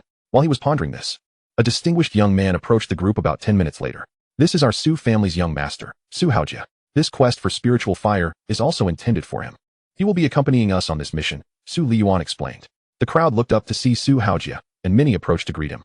Following Su Haojia were 2 familiar faces from Shen Han's recent encounters, Song Ziqing and Li Mingxian, both fellow townsfolk from Yang City. Upon seeing Shen Han and Li Muhua among the crowd, Su Haojia wore a disdainful expression. Song Ziqing and Li Mingxian, upon spotting the duo, did not approach to greet them. Departure with a command from Su Liyuan, the group collectively boarded the aircraft prepared by the Su family for this expedition. Truly the work of a prominent family. After approximately 5 hours of flight, the aircraft landed at the entrance of the Shilin Secret Realm, known as Shilin Secret Realm, which was significantly larger than Yang City's Shadow Forest. The Shilin Secret Realm was eerie and profound, resembling a secluded zone cut off from the world. Towering ancient trees stood densely, each trunk entwined with heavy moss and vines, their roots coiling like claws. The air was thick with an ancient, decayed essence. The accumulated stillness of countless years sending shivers down the spine. Due to its remote location in the northwest, the Shilline's secret realm was rarely visited, allowing its exotic beasts to evade human attacks and hunting for many years, resulting in many of them possessing cultivation levels far beyond those found in other secret realms. As the group advanced, the surrounding temperature seemed to gradually drop, and even the air brought a piercing chill. Suddenly, a loud crack echoed through the stillness when someone stepped on a dry branch, startling several individuals. According to the map, we are still 3 hours' journey away from the location where the spirit fire is expected to manifest. Everyone, remain vigilant. The beasts in this area possess formidable powers. Su Liyuan cautioned. A group of 70 to 80 individuals split into 10 small teams, advancing along the path forged by the leading party. Barely half an hour into the depths of the secret realm, an unusual rustling sound suddenly emerged from ahead, reminiscent of countless vines slithering slowly. Shen Han instinctively looked up, only to behold a colossal ancient tree beginning to sway. The twisted patterns on its branches appeared like gaping eyes, coldly scrutinizing the crowd. The tree had come to life. Its branches abruptly transformed into dozens of massive vines, sweeping towards the team like a tempest, swiftly ensnaring several unsuspecting warriors and dragging them into the depths of the forest. It's the Bloodvine Demon, Su Liyuan shouted sternly. It can ensnare humans and beasts alike to drain their blood. Everyone, be cautious. No sooner had he spoken than a vine lashed out towards Shen Han like a venomous serpent, but he deftly evaded it with a flash of lightning shift. Drawing his Thunder Shadow soul-cutting blade, Shen Han struck the vine, yet it merely severed the outer layer. The robust vine appeared to harbor boundless vitality, swiftly healing the wound and even growing thicker. Such tenacity and regenerative power. Fire counters would. Let us attempt to suppress it with fire-based techniques. Shen Han advised his comrades. Upon hearing this, several fire element warriors immediately unleashed their flames, weaving a fiery net in the air that rapidly engulfed the Bloodvine Demoness tendrils. However, the demon seemed to sense the impending threat of the flames and promptly retracted its vines. As the flames waned, the vines surged forth again, wildly entangling several warriors who were caught off guard. The Bloodvine demon suspended them in midair, tightening its grip as blood flowed down the vines into the tree trunk, leaving the warriors pale and weak in a matter of moments. I suspect its core resides within the trunk, Su Liyuan deduced, his expression grave as he bellowed, everyone, concentrate your attacks on the trunk. We need not engage the vines. The group quickly reorganized. Some provided cover, while others focused their firepower on the demon's massive trunk. Shen Han gathered lightning energy, directing his blade toward the core of the tree demon and striking down fiercely. Several warriors unleashed their fire abilities, and flames surged toward the trunk while Li Muhua summoned a whirlwind tornado, using the wind to bolster the fire's intensity. The flames burrowed into the Bloodvine demon's trunk, igniting its insides. At last, the high temperatures began to crack the trunk, yet its deep brown wood continuously healed, stubbornly resisting their onslaught. The battle raged for a solid half hour before the trunk finally shattered, crashing to the ground. The group of 70 to 80, now battered and weary, traversed the area, with numerous injuries and over a dozen warriors eternally lost in this eerie forest. Wiping the sweat from his brow, Shen Han's eyes reflected a complex emotion as he gripped his blade tightly, silently alert. The West Forest secret realm is indeed no ordinary place. It has already proven perilous at this early stage. The Bloodvine demon's vitality and regenerative capacity are formidable. Thank goodness we have numbers, otherwise, we would be in dire straits. Quickly, let us see if there are any beast cores or similar treasures left behind. Such robust vitality must make the beast cores particularly valuable. Many warriors began to stir with eagerness. Under such a fierce assault of flames, it must have been incinerated. Su Liyuan mused, finally exhaling. However, he soon noticed numerous warriors preparing to snatch the beast cores, inevitably leading to yet another conflict. He regarded them with contempt, thinking, a bunch of fools valuing wealth over their lives. Everyone, this is not a place for internal strife. Do not forget our objective. The Bloodvine demon was vanquished through our collective efforts. The beast cores will be entrusted to my Su family, and we will distribute them according to market value. Owing to Su Liyuan's authority, no one dared to voice dissent. After collecting the beast cores from the Bloodvine demon, the group resumed their journey. We are almost there. Everyone's nerves were taut, their minds fully alert. 3 hours later, the team finally arrived at the area where the spirit fire was said to have appeared. However, the sight before them left everyone dumbfounded. So many teams, such a multitude of people, in this desolate West Forest secret realm. How could there be so many? Did they all come here upon hearing news of the spirit fire? The competition for the spirit fire was far more intricate than anticipated. Chapter 51. The emergence of the spirit fire throughout the journey. Su Haojie could hardly contain his excitement. The thought of merging with the spirit fire, nearly doubling his strength, made the so-called top students from the 4 major martial universities seem insignificant. Who could possibly rival him? Li Mingxian and Song Ziqing chimed in with congratulations. The Su family had believed they had sealed the news flawlessly. Yet upon arriving at the scene and witnessing the throngs of other martial teams, they were taken aback. "We are the illustrious Su family. What brings you here?" Su Liyuan inquired. "Isn't that an obvious question? The news of the spirit fire is everywhere. Do you think we came here for a vacation?" A rugged mercenary leader replied bluntly. It seemed that many had received word of the spirit fire, beyond just the Su family. "Elder Su, look. This situation is not merely about assisting the Su family in acquiring the spirit fire. You never mentioned there would be so many competitors. And each possesses strength comparable to ours," voiced a dissatisfied warrior from the Su family's contingent. "Indeed, if it were simply a matter of battling the spirit fire, we would be fine. Encountering so many warriors is indeed overwhelming." Su Liyuan shared his headache, realizing the situation exceeded expectations. "Everyone, I understand the task's difficulty has escalated. If you can assist my Su family in obtaining the spirit fire, the reward will be tenfold, provided that my Su family secures the spirit fire," he declared, prompting a momentary silence as the group paused their complaints. "Let us observe the situation first. If it seems unfavorable, we'll retreat. Our lives are paramount." Shen Han whispered to Li Muhua. Li Muhua nodded, understood. Before long, 2 more teams arrived, evidently also drawn by the spirit fire. How many had received news regarding the spirit fire? Su Liyuan felt a surge of frustration. The scene had gathered at least 10 teams, amounting to 700 or 800 individuals, creating a tense and grave atmosphere. Many teams recognized that the situation was likely more complicated than anticipated, urging their members to remain vigilant. Shen Han activated his scent detection, which still encompassed everyone present.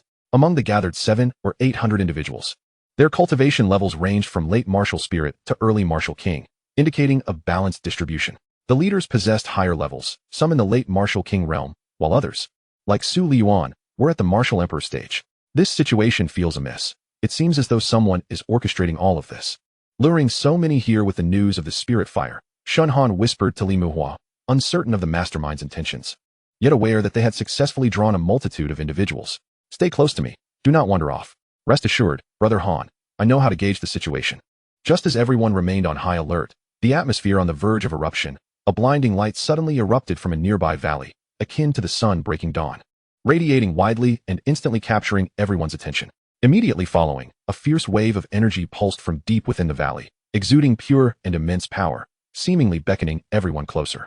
"It's the spirit fire." Many gazed greedily at the sight. Within the valley, the spirit fire hovered in midair, its flames displaying a magnificent light blue hue, with a dark purple halo faintly visible within. The spirit fire flickered gently, its surface emanating an unusual luster, as if imbued with life. The air surrounding it subtly distorted, and a low rumbling could be faintly heard. The aura of this flame was sharp and eerie, instilling an inexplicable sense of unease in those nearby. As soon as many approached the spirit fire, they felt an oppressive force penetrating their very souls, their mental energies instantaneously suppressed. Their consciousness wavered, as if the spirit fire possessed some form of unique mental assault. "Everyone, be cautious. This spiritual flame possesses the power to launch mental assaults. Indeed, it is a spiritual fire capable of such attacks, far surpassing the mere enhancement of fiery burns typical of other flames. The value of this spiritual flame is exorbitant, essentially granting an additional mental attack skill. Numerous martial artists have become envious, unwilling to relinquish this treasure to others. Seize it. Whoever can grasp this spiritual flame will possess it." A voice cried out, igniting a fierce scramble among the crowd. Many warriors, unwilling to lag behind, surged forward. A brash young warrior, incensed by those lagging behind, shouted, "You worthless rabble, stand aside." He rushed to the forefront, intent on claiming the spiritual flame for himself. Channeling his fire-based abilities, he unleashed a torrent of blazing flames, forcing his competitors back. However, the spiritual flame seemed to have sensed the encroachment, suddenly unleashing a burst of blue-violet mental waves that pierced towards the warrior's consciousness. "Ah!" he screamed, clutching his head in agony before collapsing to the ground. Lifeless moments later, several other warriors also fell victim to the mental assault, their faces pale, yet they stubbornly pressed on, enduring the mental strain as they drew closer. The Su clan's warriors acted swiftly. In an instant, a cacophony of fire, lightning, metal, and wood abilities intertwined, encircling the spiritual flame. At the same time, warriors from other factions, unwilling to concede, unleashed their own unique skills, hoping to seize the spiritual flame amidst the chaos. Shen Han observed coldly, calculating the situation. The power of the spiritual flame was evidently sufficient to withstand the onslaught of numerous warriors. Capturing it would likely require not only formidable mental strength, but also special methods. Moreover, the puppet master behind the scenes had yet to reveal themselves, leaving the situation ripe for unforeseen developments. Just then, the spiritual flame appeared to be thoroughly incensed. It suddenly shrank into a dark purple streak of light, hurtling towards the nearest warriors with incredible speed. Those unprepared were struck by a shockwave of mental force, screaming as they were sent reeling. After a few collapsed, their eyes vacant, their mental realms nearly shattered, they found themselves devoid of the strength even to stand. Following this initial wave of assault, the previously chaotic scene began to calm. The crowd realized that to capture this spiritual flame, they would need to employ some form of mental sealing technique. The warriors retreated to their respective groups, whispering strategies. At this moment, the Su clan gathered around Su Liyuan, eager to discern their approach. Esteemed colleagues, I shall employ certain mental techniques, but I require your assistance, Su Liyuan spoke solemnly. My skills will demand a brief moment to activate, so it is imperative to fend off other attacks. 3 minutes will suffice. Look, who would have thought the renowned Northwest Mercenary Corps would possess a warrior with mental abilities? While the Su clan is still formulating a battle plan, their opponents have already launched an assault. An elder from the Northwest Mercenary Corps stepped forward, forming hand seals. In an instant, a powerful wave of mental force enveloped the area, clashing violently with the spiritual flame's mental fluctuations. That is the mental skill, mental prison. Should the spiritual flame falter, it will fall under the control of the Northwest Mercenary Corps. A warrior familiar with this technique shouted, "We cannot allow them to succeed." The surrounding warriors, witnessing the unfolding scenario, could no longer contain themselves. If the Northwest Mercenary Corps gained control of the spiritual flame, all others would lose their opportunity. Chapter 52. The Star Eclipsing Council reemerges as the elder from the Northwest Mercenary Corps attempted to cast mental prison to ensnare the spiritual flame. The surrounding warriors surged forward, launching a fierce assault in an instant. Blades flashed and spells detonated, saturating the air with intense energy fluctuations. Amidst the roars and curses, various martial techniques and abilities erupted towards the Northwest Mercenary Corps. Protect the leader. We must not allow them to breach the mental prison. Members of the Northwest Mercenary Corps gritted their teeth, shielding the elder, deploying successive defensive skills to form barriers that barely held against the onslaught. However, their numerical disadvantage rendered them unable to withstand the pressure. The shields shattered under the relentless barrage, shaking the ground violently. Fire Dragon Blast. A warrior bellowed, as crimson flames coalesced into a dragon shape, striking fiercely at the mercenary line, the flames swirling and instantly engulfing a member of the corps.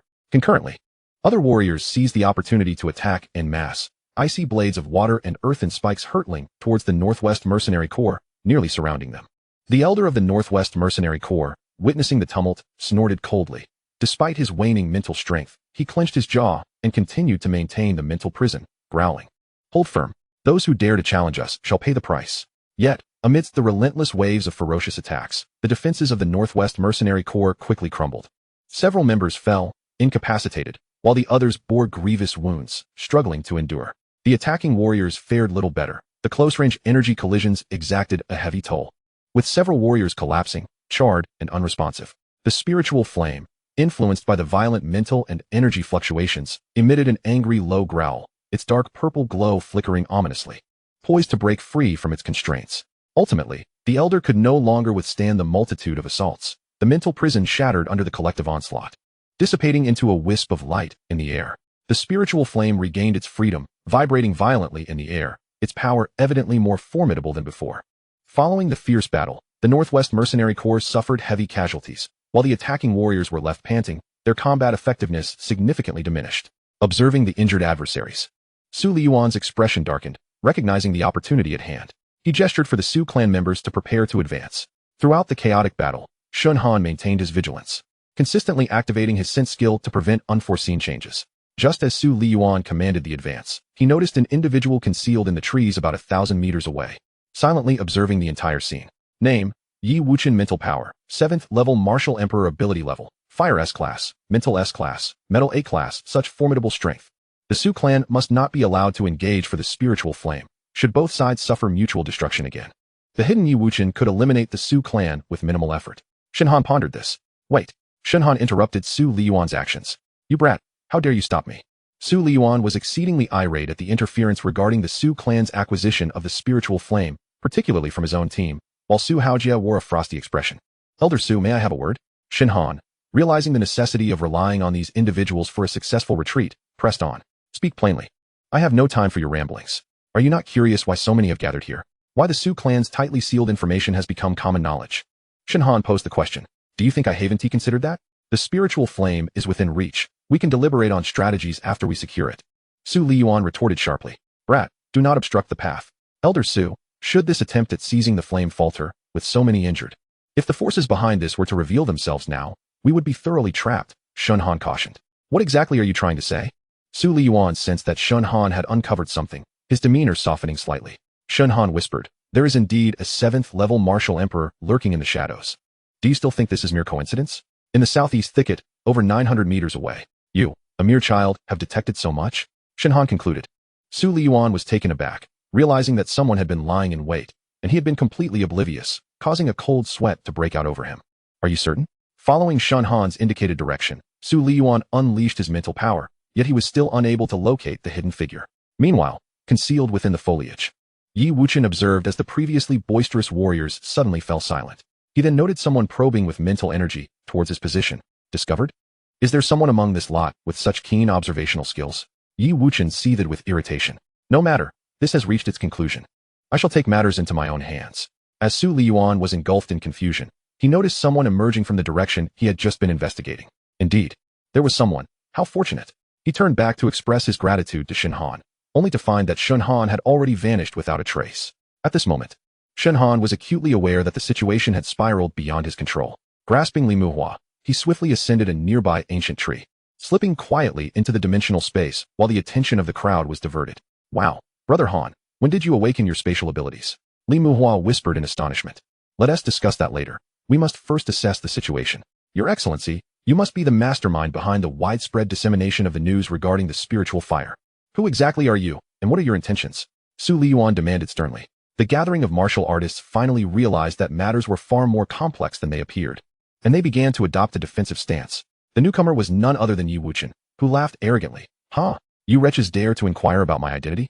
Upon finishing his words, Yi Wuchen formed hand seals and unleashed a psychic skill, sending waves of mental energy surging toward the crowd. Boss, what are you doing? A member of the mercenary group was taken aback to see their leader aiming a weapon at them. Similar scenes unfolded across other factions. The sounds of distress echoed, as many were caught off guard by the psychic attacks from former comrades and friends. It's the psychic ability of mental control. He is from the Star Eclipsing Council. Some quick-witted martial artists exclaimed in horror. Yi Wuchen paid no heed to their cries. In his eyes, these martial artists of the martial spirit realm were nothing more than ants. In a short span, the once 700 or 800 strong group suffered devastating casualties, with only a handful surviving. Many had already been gravely injured in their skirmishes with the Northwest Mercenary Corps, leaving them with no chance of escape. Su Liyuan lamented how fortunate he was not to have engaged in battle with these martial artists. Otherwise, none would have left alive today. Su Haojia, Song Ziqing, and Li Mingxian now stood behind Su Liyuan. Chapter 53. The surrender of the Su family. Yi Wuchen cast a cold, sweeping glance over the remaining martial artists, a sinister smile playing at the corners of his lips. Suddenly, he extended his hand, and a searing golden light accompanied by flames erupted from his palm, causing the surrounding air to heat up dramatically, laden with an oppressive sensation. Want to live? Let us see what skills you possess. Before his words had fully faded, the mingling powers of gold and fire had transformed into dozens of blazing golden swords, hurtling toward the remaining martial artists. Several martial artists hastily activated their protective abilities, barely managing to withstand this onslaught. A lithe wind-type martial artist shouted in fury, his figure becoming a blur as he deftly maneuvered behind Yi Wuchen, his blade cutting through the air with a sharp wind aimed at his neck. However, Yi Wuchen reacted with lightning speed. With a flick of his palm, the flames erupted, forming a golden fire barrier that thwarted the attack. Still too weak. Yi Wuchen scoffed as the golden fire barrier expanded abruptly, engulfing the wind-type martial artist and reducing him to ashes in an instant. The remaining martial artists were left aghast, yet there was no retreat. They could only fight with all their might. The fierce battle raged on as the remaining few martial artists combined their efforts to besiege Yi Wuchen. Metal clashed with fire.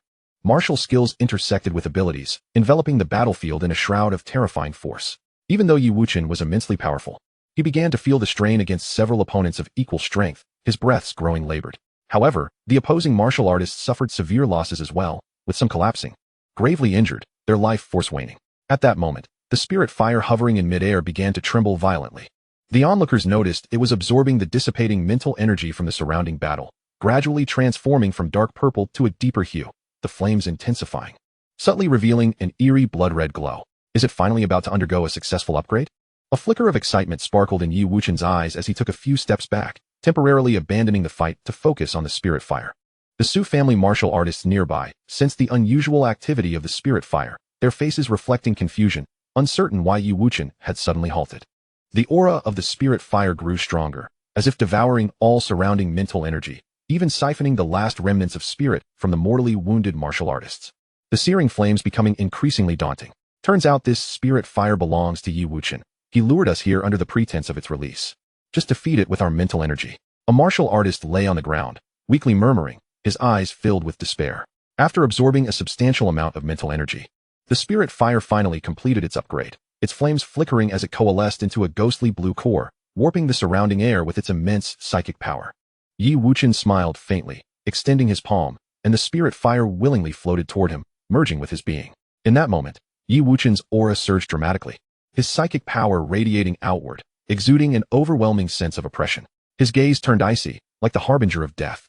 Now that you have arrived, you shall not depart. He murmured with a chilling smirk, as the powers of gold and fire swept across the battlefield, accompanied by the unique psychic shock of the spirit fire. In an instant, Yi Wuchen's figure flickered like a specter, each strike precise and lethal, infused with devastating mental assaults.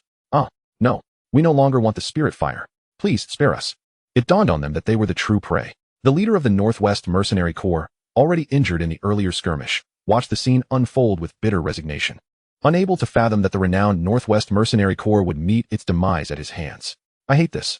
Faced with the unstoppable psychic pressure and fiery onslaught, the martial artists on the battlefield fell one after another, their consciousness shattered, bodies turning to char tragically. The dissipated mental energy became sustenance for the spirit fire.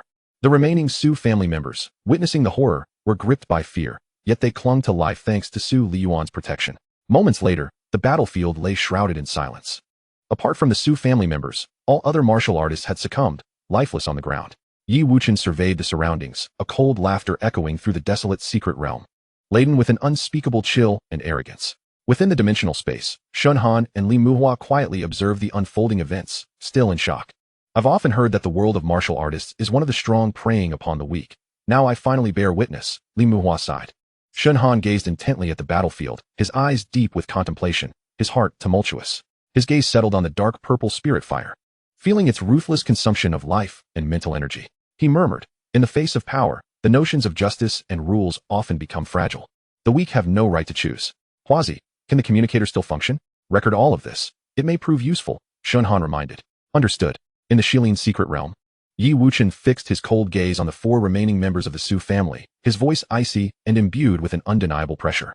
You are from the Mingzhu Su family, are you not? I wonder if you would be interested in joining my Star Eclipsing Council? Su Liyuan and the others turned pale, trembling uncontrollably. They were acutely aware that aligning themselves with the Star Eclipsing Council meant declaring enmity with the entire martial world. With a bitter smile, Su Liyuan spoke, his tone rife with resignation. Do we have any other options? Excellent. I trust you are all reasonable individuals, Yi Wuchen said, producing 4 deep black pills. Consume these. And as long as you obey the Star Eclipsing Council without any ulterior motives, I guarantee your safety. Otherwise, you know the consequences. The 4 exchanged glances, ultimately yielding to the necessity of swallowing the pills with resentment. Excellent. From this moment forth, you shall serve as my eyes and ears. After leaving here, your mission is to completely take control of the Mingzhu Su family within a year. Should the need arise, the Star Eclipsing Council will reach out to you. Yi Wuchen's voice remained cold, devoid of any emotion. Understood. Su Liyuan bowed his head in acceptance, an overwhelming sense of humiliation suffusing his voice. Senior, I have something to report. The group turned to see Su Haojia stepping forward. Oh, Senior, among the members of the Su family sent to collect the spirit fire, 2 individuals have gone missing. I fear they might disclose everything about this place and jeopardize your plans. Su Haojia expressed his displeasure towards Shen Han and would undoubtedly seize any opportunity to strike a blow. Interesting. So you mean these 2 have fled? Indeed. They quietly departed before your arrival. It was he who alerted us to your presence, Su Liyuan added. Yi Wuchen let out a cold hum, his gaze icy. Interesting. It seems we have 2 audacious mice on the loose. You may return first. If you encounter them, eliminate them on sight. If they remain in this forest, they cannot escape my grasp. Rest assured, we will not fail you, the 4 from the Su family assured him. Within the dimensional space, Li Muhua was seething with rage. Han, you saved their lives, yet they dare to turn against you. These people are truly heartless. Shen Han, however, remained calm, his eyes fixed on the direction of the Su family's departure, and he spoke softly. Let us hope they do not truly lack awareness. Fortunately, you recorded these events in advance. Chapter 54, Confrontation with Yi Wuchen Han. What shall we do next? Should we return directly? Li Muhua asked with some concern.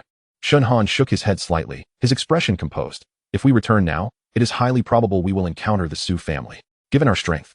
A direct confrontation is not yet advisable. More importantly, with so many martial artists perishing on this battlefield, the storage rings are a significant resource. To neglect them would be a waste. Li Muhua nodded, suppressing his anxiety. You are right. We shall wait until the Su family departs before we act. Before long, the four from the Su family left the area. Shen Han surveyed his surroundings and turned to Li Muhua.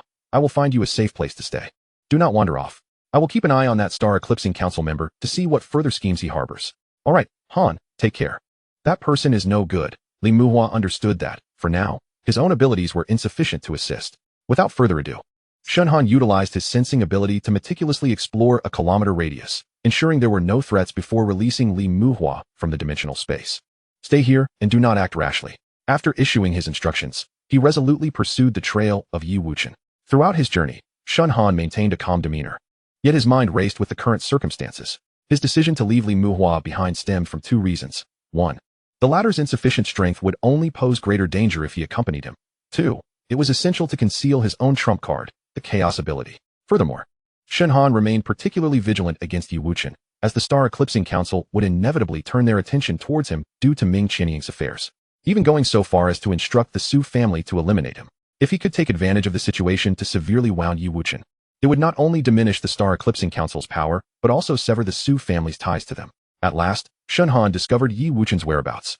At that moment, Yi Wuchen was seated in a secret valley, his brow furrowed and his forehead drenched in cold sweat. He was exerting all his strength to refine the spirit fire, and the surrounding flames surged violently, indicating he had reached a critical juncture. It seemed that the spirit fire, having absorbed a considerable amount of martial artist's spiritual energy, required re-refinement to achieve absolute control. This presented a prime opportunity. Shen Han concealed himself within the nearby dimensional space, his gaze sharp as he observed the unfolding events. He furrowed his brow, making silent calculations.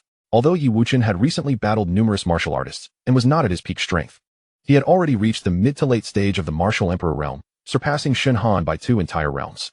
Caution was paramount. Should he fail, escaping would prove exceedingly difficult. Shen Han suppressed all his presence and, upon entering the dimensional space, advanced towards Yi Wuchen's location. Absorbed in the spirit fire, Yi Wuchen remained oblivious to the lurking danger. Yi Wuchen possessed S-rank abilities in both fire and psychic powers, complemented by an A-rank ability in metal. Thus, at present, he could extinguish Shen Han in mere 3 moves with any of his powers. It was essential to strike simultaneously to incapacitate all 3 of his abilities. Shen Han swiftly formulated an action plan in his mind. At that moment, Shen Han was less than 200 meters away from Yi Wuchen, silently observing him as he refined the spirit fire, not daring to make a sound. Yi Wuchen appeared pale, drenched in sweat. Yet his hands remained as steady as a rock, continuously channeling his spiritual energy in an attempt to gain complete mastery over the spirit fire. The flames writhed violently, unleashing waves of psychic impact, but Yi Wuchen cleverly countered with his own psychic waves, gradually dismantling the fire's resistance. As the spirit fire's struggle began to wane, a cold smile crept across Yi Wuchen's face. Now is the moment. Seizing the opportunity, Shen Han launched his attack instantaneously. Skill Bomb. 3 skill bombs nearly drained Shen Han of all his spiritual energy, but he hoped they would prove effective. At the most critical juncture of spirit fire absorption, Yi Wuchen had just managed to dispel the fire's rejection when he suddenly noticed 3 attacks hurtling towards him. What kind of ability is this? Which rat dares to ambush me? Yi Wuchen thought, feeling the fire's energy surge, vowing that once he refined the spirit fire, he would ensure the attacker met a gruesome end. However, in an instant, he realized that he could not utilize his psychic skills, and his fire abilities were similarly hindered. Before he could ponder the reason behind this, the suppressed psychic impact of the spirit fire surged forward, bombarding Yi Wuchen's sea of consciousness. The excruciating pain felt like countless sharpened needles piercing his mind, causing him to tremble uncontrollably. The torment of this psychic attack, which he had previously inflicted upon others, now turned against him, making him acutely aware of its consequences. Wave after wave of psychic assault threatened to shatter his mind. Enduring the agony, Yi Wuchen resolved to retreat. If he lingered any longer, he risked being counterattacked by the spirit fire while facing the lurking threat outside. He would find no escape. In quick succession, a series of soul stabs were unleashed towards Yi Wuchen, making his sea of consciousness feel as if it were being pierced by 1,000 needles. And his reaction speed slowed considerably. Golden Shield, activate. 2 soul stabs pierced Yi Wuchen's knees, while another 2 aimed for his eyes. Panic set in as Yi Wuchen realized he was truly in peril. The Golden Shield hasn't he activated? My psychic abilities are rendered useless? My fire powers are gone as well. Upon introspecting his sea of consciousness, Yi Wuchen was horrified to discover that all his abilities had devolved into F-rank water, ice, and wood. He understood then that escape was futile. Another wave of soul stabs surged towards him, and Yi Wuchen, now at his last breath, looked up at Shen Han, who emerged slowly from the shadows, his face etched with despair and resentment. Who are you? Why? Yi Wuchen's voice was hoarse, filled with bitterness. After meticulously planning the spirit fire advancement, all had come to naught. Indeed, you seem to forget quite easily. Just moments ago, you instructed the Su family to assassinate me. Shen Han stepped from the shadows, gazing calmly at Yi Wuchen. You are the one who discovered my hiding place. Yi Wuchen managed a bitter laugh. Not expecting to meet his end here. Could you tell me what method you just employed? Why have my abilities vanished? Shen Han smiled faintly. Yet his eyes held no warmth. I'm afraid, that remains my secret. As the words left his lips, a fire explosion bomb detonated, engulfing Yi Wuchen completely in a fiery inferno. Meanwhile, the spirit fire continued to unleash wave after wave of psychic impacts throughout the valley. As if venting its fury and rage after escaping from Yi Wuchen's grasp, Shen Han felt a tingling sensation on his scalp, although he did not directly endure the impact. The terrifying psychic pressure still weighed heavily upon him. He furrowed his brow, his gaze fixed on the swirling spirit fire above, uncertain of how to refine such a formidable entity. Chapter 55. A surge in power. Shen Han gazed intently at the flickering spirit fire before him. To claim that he was unmoved would be a blatant falsehood. Yet, he remained utterly ignorant of the method to refine this ethereal flame. As he had yet to master even a single mental skill, he could not permit this spirit fire to linger here any longer. His gaze sharpened, and after a moment's deliberation, he resolved to take the plunge. At this point, I have no choice but to gamble everything. Shen Han murmured softly, slightly raising his hands to activate his most enigmatic innate skill, devour. A pitch-black power of absorption surged forth from within Shen Han, resembling an invisible maw that slowly enveloped the resplendent spirit fire. Sensing the impending danger, the spirit fire began to thrash violently, unleashing a more potent psychic shock in a desperate attempt to resist the consuming force. However, this chaotic energy acted like an endless abyss, voraciously drawing in the spirit fire's power and forcefully suppressing it. Shen Han's complexion gradually paled, beads of sweat trickling down his forehead. He could distinctly feel the spirit fire's tenacious struggle. The agony nearly tearing his mind apart rendered his face even more ashen. The chaotic skills had never let me down. This time would be no exception. Shen Han gritted his teeth, pouring the scant remnants of his mental strength into the devour skill. Time slipped by, and at length, the spirit fire's resistance waned, its once blazing light gradually consumed by the devouring force. With the final flicker of brilliance extinguished, the spirit fire vanished completely. Shen Han collapsed onto the ground, gasping for breath. At last, it's done. I need to find a place to rest. I am utterly drained, he murmured, a weary smile gracing his lips. With great difficulty, Shen Han rose to his feet, stowing away Yi Wuchen's storage ring before dragging his exhausted body up a concealed ancient tree. He retrieved several recovery pills and mental energy potions, swallowing them in haste, then sat cross-legged to meditate and recuperate his strength and mental acuity. An hour later, Shen Han had regained approximately 70 to 80% of his vitality. It was finally time to examine the advancements following the absorption of the spirit fire.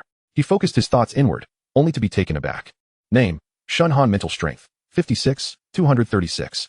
000, second level Martial King. Ability levels: Chaos System, SSS-level Lightning System, SS-level Darkness System, S-level Fire System, S-level Space System, B-level Mental System, SS-level Wood System.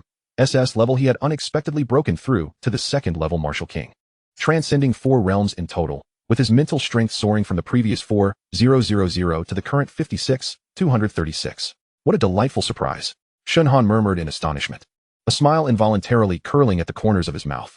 The level of his fire-related abilities had not changed. Let us test the power of flame explosion. Shen Han invoked the skill and struck a nearby ancient tree. It appeared unchanged, lacking any psychic impact. Perhaps this was due to my inability to master any mental skills yet. Shen Han did not feel disheartened. It seemed that after devouring the spirit fire, the devour skill had utilized the spirit fire's psychic attribute energy to bolster his mental strength. As he reassessed the changes in his mental capacity, he was elated. It appeared that the increase in mental strength was not merely numerical. Previously, his mental strength had barely reached the golden level, where he could only perceive thin strands of golden light within his mind's sea. Now, he could distinctly see bright yellow. It seemed time to return and continue challenging the Soul Forging Tower. Given that Yi Wuchen was a powerful martial emperor, his status within the Star Eclipse Council must be significant. One could only wonder what treasures lay within his storage ring. As Shen Han permeated his mental strength into Yi Wuchen's storage ring, he was momentarily stunned. In addition to several million in cash, he discovered a mental skill known as Mental Stab, several black pills used by the Star Eclipse Council for manipulation, and some communication devices likely meant for internal correspondence. Now, all of these belonged to him. The gains from this trip to Shilin had truly been monumental. Having devoured the spirit fire, his cultivation had directly surpassed for minor realms. There was no longer any need for concern regarding the enhancement of his mental strength. He had also acquired 2 mental skills, Soul Search, one from Suhaojia, and this mental stab, both of which were exceedingly practical. He would commence training immediately upon returning to school. Upon returning to Li Muhua's hiding place, he was greeted by Li Muhua, who rushed over, concern etched across his features. "Brother Han, how did it go with Yi Wuqing? Is everything all right?" Li Muhua inquired anxiously. "Everything is fine. You need not worry about Yi Wuqing anymore. Come, let us sort through the storage rings of those martial artists," Shen Han replied, offering no further explanation. When the Su family had departed, Yi Wuqing had still been present, and they lacked the courage to claim these spoils. Yi Wuqing had been preoccupied with gathering the spirit fire that had already advanced, leaving no opportunity for them. This had ultimately benefited the two of them. "Brother Han, we found a total of 768 storage rings, all right here," Li Muhua reported excitedly. "Let us hope they aren't all destitute. We'll divide everything among ourselves here. Any useless items, or those related to martial identities, should be left behind to avoid future complications," Shen Han advised with caution. "Understood, Brother Han," Li Muhua nodded earnestly. The two spent an entire day sifting through the 768 storage rings, uncovering nearly 1 billion in cash. While the martial skills and techniques encompassed the most common elemental abilities along with wind, lightning, light, darkness, and ice. After selecting a few valuable weapons each, they buried the remainder to eliminate any potential risks. "We'll split the cash evenly. That's about 500 million each. As for the martial skills, I will take the basic lightning and darkness techniques. The rest can be yours. Sell anything you don't need, but be sure to keep your identity hidden," Shen Han stated firmly, clearly having devised a distribution plan. "This is far too much. Brother Han, you should take more. I hardly contributed anything," Li Muhua protested repeatedly. Feeling somewhat embarrassed. "We need not be modest. We still have the Su family to contend with. Enhancing our strength at all costs is our utmost priority. All right. I'll be glued to the training room during the second semester," Li Muhua smiled, a glimmer of determination shining in his eyes. "During the upcoming semester, you must remain at school. I fear the Su family may take advantage of your absence for training," Shen Han cautioned. Li Muhua paused for a moment before nodding. "Understood. Brother Han, rest assured, I will prioritize safety."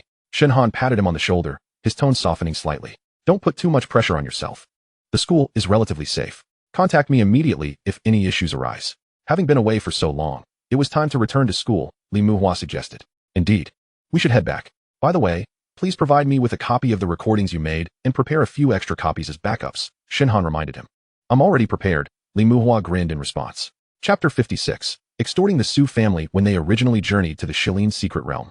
They had traveled via the Su family's airship, but the return journey was far less leisurely. The two traversed mountains and valleys, consuming considerable time before finally reaching the metropolis, where they purchased return tickets to Mingzhu. Upon their return to Mingzhu, they proceeded to the task hall to report their completion of the mission. At the task hall, hunters enhanced their star ratings by fulfilling missions, enabling them to accept higher quality commissions in the future and even become VIPs of the Hunter Hall, gaining access to exclusive tasks. The staff at the task hall contacted the employer to verify the completion of the task. Before long, Su Liyuan and others arrived at the task hall upon hearing of their return. "Sir, can you confirm that the task has been completed?" The task hall staff inquired of the employer. Only with the employer's affirmative response could the task be deemed finished, allowing Shen Han and his companion to receive their rewards. "May I request a moment for a private discussion?" Su Liyuan clearly wished to withhold certain information from the staff. "Of course. You may use the adjacent conference room for your discussion. During this time, no one will disturb you," the staff readily acquiesced, preparing a dedicated meeting room for them. Once the staff vacated the conference room, only Su Liyuan, Suhaojia, and Shen Han remained. "I never expected you to emerge alive. It must have been quite a challenge," Suhaojia remarked with a hint of mockery. "There's no need for you to fret, Su Shao," Shen Han replied coolly. "Isn't the task reward and contribution of 10 million each rather modest? Or does the Su family have reservations regarding the completion of this task? Young brother, consider this. Our mission was to assist in collecting the spirit fire. If we failed to secure it, naturally the task remains unfulfilled," Su Liyuan retorted, his expression hardening. "Oh, it seems the Su family is preparing to renege on their debts?" Shen Han observed, unimpressed by the two men's demeanor. Su Liyuan's expression darkened momentarily. "Young brother, our family has suffered significant losses this time. It's not that we are unwilling to pay the reward. The task simply remains incomplete. I implore your understanding of our predicament. Su Lao, your reasoning seems quite flawed. It was your task description that led to the deaths of so many warriors. Now, you simply wish to brush it aside." Shen Han remained unperturbed. "Shen Han, don't overstep your bounds.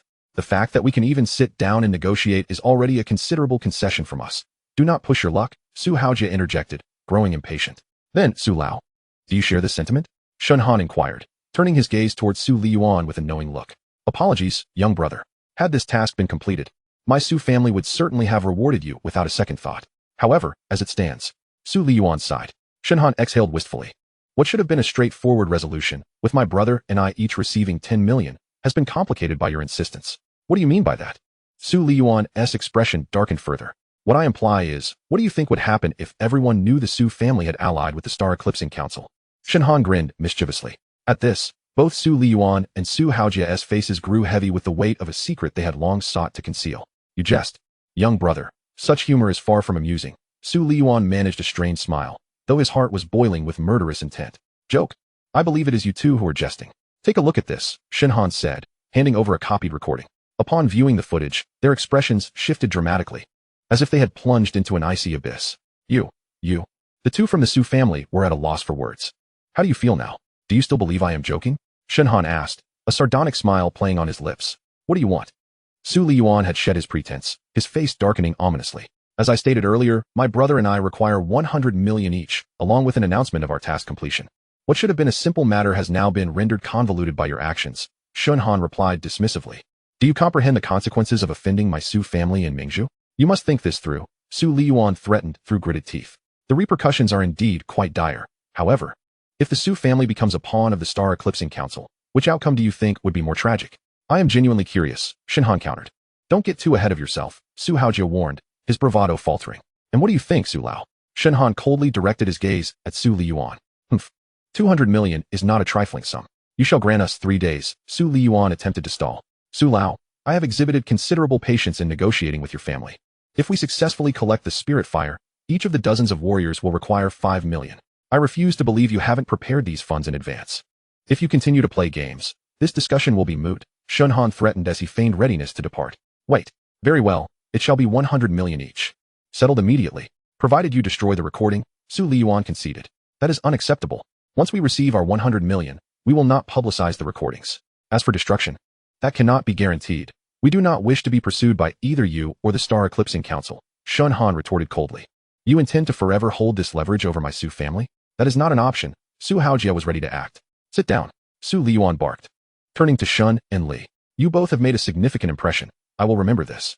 The task was confirmed complete, and both Shen Han and Li Muhua received their 100 million, departing with satisfaction as they prepared to return to school. Huazi, as always, exercise caution. The individuals we have offended are formidable. Focus on enhancing your strength, and remember to contact me if anything arises, Shen Han advised before parting. Rest assured, Han Go. With these resources, I will undoubtedly elevate my prowess by a significant tier within 6 months, Li Muhua pledged confidently. Su family, should we simply let them go? Su Haojia fumed, his countenance darkened with indignation. What do you propose we do? Su Liyuan replied, his brow furrowed in resignation. Our leverage lies entirely in their hands. And the Star Eclipsing Council was unable to corner them in Shilin. It seems these two possess remarkable skills in evasion. At that moment, they remained oblivious to the news of Yi Wuchen's demise. Should we not discreetly take action? Su Haojia suggested. Absolutely not. If they become aware, they will make the recording public, and we will face dire consequences. Even the Su family may not survive. Trust me, do not provoke them in the near term.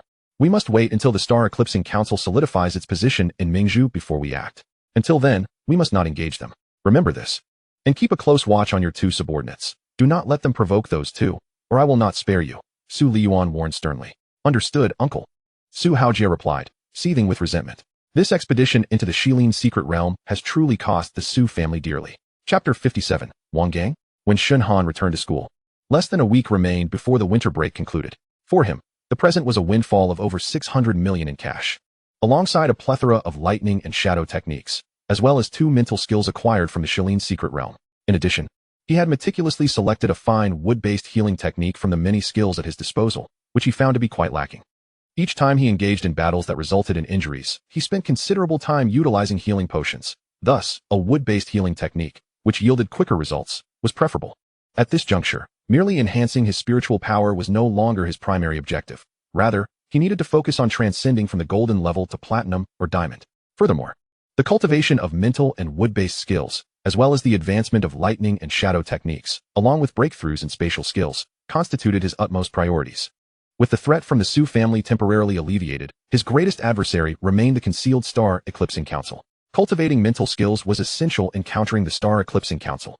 While spatial skills served as an invaluable means of escape, it appeared that the new semester would be filled with numerous tasks ahead, Shen Han reflected. Surpassing the golden level in the quality of his spiritual power necessitated entering the soul-forging tower for cultivation.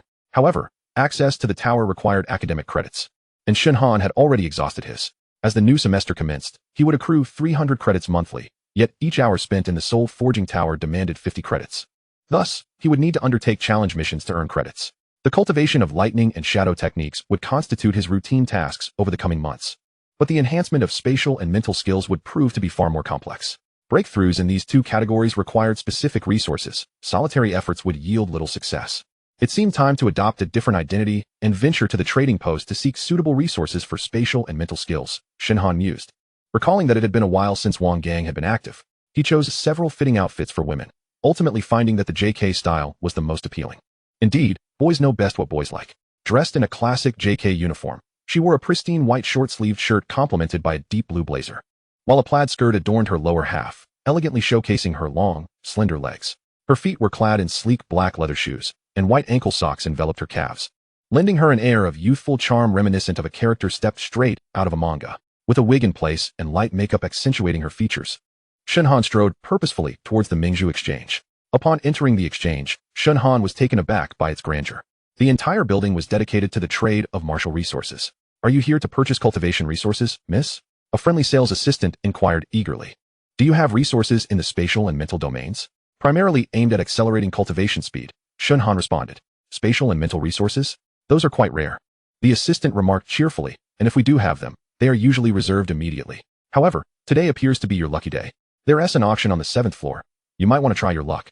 "Oh, an auction? Can we attend now?" Shen Han's interest piqued.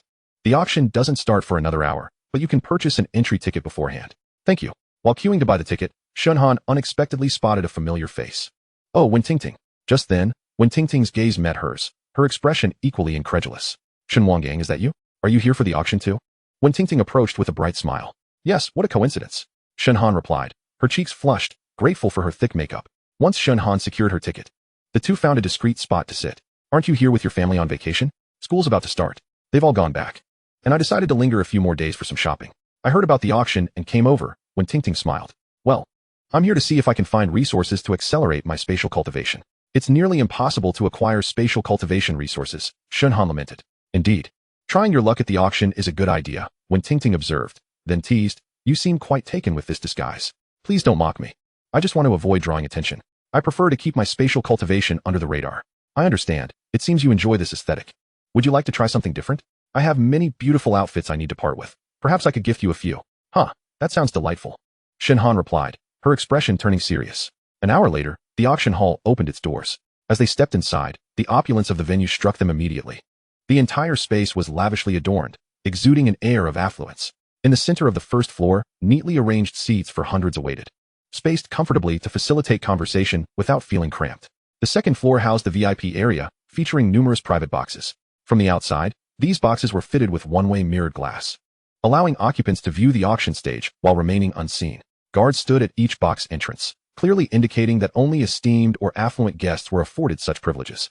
The auction stage, elevated half a meter above the ground, was surrounded by protective barriers, presumably to prevent accidents from potentially dangerous items. Shen Han and Wen Tingting settled into an inconspicuous spot on the first floor, eagerly anticipating the commencement of the auction. "I noticed some members from the Lu family of our provincial capital in line earlier. Given your past with them over the Tian Sui fruit, be cautious," Wen Tingting advised. "They're here too?" "I didn't see them," Shen Han replied. "Families like theirs usually occupy the boxes on the second floor." "Ah, understood. However, my primary focus is on spatial resources, so it shouldn't conflict with them." As time passed, the auction officially began. A beautiful woman in a flowing red robe gracefully ascended the auction stage, her captivating smile radiating confidence and wisdom. "Welcome, esteemed guests, to the Mingzhu auction. Today, we shall present numerous precious treasures and cultivation resources, which I trust will satisfy your desires." As her words concluded, the first item was presented, a transparent glass vial containing a flickering emerald flame. "This is spiritual fire," gasps echoed from the crowd.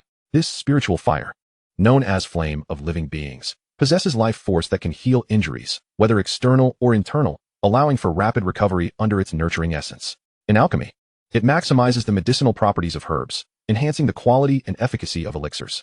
Starting bid is 10 million, with increments of no less than 100,000. The woman explained. To witness spiritual fire at this auction was indeed worth the trip. It's an auxiliary-type spiritual fire, a top choice for alchemists and pharmacists.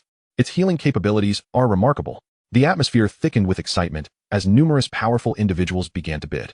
11 million, 12 million, 13 million. Prices soared, and tension mounted.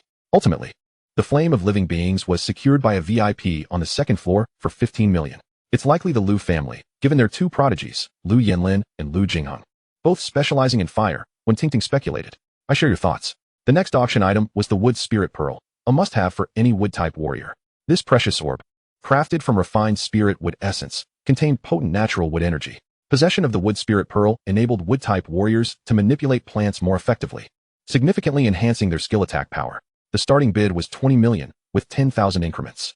21 million, 22 million, 23 million. Shen Han, recalling when Tingting's wood-type abilities, inquired, "Aren't you tempted to bid for this? No rush, let them finish their round." 30 million. The crowd buzzed at such a high bid. Recognizing it belonged to Mingzhu Martial University's very own Mu Bingyao, a jewel of the Mu family with SS-level wood abilities. Is that her? Shen Han was taken aback by Mu Bingyao's prominence. Yes, we've met once, but never spoken. 31 million. When Tingting declared confidently. 33 million. Came the voice from the box. 38 million. When Tingting countered defiantly. 40 million. The box responded instantly. At this point, all other bidders had withdrawn, leaving only these two in fierce competition. 43 million. When Tingting pressed on, Shen Han discerned her strong desire for the Wood Spirit Pearl. 50 million. The box bid decisively, clearly intent on winning the item. If you need funds, I can lend you some, Shen Han whispered to Wen Tingting. No thanks, if it exceeds that price. It's no longer worth it, she replied with a calm smile. 50 million once. 50 million twice. 50 million thrice. Sold. Ultimately, it appeared Mu Bingyao had acquired the Wood Spirit Pearl. The auction continued, featuring several thunder and darkness cultivation techniques. Shen Han, already possessing a wealth of martial arts, did not participate in the bidding. Finally, the auction approached its climax with a few rare and precious items remaining. The auctioneer introduced a collection of over a dozen spatial fragments, which, upon absorption and refinement, could deepen one's comprehension of spatial abilities. However, the drawback was evident. Only practitioners of spatial abilities could utilize them. The starting bid was set at 50 million, with increments not less than 1 million. Upon hearing this, Shen Han was instantly stirred with excitement, suppressing his inner elation as he discreetly observed the other bidders.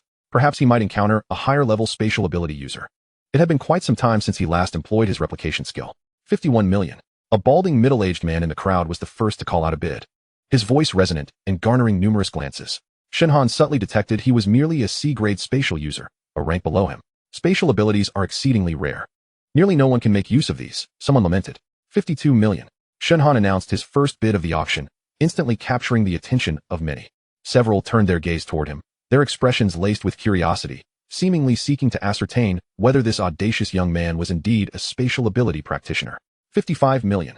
The balding man, unwilling to concede, raised the stakes. 58 million. Shen Han remained unfazed, his tone calm and composed. 70 million. This voice hailed from a box on the second floor, presumably belonging to the recently suspected occupant, Mu Bingyao. Shen Han sensed the air, identifying the presence of an A-grade spatial user. Excellent, an A-grade. I shall have it. Replication. 71 million. Shen Han would certainly not surrender his bid. 80 million. The occupants of the second floor box seemed intent on intimidating Shen Han. 81 million. 90 million. The individuals in the box appeared increasingly vexed. 91 million.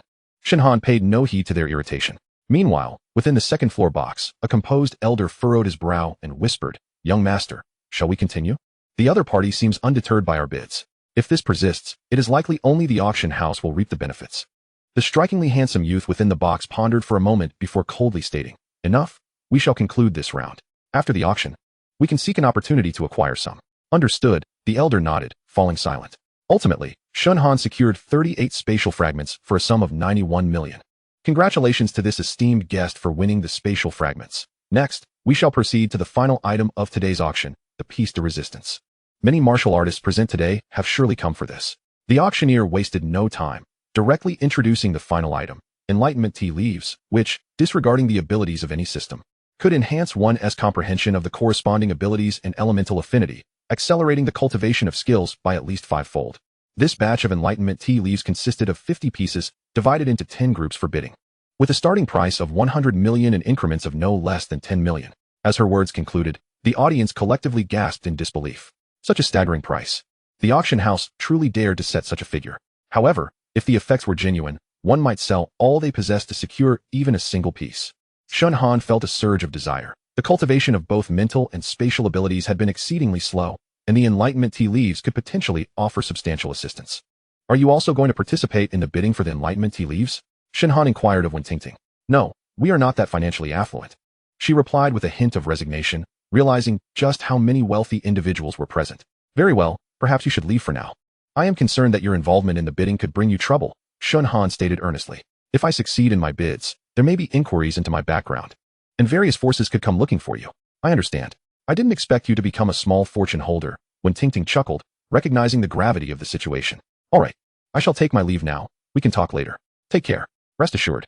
Before the first group of Enlightenment Tea Leaves commenced bidding, Wen Tingting departed from the auction, heading back to Bashu Martial University. 150 million individuals in the box had already begun participating in the bidding. 180 million, 240 million. Soon, the price surged to 300 million, and the number of bidders gradually diminished as many withdrew from the competition. 320 million. This bid came from the Liu family box on the second floor. 330 million. How infuriating. The Su family is competing against us, Liu Yinlin exclaimed, frustrated but aware that this was Mingzhu's territory and dared not act too recklessly. 340 million. The Mu family of Mingzhu is also in the fray. How intriguing. 380 million. Shen Han recognized the voice. Was that Li Tianhao? It seemed this fellow was not to be underestimated. The martial artists on the first floor had already grown numb, those who had clung to some hope, now thoroughly abandoning it. The bidders were predominantly from illustrious families in Mingzhu and its surrounding areas. The Su family, Mu family, Li family, along with the Liu family from Nanjing and the Luo family from Dongjiang. Each of these families boasted profound backgrounds and formidable strength. To offend any of them would be tantamount to courting death. The audience on the first floor gradually transformed from bidders to mere spectators, no one daring to recklessly intervene. Even those with considerable strength hesitated to stir this turbulent water. On stage, the bidding from the prominent families continued unabated, each increment resembling a contest of wills. With no one willing to concede, the atmosphere grew increasingly tense. Shen Han mused, given the fierce competition for this first group, the subsequent 9 groups would likely follow suit, potentially inflating the prices even further. As the stakes escalated, these families would grow increasingly anxious, fearing their lineage might fall behind, leading them to bid recklessly. Determined to secure the first group before departing, Shen Han began his bidding. 500 million. His resonant voice shattered the competitive silence among the families, leaving the crowd astonished at such a youthful martial artist entering the fray. As this figure was announced, the entire hall fell into a brief silence. Clearly, this sum had daunted the majority of participants. In the Liu family box, Liu Yinlin's countenance darkened as he recognized Shen Han's bid. It's her, he muttered. Wang Gang. Excellent. You finally made your appearance. Linner, do you know this person? An elder from the Liu family inquired. Sixth uncle. Do you recall the one who competed with us for the heavenly essence fruit, Wang Gang? Liu Yinlin explained to an older member of the Liu family. Ah, indeed. There was such an individual. We dispatched numerous people to investigate, but found nothing. Who would have thought he'd appear here? How interesting. In the Mu family box. Another member remarked. Her again. She previously competed for the spatial fragments and now seeks the Enlightenment Tea Leaves. This girl is quite remarkable. Does anyone know her background? I have not seen her before, Mu Bingyao replied succinctly. She must be from some family, others speculated. At this moment, following the announcement of the 500 million bid, no one dared to raise the stakes further. Although the Enlightenment Tea Leaves were valuable, the market price for 5 pieces was merely around 400 million at most. Ultimately, Shen Han secured the first group of 5 Enlightenment Tea Leaves for 500 million. It is time to depart. Lingering here could lead to unforeseen complications. After paying a total of 591 million, Shen Han obtained the spatial fragments and Enlightenment Tea Leaves. Just as he prepared to leave, someone obstructed his path. Miss, please wait. I am Mu Lingxiu, the young master of the Mu family, and I also cultivate spatial abilities. I wish to purchase half of the spatial fragments you just bid on. Oh, were you the one who was competing against me for the spatial fragments? Shen Han inquired. Indeed, I did not wish to benefit the auction house unduly. What do you say? I can acquire half from you at the price of 50 million each, Mu Lingxiu stated eagerly. Shen Han pondered for a brief moment before nodding in agreement. Deal. He felt he had no need for all 38 fragments, and he was keen on departing without further entanglements. The transaction was swiftly concluded, and Mu Lingxiu appeared thoroughly satisfied, bowing graciously in thanks. However, just as the transaction concluded, another individual obstructed Shen Han's path. What is this? Is the Liu family attempting to impede my progress at the auction? Shen Han scoffed coldly. My dear lady, you seem to be mistaken. I am the 6th elder of the Liu family, here to represent them in negotiations with you. The Liu family is prepared to purchase the Enlightenment Tea you acquired for 500 million. We can thus settle the previous grievances between you and the Liu family. What do you say? The sixth elder of the Lu family wore a smile on his face. I'm afraid the enlightenment tea serves a different purpose for me and cannot be traded. Kindly step aside. Shen Han replied with a frigid tone. The sixth elder's brows furrowed slightly, a flicker of displeasure crossing his face as his voice turned grave. My lady. This marks your second refusal of the Lu family. You must understand that opposing the Lu family is not a wise course of action. Remember, having more friends opens numerous pathways. I urge you to reconsider. As his words hung in the air, Mu Lingxiu, standing nearby, let out a soft chuckle and remarked. How amusing. The elder of the Lu family dares to create a ruckus in Mingzhu while threatening my friend. This is quite the revelation. The sixth elder's expression darkened unexpectedly. Realizing that someone from the Mu family had intervened. Suppressing his anger, he replied in a low voice, Young Master Mu. This is a matter between the Lu family and this young lady. I kindly ask that you refrain from interference. Mu Lingxiu smiled lightly, showing no signs of retreat. And what if I insist on intervening? The sixth elder's face turned a shade of iron, yet he found himself powerless. The Mu family wielded significant influence in Mingzhu. And being far from Nanjing, he dared not confront them directly. With a cold snort, he angrily swept away. Thank you, Brother Mu, for your gallant support. Shen Han expressed with a respectful fist salute, maintaining a calm demeanor. Mu Lingxiu returned a slight smile, his gaze inquisitive. You are too polite. May I ask for your esteemed name, my lady? Is he trying to flirt with me? Shen Han felt a shiver run down her spine. A mere name was hardly worth mentioning. Until we meet again. With that, she vanished from the auction house in an instant.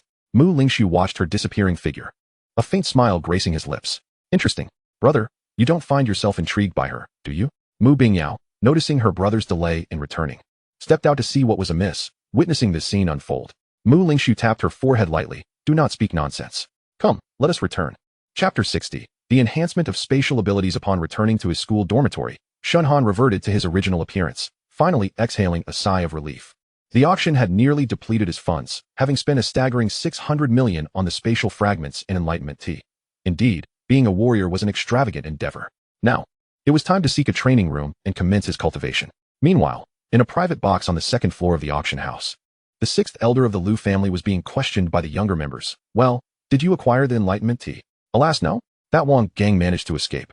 Thanks to the intervention of the Mu family's young master, the sixth elder replied, his face clouded with frustration. Looks like we must compete for the upcoming items. The others expressed with slight disappointment. That Wang gang. I shall make her pay for this, humph. The animosity in Lu Yinlin's heart towards Wang gang had not waned. Shen Han rented a training room at the school, commencing the absorption and refinement of the spatial fragments. Before his training, he consumed a piece of enlightenment tea to deepen his comprehension of spatial abilities. As the medicinal effects coursed through him, he closed his eyes, sitting cross-legged, extending his mental energy like fine threads to gently touch the spatial fragments. Instantly, a surge of powerful and pure spatial energy rushed towards him like a tidal wave. The protagonist felt a sharp pain in his mind, yet he gritted his teeth, refusing to yield. He understood this was the inevitable path to absorbing and refining the spatial fragments. He endeavored to stabilize his mind, gradually penetrating deeper into the core of the spatial fragments. There, he appeared to enter a mysterious realm composed of spatial energy. Countless spatial laws intertwined, forming a complex yet exquisite pattern. He meticulously contemplated these laws, extracting the essence of spatial energy from them. With utmost caution, Shen Han guided the spatial energy from the fragments into his consciousness. Where the stars of the spatial system resided, waves of piercing pain and tingling sensations assaulting him. Yet, bolstered by his indomitable will, he endured the agony, continuously infusing the spatial energy into his consciousness. When the last vestige of spatial energy was fully absorbed by Shen Han, he slowly opened his eyes, excitement gleaming within them. He could feel a significant advancement in his spatial cultivation. This was merely the first spatial fragment, yet it had provided such an abundance of spatial energy. It seemed that these 19 fragments would surely induce a transformation in the dimensional space. Continuing with the second, fifth, 13th, and finally the last fragment, Shen Han took a deep breath, gradually rising to his feet, sensing the changes within his body. The stars of the spatial system in his consciousness shone ever more brightly, akin to a resplendent star ascending. Name, Shen Han. Mental energy, 56, 336, 000, Martial King, second level, ability level, Chaos System SSS-level, Lightning System SS-level, Dark System S-level, Fire System S-level. Spatial System A-level, Mental System SS-level, Wood System SS-level skills, Chaos System Scent, level 410, Replication, level 410, Devour, level 410. Skill Bomb, level 410, Spatial System. Instantaneous movement, great accomplishment. Dimensional space, great accomplishment. Both skills in the spatial system had reached a state of great accomplishment. He decided to test dimensional space. With a mere thought, his body instantly melded into the dimensional space. Shen Han was momentarily entranced. This space had expanded to at least 100 cubic meters, a significant leap from the initial 2 cubic meters, marking considerable progress. Simultaneously, he experimented with instantaneous movement, discovering that his previous limitation of moving only 100 meters had now effortlessly extended to a kilometer. Indeed, the exhilaration of a player who invests heavily is something ordinary individuals cannot fathom. Absorbing these 19 fragments had consumed 7 days of his time and an expenditure of at least 1.5 billion. Next came the cultivation of the mental system. With 4 pieces of enlightenment tea remaining, they were perfectly suited for his mental energy breakthrough. However, before proceeding, he decided to step outside and see what new developments awaited him in the newly commenced semester. Upon returning to the dormitory, he encountered Li Tianhao. Long time no see. Any significant news lately? Shen Han inquired casually, his tone light. Li Tianhao sensed the subtle pressure emanating from Shen Han and was taken aback. What realm have you broken through to? I can already feel a certain weight. Not much, really. I spent most of my winter break on cultivation. Shen Han replied with a slight smile, unabashedly revealing his post-breakthrough changes. Impressive, Li Tianhao exclaimed, giving a thumbs up, clearly impressed. There hasn't been any major news lately. There's a class meeting this afternoon to discuss the new semester's arrangements. By the way, did you hear? Last week, several prominent families in Mingzhu attended the auction to bid on the Enlightenment tea. Li Tianhao spoke in a conspiratorial tone. I heard that each of the major families managed to secure at least 5 pieces, and with Lu Yinling's strength, he is likely to make significant strides this time. And how many did your Li family acquire? Shen Han asked, a hint of curiosity in his voice. Li Tianhao shrugged, revealing without reservation, just a single batch. How did you know I hail from the Mingzhu Li family? Li Tianhao suddenly realized something was amiss, as he had never divulged his background to Shen Han. That hardly requires investigation. Such extravagant spending is not something others can easily replicate. Ah, fair point. I've heard that each genius from these families can only obtain 1 or 2 pieces. Li Tianhao nodded, a glimmer of anticipation in his eyes. Indeed. I truly hope this will aid our cultivation, especially since it's the legendary Enlightenment tea, a miraculous item. At the new semester's class meeting, Chen Zhang stood at the center of the stage, his gaze sweeping across the fully occupied classroom, his voice resonant and steady. Classmates, after a semester of acclimatization, I believe you have all become familiar with the rhythm and atmosphere of Mingzhu Martial University. He paused momentarily, a hint of a smile playing on his lips. However, this coming semester will not be so leisurely. The students in the audience straightened their backs, the atmosphere gradually turning tense. From the commencement of this semester, it is imperative that you devote greater attention to your training. The monthly challenge competitions will continue to be held as scheduled, and your rankings will directly determine the quantity of complimentary credits you can receive each month. Chen Xiang's tone grew more emphatic, his gaze imbued with seriousness. Those who find themselves lacking in credits may head to the task hall to accept assignments or endeavor to participate in various challenges within the school. Resources are never simply given. As the next semester approaches, the National Martial University League is set to commence, where top talents from across the nation will converge, competing on the same stage. This is not only an opportunity for you to showcase your abilities, but also an excellent chance to vie for resources and opportunities. The specific details will be disclosed at the end of this semester. What you must focus on is enhancing your strength and practical skills. Finally, with a firm clap on the podium, Shun Xiang proclaimed with resounding authority, "That is all I have to say. The rest is up to you." Dismissed. Chapter 61. Ascending the tower again with a month remaining until the next internal lightning type challenge. It is a perfect opportunity to utilize this time to ascend the tower and earn credits. The credits earned can be exchanged for time spent cultivating in the Soul Refinement Tower. Once my mental faculties are stabilized, I shall attempt to refine my psychic abilities, which should yield greater results. Shen Han contemplated deeply. Upon arriving once more at the base of the Soul Refinement Tower, he took a token and queued for his turn. "Senior, do you know if there are any suitable challenges for the second tower ascent? I wish to earn some credits through these challenges." Shen Han inquired directly to the senior responsible for distributing tokens nearby. "Oh, that is quite simple. If you manage to surpass your previous record by 10 levels, you will receive a reward of 1,000 credits. For each additional level beyond that, you will earn 100 credits. However, you only have one opportunity." "Thank you, senior." Shen Han recalled that his last record was the 42nd level, achieved without any psychic abilities. With the assistance of his newfound psychic powers, he felt confident about reaching around the 60th level this time. "Junior, this challenge has become almost a formality. Do not set your expectations too high. To achieve at least a 10-level increase, it typically requires a year or 2 of training," the senior kindly cautioned. "Thank you for the reminder, senior. I shall give it a try." Half an hour later, it was Shen Han's turn to challenge the tower. In less than 10 minutes, he reached the 42nd level, which posed no difficulty whatsoever. "Who is this? So impressive, reaching such heights. I heard he is a junior. At this rate, he might surpass the 60th level. It's quite astonishing." The 43rd level was breezed through effortlessly. The 44th level presented no obstacles either. By the 49th level, his steps remained steady, seemingly without any strain. It appeared that the previous tempering of his spiritual fire, combined with the aid of his psychic abilities, had significantly enhanced his efficiency in this tower ascent. Shen Han mused inwardly. Upon reaching the 50th level, the mental pressure began to reveal its true power. An invisible weight filled the air, akin to a vast net attempting to ensnare his consciousness.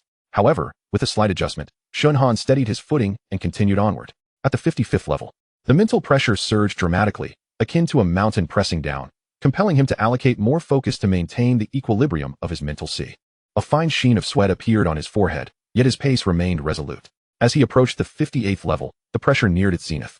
As if each step were taken upon the edge of a razor, the intangible force crashed upon him like a tidal wave, striving to overwhelm his mental realm entirely.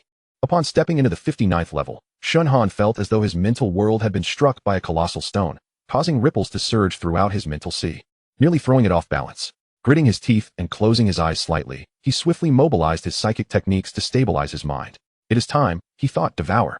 Like the last time, as the devour skill continued to operate, the oppressive force that had once weighed upon him gradually transformed into pure mental energy, seeping into his mental sea and refining his spiritual stars. Outside the tower, this junior is incredible, reaching the 59th level. This is the limit for golden level mental power. Beyond this lies platinum level. Heroes emerge from the youth. A new generation replaces the old. Truly formidable. After about an hour, the mental pressure of the 59th level finally began to falter in its contest against Shen Han. Continuing to the 60th level, the moment he stepped in, he was met with an unprecedented weight flooding into his mental sea. The mental pressure surged like an invisible tidal wave, relentlessly battering his consciousness. As if attempting to shatter his spiritual stars, the devour skill remained in operation. This pressure was exponentially stronger than all previous levels combined. Cold sweat beaded on Shen Han's brow, and a faint sting throbbed in the depths of his mind. Yet, he did not panic. Instead, he swiftly regained his composure, channeling all his mental energy to combat this terrifying force. Within his mental sea, a chaotic vortex began to rotate slowly, emanating a powerful force of absorption that began to draw in the surrounding mental pressure. This invisible weight was gradually consumed by the vortex, and Shen Han felt the previously chaotic mental sea slowly calming. He wasted no time, concentrating all his attention on maximizing the operation of the devour skill to extract the essence of this pressure to its fullest extent. As seconds turned into minutes, Shen Han's mental sea underwent a transformative baptism. The golden-hued mental energy began to be replaced by strands of platinum, marking his ascent to platinum-level mental power. 1 hour. 2 hours later, Shen Han finally sensed that he had reached his limits once more. It was time to depart. He hoped that the next time he ascended the tower, he could surpass level 80. Achieving platinum-level mental power was already a significant gain, and persisting further would only be counterproductive. After adjusting his breath, he decisively halted his challenge and turned to leave. Just as he stepped out of the Soul Refinement Tower, the senior responsible for recording results approached him, bearing a look of respect and courtesy. Junior Shen Han, your previous record was level 42, and you have now surpassed it to reach level 60. Your performance is truly outstanding. You have accumulated 1,800 credits, which have already been transferred to your account. Please check. The senior spoke with a tone that bore a newfound seriousness, clearly astonished by Shen Han's progress and demonstrating respect for a burgeoning powerhouse. Thank you, senior. Shen Han nodded slightly, offering a brief response before departing without lingering. The news of Shen Han's successful ascent past the 60th level spread swiftly throughout the campus, as if it had sprouted wings. How could this be? How did he improve so drastically? Lu Yanlin, preparing to brew insight tea for his own training, wore an expression of disbelief. My roommate is such a prodigy? Li Tianhao, too, found himself unable to remain calm. Shen Han, intriguing indeed, murmured Lu Ruyan, a faint smile gracing her lips as she learned of the news. Shen Han once again rented a high-level training room with his credits, continuing his cultivation. Sitting cross-legged, he produced 2 precious insight tea leaves. The delicate leaves shimmered with a crystalline luster, emanating a unique aura that invigorated the spirit. Taking a deep breath, he crushed the leaves and dissolved them in a specially crafted spiritual tea, consuming it in one gulp. With his eyes closed, he felt a refreshing sensation permeate his mental sea, merging with his mental energy and bringing forth an unprecedented clarity. Without hesitation, he chose to begin cultivating the mental spike skill. As the spiritual stars within his mental sea began to tremble, a glimmer of spiritual light flowing through them, as though illuminating the latent potential deep within the stars. The mental spike is an exceedingly aggressive psychic skill capable of directly striking the opponent's mental sea, disrupting their mental energy flow, interrupting their abilities, and even severely wounding their will. Mastering this skill requires not only pure mental energy, but also exceptional control. Otherwise, it may easily backfire. Chapter 62, Cultivating Psychic Skills in the Training Room. Shen Han immersed himself entirely in his mental sea. He focused his mental energy, attempting to condense it into a needle-like form. The mental force flowed like an intangible liquid, gradually coalescing into a slender, transparent needle under his guidance. However, just as the needle's tip was about to take form, a sharp backlash surged forth, a searing pain akin to a blade piercing his consciousness, causing cold sweat to bead at his temples. He was still not sufficiently focused. Furrowing his brow, Shen Han forcefully stabilized his mind and continued his attempts. After numerous failures, he finally grasped the essence of condensing the mental spike. It required an exquisitely delicate control. Each strand of mental energy had to be precisely directed, for even the slightest deviation would render all efforts futile. Several hours later, a crystal-clear mental spike slowly materialized within his consciousness, radiating a chilling sharpness. The act of formation was merely the first step. Shen Han was well aware that the true challenge lay in enhancing the spike's potency. The greater the strength, the more formidable the attack, and the greater the destructive capacity. He guided the mental spike to rotate gently within his consciousness, simultaneously releasing wisps of mental energy to temper its surface. Each act of tempering was accompanied by waves of tearing pain, yet Shen Han maintained a stoic demeanor, gritting his teeth in endurance. He understood that only through sufficient refinement could the mental spike become a true weapon. Time slipped away, and the surface of the mental spike gradually transformed from initial transparency to solidity, resembling a cold, gleaming blade that emanated an unsettling aura of lethality. With the tempering complete, Shen Han resolved to test its power. With a mere thought, the mental spike shot forth from his consciousness, aimed directly at an imaginary target. With a soft whoosh, the mental spike pierced through the target, producing a faint sound of air being sliced.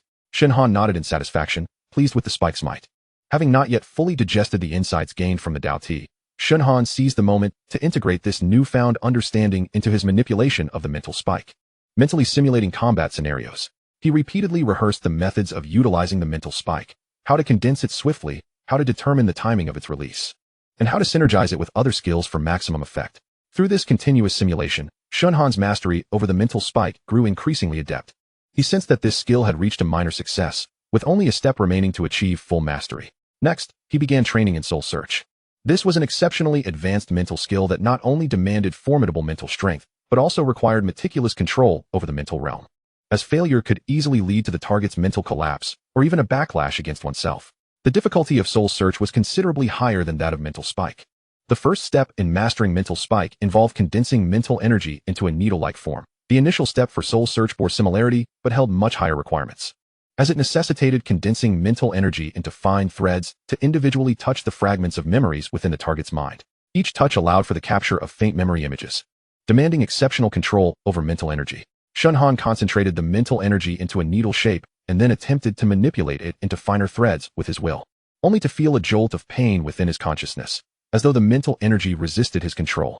Realizing that forceful manipulation would yield poor results, he opted for a more gentle approach, guiding the mental energy along the natural flow of his consciousness, while continuously fine-tuning his perception to capture the subtle fluctuations of the mental energy. Once, 10 times, 100 times, he lost count. Perhaps it was the 800th attempt. But finally, a thread of mental energy began to take shape, wavering like a candle in the wind, threatening to dissipate with the slightest carelessness. It was too coarse, lacking the necessary delicacy. Adjusting his strategy, Shen Han employed his mental energy to simulate the form of a thread. He discovered that achieving control required greater stability. Even the tiniest fluctuation could disrupt the condensation process. After numerous failures, Shen Han gradually disowned a pattern. He no longer pursued a single, complete formation. Instead, he began to divide the mental energy into segments, weaving them into longer threads one by one. When he finally succeeded in condensing the first complete mental thread, it felt as though a light had burst forth within his consciousness. The thread shimmered like starlight, gracefully moving within his mind. He couldn't help but let out a light laugh, wiping the sweat from his brow. At last, it was accomplished. Now, the focus would shift to training the speed of condensation. 3 weeks passed, and on this day, Shen Han finally exhaled in relief. He could now swiftly transform mental energy into threads, achieving unprecedented refinement in his control. Thanks to the training in soul search, his mental spike skill had also reached a level of great mastery without him even realizing it. Name: Shen Han. Mental power: 56, 336. 000, Martial King second layer. Ability level: Chaos System SSS-level, Lightning System SS-level, Darkness System S-level, Fire System S-level, Space System A-level. Mental System SS-level, Wood System SS-level skills. Mental System Mental Spike, Great Mastery. Soul Search, Minor Mastery. Shen Han was quite pleased with the results of his 20-plus days of cultivation. The 2 skills he had mastered came at the cost of 3 pieces of Dao Ti, a valuable investment. Initially, he had planned to succeed with just 2 pieces, but he had greatly underestimated the difficulty of soul search, resulting in the expenditure of an additional piece. With his training complete, it was time to reward himself with a nice meal. Meanwhile, in a certain location within the Dragon Kingdom, had the whereabouts of Yi Wuqing been discovered? The high priest remained expressionless, his gaze cold as an abyss. Not yet, came the trembling voice of a subordinate, evidently intimidated by the high priest's aura. We suspect that Lord Yi Wuqing may have already perished. What has he been occupied with lately? A flicker of displeasure crossed the high priest's eyes, though he quickly regained his composure. Reporting to the high priest, Lord Yi has recently been devoted to enhancing the level of his spiritual fire, which necessitates a vast amount of mental energy resources. The subordinate continued, trembling, stating that to gather these resources, Lord Yi devised a plan to attract numerous martial artists to nourish the spiritual fire. We surmise that perhaps something unforeseen occurred during the execution of this plan. The hall fell into silence, the atmosphere growing increasingly tense. The high priest's cold gaze swept over his subordinates, his eyes sharp as blades. Very well. His words cut through the air like a chilling wind, momentarily freezing the atmosphere around them. The Star Eclipsing Council has remained silent for many years. It seems these people have forgotten our former intimidation. Rising slowly, the high priest emanated an indescribable aura of coldness. There is no need for me to remind you. You know what must be done. The subordinates understood. They bowed deeply, instantly feeling a heavy pressure envelop them. Chapter 63. Departmental Ranking Tournament. As Shen Han withdrew from his training, it coincided with the first departmental challenge of the new semester. Chen Xiang stood at the judges' table, his gaze sweeping over the lightning element students, as he boomed. The first internal ranking tournament for the lightning department of the new semester begins now. The rules remain the same as last semester. Challengers may only challenge students ranked within the top 20 above them. If there are no objections, we shall commence officially. Following the order from front to back, is there anyone who wishes to challenge Shen Han? Chen Xiang inquired. The students below fell silent for a moment before a voice rang out. I will. Today, I, Lu Ilian, shall claim the first position. Lu Ilian emerged from the crowd, exuding confidence, his gaze fixed directly on Shen Han. The Lu family had successfully acquired Dao Ti from the auction, one piece of which had fallen into Lu Ilian's hands. With the aid of the Dao Ti's power, he had broken through his bottleneck and cultivated a remarkably powerful lightning skill. Today, his objective was clear, to defeat Shen Han and trample him underfoot. Shen Han's gaze sharpened slightly, calmly observing Lu Ilian ascend to the arena. It was not difficult for him to surmise that Lu Ilian had utilized the Dao Ti to enhance his cultivation and had even mastered a formidable technique, clearly coming prepared. However, Shen Han had expended all 4 pieces of Dao Ti on cultivating skills in the space and mental systems. If he were to battle Lu Ilian using lightning and darkness today, the outcome was uncertain, as he had yet to practice these 2 system skills. Since you have arrived, let us see what he has prepared. Shen Han's gaze flickered as he stepped towards the arena, his demeanor calm and composed. Shen Han faced Lu Yanlin from a distance, their energies clashing, the air around them crackling with an intertwining of thunder and fire, the restlessness of the atmosphere mingling with a chilling shadow. Shen Han, this time I shall show you what true strength is. Lu Yanlin sneered, his figure flickering as he summoned arcs of lightning and flames in his palms, a scorching and tempestuous aura enveloping him. Come. Around Shen Han, lightning coalesced, shadows swirling silently. With a raised hand, he unleashed a strike of thunderclap, the lightning darting towards Lu Yanlin like a dragon in flight. Lu Yanlin soared upwards, his wings of fire and lightning forming behind him, a manifestation of his recently mastered Earth-tier skill, Thunderfire Wings. This technique fused the powers of thunder and fire into a formidable force. How powerful! The combination of thunder and fire was a perfect violent synergy, and with such a robust skill, Shen Han felt a tinge of apprehension. With a gentle flap of his wings, Lu Yanlin adeptly evaded the lightning, simultaneously launching a shockwave of mixed fire and thunder towards Shen Han. Shen Han executed Electric Flash, shadows cascading like a tide to form a barrier that absorbed the residual shockwave. Yet, at that moment, Lu Yanlin dove from above, his Thunderfire Wings generating a gale of explosive pressure aimed directly at Shen Han's head. Thunderblade. Shen Han concentrated the lightning in his hand into a tangible form, meeting Lu Yanlin's assault with a jagged bolt of lightning. Their attacks collided with precision and ferocity, the arena vibrating violently as sparks and arcs erupted. The battle intensified, each alternating between offense and defense. Shen Han utilized Thunderclap to restrain his opponent while employing Phantom Veil to slip into Lu Yanlin's blind spot, waiting for the opportune moment to strike. Meanwhile, Lu Yanlin, leveraging the aerial advantage of Thunderfire Wings, maintained the initiative, unleashing an unrelenting barrage of thunder and fire. As time wore on, both combatants experienced a rapid depletion of stamina and mental fortitude. Shen Han's dark powers began to wane, the once ferocious lightning dimming, while Lu Yanlin's wings gradually faded, his flight path becoming unstable. Again, Lu Yanlin growled, once more channeling the Thunderfire energy towards Shen Han. Shen Han inhaled deeply, the last remnants of lightning coalescing in his palm, enveloped in shadows as he braced for the impending onslaught. Boom, boom. Their skills clashed once more. The explosive shockwave propelling both fighters backward, crashing heavily outside the arena. Shen Han struggled to rise, his gaze calm, yet weary. Lu Yanlin attempted to take flight. But the thunderfire wings had vanished, causing him to stagger and kneel on the ground. The referee, Chun Xiang, stood and announced loudly. Both fighters have simultaneously fallen from the arena. This match concludes in a draw. What? They ended in a draw? Especially after Lu Yanlin had mastered such advanced skills. Shen Han's cultivation should have surpassed Lu Yanlin's. Otherwise, he would have been knocked off the stage by the thunderfire wings. It was evident that Shen Han had merely benefited from his superior cultivation, without the support of high-tier skills. His position as the top contender next month might be in jeopardy. This disparity in familial resources is glaring. The Lu family had the audacity to present such a rare treasure as enlightenment tea directly to Lu Yanlin. How could ordinary individuals even dream of such a thing? Oh, the competition among people can be disheartening. Is there anyone else who wishes to challenge Shen Han? Chun Xiang's voice interrupted the students' discussions. While many believed that Lu Yanlin would eventually surpass him, at present, no one felt confident enough to challenge Shen Han's first place. In the ensuing silence, several students quietly stepped back, daunted by the prospect of facing him. Chun Xiang scanned the room, noting the lack of challengers, and with a faint smile, declared, "In that case, the ranking for this competition remains with Shen Han, who shares the top position with Lu Yanlin, and both will receive 300 credits this month." The challenges continued. Shen Han paid no mind to the murmurs around him. His focus was on selecting suitable lightning and shadow skills for his cultivation. Currently, his mastery of lightning and shadow skills was insufficient for direct confrontations, as they were quite ordinary, and at this level, his opponents had similarly enhanced abilities. The commonly used thunderclap and phantom stab were becoming inadequate. The last piece of enlightenment tea would be reserved for enhancing his lightning and shadow skills. Shen Han, do not feel too triumphant. Come next month, you may not be smiling. I still have spiritual fire to refine. When that time comes, no matter how high your cultivation, it will not matter. My spiritual fire possesses healing capabilities. Just wait. Lu Yanlin felt a twinge of disappointment at the result, attributing the draw to Shen Han's superior cultivation. With the support of his family's abundant resources, he was confident that he would secure first place in the lightning category next month. As the ranking competition progressed, subsequent challenges lost their suspense. However, the most surprising outcome was the previous fourth-place contestant, Meng Yu, who successfully mounted a comeback, defeating Li Tianhao and ascending to third place.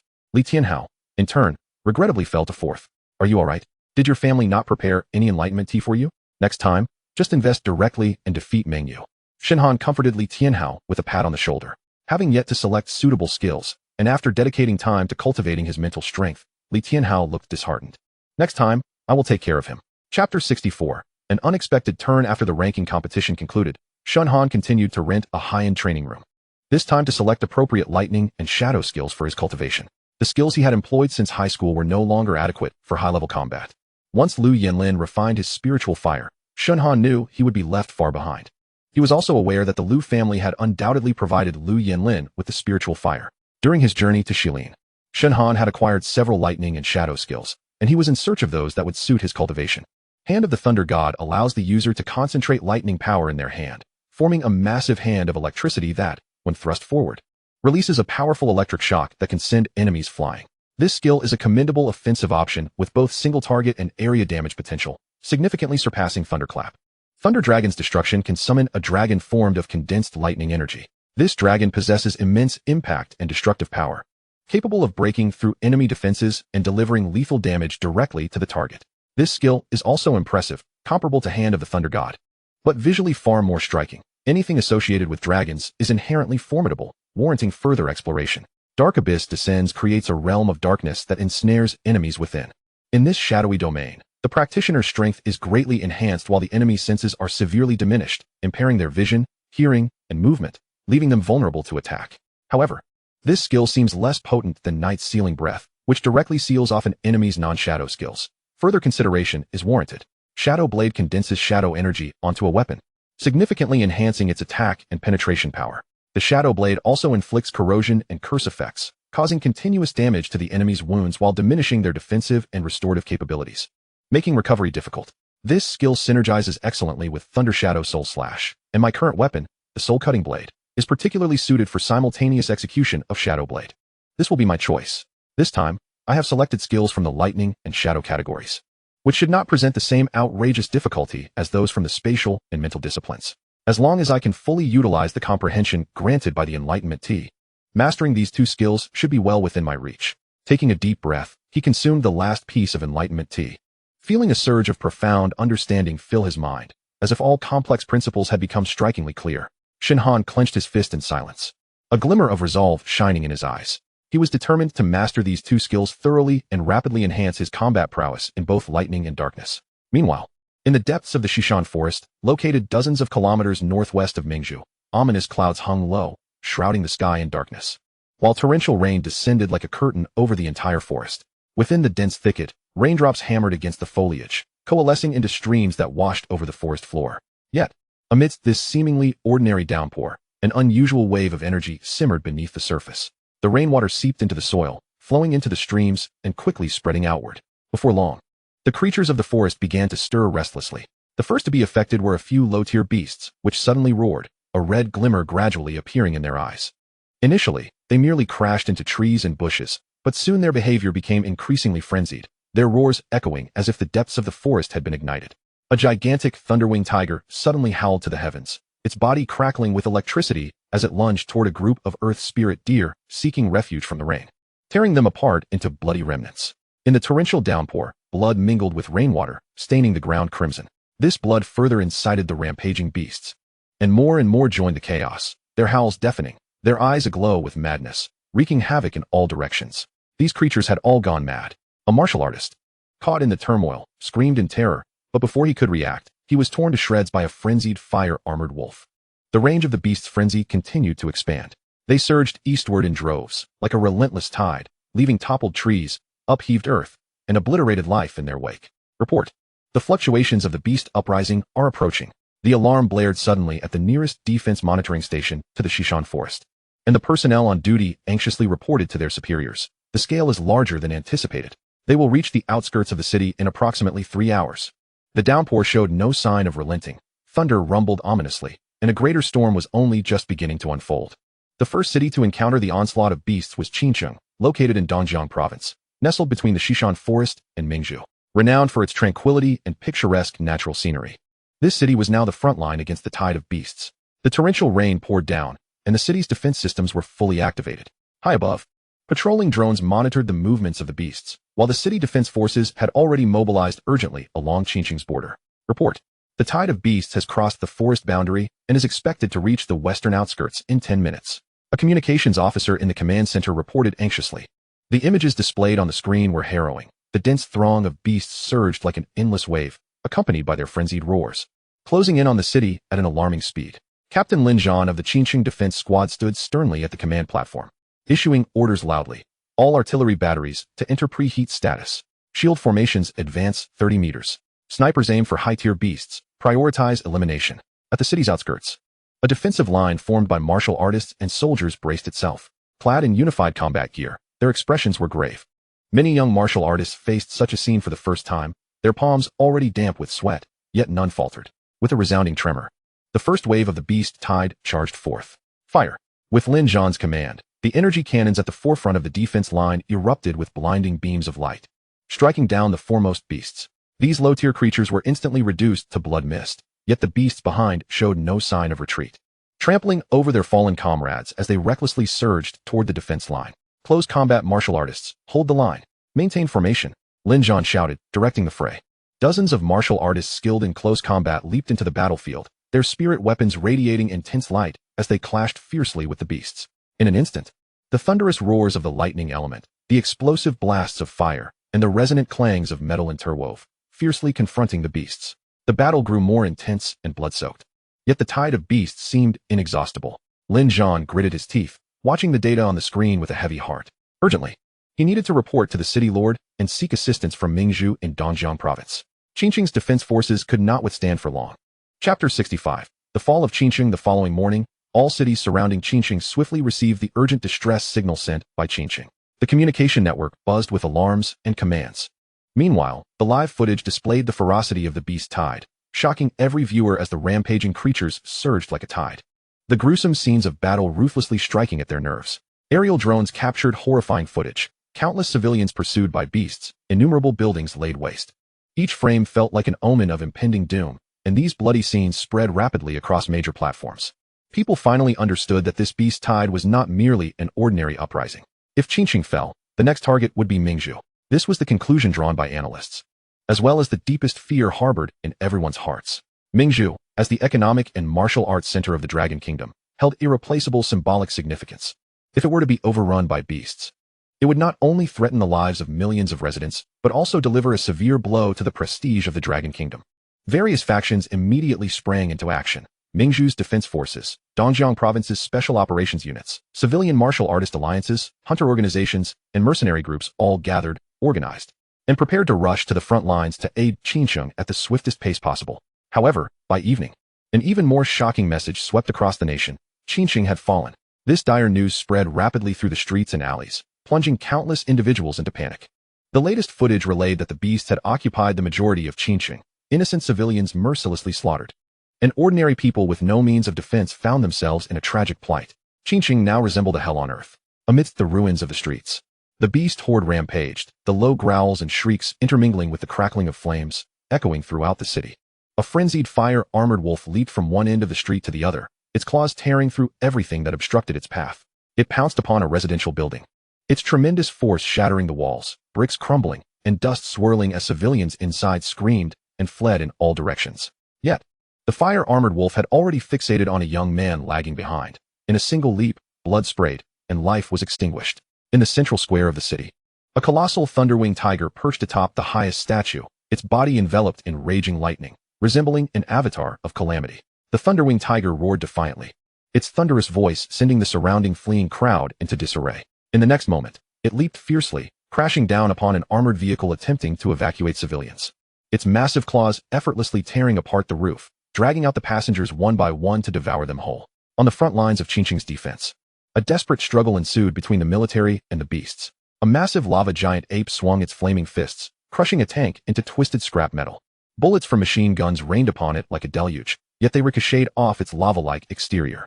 Meanwhile, hundreds of smaller beasts breached the military's defenses, surging into the city like a swarm of ants. The soldiers found it nearly impossible to withstand this tidal wave of assault, falling in succession. From above, Qingqing's streets resembled a sea of crimson, the color of flames and spilled blood. Collapsed buildings, shattered streets, helpless crowds, and rampaging beasts all blended together, forming a nightmarish tableau. Yet, within this abyss of despair, a handful of martial artists continued to resist fiercely. Their abilities ignited the last sparks of hope, clashing against the throngs of beasts. They knew they might not survive to escape Qingqing, but as long as they could buy even a moment of time for others to flee, they could not retreat. The Defense Department convened an emergency high-level meeting. In the dimly lit conference room, an elderly man with a pallid complexion slammed his hand on the table in indignation. The defensive capabilities of Qingqing cannot be so feeble as to be breached within a mere day. What on earth has transpired? My lord, we are exerting every effort to verify the situation, a senior advisor reported cautiously. But the current intelligence suggests that Qingqing's defenses have encountered an unprecedented frenzy of the aberrant beasts. There are even eyewitness accounts indicating that some of these creatures have demonstrated an unprecedented level of coordinated combat prowess.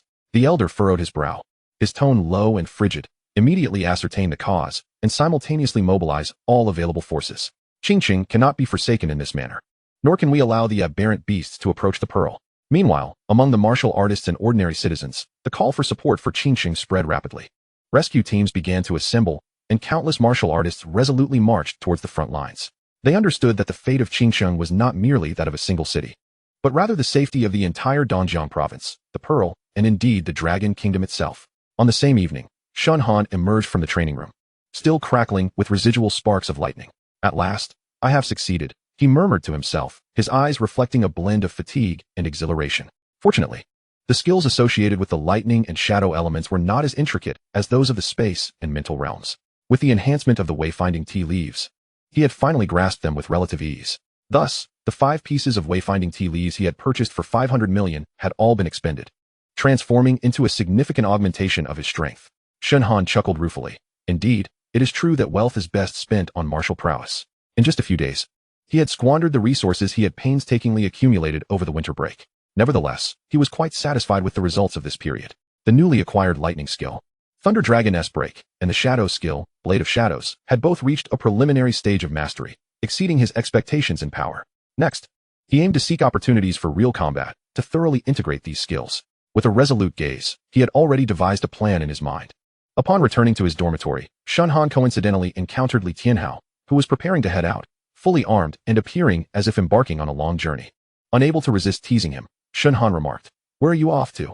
Not seeking out your senior sister for a heart-to-heart?" Li Tianhao paused in surprise. "Brother, surely you jest. Are you completely unaware of the enormous events that have transpired?" With that, he dragged Shen Han out of the dormitory. "What exactly has happened?" Shen Han noticed the tense and serious expressions on the faces of those around him. "Come on, let us discuss it on the way.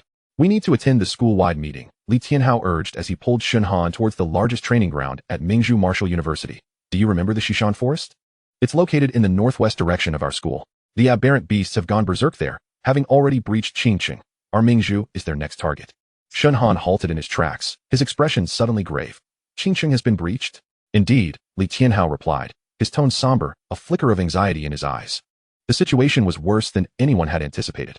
The scale of the aberrant beast uprising was unprecedented, and everyone was in a state of emergency preparedness. Upon hearing this, Shen Han felt a jolt of shock. His days of seclusion and training had caused him to completely miss the significant upheaval occurring outside. Taking a deep breath to suppress his astonishment, he followed Li Tianhao's lead. "Let us go. We need to hear how the meeting will be organized." Chapter 66. Teaming up to support Mingzhu within the largest training ground of Mingzhu Martial University, faculty and students gathered solemnly, the atmosphere charged with gravity. Each individual bore an expression of profound concern, as news of the tragedy in Qingcheng had rapidly circulated throughout the campus, the brutal imagery deeply shaking every soul present. Standing at the podium was an elderly man with white hair, yet youthful features, exuding an air of authority. He was the principal of Mingzhu Martial University, Yi Qixin. His penetrating gaze swept across the assembly as he spoke in a deep, resonant voice. "I am Yi Qixin, the principal of Mingzhu Martial University. Time is of the essence, so I shall be brief. I trust you are all aware of the gravity of the aberrant beast uprising in Qingqing. Our school urgently needs to organize students to provide support at the front lines." He paused momentarily before continuing. "This operation will be led by Commander Ling Xiao of the Mingzhu Defense Army.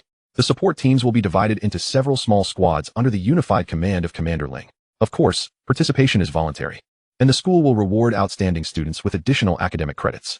Now, let Commander Ling outline the specific tasks." As soon as Yi Qixin finished speaking, a formidable middle-aged man clad in the standard armor of the Defense Army stepped forward. He was none other than Commander Ling Xiao. His calm gaze scanned the crowd.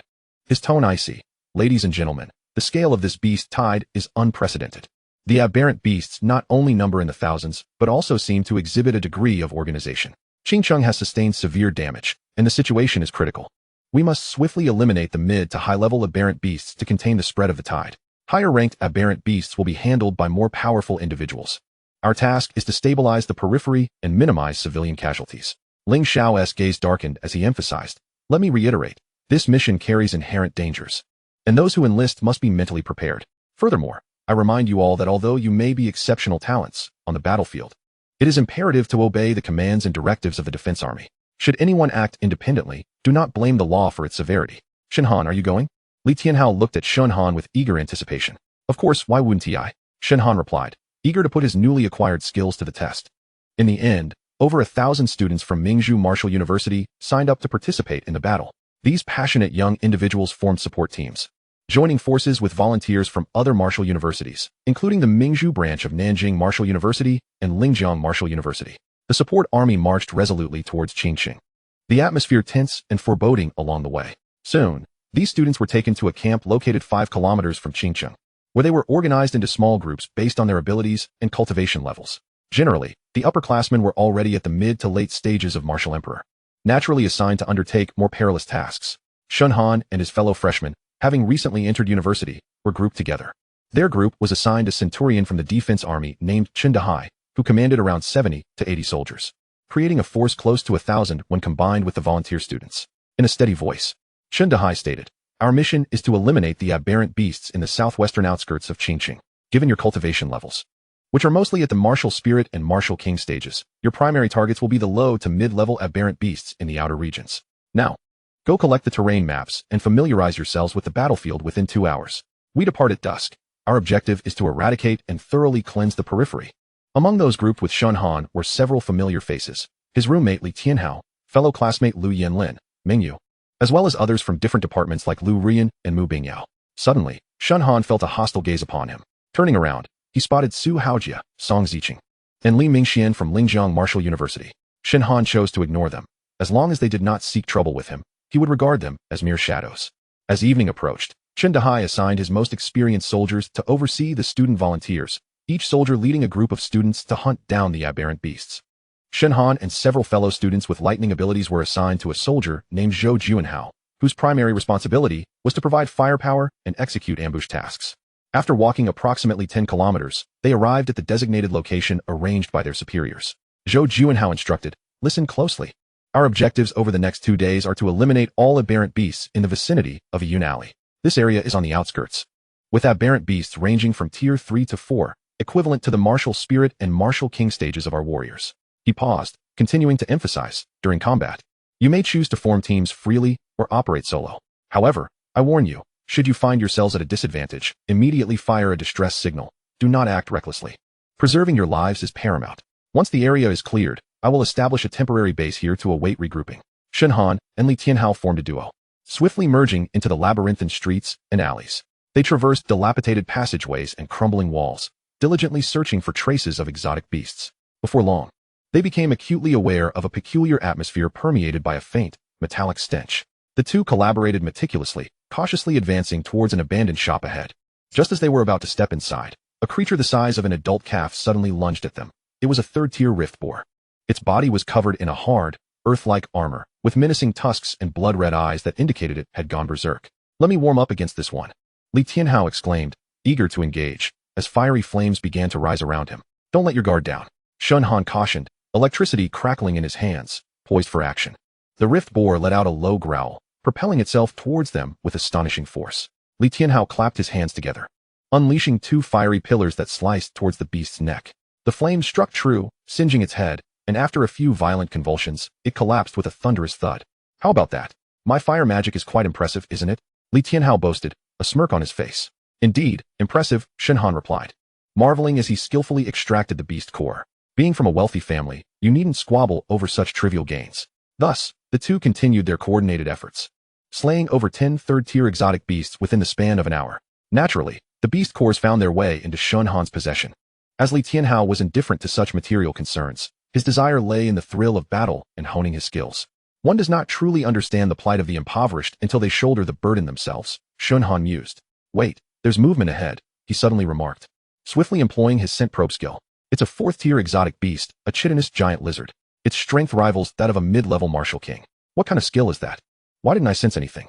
Li Tianhao inquired, intrigued. Before he could finish, a deep roar emanated from the distant ruins. A pair of crimson eyes gleamed from the shadows, and a massive creature emerged, treading heavily towards them. Li Tianhao swallowed hard, attempting to maintain his composure. This creature's scale armor is formidable.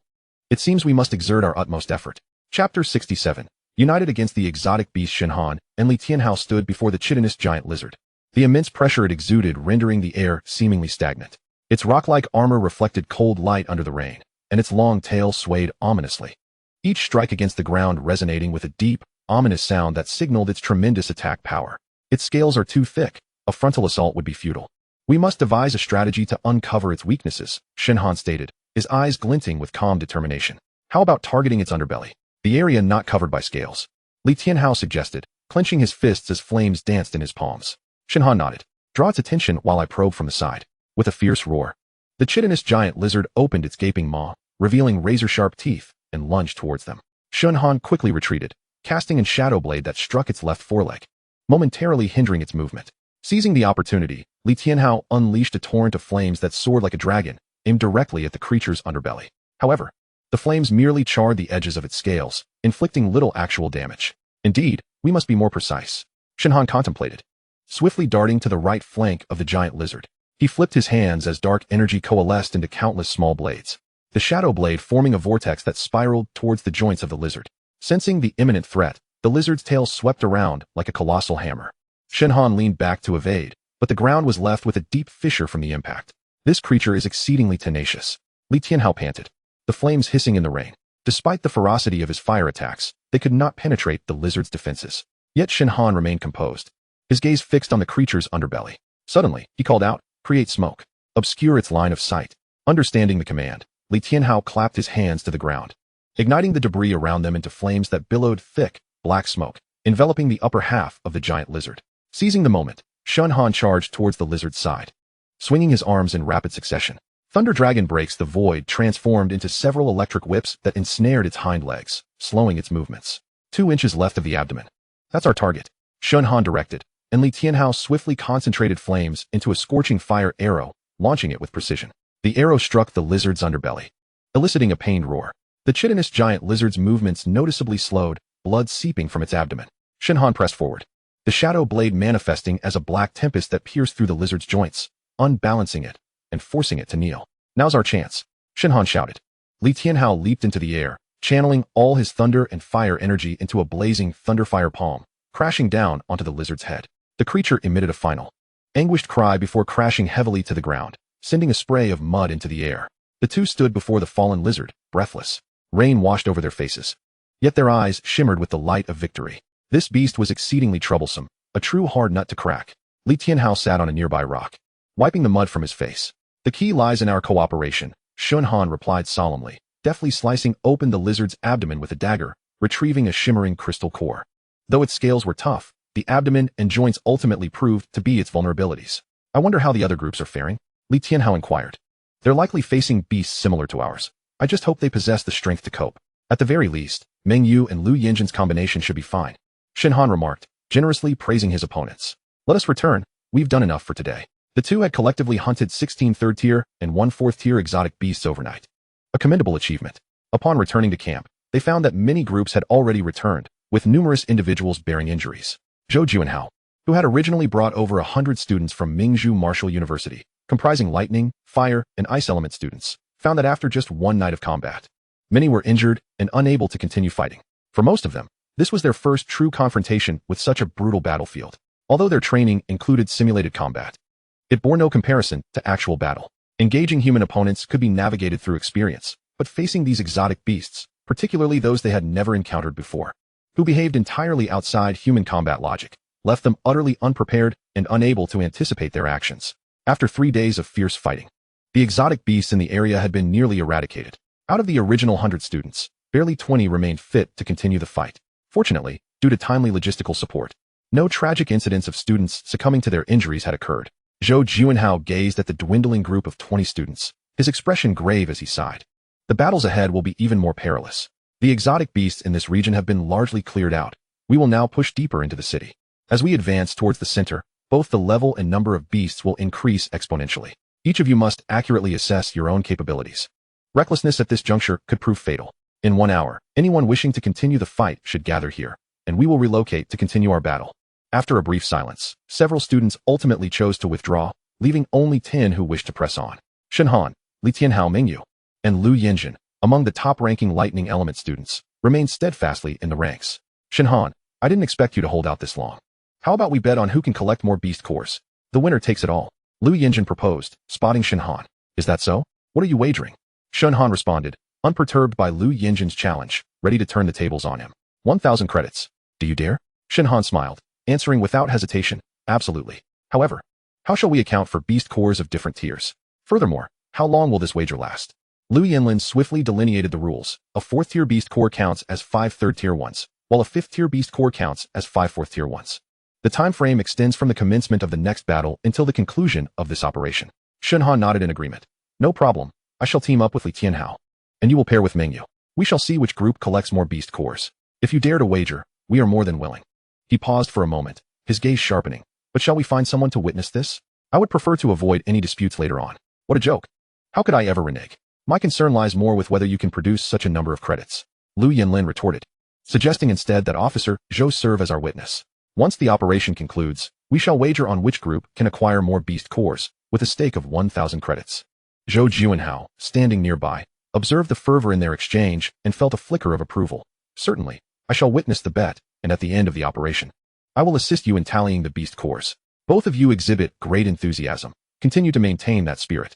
Chapter 68. The hunt for exotic beasts. As Zhou Juanhao led the team deeper into the southwestern outskirts, the strength of the exotic beasts intensified. The open grassland gradually gave way to dense woods, engendering an increasingly oppressive atmosphere. The once bright sky became shrouded in ominous clouds, and distant thunder rumbled, enveloping the team in an inexplicable sense of foreboding. Everyone, be vigilant. Zhou Juanhao's deep voice resonated ahead, his sword glinting with a cold luminescence. The beasts in this area are at least 4th tier, with some nearing the 5th tier. We must exercise greater caution. The team navigated the rugged mountain path, each step akin to treading upon a razor's edge. The students maintained acute alertness, their gazes scanning the surroundings, ever ready to confront any potential ambush. Shen Han and Li Tianhao walked at the forefront of the group, instinctively keeping their distance to swiftly respond to any sudden developments. Shen Han activated his scent tracking ability, prepared to safeguard more individuals should he detect anything amiss. After some time, Zhou Juanhao halted, signaling for caution. Shen Han's sharp eyes swept the area when, suddenly, he detected a faint, low rumbling sound in the distance. "Be careful," Shen Han whispered, fixing his gaze deep within the thicket ahead. "Stay alert," Zhou Juanhao commanded, and immediately, everyone came to a halt, seeking refuge among the surrounding trees. A 4th-tier blood-winged raptor burst forth from the underbrush, its colossal wings beating against the air with a thunderous roar, the crimson feathers gleaming ominously in the sunlight. Its eyes glinted with ferocity, claws sharp as blades, radiating an intense aura of lethality. "Shen Han, Li Tianhao, are you prepared?" Zhou Juanhao whispered, aware of the seamless synergy between Shen Han and Li Tianhao, capable of posing a significant threat to their adversary. Shen Han nodded, channeling the powers of thunder and darkness within him. He inhaled deeply and instructed Li Tianhao, "Prepare yourself. I will seal it with night's silent breath, and you shall prepare to strike." Li Tianhao comprehended immediately, channeling his thunderous energy while flames surged within him, ready to unleash an attack at the opportune moment. The blood-winged raptor darted towards them with astonishing speed, leaving no time for reaction. Without hesitation, Shen Han cast Night's silent breath, a profound dark energy emanating from him, swiftly enveloping the raptor's limbs and wings. A wave of black energy swept through the air, abruptly slowing the raptor's flight and rendering its body cumbersome. Shen Han understood that this sealing effect would not last long. They needed to capitalize on the moment. Now, Li Tianhao leapt forth, intertwining lightning and fire into a searing beam aimed directly at the raptor's head. The explosive clash of thunder and flames erupted, inflicting severe damage upon the raptor's chest. Though it did not collapse immediately, it evidently lost considerable combat strength. Shen Han and Li Tianhao swiftly advanced, coordinating their attacks until they finally subdued the creature.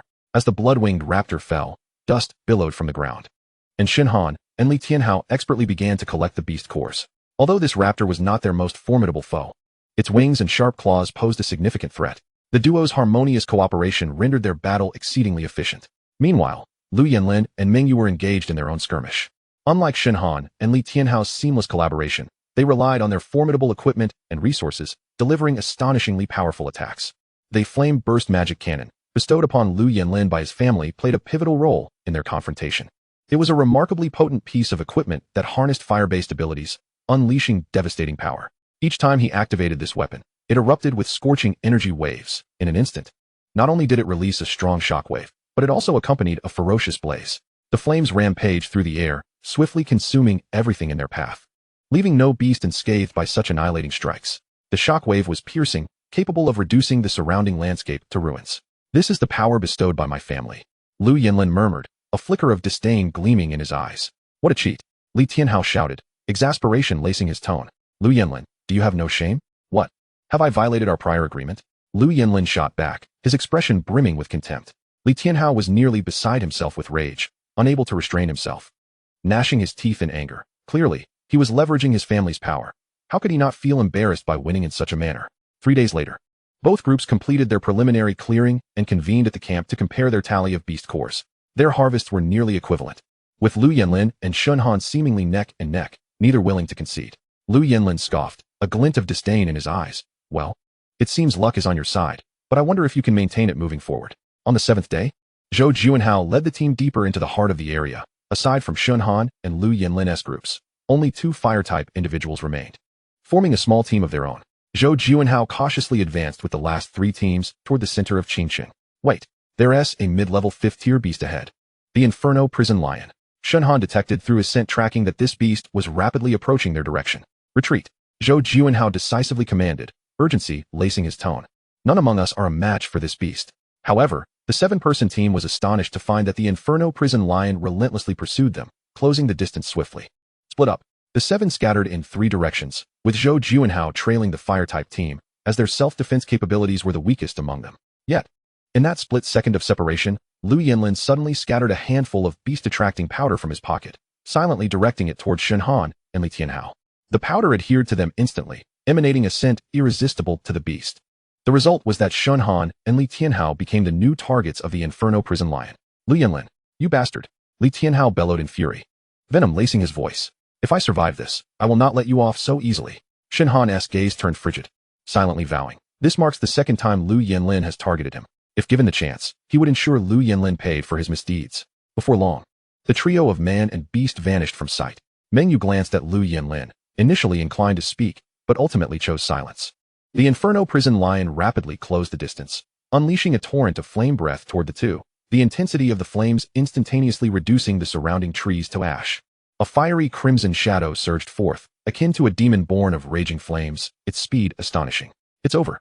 Li Tianhao's heart plunged, and in despair, he closed his eyes, bracing himself for the imminent fatal blow. Chapter 69. In a moment of dire peril, Shen Han resolutely unleashed his dimensional space, instantly transporting himself and Li Tianhao into an alternate realm. The Inferno demon lion abruptly lost its target, momentarily bewildered, then spun around in place, seemingly sensing something amiss.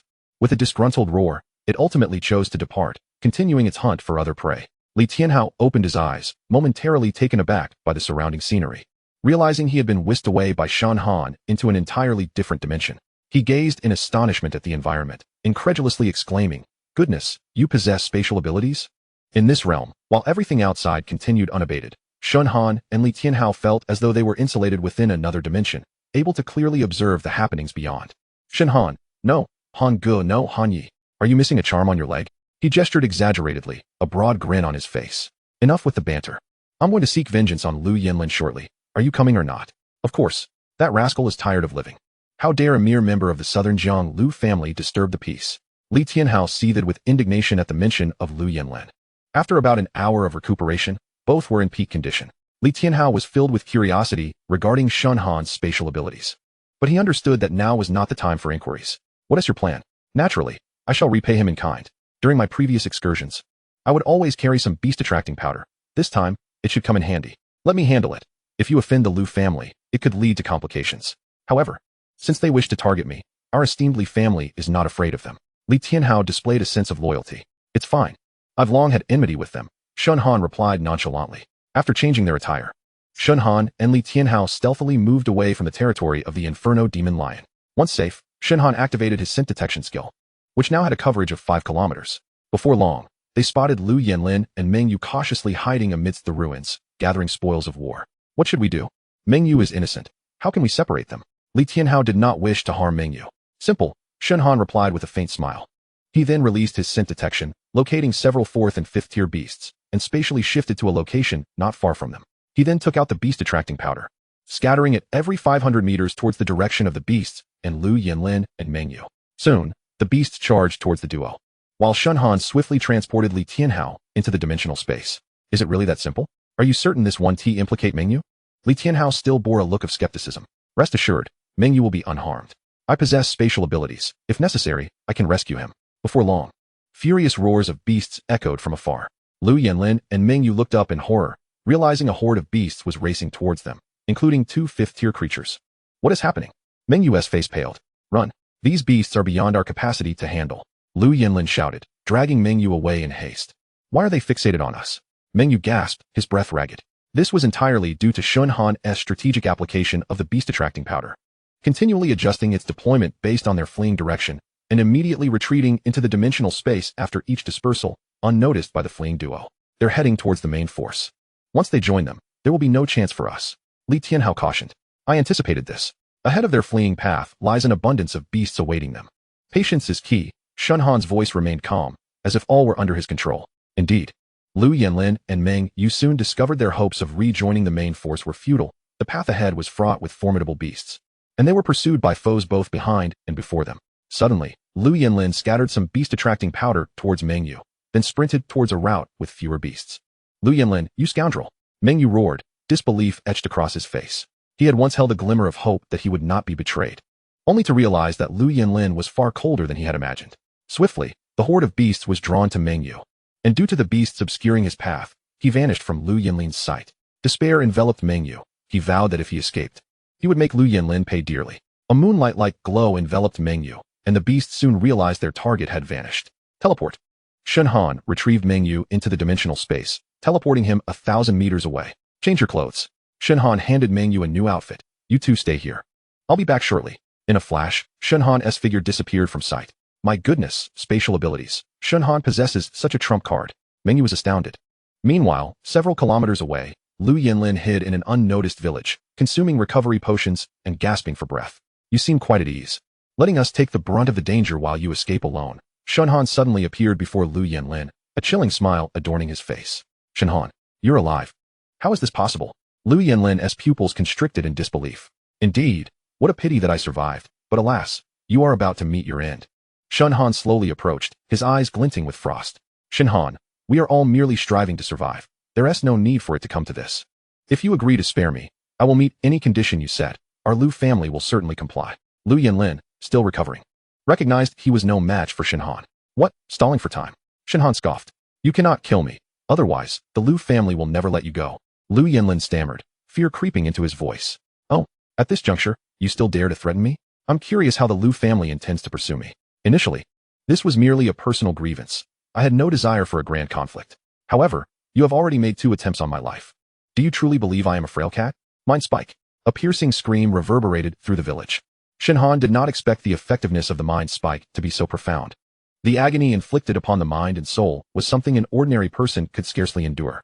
Psychic abilities? You possess such powers. Despair filled Lu Yinlin's voice. Shen Han, I was wrong. Spare me. And I can, had I known it would come to this. Why act so recklessly before? Live well in your next life. Shen Han, expressionless, intensified the mind spike until Lu Yinlin's body became rigid, ultimately succumbing into silence. Chapter 70 Reuniting with the duo in hiding. Shen Han's expression remained tranquil, as though he had just experienced nothing out of the ordinary. What transpired? Li Tianhao spoke first, his tone urgent. Lu Yinlin perished amidst the assault of beasts. Shen Han replied nonchalantly. The 3 fell momentarily silent, the atmosphere thickening with gravity. Yet curiosity regarding Shen Han's spatial abilities quickly glimmered in the eyes of the other 2. Typically, martial artists awaken new abilities only upon reaching advanced levels. However, Shen Han, clearly still at an intermediate stage, possessed 3 different abilities. Such talent was indeed a rarity. Shen Han observed the 2 lost in thought and broke the silence. Next, we must unify our narrative. When Li Tianhao and I fled from the beasts, we fortuitously rescued Mengyu, who was in distress. As for Lu Yinlin, he and Mengyu were separated by the tide of beasts. Mengyu, you will convey it this way. Mengyu nodded in agreement. Absolutely, I shall follow your lead. However, in the event that someone inquires how you managed to survive the relentless pursuit of 5th-tier beasts, simply state that I possess spatial abilities. After all, this matter cannot remain concealed for long. Shen Han had long anticipated that such a day would inevitably arrive. As long as his chaotic abilities remained undisclosed, he was disinclined to hide the other powers he possessed and could readily attribute them to his innate dual system nature. If he continued to obscure one thing after another, he felt it would adversely affect a warrior's resolve. Moreover, he required a legitimate reason to openly cultivate his spatial skills. A warrior should forge ahead unflinchingly, provided they retain sufficient trump cards. No problem. Li Tianhao and Mengyu echoed in unison, witnessing Shen Han's decision to no longer conceal his spatial abilities.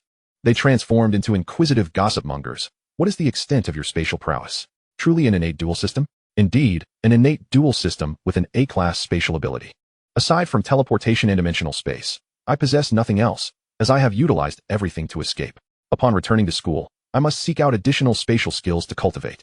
Shen Han did not shy away from the truth. Let's not dwell on trivial matters. Shen Han chuckled, shaking his head. Hurry and pack up. Let us prepare to rendezvous with Captain Zhou. Following this incident, the bond among the trio from Mingzhou Martial University, specializing in lightning abilities, had significantly strengthened. An hour later, the 3 successfully rejoined Zhou Juanhao and 2 fire element students. Where is Lu Yinlin? Zhou Juanhao inquired upon seeing only 3 of them return. He got separated. Shen Han replied calmly, his expression betraying no emotion. Should we notify the Lu family? Zhou Juanhao noticed nothing amiss. All right, let us first regroup with the main force and see if there are new arrangements. After approximately 10 days of cleanup, the perimeter was now largely secure. However, the beasts encountered had grown increasingly formidable, with 90% of the student volunteers having withdrawn from combat and many teams suffering severe casualties. The commanding officer might issue new directives. Soon, Zhou Juanhao led the 5 according to Chun Dahai's instructions to the camp, where they discovered that nearly 1,000 student volunteers had dwindled to fewer than 100. Chun Dahai stood at the center of the camp, his expression grave. His unit, which originally consisted of over 100 soldiers, now had barely 60 remaining, the others either deceased or severely injured and unable to continue fighting. He solemnly addressed the students. Thank you for your contributions. However, Our next task is to confront the battlefield and engage the beasts directly. The strength of the beasts we encounter may very well exceed what you have faced previously, and the upcoming missions will carry greater peril. You may assess your own capabilities. If you feel inadequate, it is best to withdraw early. Those choosing to remain and fight will not be neglected. Upon conclusion, military credits can be exchanged for cultivation resources. As soon as he finished speaking, many students bowed their heads in contemplation. Numerous students had witnessed the brutal reality of war over the past 10 days. Comrades who had been full of life and laughter one moment were suddenly lost to the clutches of beasts the next. For many participating in real combat for the first time, this was an unbearable reality. Shen Han, should we withdraw? Li Tianhao and Meng Yu were curious about Shen Han's decision. I must stay to earn military merit for exchanging spatial skills. You two may leave first. The battles ahead could be even more brutal. I have spatial abilities to safeguard my life, but for you, the danger may be greater. What's the point of being a warrior if you're afraid of danger? Li Tianhao raised an eyebrow, brimming with bravado. I will stay? Meng Yu, what about you? I won't leave either. Meng Yu gritted his teeth, resolute. I will stay with you. Shen Han regarded the two and nodded. Very well. Remember not to stray too far from me. Ultimately, the students who remained, alongside the soldiers under Chun Dahai's command, numbered approximately 120, while the rest withdrew from the battlefield. In the Lu family of Nanjing province, crucial family members, such as core descendants and elders, would leave their soul lamps behind. Thus, should anything untoward occur, the lamps would extinguish, allowing the family to receive news promptly. Sixth elder, it's terrible. An elder responsible for guarding the soul lamps burst into the room of the sixth elder in a panic. The soul lamp of young master Yinlin has gone out. Crash. The teacup in the sixth elder's hand fell, shattering into pieces on the floor. His face turned pale, his voice trembling. This cannot be. How could he?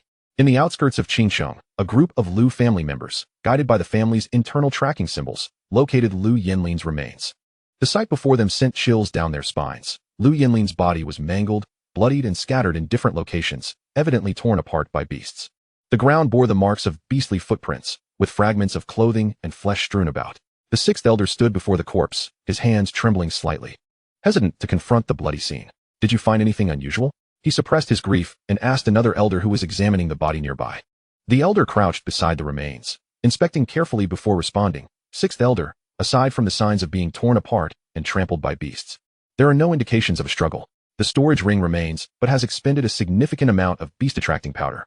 As the guardian of the Lu family's prodigy, the sixth elder was at a loss on how to face the family head and Lu Yinlin's father. What about the other students who were with Yinlin? Why is he the only one? Did they abandon him and flee? The mere thought of this possibility cast a pall over the sixth elder's countenance. Indeed, it must be so. Search for those who were on the mission with Yinlin. If I discover they left him behind to escape, they shall not blame the Lu family for their ruthlessness. Chapter 71. New mission that evening. Chun Dahai led the remaining 120 individuals towards the city center. Among the student volunteers, Shen Han spotted several familiar faces. Lu Rian, who hailed from the same province, Mu Bingyao, whom he had encountered previously, and Su Haojia, who regarded him with malice. Displeased? So be it. I doubt the Su family would dare act against me. Given Su Haojia's demeanor, he had likely received stern warnings from his family. Shen Han understood Su Haojia's sentiments, yet as long as the latter did not provoke him, there was no need for a destructive confrontation.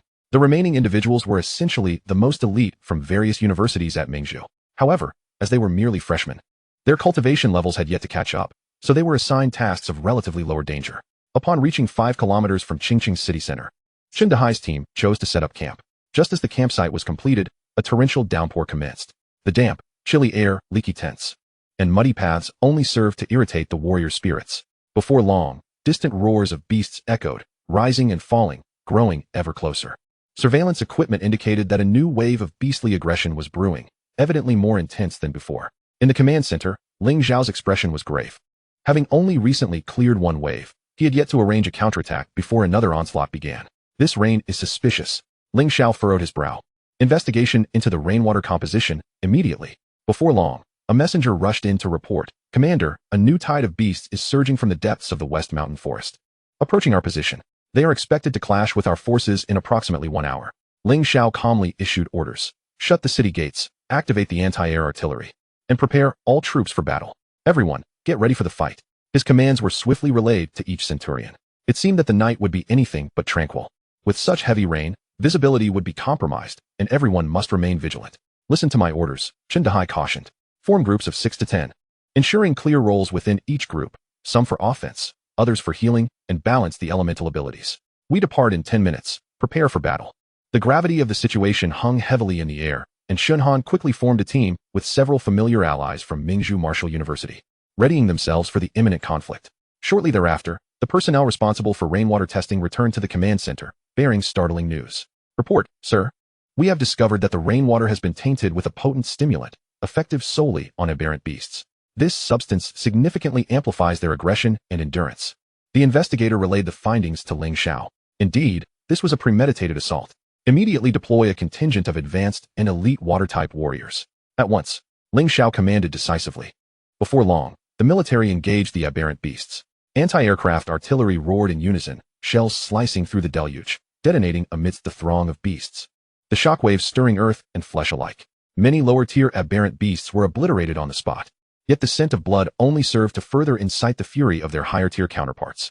They let out deafening roars, charging madly towards the city gates, their massive claws shaking the ground beneath them. On the front line, fire-type warriors swung their arms, unleashing blazing fireballs that streaked across the sky like meteors, striking true among the horde of aberrant beasts. Those engulfed in flames howled in agony, their fur singed as they writhed on the ground. Meanwhile, wind-type warriors commanded the tempest, directing the flames toward more foes, the fire spreading rapidly on the gusts of wind. Lightning-type warriors unleashed brilliant arcs of electricity, thunder manifesting as bolts of lightning striking down. Following closely, wood-type warriors employed extensive healing abilities, rejuvenating the frontline attackers. The battle intensified, the deluge stained with blood, as the clash between humanity and aberrant beasts unfolded like a nightmarish inferno. Shen Han's squad was tasked with confronting the 4th and 5th tier aberrant beasts along the flanks. Within Shen Han's group, Shen Han, Li Tianhao, Meng Yu, and 2 fellow fire-type students focused on offensive output. I will handle control. You all concentrate on attacking. Shen Han commanded loudly, his voice cutting through the torrential rain and the cacophony of beastly roars, for in such tumultuous conditions, every directive had to be shouted to be heard. No sooner had he spoken than Shen Han raised his hands, casting a widespread night's veil. As his shadow abilities erupted, those aberrant beasts lacking resistance to darkness found their movements hindered, their combat capabilities severely diminished. Seizing the opportunity, the remaining 4 unleashed a combined assault of thunder and fire, thunderous barrage. Li Tianhao conjured blinding arcs of lightning, countless filaments striking the aberrant beasts and filling the air with the acrid scent of burnt flesh. Fireball. Meng Yu and the fire-type student unleashed a barrage of fiery explosions, the drenched ground evaporating into thick mist, a searing heat wave enveloping the surroundings. After observing for a moment, Lu Rian, stationed at the rear, could not contain her voice. Shen Han, do not solely focus on control. The dark energy consumption is immense. You should attack. I will handle things here. With that, her gaze sharpened as she commanded, mass hypnosis. Instantly, dozens of charging aberrant beasts faltered, their crimson eyes losing focus, drifting aimlessly as though bereft of purpose. Hurry.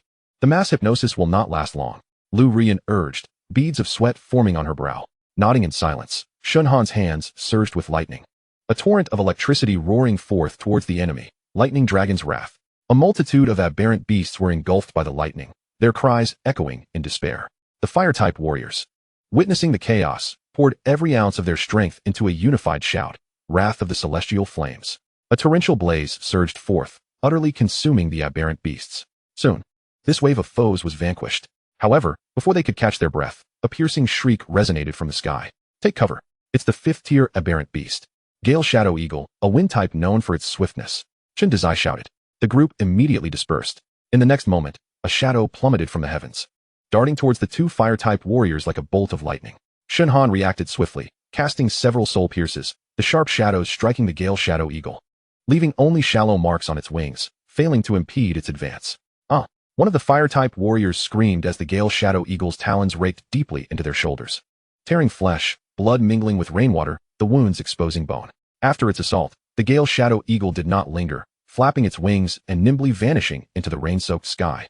Chen Dazai rushed to assess their injuries, his expression grave. You 2 need to retreat immediately. The rain hinders the effectiveness of fire-type warriors, and your injuries could worsen, making you even more vulnerable to the aberrant beasts. Chapter 72, The Beast Tide Recedes. Chen Dazai promptly organized the withdrawal of the 2 fire-type students, while the others remained vigilant against a potential second attack from the Gale Shadow Eagle. You all need to rest. Let another group of warriors take over the watch.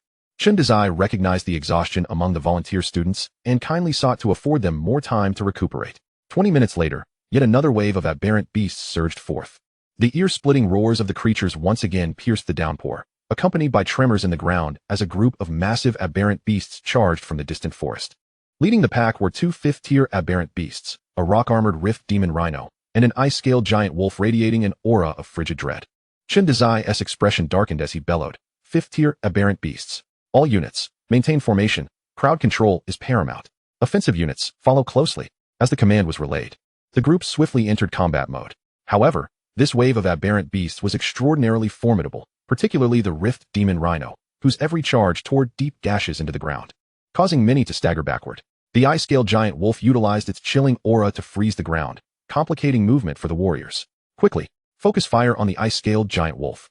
Chen Dazai directed the warriors, aiming to eliminate the most threatening target first. Yet, the ice-scaled giant wolf proved exceptionally agile, its icy shield absorbing the majority of assaults. Simultaneously, the rift demon rhino breached the front lines, its massive horns aimed directly at Li Tianhao's position. Danger! Chen Dazai shouted, attempting to use rock barrier as a defense. But the rift demon rhino effortlessly shattered it. Lu Rian unleashed hypnosis, her mental energy rippling outward, swiftly enveloping the rhino's head. The colossal beast hesitated, its gaze momentarily dazed. However, mere moments later, the rift demon rhino violently shook its head, its formidable willpower breaking free from Lu Rian's grasp. Seizing the fleeting opportunity, Mu Bingyao unleashed a barrage of ice spikes hurtling toward the rift demon rhino. The spike struck its thick, rocky hide, releasing a wave of chilling air, yet only leaving minor cracks upon the surface, failing to inflict any substantial harm. Just as the rift demon rhino's horn was about to pierce Li Tianhao, Shen Han suddenly vanished from his position, reappearing at the side of the beast.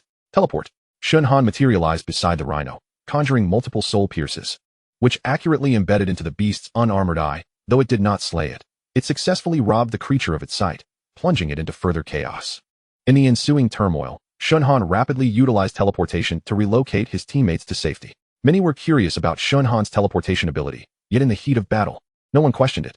Quickly retreat.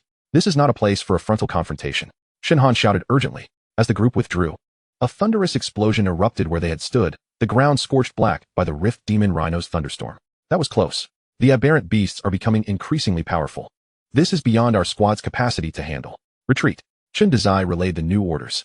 Meanwhile, at the command center, Ling Xiao surveyed the assembled elite water-type warriors, stating gravely, this aberrant beast uprising was instigated by the rainwater tainted with a rage-inducing agent aimed at these creatures. The purpose of summoning you here is to disperse rain. We will introduce an antidote into the downpour. You are responsible for showering the aberrant beasts with this medicated rainwater. If there are no objections, proceed immediately. Minutes later, over a dozen water-based superhumans commenced their rain-calling efforts in the heart of Qingqing and along the routes of the beast onslaught. At the forefront, a formidable martial artist closed his eyes, his body emanating a blue luminescence. His extraordinary ability fundamentally altered the structure of the clouds, infusing the rain with an antidote. And the area of effect rapidly expanded. The rain began to take on a peculiar nature. As it fell upon the ferocious beasts, which had been thrashing and roaring in madness, their movements noticeably slowed, and the frenzied crimson glow in their eyes gradually diminished. The frontline commander reported to Ling Xiao via communicator, Commander Ling, the antidote is taking effect.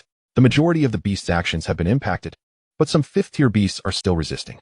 Ling Xiao's expression darkened as he commanded in a somber tone, continue the rain-calling efforts, and assign the high-tier beasts to the special operations team for extermination. Indeed, it seems our strength is insufficient to contend with the 5th-tier beasts.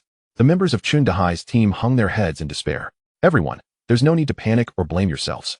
The authorities have identified the cause of the beast tide and are already taking action. The tide will soon recede, Chun Dahai reassured them. Having received the latest news from Shangwan, let us return to the camp to rest. Today's mission has been accomplished. You've saved me once again. Thank you. Li Tianhao expressed sincerely. There's no need for such formality. We're like brothers. Shen Han clapped Li Tianhao on the shoulder. Just share the beast cores with me. Li Tianhao was at a loss for words, caught between laughter and tears. Lu Rian, Mu Bingyao, and several classmates regarded Shen Han with evident curiosity, particularly intrigued by his spatial abilities. You need not thank me. If you feel indebted, just share the beast cores with me. I'm quite easygoing, Shen Han said with a relaxed tone as he surveyed the group. Big brother, that's not what we meant. The group shook their heads in exasperation, realizing that given their shallow acquaintance, probing further would be somewhat impolite, and they could only suppress their questions for the time being. The following morning, after a night of fierce combat, the beast tide gradually subsided. The high-tier beasts that lingered within Qingsheng were nearly eradicated by the Special Operations Team's relentless efforts throughout the night. In the command center, Ling Xiao perused the battle report and finally heaved a sigh of relief. He understood that had they failed to repel the onslaught the previous night, the casualties would have been unbearable. Commander Ling, The cleanup operations across various regions have been successfully completed. The surrounding areas are now largely secure, reported one of his subordinates. Ling Xiao nodded, preparing to speak when another soldier, tasked with investigation, hurried in. Commander Ling, the captain of the defense team, Lin Zhan, has just regained consciousness. He mentioned that during the beast tide, the city gate was opened amidst the chaos by the vice captain. However, upon interrogation, the vice captain revealed that he has no recollection of the entire incident. No recollection at all.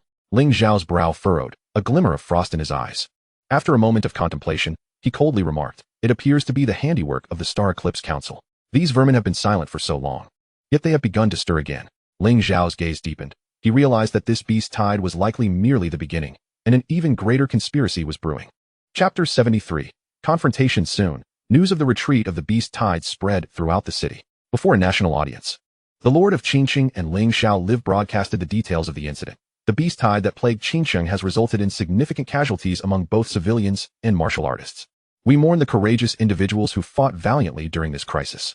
After thorough investigation, it has been determined that the cause of the beast tide was rainwater believed to have been mixed with a potion that incited the beast's frenzy. The substantial losses incurred by Qingqing were orchestrated behind the scenes by the Star Eclipse Council, which manipulated the defense team through mental control, leading to a horde of beasts invading the city. A collective uproar ensued as the populace absorbed this revelation. Many were taken aback to discover that the notorious organization had persisted for years. "Don't let me catch any members of the Star Eclipse Council." The military announced a full-scale hunt for the members of the Star Eclipse Council, urging anyone with relevant information to contact the authorities directly. Additionally, they recommended that cities conduct thorough inspections of water sources, especially in areas where beasts were known to congregate, to prevent similar incidents from occurring. Ling Xiao added, "It seems the Star Eclipse Council has been pulling strings right under our noses." Upon hearing this, Shen Han was momentarily stunned. He had encountered the Star Eclipse Council on numerous occasions, even having eliminated 2 of its members. "Do you know what kind of organization the Star Eclipse Council truly is?" Shen Han inquired of Li Tianhao, who stood nearby. "Not much. Only that they are shrouded in mystery. No one has seen their founder, but judging by their methods, they are a group of lunatics, fervent zealots. Many among them possess the ability of mental control, manipulating individuals to act according to their will without their conscious awareness. Following this incident, the higher-ups will likely intensify investigations into this organization. You mentioned that many of them possess mental control.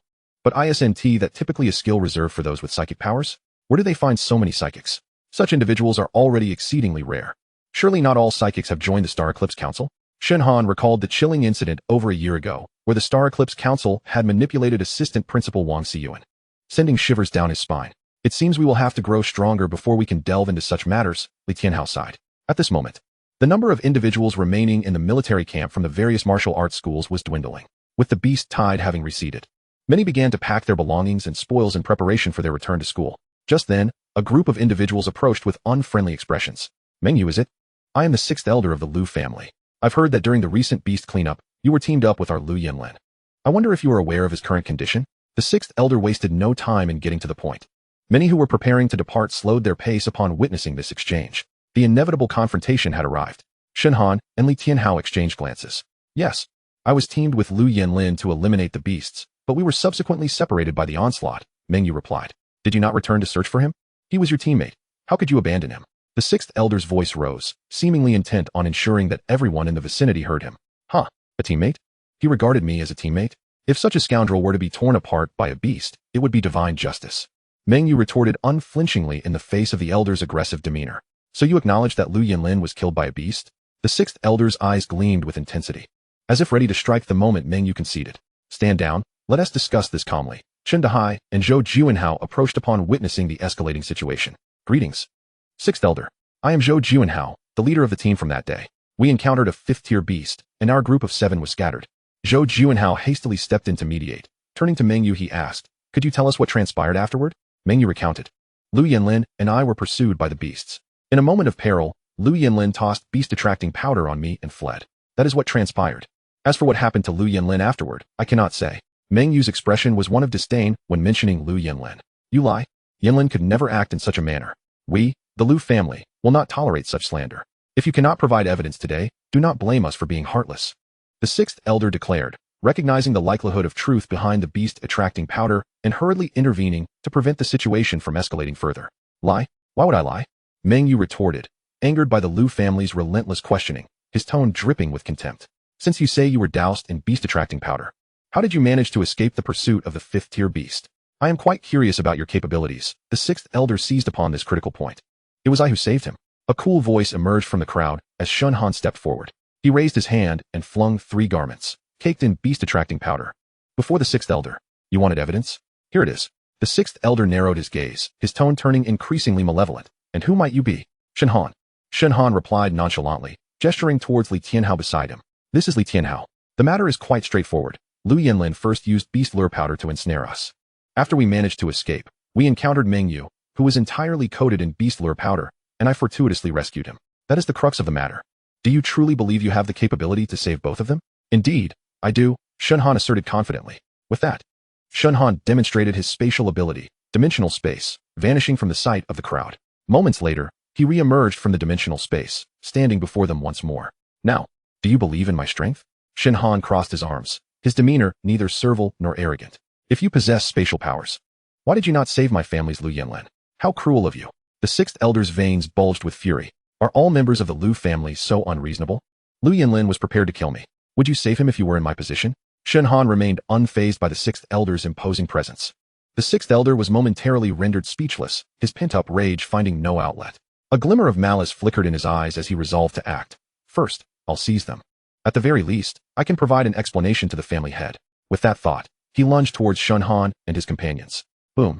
A powerful force surged from the side, sending the sixth elder staggering back several steps. His face was one of shock as he turned to see Chen Dahai, the source of the attack. You are the sixth elder of the Lu family, are you not? Chen Dahai's gaze was icy, his tone as piercing as a winter gale.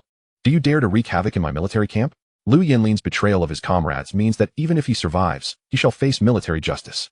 Should you dare to strike again, I will not hesitate to slay you on the spot. Chen Dahai's words dripped with lethal intent. As a soldier, he held a deep disdain for those who stabbed others in the back. The truth had come to light. The Lu family not only wronged others, but also plotted harm. His patience had worn thin. At that moment, Li Tianhao stepped forward, his expression grim, his voice betraying no hint of restraint. So, it is the Lu family of Nanjing.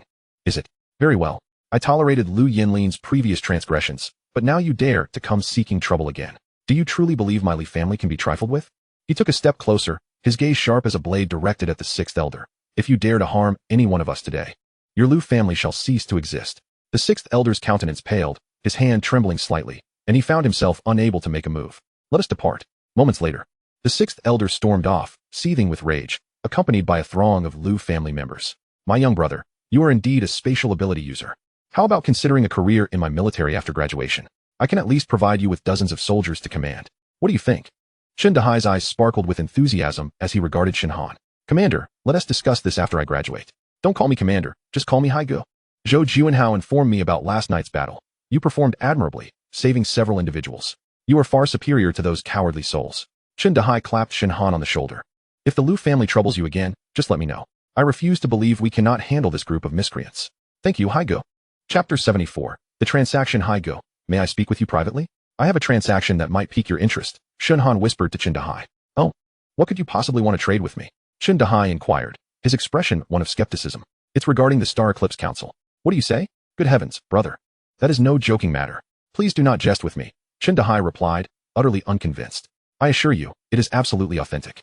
Seeing Shen Han's serious demeanor, Chen Dahai stowed his jesting attitude. Come with me. You must meet my superior. The matter regarding the Star Eclipse Council is far too significant for me to handle alone.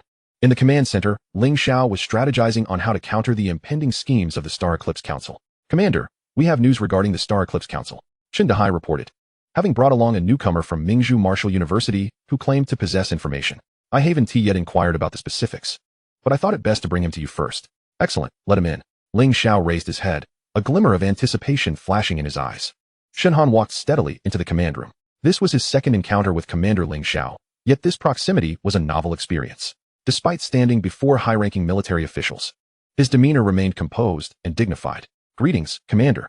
I am Shen Han, a new student from Mingzhu Martial University. I possess certain information pertaining to the Star Eclipse Council that may prove useful to you. I wish to negotiate a transaction using this intelligence.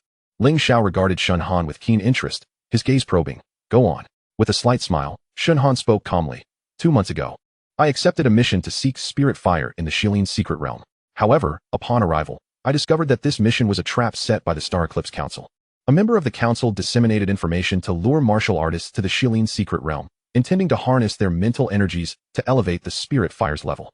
Before he could finish, Ling Xiao abruptly stood, his eyes fixed intently on Shen Han, as if scrutinizing for deceit. Commander, I take it you are familiar with this individual? Shen Han noted Ling Xiao's intense reaction, feeling confident that today's transaction was assured. This individual is Yi Wuqian, one of the foremost experts within the Star Eclipse Council, known for his elusive nature and ruthless tactics. I did not expect you to have encountered him, Ling Xiao confirmed, now certain of Shen Han's knowledge regarding the council. Speak. What is it that you desire? I seek an offensive skill from the spatial system, preferably of Earth grade or higher. Shen Han rubbed his hands together, feigning eagerness. You are also a spatial ability user, Ling Xiao remarked, glancing at Chen Dahai, who nodded in affirmation. Please elaborate on Yi Wuqian. If your information proves credible, I shall engage in this transaction. Yi Wuqian is already dead. I killed him, Shen Han stated boldly, unfazed by the gravity of his words. Gentlemen, please do not become agitated. With that, Shen Han produced Yi Wuqian's storage ring. Aside from the mental type skill mental spike in cash he had already taken, all other contents remained intact. Taking the storage ring from Shen Han, Ling Xiao examined its contents and inhaled sharply. Indeed, these items belonged to the Star Eclipse Council, black pills used for control, internal communicators, and Yi Wuqian's identification badge, leaving no room for doubt regarding their authenticity. Are you satisfied, Commander? I witnessed Yi Wuqian force others to ingest that black pill. It is undoubtedly for control purposes. Additionally, here are their communicators. I cannot ascertain whether they are still functional, Shen Han inquired eagerly. Tell me, how did you manage to kill Yi Wuqian? At this moment, Ling Xiao was thoroughly intrigued by Shen Han. That is quite simple. After the spirit fire completed its elevation, he needed to refine it anew. I seized the opportunity while he was preoccupied with the refinement to launch a surprise attack. Why would you choose such a course of action? Would it not have been wiser to flee? Ling Xiao's gaze sharpened, keen to discern the young man's motivations. Commander, I have long been targeted by the Star Eclipse Council. They intended to kill me. Rather than retreat, I chose to counterattack. With that, Shen Han recounted the harrowing experience of being ambushed after last year's college entrance examinations. Remarkable. You are a college entrance examination top scorer and have slain 2 groups of individuals from the Star Eclipse Council. Ling Xiao and Chen Dahai exclaimed in astonishment. By the way, this may prove useful to you. Shen Han handed over the recording he had previously entrusted to Li Muhua within the dimensional space. Ling Xiao scrutinized the footage for a moment, then scoffed. Indeed, it is Yi Wuqian, and it even implicates the Su family from Mingzhu. Suddenly, Ling Xiao pondered. If they were to curry favor with the Su family, was the Star Eclipse Council's next scheme aimed at Mingzhu? They planned to eliminate 2 individuals. Do you have a companion? Ling Xiao pressed, suppressing his thoughts. Yes, he is my childhood friend. We accepted this mission together. There was nothing to conceal in this matter. Commander, I made multiple copies of this recording for self-protection, which is why the Su family has refrained from taking action against us. I hope to rely on your protection in the future. Ling Xiao could not help but chuckle. So, you have leveraged this to extort a fair amount of resources from the Su family? How could I be that sort of person? Commander, please do not mischaracterize me. Shen Han replied, maintaining a facade of innocence, unwilling to admit to such actions. The Su family is a conduit for Yi Wuqian, and they remain unaware of his demise. That information should be worth exploring, Shen Han added. Indeed. Ling Xiao turned to Chen Dahai and said, Dahai, take Shen Han to the military supply department to select a set of spatial skills. Just one, remember that. Thank you, Commander. Shen Han smiled with satisfaction. Interesting. Watching the 2 depart, Ling Xiao couldn't help but shake his head with a wry smile. Impressive, my brother. You truly have a talent. Chen Dahai gave a thumbs up. Let us go pick some martial skills. I'll offer you some advice. Currently, the military spatial skills include spatial cut, spatial wave, point-to-point teleportation, spatial collapse, and spatial distortion. You might consider selecting one, suggested the head of the supply department. Spatial cut is a weapon for attack, capable of effortlessly slicing through objects. Spatial wave can create a spatial barrier during combat to thwart enemy assaults. Point-to-point teleportation has no distance limitations, allowing for the teleportation of non-living entities.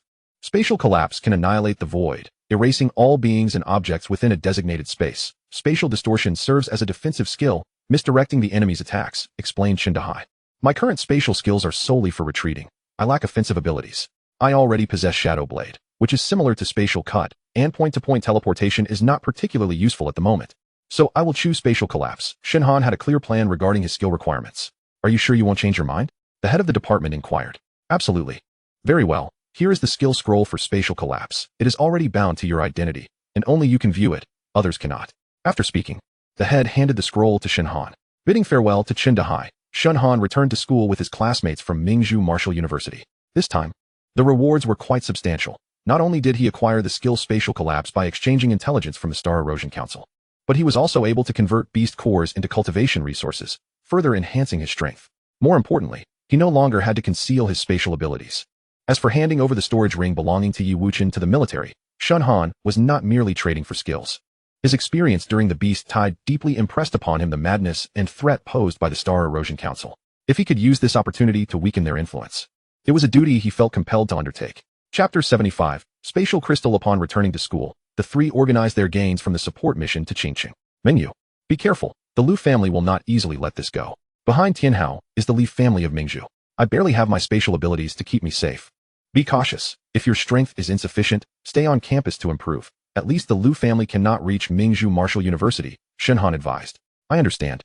But it won't be easy for the Lu family to target me. You all shouldn't be too careless either, Mingyu replied, seemingly unconcerned about the Lu family's retaliation. Shen Han, what plans do you have next? Li Tianhao inquired, moving closer. What plans could I have? Naturally. I need to quickly exchange this hall for resources and start cultivating, now that I no longer need to hide my spatial abilities. I plan to exchange for some related cultivation resources, Shen Han casually responded. All right, but don't rush to seclude yourself for cultivation these next few days, Li Tianhao said with a mysterious smile. I mentioned to my family about how you saved me, and they wish to meet you to express their gratitude in person. Is that necessary? Shen Han raised an eyebrow. Of course. My father will visit in a couple of days, and we should have a meal together. Don't forget. Li Tianhao reminded. Fine, I understand. I'll head to the trading post to exchange for resources. See you later. Shen Han waved his hand and turned to leave. After bidding farewell to the two, Shen Han arrived at the Mingzhu trading post, exchanging all the beast cores he obtained for crystals that enhance mental power. However, he felt a tinge of regret that there were no spatial fragments available for sale at this time, and Insight T was out of the question. Without these two auxiliary materials, cultivating spatial collapse would undoubtedly require more time and effort. In any case, he decided to focus on enhancing his mental power first, planning to bid for the necessary materials at future auctions, for time is the most precious resource. With this thought, Shen Han made his way back to school. At the Lu family in Nanjing, a stifling atmosphere enveloped the premises. The family head sat in the center, flanked by Lu Yinlin's father, Lu Kunyi, and the sixth elder. After returning to the Lu family, the sixth elder recounted the details of Lu Yinlin's demise at the hands of the beast and the performance of Shen Han and others during the support mission to Qingqing. Awaiting further instructions. Upon hearing the grim news, Lu Kunyi nearly toppled from his chair, his fingers digging into his palms, revealing the depth of his inner rage and sorrow. It is also our fault for being too indulgent with the family members. To act in such a manner before so many people is truly a disgrace to our Lu family, the family head remarked coldly. Are we just going to let this go? Lu Kunyi nearly exploded at the family head's words. Setting aside the facts, did they not bear any blame? The family head replied sternly, of course not. It is a capital offense for a member of the Lu family to stand idly by while others perish. However, on the surface, we are in the wrong. If we act and are discovered, we will face immense public pressure. Thus, this matter must be handled discreetly. Do you understand what I mean? If necessary, we can enlist the help of the assassins. The family had added, do not take action against the Li family of Mingzhu. Neither openly nor covertly, we are not their match. The Li family controls several major trading posts across the country, including those in Mingzhu, the capital, and Bashu. We cannot afford to provoke them. Understood, family head. Do not let this matter be mishandled, the family head warned. 3 days later, at the most luxurious hotel private room in Mingzhu Martial University. Dad, uncle, allow me to introduce you. This is my college classmate and roommate, Shen Han. The one who saved me twice, Li Tianhao said, introducing Shen Han to his elders. Shen Han observed the two middle-aged men, both vibrant and vigorous, and sensed their formidable strength, akin to Li Tianhao's. He stood and said, Shen Han pays his respects to both seniors. Haha, no need for formalities. Since you saved Tianhao, you are family. Just call me uncle. No need for excessive decorum. Li Tianhao's elders appeared approachable and friendly. Come, let us sit and chat.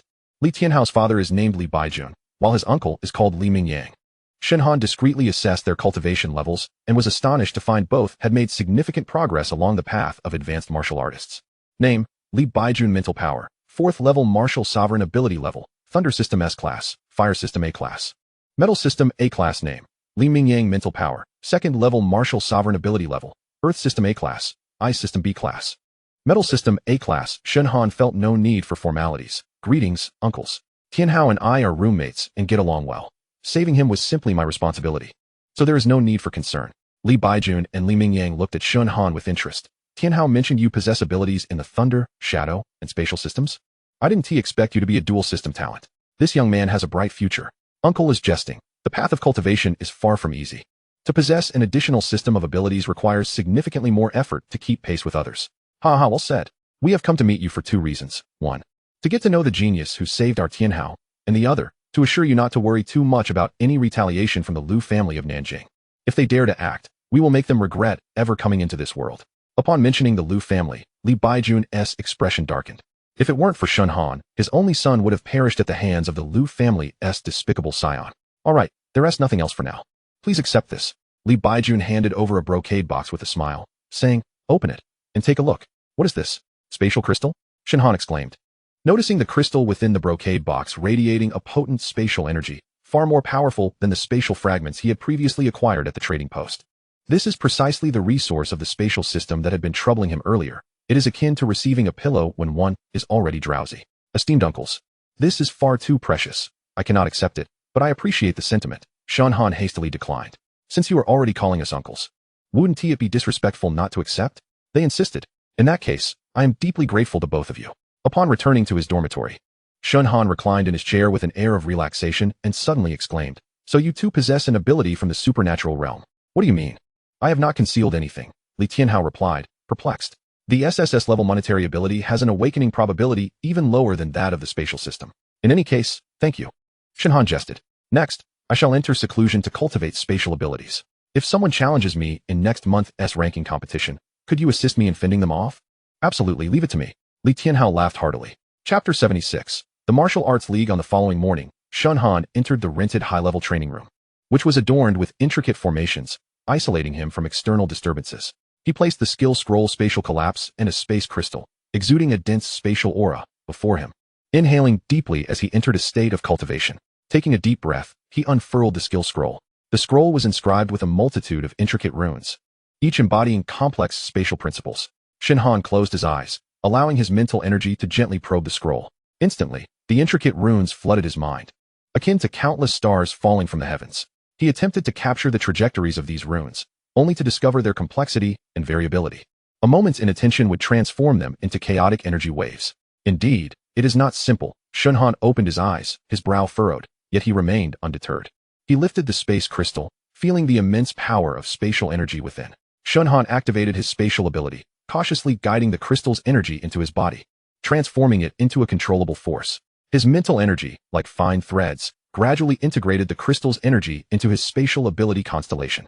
As time passed, the spatial power within him became increasingly solid, faintly resonating with the runes in the scroll. Shen Han once more shut his eyes, concentrating his mental energy at a single point, and began to simulate the operation of the runes as described in the scroll. The air within the room began to tremble slightly, a sense of indescribable pressure gradually spreading. Shen Han slowly formed seals with his hands, as he infused his mental energy. Streams of spatial power coalesced in his palms. He meticulously controlled these powers, inscribing runes according to the scroll's trajectory, each stroke resonating with subtle spatial vibrations. Beads of sweat began to form on his forehead, yet his expression remained intensely focused.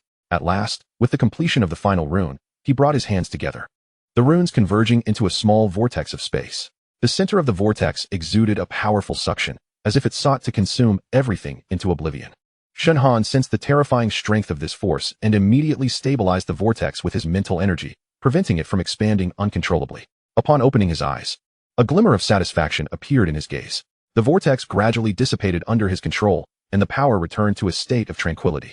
He exhaled deeply, reflecting on the transformation of the spatial energy within him, murmuring, "This is indeed the might of spatial collapse, potent, yet perilous." No wonder the space crystal contained such vast energy.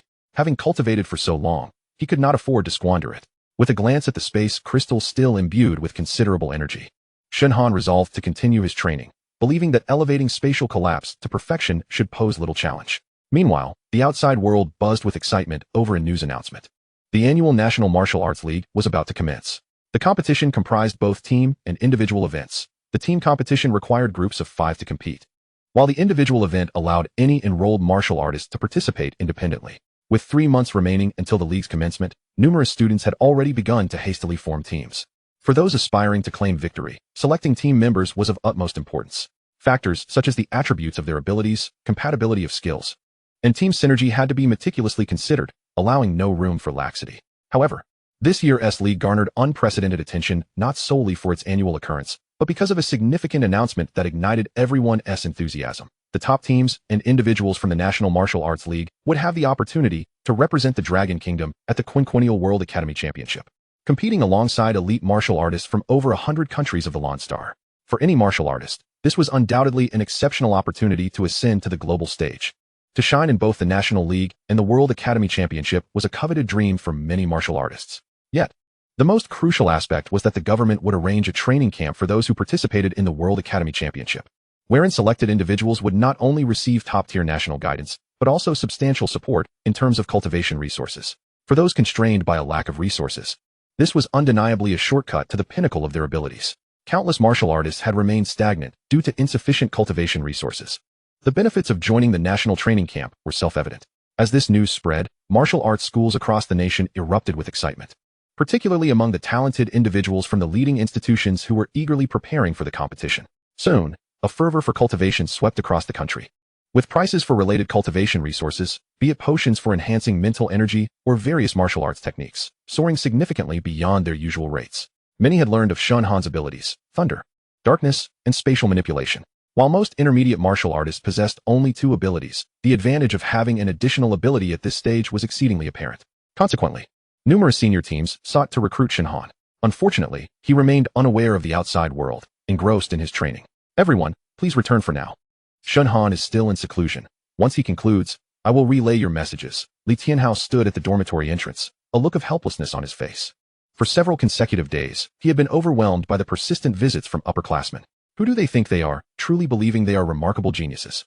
It is nothing but self-promotion, yet they flaunt such arrogance, a senior girl scoffed disdainfully, arms crossed, her eyes filled with contempt. Lu Yaqi, if you look down on him, then why come to intrude? Why pretend to be friendly? A boy standing beside her chuckled, his tone unkind.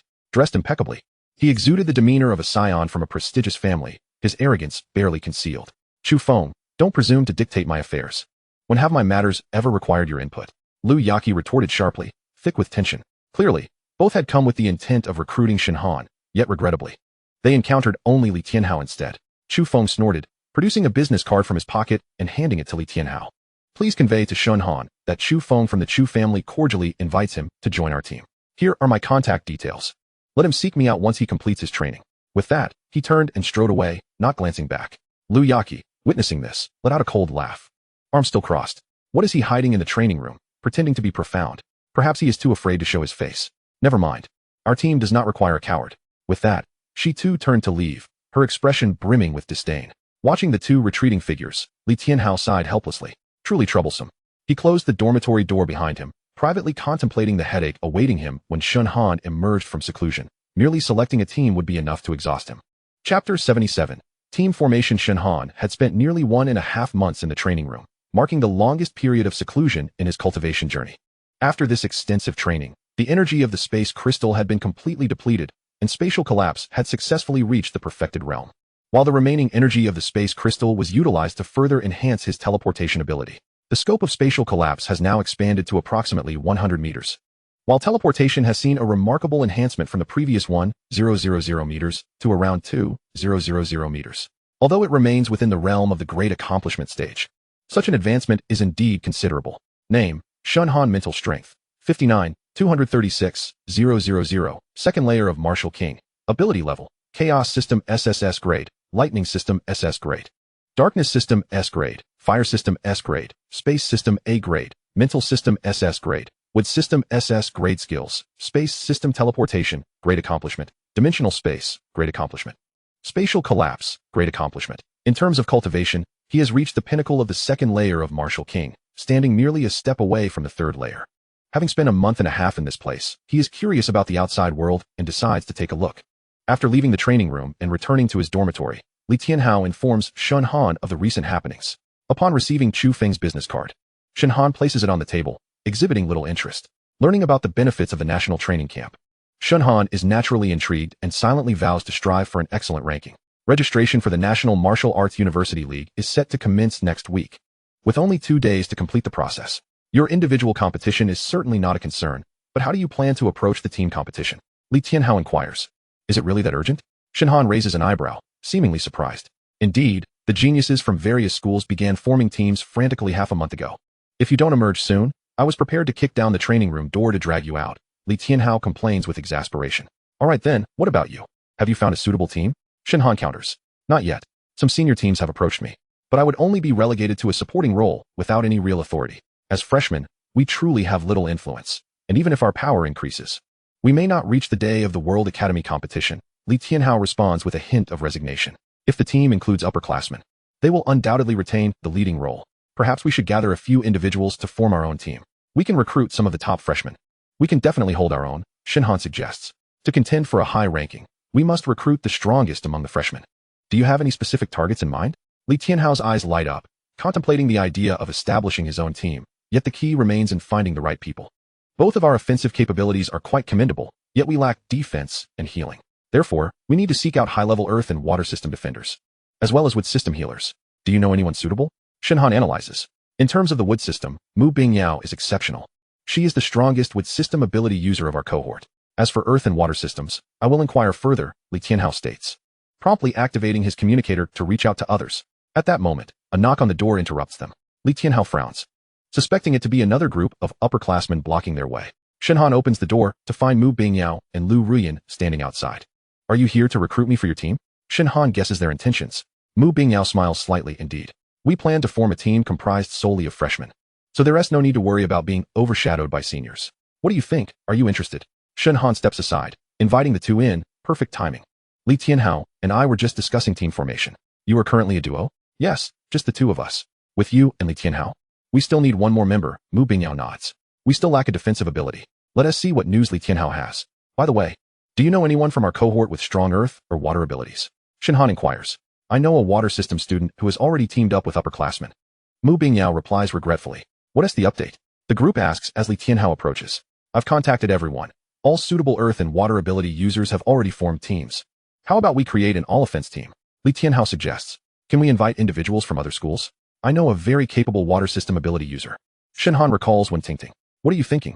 No one has dared to form teams like that for years. Moreover, if we win, which school does it count for? Others counter. In that case, let us proceed with an all-offense lineup. We have Bingyao for healing, and I can use my space abilities to keep everyone safe. No one will be able to catch us, Shen Han proposes. If you don't have any recommendations for the last member, let us bring Mingyu into the mix. 3 thunder, 2 ice, and 1 fire. An ultimate offensive formation. And thus, it was decided. At that moment, another knock resounded. And Shen Han opened the door to find Chu Feng, who had previously sought him out. I am Chu Feng. You must be Shen Han, correct? Chu Feng raised his chin slightly, his tone dripping with arrogance. With the registration deadline fast approaching, why haven't you come to see me? Greetings, Senior Chu. Shen Han's tone remained calm, his expression revealing no emotion. I have already joined another team, so there is no need for your concern. Upon hearing this, Chu Feng frowned slightly, his gaze scrutinizing. Junior Shun, I'm doing this for your own good. Participating in the National Martial Arts University League is no trivial matter. Don't haphazardly assemble a team of amateurs, only to waste your opportunity. Thank you for your kind intentions, Senior. However, I maintain that it is my choice. Shen Han replied, his demeanor unfaltering and detached. If you have no further business, please excuse me. Chu Feng's expression turned sour, a cold snort escaping his lips, unappreciative. Very well, we shall see how this unfolds. The onlookers within the room observed Chu Feng storming out, their expressions easing into relief. Li Tianhao scoffed. People like him are truly self-important. Does he really believe everyone should revolve around him? Let us disregard him.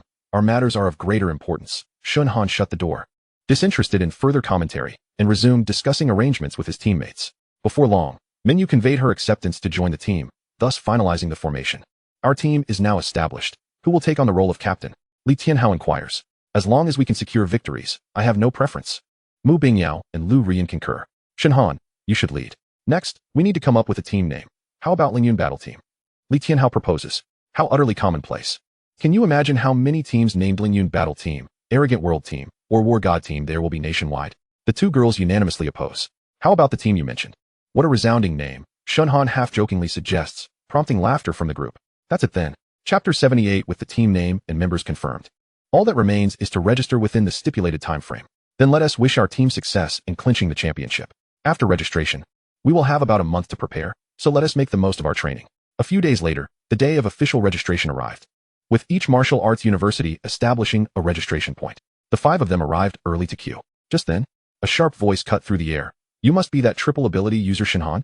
You don't seem particularly impressive. Shen Han turned to see a senior female student speaking, her demeanor exuding arrogance. Who are you? Shen Han raised an eyebrow, his tone calm, yet laced with frost. It hardly seems appropriate for you to evaluate my strength. How to speak to a senior? This is Senior Luyaki, one of the top 3 fire system users in her 3rd year. I heard a few days ago that she tried to recruit you into her team, but thankfully you weren't around. Otherwise, we wouldn't know if we could pass the preliminaries. One of Luyaki's followers interjected with a hostile expression. Is that so? Recently, I've had quite a few people reach out to me. Regrettably, I did not remember you. Please forgive me, Luyaki remarked, surveying Shen Han and his companions with disdain. This is your team? All freshmen? With your kind of strength, you think you can participate in the team event? You must be dreaming. Excuse me, Senior, have I offended you in any way? You come at us with nothing but ridicule, Shen Han retorted, clearly irritated by Luyaki's condescension. How is it that you avoid accepting my invitation without considering it an affront? However, it is of little consequence now. Our team has no need for individuals of such meager capability. Enough of this triviality. Why waste words on such a person? If a dog bites you, do you desire to retaliate? Li Tianhao timely intervened to halt the quarrel between the two. Who are you calling a dog? Upon hearing this, Luyaki nearly exploded with rage. I never mentioned you. Why take it personally? If there is nothing else, do not obstruct our path. We still need to register. So I shall take my leave. At that moment, Luyaki's face turned pale with anger, yet she found herself at a loss for a retort. She could not possibly act against a junior from her own school in such a setting. Composing herself, she thought, this senior will not stoop to your level. We shall see. Before long, it was Shen Han and his group's turn. They submitted their already completed forms. You say your team name is All Team. Is that truly your name? The warrior in charge of registration looked on with skepticism. Yes, that is our team name. Is that acceptable? No problem, but once confirmed, the name cannot be changed. The official smiled and promptly recorded the team name. Let it be this name. After completing the group registration, they proceeded to register for the individual competition, each submitting their personal information according to the relevant procedures. Next, they awaited the commencement of the preliminary selection. The rules for this selection would not be announced until 2 days prior to the competition. At this point, it was uncertain which formidable teams would participate. Therefore, they aimed to enhance their cultivation while also finding time to practice their synergy. Shen Han advised the group, we shall dedicate this week to strengthening our mental prowess, as this is where we differ most from the senior teams. The following weeks will then focus on rehearsing our tactical coordination. Meanwhile, in the office of the president of Mingzhu Martial University, the heads of 4 prestigious institutions, Jingwu, Mingzhu Martial University, Bashu Martial University, and Zhenwu, gathered. Alas, another year of the Martial University League has arrived. How many editions have we hosted together? The president of Mingzhu Martial University, Yi Qixian, remarked with a smile. It must be at least 20 years. I hope this time we can witness a truly remarkable talent. The president of Jingwu, Gu Zhuaran, sighed. Now we must prepare for the competition among world academies. In recent years, our Dragon Nation has been ranking in the middle tier, and the higher-ups are quite dissatisfied with such results. Indeed, the upcoming competition for world academies involves significant resource allocation, and if our rankings do not improve, we will find it challenging to claim the title of a martial arts powerhouse. Su Ruasia, the president of Bashu Martial University, added with a shift in tone. However, this year may be different. Our Bashu has produced an extraordinary talent, and soon you shall see. Old Su is being enigmatic, laughed Ling Hongyi, the president of Zhenwu. But I have heard of a certain individual. He is only a freshman, yet has already eliminated 2 batches of members from the Eclipse Council. Yi Wuxian fell to his hands. It is said he is from Mingzhu Martial University. Oh, is that so? I have never heard of this, Yi Qixian replied, intrigued. Do you happen to know him? I only heard my subordinate Ling Xiao mention him in passing. I do not know him personally. Perhaps we shall encounter him at this tournament. Ling Xiao is a military figure and also a member of the Ling family. Thus Ling Hongyi is naturally well acquainted with him. After a month of intermittent training, Shen Han had successfully advanced to the 3rd realm of Martial King. Name, Shen Han Mental Prowess, 612365500, Martial King 3rd realm. Ability level, Chaos System SSS-level, Thunder System SS-level, Darkness System S-level, Fire System S-level, Space System B-level, Mental System SS-level. With System SS-level the day before the National Martial University League commenced, the competition rules were unveiled. First, the preliminary selections for both team and individual competitions, followed by elimination rounds and ranking matches. Li Tianhao shared the information he had gathered with the group, noting that around 200 martial universities had registered for the team competition, totaling approximately 200,000 teams, while individual participants exceeded 1 million. The preliminary selection would aim to eliminate at least 99 of the teams, with a similar ratio for individual participants. Such a multitude? The other 4 were taken aback, equally astonished by the elimination ratio. Indeed, a significant portion consists of those merely participating for the experience, Li Tianhao explained confidently. The rules for the preliminary selection will only be revealed on the day of the competition, but we are not overly concerned. Since you have such well-informed sources, could you enlighten us about the most prestigious teams and individuals in this competition? Shen Han expressed keen interest in the top teams and individuals from both his and other schools. Li Tianhao smiled, clearly prepared, from the data I've compiled. The champion teams each year predominantly hail from these 4 martial universities, with the highest likelihood being Jingwu and our own school. The top contenders for this year's championship include Jingwu's Longyan, Batian, and Sanqiong teams, as well as our schools Zhanshan, Lingyun, Bash's Fengbao, and Zhenhui's Tieshua. These teams have historically been favorites for the championship and have recently absorbed new talent, making them formidable rivals. It appears that powerful contenders abound, Shen Han murmured, his eyes gleaming with a hint of excitement and anticipation. Tomorrow marks the team preliminary selection, followed closely by the individual preliminary selection the day after. Once these 2 rounds conclude, they will advance to the formal elimination stage, ultimately determining the top 32 teams and individuals vying for final rankings and glory. Li Tianhao paused briefly, his tone filled with encouragement. Everyone, rest well tonight and rejuvenate your spirits. Let us give our all tomorrow. Chapter 79, Team Selection Preliminary, Part 1. On the first day of the National Martial University League, the rules for both team and individual competitions were successively announced. The team competition followed the same rules as Shen Han's previous college entrance examination, with all participating teams equipped with specific devices to be transported into a highly realistic virtual world for the competition. In this realm, teams could collaborate to hunt randomly generated virtual beasts to earn points or choose to engage in direct combat with other teams to seize their points. The number of points accumulated would determine whether a team could advance to the next stage of the competition. The rules for the individual competition mirrored those of the team event, with the distinction that no beasts would be generated. Instead, martial artists would directly engage in combat with one another, earning 1 point for each opponent eliminated. The final points would establish the rankings for advancing to the elimination rounds. The utilization of a virtual world for the preliminary selections was necessitated by the overwhelming number of participants, with over 1 million competitors in total for both team and individual events. At this stage, no city in Dragon Nation could accommodate such a large-scale event. Thus, this efficient virtual confrontation would swiftly eliminate 99 of the participants, leaving behind the elite to compete in the formal elimination rounds held in the capital. In the early morning, participants gathered in the teleportation halls of various martial universities. Each team approached in turn to receive their exclusive virtual devices, translucent crystal wristbands that adhered seamlessly to the skin and emitted a soft glow. These crystal wristbands could track the team's kill data and transmit results in real time. Participating teams would be able to view their national ranking through the wristbands. Shen Han and his teammates stood in line, donning their devices. Li Tianhao fiddled with his, playfully commenting, "The virtual world sounds rather grand. I wonder if it will be as spectacular as a game map." "Rest assured, no matter how realistic, it is merely a simulation of data," Lu Rian replied, pushing a stray lock of hair behind her ear, her tone calm, yet betraying a hint of excitement. "However, we must not let our guard down." When it was Shen Han's group's turn, the staff member smiled and handed over the device. "Good luck to you." "Understood, thank you." Shen Han accepted the device, and upon wearing it, felt a gentle current coursing through his wrist. Taking a deep breath, he fixed his gaze with determination. As the teleportation device activated, a brilliant light enveloped all participants. When the radiance dissipated, Shen Han and his companions found themselves standing in a vast expanse of wilderness. Their vision was instantly filled with a magnificent landscape. Above them stretched a cerulean sky, with wisps of white clouds drifting lazily. In the distance, towering snow-capped mountains rose majestically, interspersed with glistening glaciers and cascading waterfalls. Nearby, the verdant grasslands extended towards the horizon, carrying the faint fragrance of flowers and the melodious chirping of birds on the wind. It was astonishingly lifelike, far more impressive than the equipment we had during our college entrance examinations. Li Tianhao, astonished, plucked a blade of grass, feeling the soft texture beneath his fingers. This place was not only vivid but also brimming with an aura of impending conflict. Shen Han surveyed his surroundings, his gaze landing on a distant forest, where he could faintly hear the low growls of wild beasts. He squinted slightly. It appeared that other teams and exotic creatures were lying in wait for them. All around, several competing teams had already entered the fray. They huddled in small groups, some plotting routes, while others anxiously checked their gear. Further away, a few team members clad in high-grade battle armor exhibited an air of composure, clearly seasoned veterans. "Attention all participants," a deep voice resonated from above. "The group stage selection has officially commenced. The scoring rules have been synchronized with your devices. Please allocate your stamina judiciously.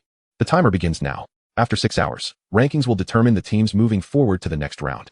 Good luck." In an instant, the entire virtual realm erupted with excitement.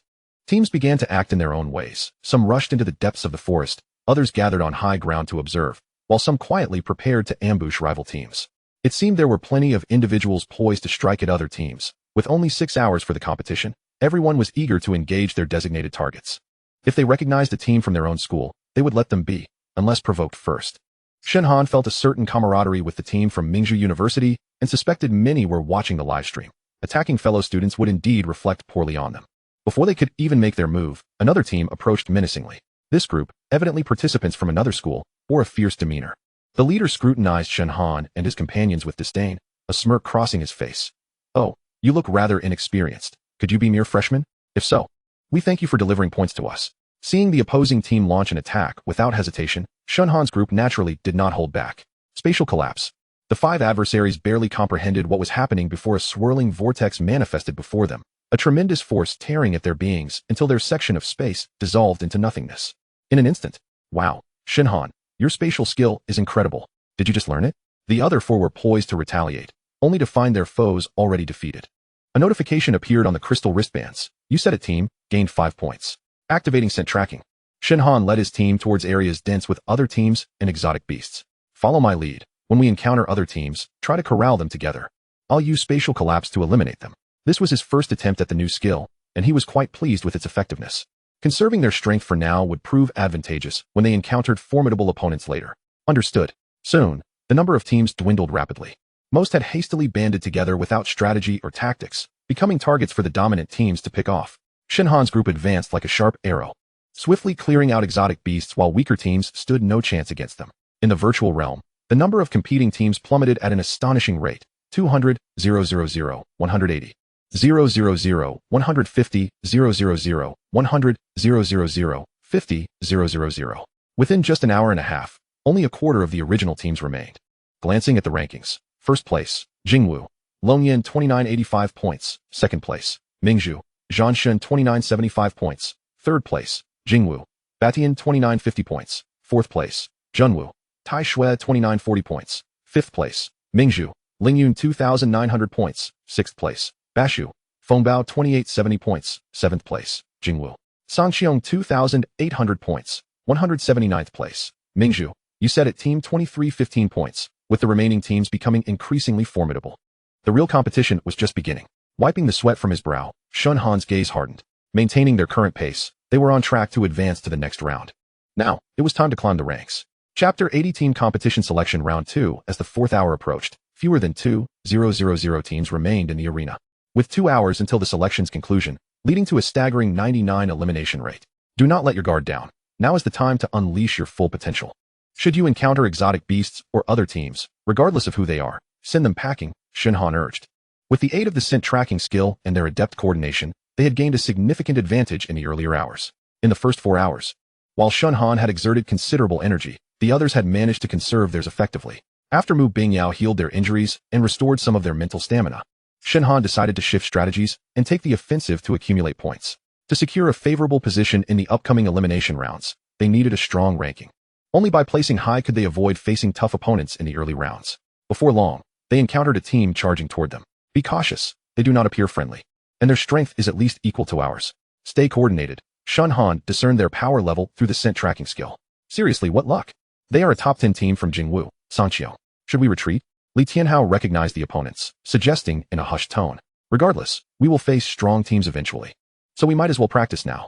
Choosing to flee would preserve our ranking, but it would also undermine our resolve. Prepare to engage. Captain. It seems the other side is eager for a showdown.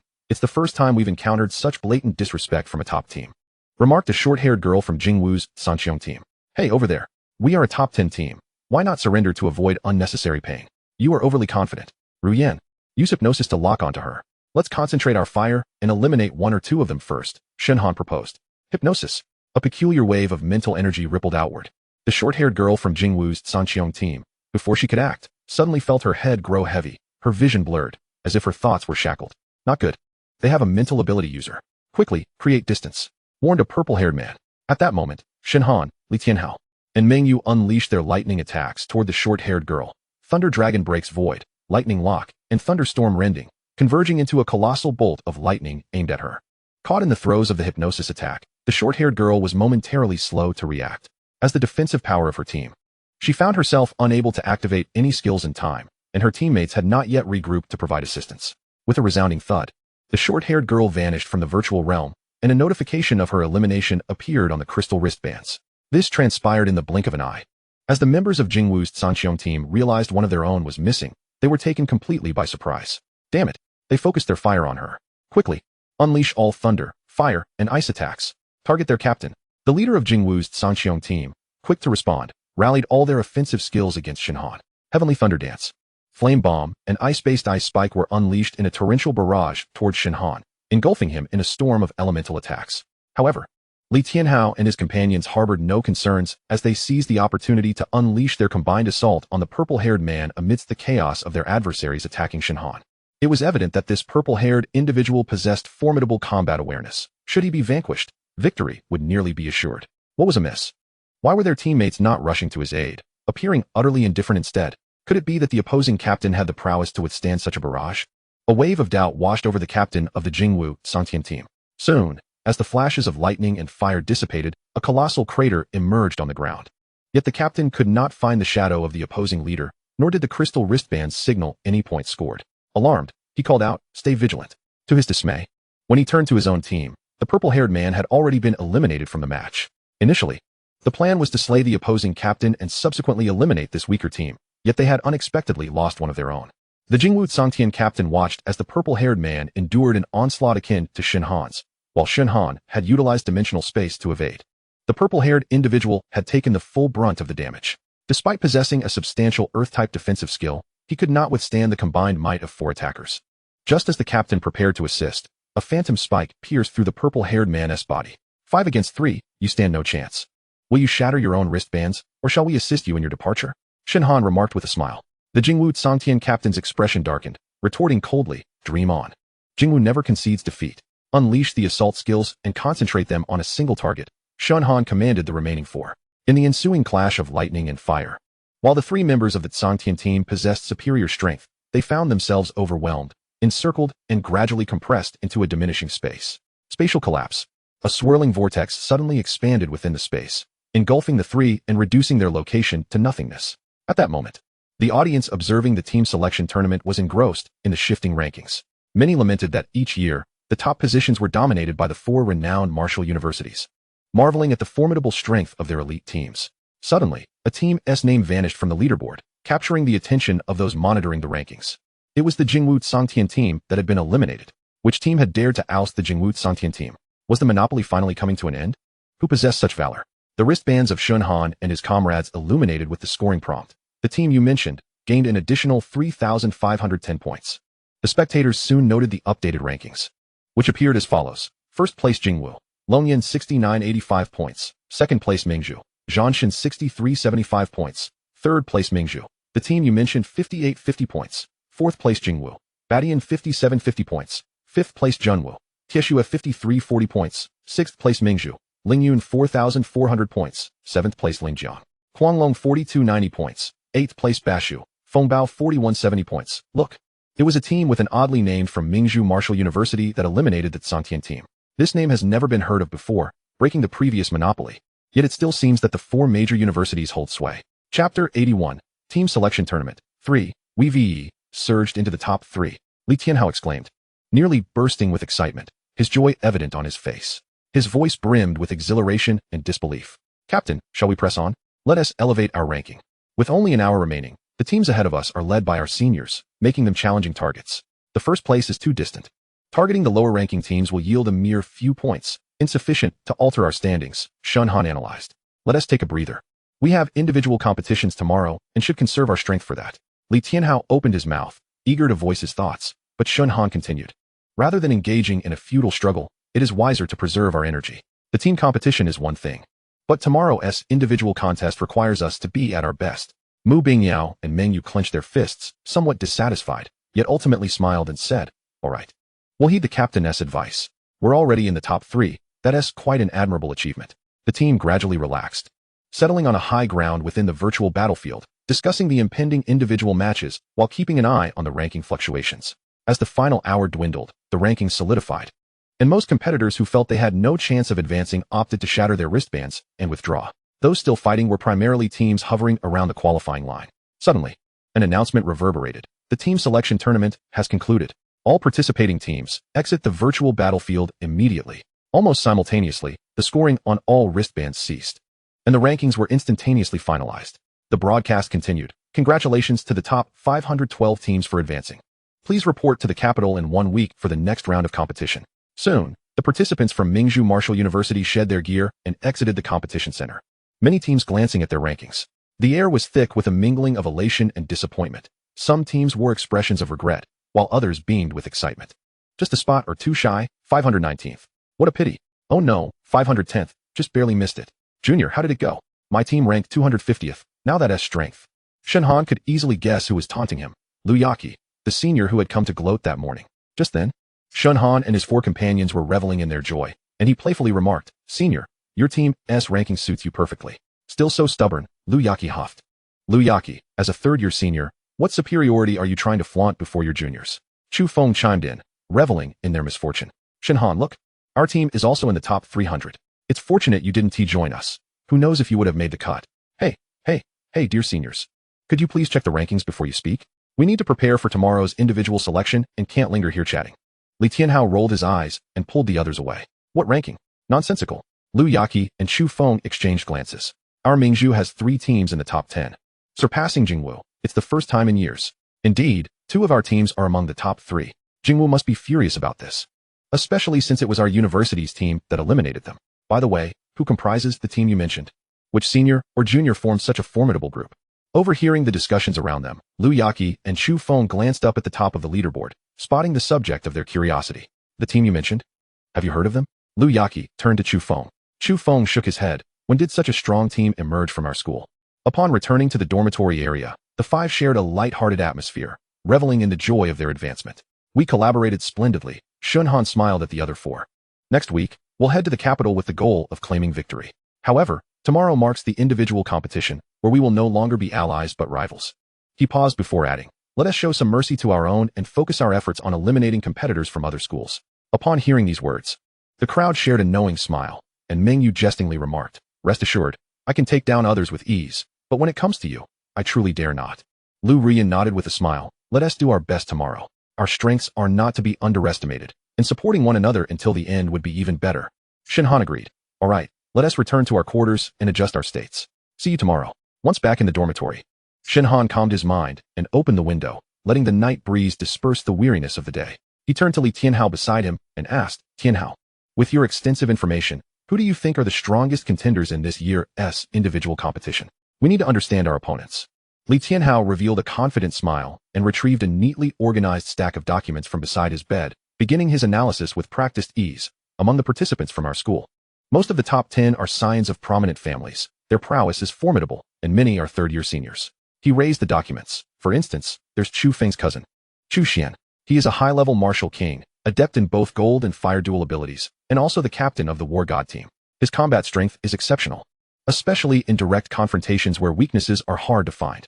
Shen Han nodded, contemplating. The war god team indeed shows consistent performance, and he is a strong commander. There's also Mu Bingyao's brother, Mu Lingxiu. His abilities are in wood and space, making his tactics extremely flexible. Suddenly, Shen Han recalled a youthful, handsome face. It was him. The one he had shared half of the spatial fragments with last time. Several individuals are highly regarded in the top 10 of Jingwu, such as Wang Wenxiang from the Wang family, who wields both dark and ice powers and is the captain of the Dragon Flame team.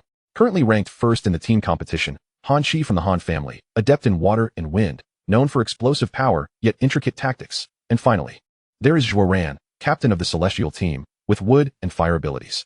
Although we managed to defeat him last time, that was due to our surprise and superior numbers. He might seek vengeance, especially since we eliminated him in the team competition. Hearing this, Shen Han couldn't help but chuckle. Well then, if we meet him again tomorrow, let us see if he can turn the tables. These are all seasoned competitors, but I've heard that this year, new talents from Bashu and Junwu have emerged impressively. However, since their newcomers are accompanying the veterans into battle, their strengths have not yet been revealed. Perhaps we will cross paths then. Shen Han leaned back in his chair, eyes distant, a slight smile gracing his lips, regardless of who our opponents are. This competition is precisely what makes it most intriguing. Li Tianhao nodded, a glimmer of battle intent flashing in his eyes. On the battlefield tomorrow, let each rely on their own abilities. Shen Han responded with a light smile. Then, see you tomorrow. At that moment, in Jingwu, Zhuo Ran was being questioned by Wang Wenxiang. How did you end up eliminated by an obscure team from Mingzhu Martial University? Zhuo Ran admitted, we underestimated them. Their strength caught us off guard. He did not shirk responsibility for his defeat, noting that the opposing team had a mental type and a spatial type, both formidable. You must be cautious when you encounter them. I had someone investigate this team. Their captain is named Shen Han, a first-year student. And all team members are also first-year students. I didn't expect them to possess such rare abilities. It seems Mingzhu Martial University is poised for a comeback this year. Wang Wenxiang scoffed, dream on, just a few rookies. Chapter 82. Individual Competition Preliminary Round, Part 1, the following day, at the same time and place. Students from Martial Universities nationwide who registered for the individual competition gathered at the competition center, awaiting the commencement of the event. Shen Han stood among the crowd, surrounded by the rising tide of conversations. We must be cautious today. Unlike the team competition, this individual contest relies solely on oneself, a nearby student whispered to his companion. The equipment is ready. Contestants, please proceed to the designated areas swiftly. As the announcement echoed, the crowd began to surge, entering their respective competition zones. Before the competition commenced, the rules were reiterated. There were a total of 1,010,000 martial artists participating, who would battle in a virtual realm. Each kill would grant the victor all of the opponent's points, with every contestant starting with a single point. The competition would last 6 hours, and to heighten the stakes, the scores of contestants within a 500-meter radius would be revealed in the 5th hour. The announcement reiterated the rules with clarity and a tone laced with an ominous edge. This is clearly inciting martial artists to turn against one another. One contestant couldn't help but murmur. Once the scores are public, won't those with high points become targets? Another chimed in, of course. This preliminary round is meant to weed out those who can face off directly, not allow a bunch of hidden players to slip through. Yet, as the conversation continued, it was pointed out that high scores do indicate strength. Who would dare to confront them head-on? One might be taken down before even getting close. Thus, it was concluded that the latter part of the competition would indeed be a true slaughterhouse. Among the crowd, some nodded in agreement while others remained silent, each harboring their own thoughts. The atmosphere of tension and anticipation had already enveloped the arena before the competition had even begun. Shen Han lowered his gaze to inspect the crystal wristband on his arm, confirming its functionality before striding toward the entrance. Behind him, Li Tianhao caught up, a smile playing on his lips. Shen Han, since we're parting ways, just don't be the first to be eliminated and embarrass the school. Perhaps you should worry about yourself. Shen Han waved a hand dismissively, walking directly into his designated arena. The teleportation is about to commence. 3, 2, 1. At the instant the announcement concluded, a flash of white light enveloped Shen Han, and he was drawn into an unfamiliar environment, a lush forest with humid air. Shen Han raised his hand to bring up the wristband interface, confirming his initial score was 0. Suddenly, the crack of a breaking branch echoed, prompting Shen Han to swiftly sidestep and blend into the shadows of the trees, his gaze alertly scanning the source of the sound. He sensed a formidable energy fluctuation, causing his heart to tighten. As anticipated, a tall male student emerged slowly from the thicket, his eyes sharp and his hands crackling with lightning. Clearly aware of Shen Han's presence. Little brother, your luck is a bit unfortunate. You didn't check the calendar before stepping out today, running into me first. The boy smirked, his tone laced with disdain. Shen Han had no time to waste on idle words. He unleashed the Shadow Blade, launching an aggressive attack. The tall boy reacted swiftly, propelling himself backward with a sudden burst of energy, while simultaneously pushing his hands forward, sending ice blades flying. The Shadow Blade and Ice Blade collided mid-air, releasing a burst of energy that scattered leaves and soil around them, creating a rustling sound. The two locked eyes, their mutual battle fervor igniting. Without pause, Shen Han waved his right hand, forming the Shadow Blade once more, which split into 3 dark arcs, swiftly targeting the tall boy. At the same time, Shen Han's figure disappeared among the shadows of the trees, elusive as a specter. The tall boy sneered, raising his palm to conjure several ice spikes, the chilling aura freezing the surrounding air. He manipulated the ice spikes toward the 3 shadow blades while retreating to find a more advantageous position. You think such trivial tricks can harm me? The tall boy scoffed, spinning the ice spikes at his fingertips to create a cold barrier before him.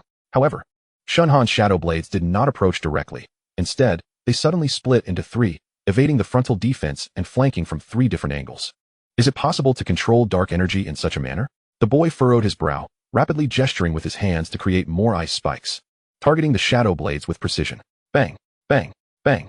3 explosive sounds followed, the clash of darkness and ice sending tremors through the nearby trees. At that moment, Shen Han's figure emerged from the shadows, hands together, unleashing a colossal soul piercer aimed directly at the boy's head. Humph, I was already prepared for you. The towering young man let out a thunderous roar, exerting force beneath his feet, causing the ground to instantly crystallize into a thick layer of ice.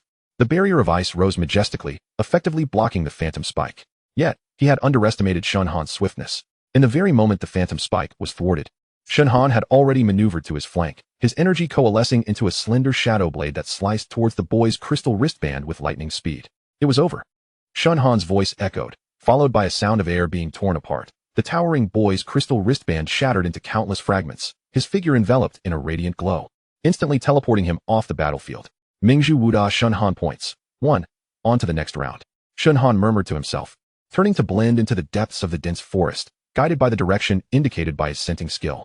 However, he remained cautious, for many of his classmates might choose to team up and exploit others. Soon, Shen Han discerned from his scenting skill that over 10 warriors had congregated 200 meters ahead, all at the late stages of the martial spirit realm. Annihilating them should pose no significant challenge. He would give it a try. Shen Han resolved to confront this group. Outnumbered as he was, he initiated the attack by unleashing the darkness of the night, ensnaring the 10 or more warriors, and then activated the phantom spike, directly sending them out of the competition. This transpired in an instant. The warriors scarcely perceived who had struck. Shen Han garnered a mere 13 points from the group. 1 point per individual, a dismally low efficiency. Perhaps he should find a place to rest for a few hours and wait for the nearby warriors' scores to be announced before hunting down higher-scoring targets. That strategy might prove more advantageous. Shen Han contemplated. Just as this thought emerged, he suddenly recognized a potential issue. What consequences might arise if the majority of participants adopted the same strategy? If competitors from each school aimed to secure a few dozen or a couple hundred low points, ultimately transferring all their scores to their respective school's seed players at the last moment. It was all too easy to predict that many institutions would resort to such tactics. He would have to observe where the crowd gathered at the final moment, but harvesting a large group was undeniably challenging. No one could single-handedly confront 100 in this environment. Alternatively, one could stall for time to eliminate other school seed players, seizing their entire score at the last moment, but that too bore its risks. If timing was mismanaged, or if a seed player's strength exceeded expectations, it would be a futile endeavor. Chapter 83. Individual Competition Preliminary Rounds. Part 2. Perhaps it was best to rest for a while, then reassess after the third hour. Shen Han ultimately decided. Meanwhile, 2 hours had elapsed in the competition, and the number of participants dwindled. 1, 0, 10, 0, 0, 0, 900, 0, 0, 0, 800, 0, 0, 0, 780, 0, 0, 0, 770, 0, 0, 0. Clearly, many had recognized this dilemma. Individuals from different schools were forming alliances, only to sacrifice their points to their school's seed players at the final hour. As the competition progressed, it nearly became a matter of which school had the greater number of participants. As for conflicts between schools, they had yet to ignite, for mid-tier schools of comparable strength. Engaging in mutual combat would yield an entirely pointless cost-benefit ratio. Conversely, the elite schools refrained from beating down on the mid-tier, as they could not afford to lose face either. Moreover, the chaos of group brawls had entirely strayed from the competition's purpose. Gradually, all participants began to recognize the problem, one that appeared unsolvable. As the third hour approached, the remaining participants numbered 750, 000, and at last, the announcement rang out. The purpose of the individual competition is to select individuals with exceptional combat abilities, not to encourage alliances among various factions. From the third hour onward, each warrior may not earn points exceeding those of 50 participants from their school.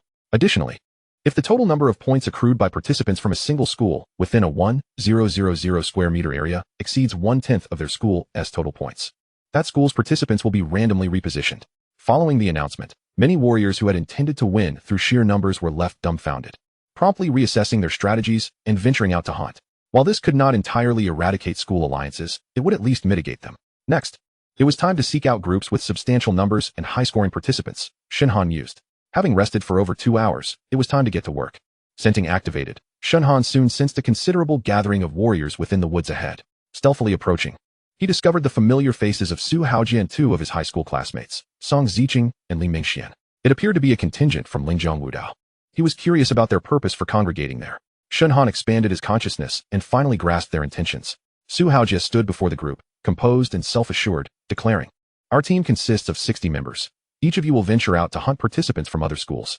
In the end, the top 50 in points will transfer all their scores to me. Rest assured, the Su family will not neglect anyone. You wouldn't want to make an enemy of the Su family, would you? Young Master Su, you can count on us." Several individuals responded, their faces adorned with sycophantic smiles. "Excellent. If you perform well, I shall recommend you to the Su family for employment in the future," Su Haojie replied, clearly pleased with their response. "Now off you go." Upon hearing all this, Shen Han couldn't suppress a barely perceptible smile. How intriguing. I think I'll take another break and wait for the delivery of points. An hour swiftly passed, marking the 4th hour of the individual competition preliminaries. At this point, Shen Han's score lingered at a mere 14 points, placing him nearly at the bottom of the rankings. The warriors who had ventured out to hunt began returning. Aside from those eliminated, only 38 had successfully earned points. They quickly transferred their scores to Su Haojie, who, witnessing the surge in his ranking, could hardly contain his delight. Just as Su Haojia reveled in his triumph and bid farewell to his team, Shen Han made his move silently. Spatial collapse unleashed a devastating force that rent the fabric of space, annihilating Su Haojia, Song Ziqing, and Li Mingxian along with their surroundings into nothingness. What the hell? Who is this despicable? Su Haojia bellowed, forcibly ejected from the competition. On the screen, he stared at his empty score tally, veins bulging on his forehead. Don't let me find out who did this. Dare to scheme against Su Haojia. Meanwhile, Shen Han checked his score, 93rd place Mingzhu Wuda Shen Han points, 5,821. This score was sufficient to secure his advancement to the next round. Yet Shen Han was far from satisfied with such a tally. His rankings surged, but as many others employed similar tactics to Su Haojia, numerous participants saw their rankings rise. And no one noticed Shen Han's ascent. After this round of harvesting and cleansing, the number of participants rapidly dwindled to below 100,000.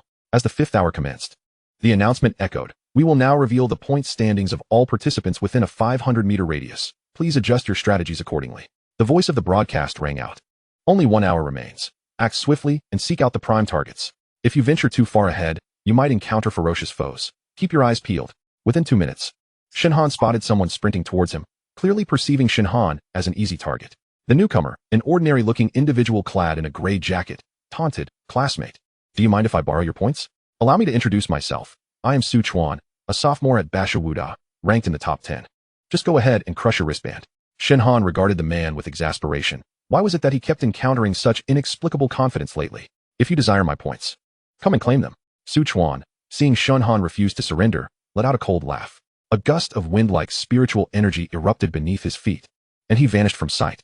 He softly declared, "Since you refuse to know your place, do not blame me for being merciless." Swift wind steps, Su Chuan swiftly closed the distance to Shen Han's side, conjuring 2 gleaming golden blades with his hands, infused with the sharp essence of metal spiritual power. Sweeping towards Shen Han. Unperturbed, Shen Han calmly observed the incoming golden blades, executing teleportation to appear directly behind Su Chuan in an instant. He materialized a purple-black longsword, exuding an aura of thunder and shadows, and thrust it towards Su Chuan's back.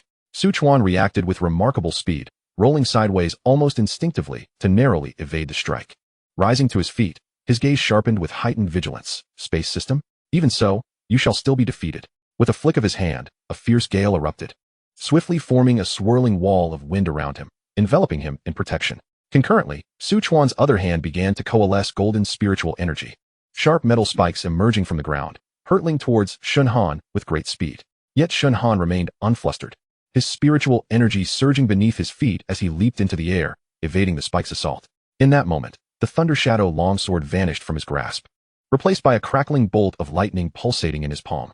Thunder Dragon breaks the void. Shen Han raised his hand and swung it down with fervor. The violent thunder descended like a tornado, crashing directly into Su Chuan's wind wall. The collision of thunder and tempest unleashed a tremendous wave of energy, causing the wind wall to tremble violently before it swiftly dissipated. Shen Han chuckled coldly. Is that all? Are you truly ranked among the top 10 of Bashu Martial University?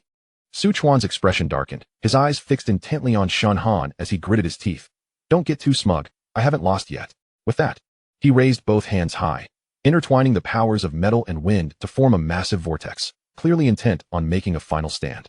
Under the veil of night of the dark system, Su Chuan's powers of metal and wind suddenly faltered, as if they had become unresponsive to his command.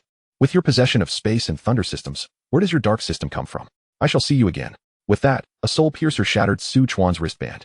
Rank 48, Mingzhu Martial University, Shen Han, points, 8307, Chapter 84, Individual Preliminary Tournament, Part 3, with merely half an hour remaining in the individual tournament preliminaries.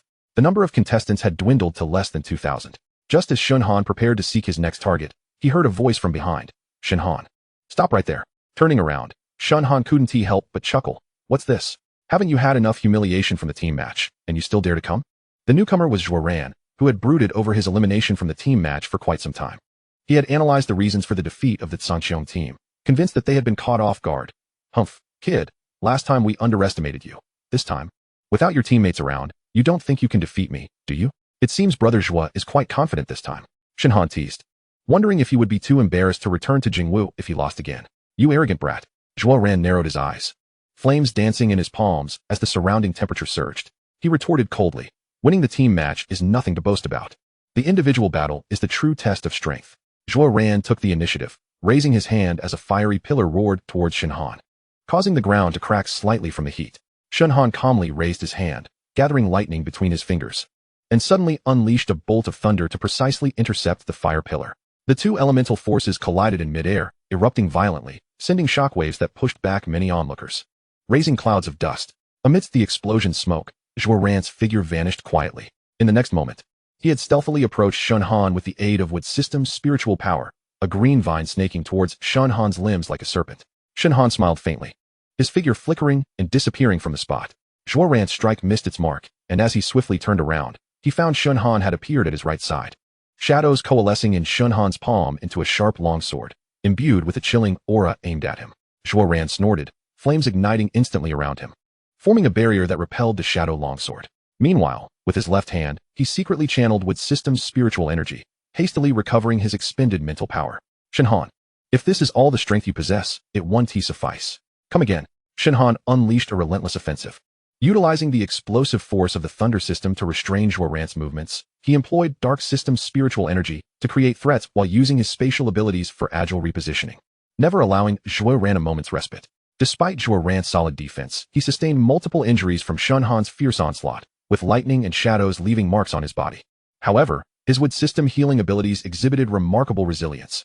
Each wound healed rapidly, maintaining his mental state at peak condition. Zhuo Ran sneered, "Kid, my Wood System skills are not just for healing. Do you really think you can defeat me?" With that, he suddenly channeled his spiritual energy, causing countless thorny vines to sprout from the ground, surging wildly towards Shen Han. Shen Han's figure flickered, employing his spatial abilities to evade. But the sheer number and speed of the vines forced him to split his focus. In that fleeting moment, Zhuo Ran seized the opportunity, gathering fierce flames in his hands, compressing them into a fireball the size of a fist, hurling it towards Shen Han. The fireball soared through the air, a menacing sight. Shen Han narrowed his eyes, secretly activating his thunder and space skills. Thunder Dragon breaks the void. The lightning transformed into a massive dragon, roaring as it clashed with the fireball. The two forces collided in midair, erupting in dazzling light and a thunderous explosion. After the blast, both retreated a few paces, locking eyes. Zhuo Ran's forehead glistened with sweat, clearly having expended considerable mental energy on his previous attack. He muttered, "Not bad. You actually managed to withstand my full force strike." Shen Han steadied his mind. After the recent battle, he too had endured significant consumption. He looked at Zhuo Ran with a smile. "It seems we've reached a stalemate this time." "Nonsense. How could it be a stalemate? I've fully recovered, but can you keep up with me?" While he gradually acknowledged Shen Han's strength, Zhuo Ran remained convinced that if they continued to fight, Shen Han would undoubtedly be at a disadvantage. "Brother Zhuo, let us call it a day. There are still 20 minutes left, and we can still climb the rankings." Shen Han suggested, "If one of us gets eliminated, it would be too unwise. The one to be eliminated will be you." Zhuo Ran believed Shen Han was conceding, forming a massive fireball with both hands and launching it at Shen Han. Dimensional space. Shen Han vanished from his position in an instant. The fireball's attack naturally missed its target. "Don't try to escape." Zhuo Ran immediately released his mental energy, on guard against any potential sneak attack. A minute passed, and nothing occurred. 2 minutes, and there was still no sign of Shen Han. Has that kid truly fled? Fine. Next time I encounter him, I'll make him pay. As Zhuo Ran pondered, he noticed other contestants still watching the spectacle and prepared to attack to boost his points. Zhuo Ran opened his arms, summoning fireballs to hurl at the gathered warriors, but at that moment, he suddenly realized his crystal wristband was shattered by the shadow blade. "You shameless coward, lacking martial ethics." Zhuo Ran erupted in fury. However, before he could finish his tirade, the white halo whisked him away from the competition. The onlookers, having fended off the fireball and awaiting further attacks, were taken aback by the sight. They hadn't anticipated that Shen Han had remained there all along, not having left at all. Rank 8, Mingzhu Martial University, Shen Han, points, 19875. At this moment, only 10 minutes remained until the conclusion of the individual tournament preliminaries. This is a tough character. He eliminated Zhuo Ran without hesitation, proving to be formidable. There's still time. Let us move on and seize another target for points. No need to waste time here. In Jingwu, Zhuo Ran was on the brink of exploding. Having lost to Shen Han in the team match and now in the individual match, he was truly on the verge of madness. He believed that his prowess was on par with Shen Han's, yet he never anticipated that his opponent would resort to ambush tactics. 10 minutes later, the individual selection scores were finalized. First place, Jingwu Wang Wenxiang score, 23,523. Second place, Mingzhu Wuda, Chu Xian score, 22,645. Third place, Bashu Tung Yanhai score, 22,050. Fourth place, Jingwu Hanqi score, 21,942. Fifth place, Junwu Lingchuan score, 21,384. Sixth place, Mingzhu Wuda Mu Lingshu score, 20,289. Seventh place, Lingjiang Wuda Su Nanzhou score, 19,962. 8th place Mingzhu Wuda Shen Han score, 19,875.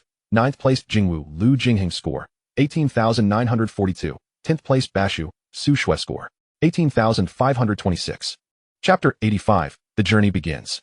The individual selection round in the capital came to a close, and nearly everyone's gaze was fixated on the leaderboard's upper echelons.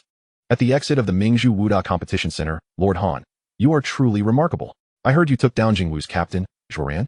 Li Tianhao rushed to Shen Han, his face alight with admiration. This is the top 10, impressive. Let us keep it low-key. How did you all fare? Shen Han queried as he noticed his teammates approaching. Just like the team competition, as long as we make it to the top 512, Meng Yu and I are out. It's disheartening, Li Tianhao and Meng Yu lamented. Meng Yu sighed, shaking his head. There remains a gap in strength. I've come to understand that we must double our efforts in training. Let us practice more. There's always next year. Shen Han consoled the two before turning to congratulate Mu Bingyao and Lu Ruyan. Mu Bingyao nodded, her demeanor calm but tinged with satisfaction. We made it through smoothly, but it won't be easy from here on. Lu Ruyan chimed in cheerfully. Yet, you are the truly impressive one. Managing to break into the top 10. That's largely thanks to Zhuoran being such an easy target, Shen Han quipped. Meanwhile, on the other side of the competition center exit, Chu Feng and Lu Yaqi scrutinized the leaderboard, their expressions intricate. So, Shen Han is the captain of that you said team. It seems the rumors are true, Lu Yaqi remarked, her tone laced with disbelief. This time we truly, sigh. Let us not dwell on it. We should focus on training for the next match. Chu Feng, despite qualifying for the individual competition, felt a sense of frustration. Jingwu S. Zhuoran, what on earth happened? Didn't you swear to seek revenge on Shen Han? And yet, here we are. Wang Wenxiang crossed his arms, his tone full of dissatisfaction. How did you end up eliminated again? Don't get me started. That rascal ambushed me, Zhuoran replied, visibly vexed. Humph. It's all your fault. Otherwise, we could have had 4 in the top 10. This year's Wuda League is a team competition, and both individual and team losses have brought shame upon Jingwu, someone added. Though the competition had reached a pause, everyone was acutely aware that the true battle was only just beginning. The elite from various institutions were amassing their strength. As for Shen Han, he quietly became the focus of attention, leading a team of pure first-year students into the top 3 of the selection and personally breaking into the top 10, making it difficult to maintain a low profile. A week swiftly passed, and the participants from Mingzhu Wuda who qualified through the team and individual selection gathered at the school's training ground, preparing to embark on their journey to the capital for the upcoming competitions. Are you Shen Han? You've truly given us a delightful surprise this time.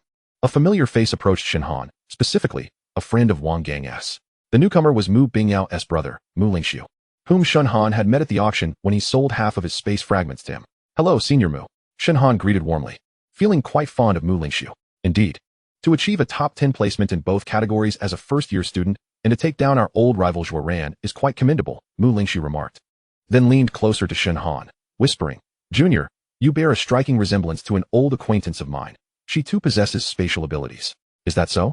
I am truly honored, Shen Han chuckled lightly. This time, whether we can bring the championship back to Mingzhu Wuda relies on the 3 of us. Last time, we were defeated by Long Yin and Wang Wenxiang, who are both formidable, Mu Lingxiu advised. Before Shen Han could respond, a somewhat arrogant voice interjected from behind them. You two should stop daydreaming. Your task in this competition is to eliminate all those who aspire to claim the championship, paving the way for me to advance to the finals. Winning the championship is not something you can simply wish for. Chu Xian, how can you say that? Did you not also fall to Wang Wenxiang last time? Have you forgotten the pain so quickly, preparing to offer more points? Mu Lingxiu retorted without reservation. Shen Han couldn't help but chuckle, feeling disinclined to be courteous. Senior Chu, I'm more concerned about whether you can progress further than us this time. On the battlefield, strength speaks volumes. Let us not disappoint. Chu Xian's expression darkened at his words, yet he chose to say nothing more, scoffing before turning away. Soon, all the teams had assembled, and they boarded the flying vessel to the capital. Shen Han sat by the window, watching the receding view of Mingzhu City, his heart brimming with anticipation. This was his first journey to the capital, and he understood that what awaited him would be a battle far more brutal and a stage far higher than he had previously encountered. As the flying vessel traversed the sea of clouds, the magnificent sights of the capital gradually came into view. The city loomed like a massive, sharp blade, standing between heaven and earth, radiating a potent aura of martial prowess. Towering martial towers dotted the urban landscape, each representing the glory of a martial family or academy. The ancient runes engraved on the towers' bodies shimmered faintly in the sunlight, seemingly narrating their long histories and illustrious victories. We have arrived in the capital. With the vessel's smooth landing, the crowd disembarked in an orderly fashion. Leading the group was Principal Yi Qixian, followed closely by the competitors from Mingzhu Wuda. who were escorted to the largest martial hotel in the capital. The hotel's exterior gleamed with opulence, resembling an artistic palace, while the interior was nothing short of breathtaking. Each room was designed to be both minimalist and luxurious, not only shielding occupants from external disturbances, but also featuring private training rooms. Should guests require resources, they could even engage in instant transactions through the hotel's exclusive system. Once everyone settled in, Shen Han received a message from Principal Yi Qixian, requesting his presence for a meeting in the principal's room. Upon arrival, he found both Chu Xian and Mu Lingshu already present. Now that everyone is here, we shall commence. Yi Qixian smiled gently, hands clasped on the table, his tone filled with encouragement. In this National Wuda League, all three of you have achieved top 10 placements in both categories, which means each of you has the opportunity to contend for the championship. I have but one request: secure at least one championship to bring glory to Mingzhu Wuda. As he spoke, his gaze swept over the three, his tone growing more serious. The significance of this league is immense, not only regarding the allocation of spots among world-class academies, but also directly influencing the future distribution of resources among the various universities of Long Country. Thus, it is imperative that you return with the championship. Yi Qixian's gaze turned to Shen Han, encouraging him. Of course, the school will not overlook your efforts. Should you secure a championship, you may present a request for training resources or martial techniques to the school, provided it is not too excessive or rare. The institution will do its utmost to accommodate. Shen Han felt a rush of excitement, while Chu Xian and Mu Lingshu displayed little reaction. Perhaps the principal had said something similar to them the previous year. What if we bring back 2 championships? Can we then submit 2 requests? Shen Han inquired. Wow, Junior. You truly are a bold one, daring to dream so big. Your ambition surpasses even your cultivation level, Chu Xian teased. Yi Qixian chuckled lightly. That is certainly a possibility. Well then, the competition is scheduled for 2 days from now. Make sure to prepare adequately. Chapter 86. The Capital Exchange. Upon returning to their quarters, Shen Han and his team members convened a brief meeting. The principal had just announced that should their team secure the championship, the school would fulfill any request for cultivation resources made by each member, provided it remained within the institution's capacity. Shen Han, seated at the table, gazed resolutely, proclaiming, "Thus, we must exert ourselves to the utmost this time." Is that so extravagant? Li Tianhao raised an eyebrow, then chuckled. In that case, we must strive with all our might. What our team currently lacks most is cultivation prowess. The upperclassmen are at least 2 or 3 realms ahead of us, predominantly at the 4th or 5th level of martial kings. Therefore, while we still have time, let us not hesitate to enhance our strengths and address our shortcomings. Understood. Mu Bingyao nodded gently, her tone earnest. I have brought along a considerable amount of accumulated cultivation resources, but absorption and refinement require time. Fortunately, the initial rounds of competition will not feature overly formidable opponents. My spiritual cultivation is currently at a bottleneck, but I anticipate a breakthrough in the next couple of days. Lu Rian added, her eyes sparkling with anticipation. Enough talk. I must seize the time to cultivate. I do not wish to be a burden to the team. Meng Yu stood abruptly, patted Li Tianhao on the shoulder, and briskly exited the room. Excellent. Everyone, strive diligently. Shen Han smiled, and then remarked, I plan to visit the Capital Exchange tomorrow to see if I can find resources suitable for me.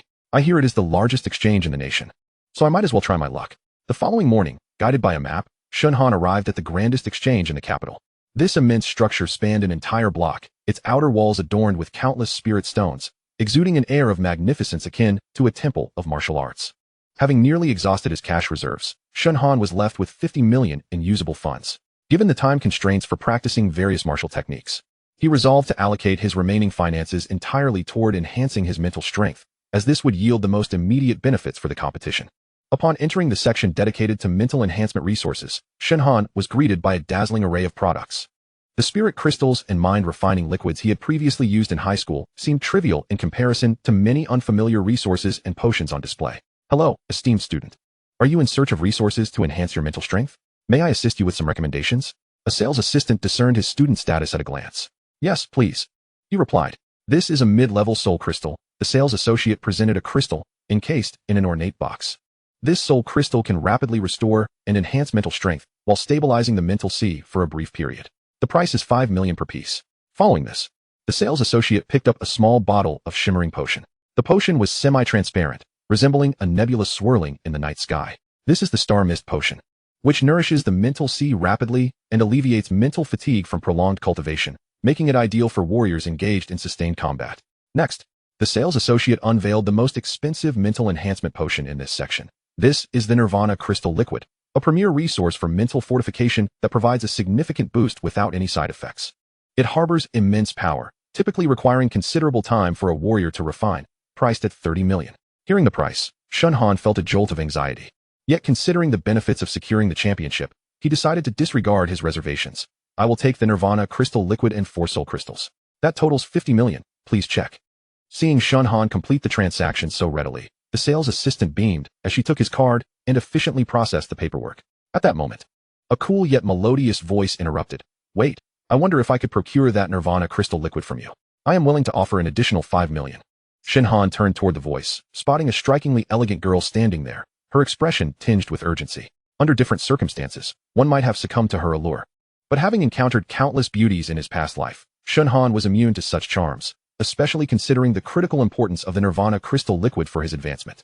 He shook his head, his tone measured. I apologize, but I am in dire need of it. Listen, I had my eye on this Nirvana Crystal Liquid yesterday, but I lacked the funds, which is why I came this morning specifically for it. How about this? I will increase my offer by 10 million. Is that acceptable? The beautiful girl wore a sorrowful expression. Regrettably, my need is too great. It is not merely a matter of increasing the offer. Shen Han remained unmoved. What is wrong with you? Miss Han Shi is being exceedingly courteous in her request. Do not overstep your bounds. A handsome young man accompanying the girl could not contain himself. Overstep my bounds. I purchased this first, so why should I be beholden to anyone's whims? Is this the manner of conduct in the capital? Shen Han found it perplexing how he kept encountering such low-bred scions of affluent families recently, easily identifiable by their lineage. As the youth prepared to retort, Shen Han suddenly turned to the girl, his expression a mix of amusement and inquiry. Hanshi? Are you the Hanshi from Jingwu? This name was not unfamiliar to Shen Han. He had repeatedly encountered it while studying his competitors. Recognizing her as one of the formidable adversaries in the National Martial Arts League. Realizing this, his resolve solidified. So, you are a rival. Thus, I cannot part with it. I have no intention of aiding the enemy. Oh, you have quite the discerning eye. Since you recognize Miss Hanshi, please relinquish the Nirvana Crystal Liquid. More friends mean more avenues. The handsome young man observed, sensing a potential shift in the conversation. Ah, in that case, I am even less inclined to sell it to her. She is my competitor. Shen Han chuckled, stowing away his purchases as he prepared to return to his hotel. You are also participating in the National Martial Arts League? Do not flatter yourself.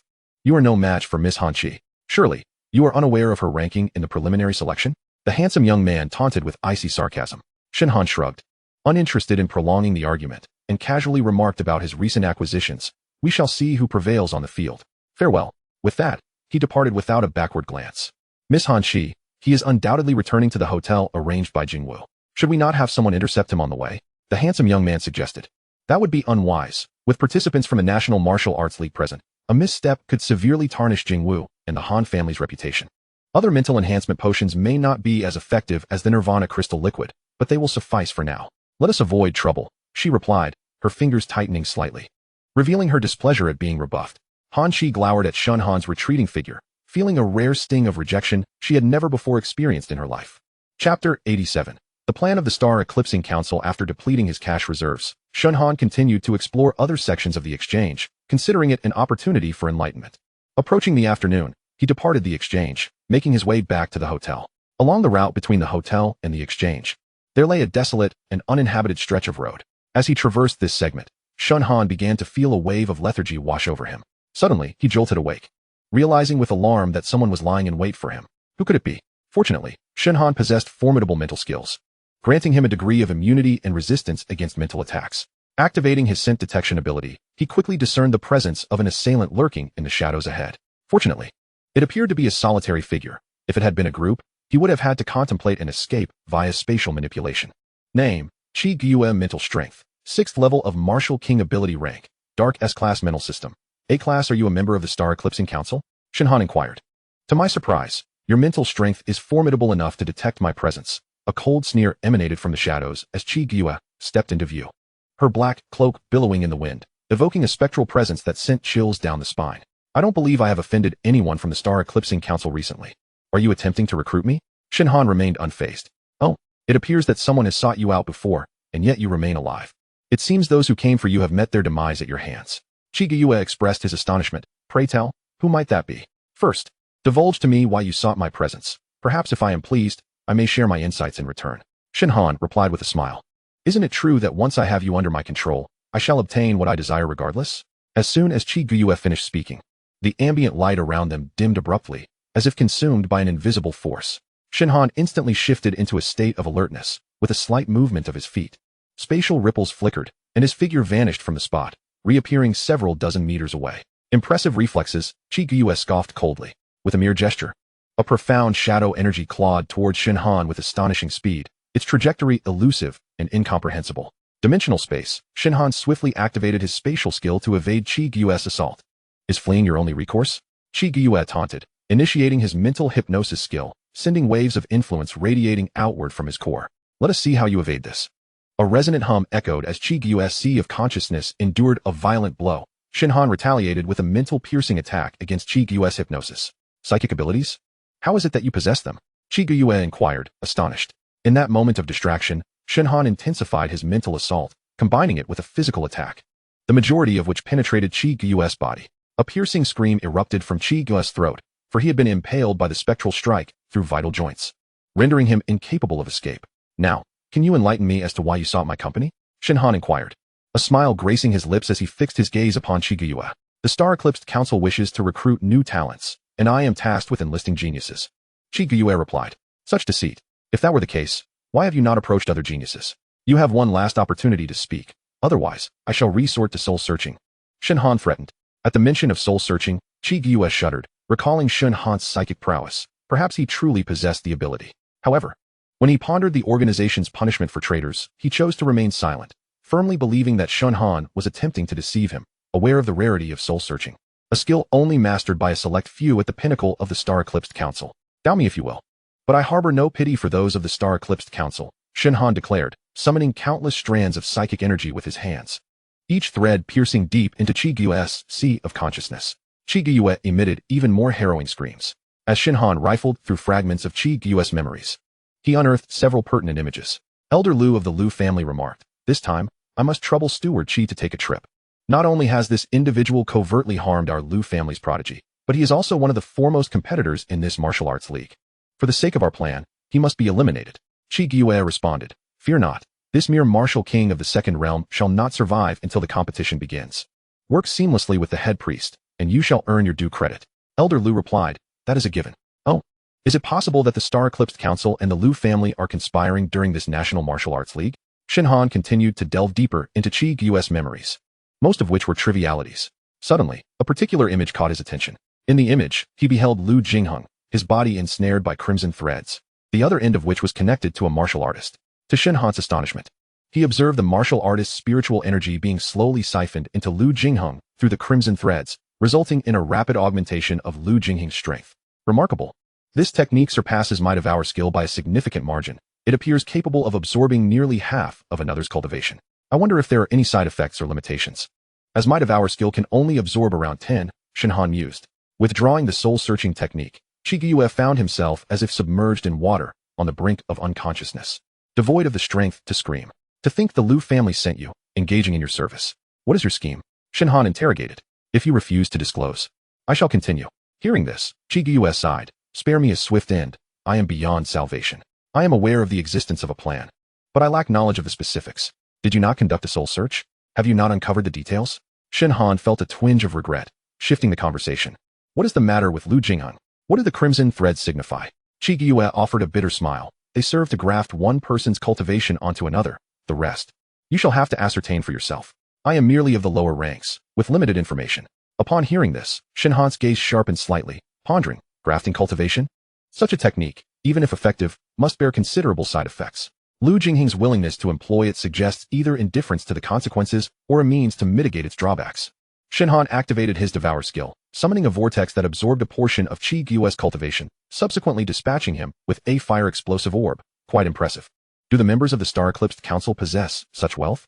Shen Han, who had only moments ago been nearly destitute, inspected Chi Gyue's storage ring with satisfaction, discovering over 100 million in cash. The intentions of the Star-Eclipsed Council remained shrouded in mystery. It was imperative to contact Commander Ling without delay. The refinement and absorption of the resources procured today would have to be postponed, Shen Han concluded. Chapter 88. A renewed transaction. Brother Hai, it is Shen Han. I must urgently contact Commander Ling to inform him of the conspiracy within the Star-Eclipsed Council. Shen Han reached out to Chen Hai, requesting assistance in arranging a meeting with Commander Ling. This matter is of utmost urgency. It is a significant catch, and Commander Ling will undoubtedly be intrigued. Upon receiving Shen Han's message, Chen Hai did not hesitate, promptly relaying the information to Ling Xiao. As a member of the military, Ling Xiao had been dispatched to the capital to oversee the martial arts league. Upon receiving Chun Dahai's message, he readily agreed to the meeting. Upon returning to his hotel, Shen Han was swiftly whisked away by military vehicles. An hour later, he found himself in Ling Xiao's office. It has been a while. I hear you ranked in the top 10 of both lists in this preliminary selection. Well done, young man, Ling Xiao remarked with a smile. Offering Shen Han a cup of freshly brewed tea, Shen Han graciously accepted the tea, expressing his gratitude. Thank you for your kind words, Commander. However, he did not linger on pleasantries for long, swiftly delving into the matter at hand, recounting the encounter with the assassin Qi Gyue from the Star Eclipse Council. The information gleaned through soul-searching and the pertinent items within the storage ring. Upon hearing Shen Han's account, Ling Xiao's expression grew grave, the smile fading from his face, and his brow furrowing. As a high-ranking military officer, he was acutely aware of the peril posed by the Star Eclipse Council.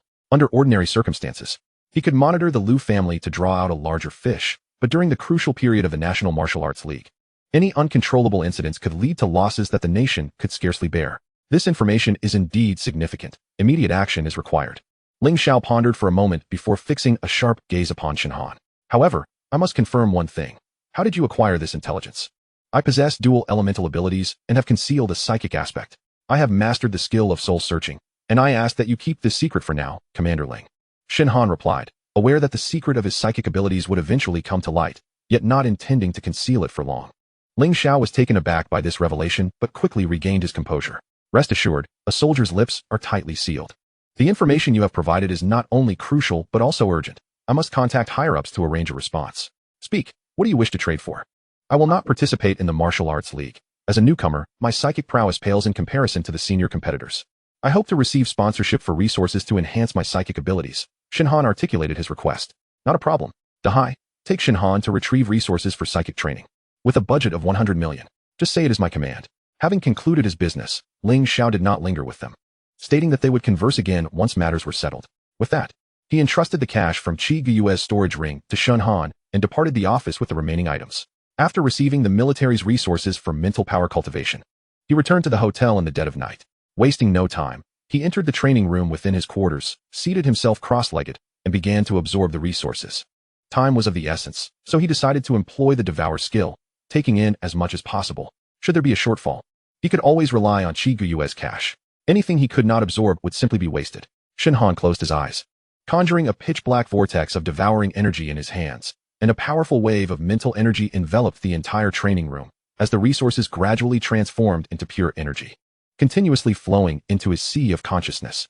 It must be said, the effects of the Nirvana crystal liquid were indeed remarkable, justifying its price of 30 million.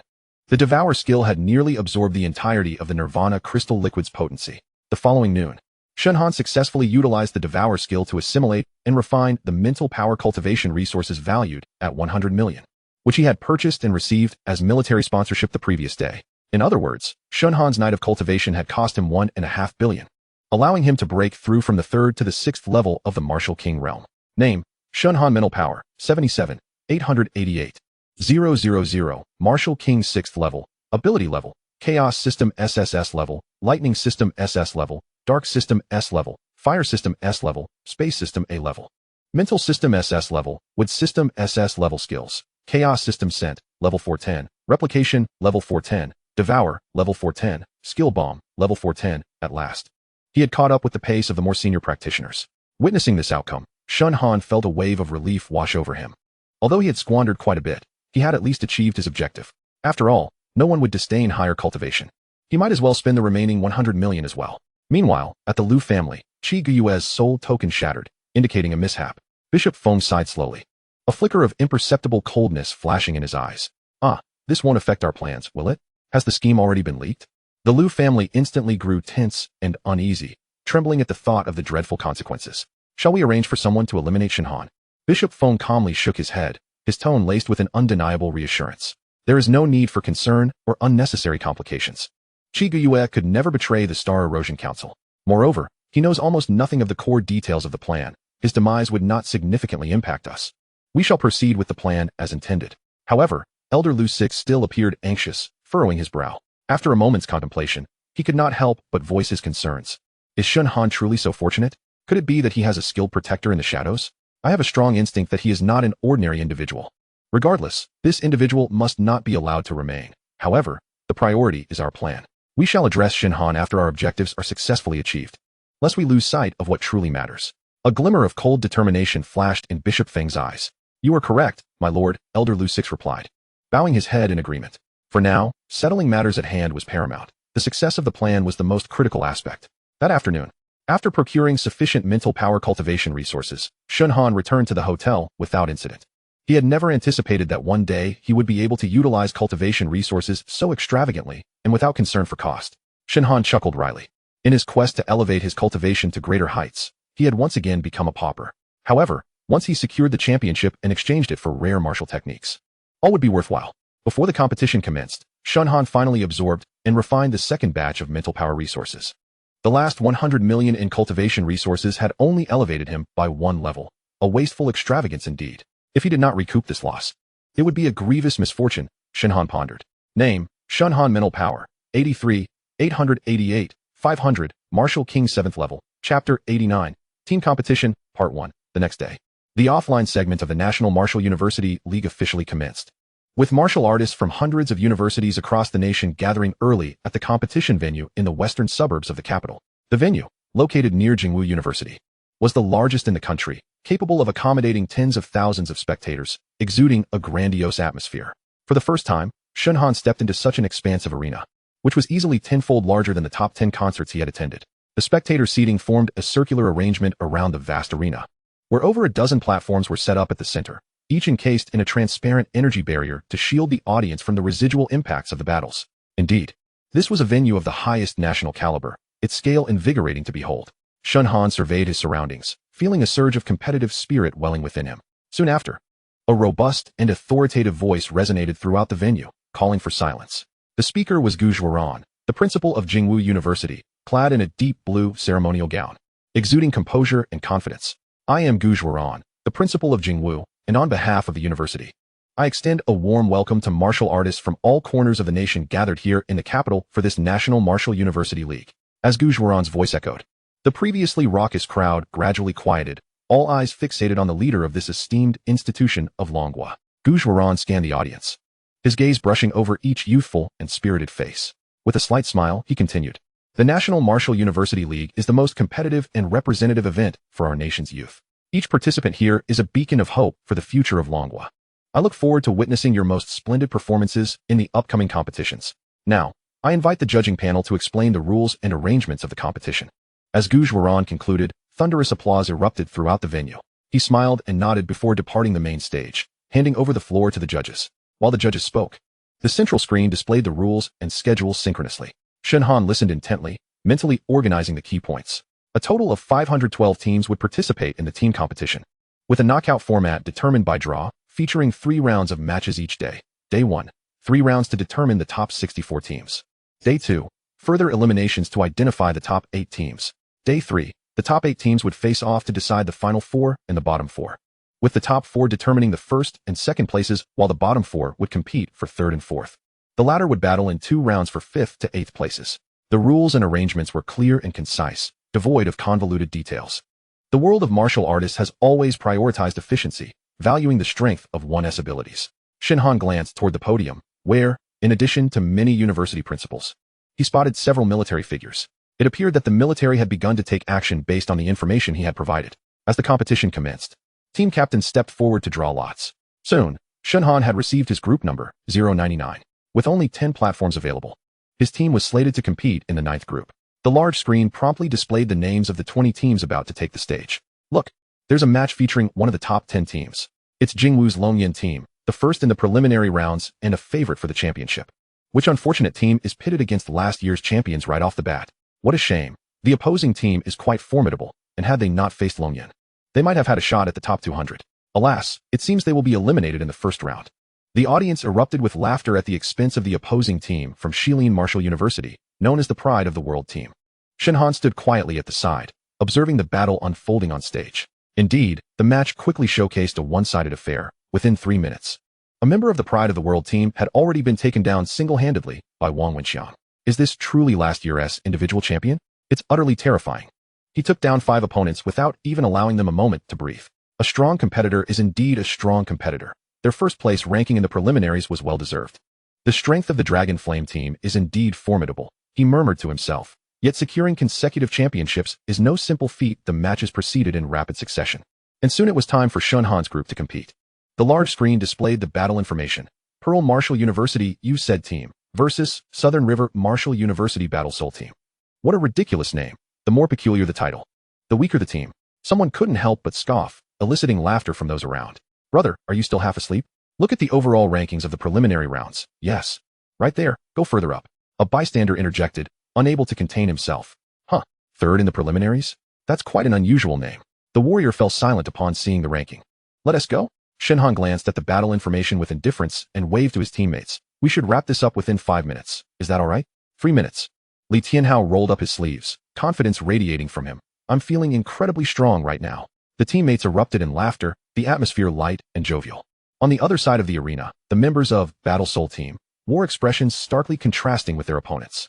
They stood together, their faces grave, seemingly having lost their fighting spirit. Typically, they would be grateful to place within the top 400, and facing a team ranked among the top 3 seemed an insurmountable challenge. Battle Soul team concedes. The captain swiftly made the decision, fully aware of their impending defeat. He had no desire to squander mental energy when there was an individual competition looming in a few days. Suffering an injury here would jeopardize both contests. So conceding seemed the wisest choice to preserve opportunities for the future. Is that even allowed? The 5 members of Shen Han exchanged glances. Pearl Martial University USAID team wins and advances to the top 256, the referee announced. The subsequent matches unfolded briskly, as the first round's pairings had been randomly assigned. The organizers deliberately avoided matchups between the strongest teams, resulting in a noticeable disparity in strength on the field. The contests across 10 platforms concluded within 10 minutes, with several groups, like Shen Han's, opting to concede outright. During the intermission, the second round would commence in half an hour. The referee's voice echoed as the audience dispersed temporarily, and the competitors returned to their resting areas to regroup. You must be Shen Han. A familiar voice broke through his meditation. He opened his eyes to find Zhuo Ran standing before him. Indeed, aren't you the captain of the Azure Sky team? Have you come to seek revenge? Shen Han replied calmly. Zhuo Ran stiffened momentarily at the remark, but quickly regained his composure, wearing a subtle smile. Not at all. I merely wish to observe what distinguishes the adversary who has bested me twice. But do not celebrate prematurely. In the upcoming matches, our Jingwu will surely give you a proper reception. How baffling. Chapter 90. Team Competition, Part 2. The first day of competition continued amidst the stark disparities of strength, with the following 2 rounds presenting little suspense. Shen Han's team, USAID team, effortlessly secured victories in both the second and third rounds. Their opponents, though top contenders in their respective regions, still exhibited a clear gap when pitted against a team ranked 3rd nationally. In the second round, their opponents from Eastern Sea Martial University, the Gale team, renowned for their agility, were subdued within just 3 minutes as Lu Rian employed an exceptional mental-based group control skill, leaving the remaining members to be defeated one by Shen Han's teammates without his intervention. The third round's adversaries were the Ironclad team from Northern Wilderness Martial University, famous for their defensive prowess, with all members practicing defensive techniques. However, they could only withstand the full-on assault from USAID team for less than 5 minutes. Pearl Martial University USAID team emerges victorious. With the referee's announcement, Shen Han's team officially advanced to the top 64. The 3 rounds of competition on the first day served primarily as a warm-up for the strong teams, and as the number of eliminated teams dwindled, only the most powerful remained. Shen Han surveyed his teammates with a tone of steadiness. Today was merely a warm-up. Starting tomorrow, we may encounter genuine challenges. Let us take this time to adjust and maintain our peak performance. Upon returning to his room, Shen Han received a message from Qin Dahai, stating that Ling Xiao wished to meet and converse. An hour later, Shen Han found himself in Ling Xiao's office. So, how was the first day of competition? Did you acclimate well? Ling Xiao inquired with a smile. It was acceptable, but the crucial aspect lies in the next 2 days, Shen Han replied, his voice steady but his eyes glinting with determination. It appears you are aiming for the championship. Quite ambitious, Ling Xiao praised before shifting the subject. Today, we have mobilized numerous individuals for enhanced vigilance, yet we have not detected any members of the Star Eclipse Council. Either they are well concealed, or their plans have yet to commence. In any case, exercise caution. The reason I summoned you today is to gather your insights regarding their potential schemes. Me? What insights could I possibly have? My knowledge aligns with yours, Shen Han replied, perplexed. Do not be so modest, Ling Xiao chuckled, shaking his head. You have had the most interaction with the Star Eclipse Council. Your intuition might provide us with valuable insights. What do you think they are plotting? I am uncertain whether it pertains to their ability to integrate the cultivation of warriors. As far as I know, the Star Eclipse Council has been persecuting geniuses from various nations, Could it be that they plan to extract the cultivation from these talents to bolster their own strength? Shen Han mused for a moment before offering his conjecture. If this holds true, then their plan would likely not initiate until the list of geniuses is confirmed, at least towards the latter stages of the competition. A glimmer of approval flashed in Ling Xiao's eyes as he nodded. Your speculation aligns with our reasoning. Currently, we are researching the principles of the crimson threads. We have two hypotheses. First, these threads may require close proximity to the geniuses to facilitate the integration of cultivation. If that is the case, members of the Star Eclipsed Council must infiltrate the venue. Our known target is Lu Jingheng, and by observing his interactions, we can identify potential victims. Second, if the crimson threads can connect individuals remotely for cultivation transfer, the situation becomes far more complex. Thus, it becomes imperative to determine if there are any unique characteristics in Lu Jingheng's mental strength compared to other warriors. If so, we could identify those who have undergone cultivation transfer from the Star Eclipsed Council. Moreover, Lu Jingheng appears to be a test subject. Just how much external mental strength can he accept? Transferring the cultivation of one or two geniuses would be sufficient for him to break through several realms. Therefore, if they plan to conduct mass cultivation integration, could it be that a multitude of warriors from the Star Eclipsed Council would be the recipients? Shen Han articulated his views. That is a sound perspective, Ling Xiao agreed, though his expression grew increasingly solemn. If indeed a group of individuals is receiving this cultivation, the Star Eclipsed Council's maneuver would be exceedingly ruthless.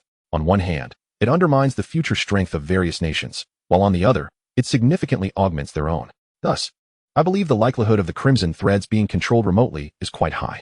Once they identify the geniuses, they can subtly draw one end of the thread to their target, Shen Han further analyzed. Precisely, Ling Xiao inhaled deeply, his tone grave. The critical issue lies in how to guard against these threads, or, should one become afflicted, how to prevent the extraction of their cultivation. We are still in the research phase, but time is of the essence, and we can only do our utmost. Over the next few days, you must exercise extra caution. If you notice anything amiss, notify me immediately. As he spoke, Ling Xiao handed over a communication device. This is a direct line. Use it to contact me without hesitation. Shen Han accepted the device, nodding gravely. Thank you, Commander Ling. I will remain vigilant. Very well, go rest now. Ling Xiao waved his hand, watching Shen Han depart with a complex expression in his eyes. On the second day of the team competition, the Jingwu competition venue was already abuzz with excitement, as all spectators eagerly filled the seating areas. Unlike the previous day, the atmosphere in the arena was palpably tense, as the potential for clashes between strong teams finally loomed. 64 teams stood upon the arena, with 64 captains eagerly awaiting the commencement of the draw. The results were swiftly unveiled on the grand screen. Mingzhu Wuda, Yushua Dedo Team versus Donghai Wuda, Thunder Team. Thunder Team? Mu Bingyao furrowed her brow and murmured, the ace team of Donghai Wuda. One of the top 16 in last year's team competition. Quite intriguing. A faint smile played upon Shen Han's lips as his gaze fell upon the opposing team's position. Leading the opposition was Captain Lin Feng, the unequivocal core of Donghai Wuda. Rumor has it that his prowess ranks among the elite of his peers, with a combat style as ferocious as a thunderclap, offering no respite to his adversaries. Lin Feng commands both lightning and wind abilities, while the rest of his team, aside from a specialized defender of diminutive stature, primarily employ lightning-based techniques, favoring an aggressive strategy. Li Tianhao inquired, Captain, what are your plans? A direct assault. Each shall select an opponent to keep in check, while Ru Yin seizes the opportunity to execute a hypnosis area attack. Shen Han quickly devised a combat strategy. Understood.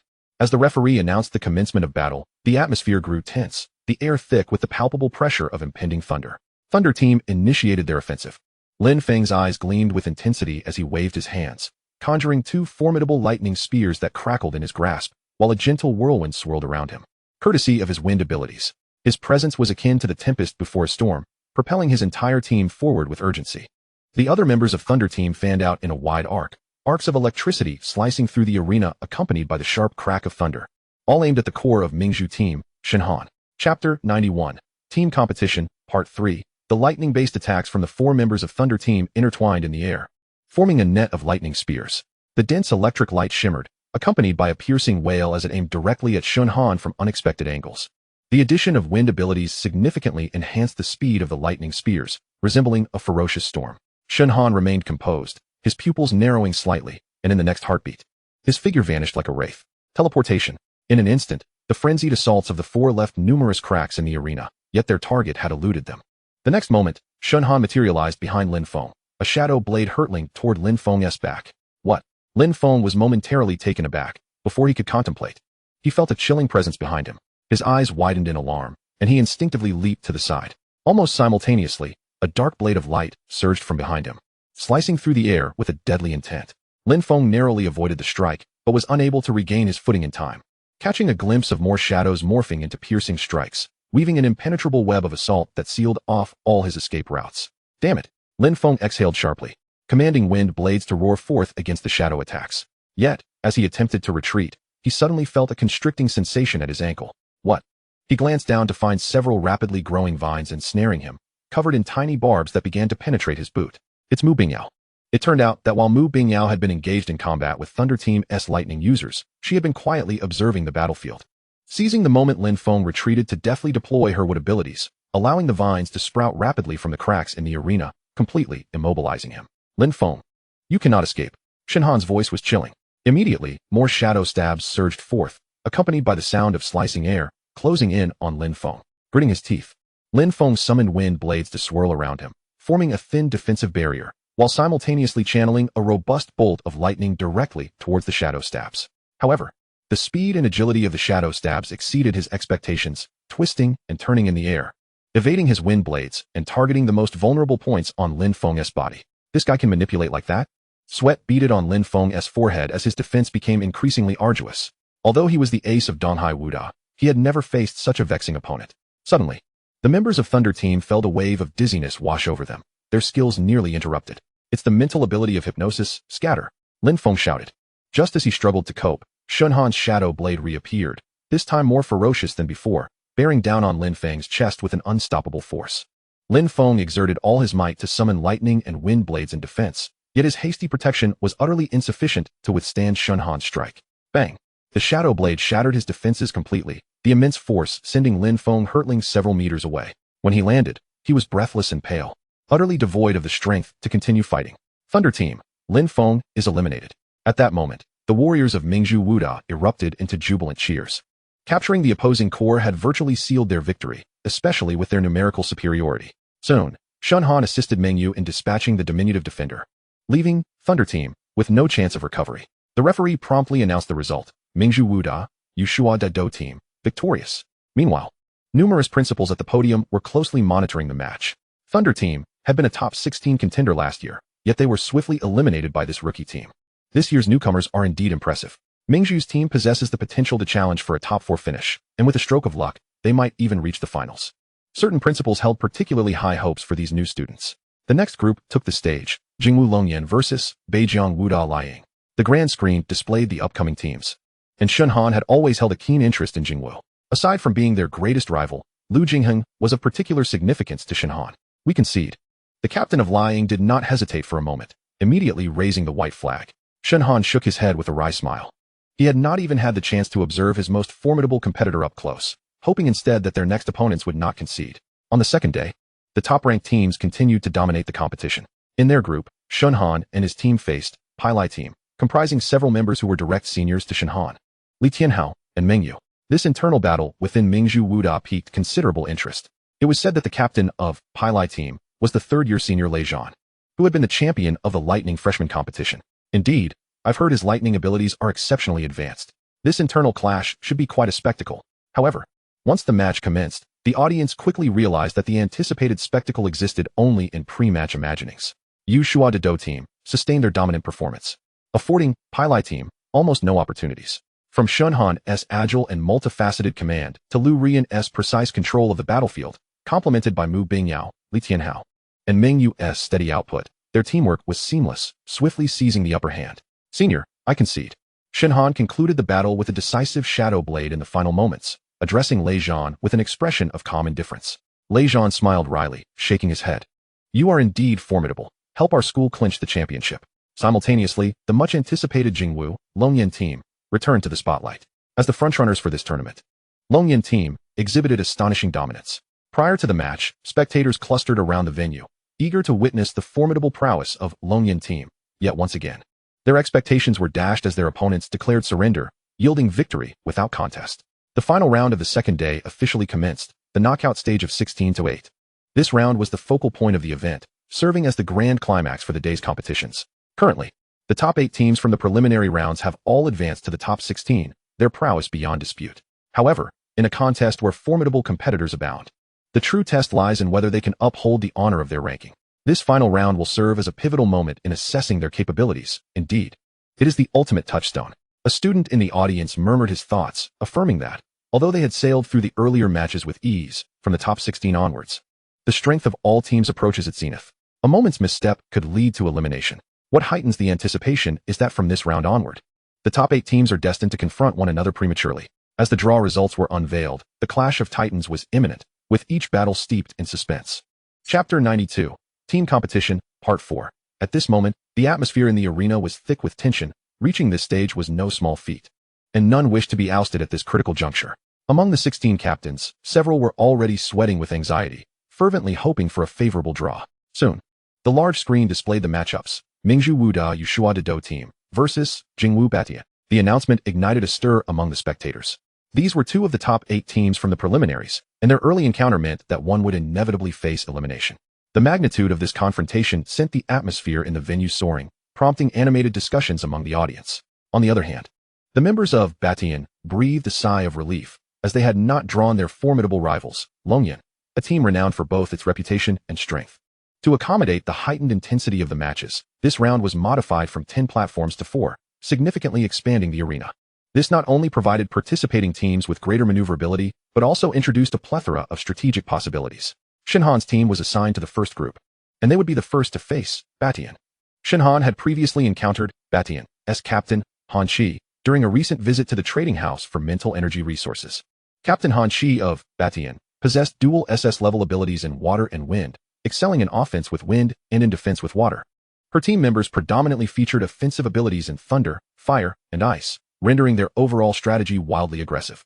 Before ascending the stage, Li Tianhao briefed his team on their opponents, noting that their strongest member was Lu Yu, the tallest among them, who wielded both fire and dark attributes. Why isn't Lu Yu the captain? Meng Yu inquired with curiosity. Quite simply, Han Shi is backed by the Han family, and her team members are willing to grant her that favor, ensuring her position as captain, Li Tianhao explained calmly. Nodding, Shen Han articulated their strategy. Since their approach mirrors ours, being predominantly offensive and lacking in defense, our objective is clear. Concentrate our firepower to neutralize Lu Yu first, thereby significantly diminishing their output capability. Understood. The team members replied in unison. As the 2 teams ascended the platform, Han Shi shed her usual gentle demeanor, sneering at Shen Han. I didn't expect you to last this long. The Mingzhu team does possess a modicum of skill. However, the strength garnered through the use of drugs will not endure until the end. In response, Shen Han's lips curled into a faint smile. Whether through drug use or sheer luck, whether you can retain your place among the top 8 will ultimately depend on your ability to defend it. Han Shi's expression shifted slightly, yet she chose not to retort further, merely huffing in response before signaling her team to take their positions. The referee announced loudly, the match begins. With the signal given, both teams swiftly dispersed. Lu Yu from Batian surged forward, his fists ablaze with intense flames and enigmatic shadow currents. He leaped forth, causing the ground to tremble. Then, a searing fire dragon interwoven with shadow energy surged toward Shen Han, an unstoppable force. Shen Han's gaze turned icy as he swiftly evaded the fire dragon's direct assault using teleportation. Simultaneously, his shadow abilities activated, launching several ghost stabs from various angles towards Lu Yu, akin to silent hunters, precise and lethal. Such petty skills, daring to show off before me. Great fire dragon. Lu Yu scoffed, erupting flames beneath him to conjure a protective ring of fire that incinerated the incoming ghost stabs. However, Shen Han's true intention was not to engage head-on. He had quietly maneuvered towards Han Shi's flank, unleashing a shadow blade from her blind spot. Han Shi's eyes narrowed as she deftly summoned water to form a shield, successfully deflecting Shen Han's ambush. Yet, before she could exhale in relief, Mu Bingyao's vines erupted from the ground, ensnaring her legs tightly. Captain, danger! The thunder user from Batian reacted swiftly, unleashing a bolt of lightning that incinerated the vines, freeing Han Shi. Having missed their strike, Shen Han and his team promptly distanced themselves, reconfiguring their formation to seek new openings. Meanwhile, Batian tightened its defenses, cautiously maintaining their formation. The competition was evenly matched, and the battle gradually entered a stalemate.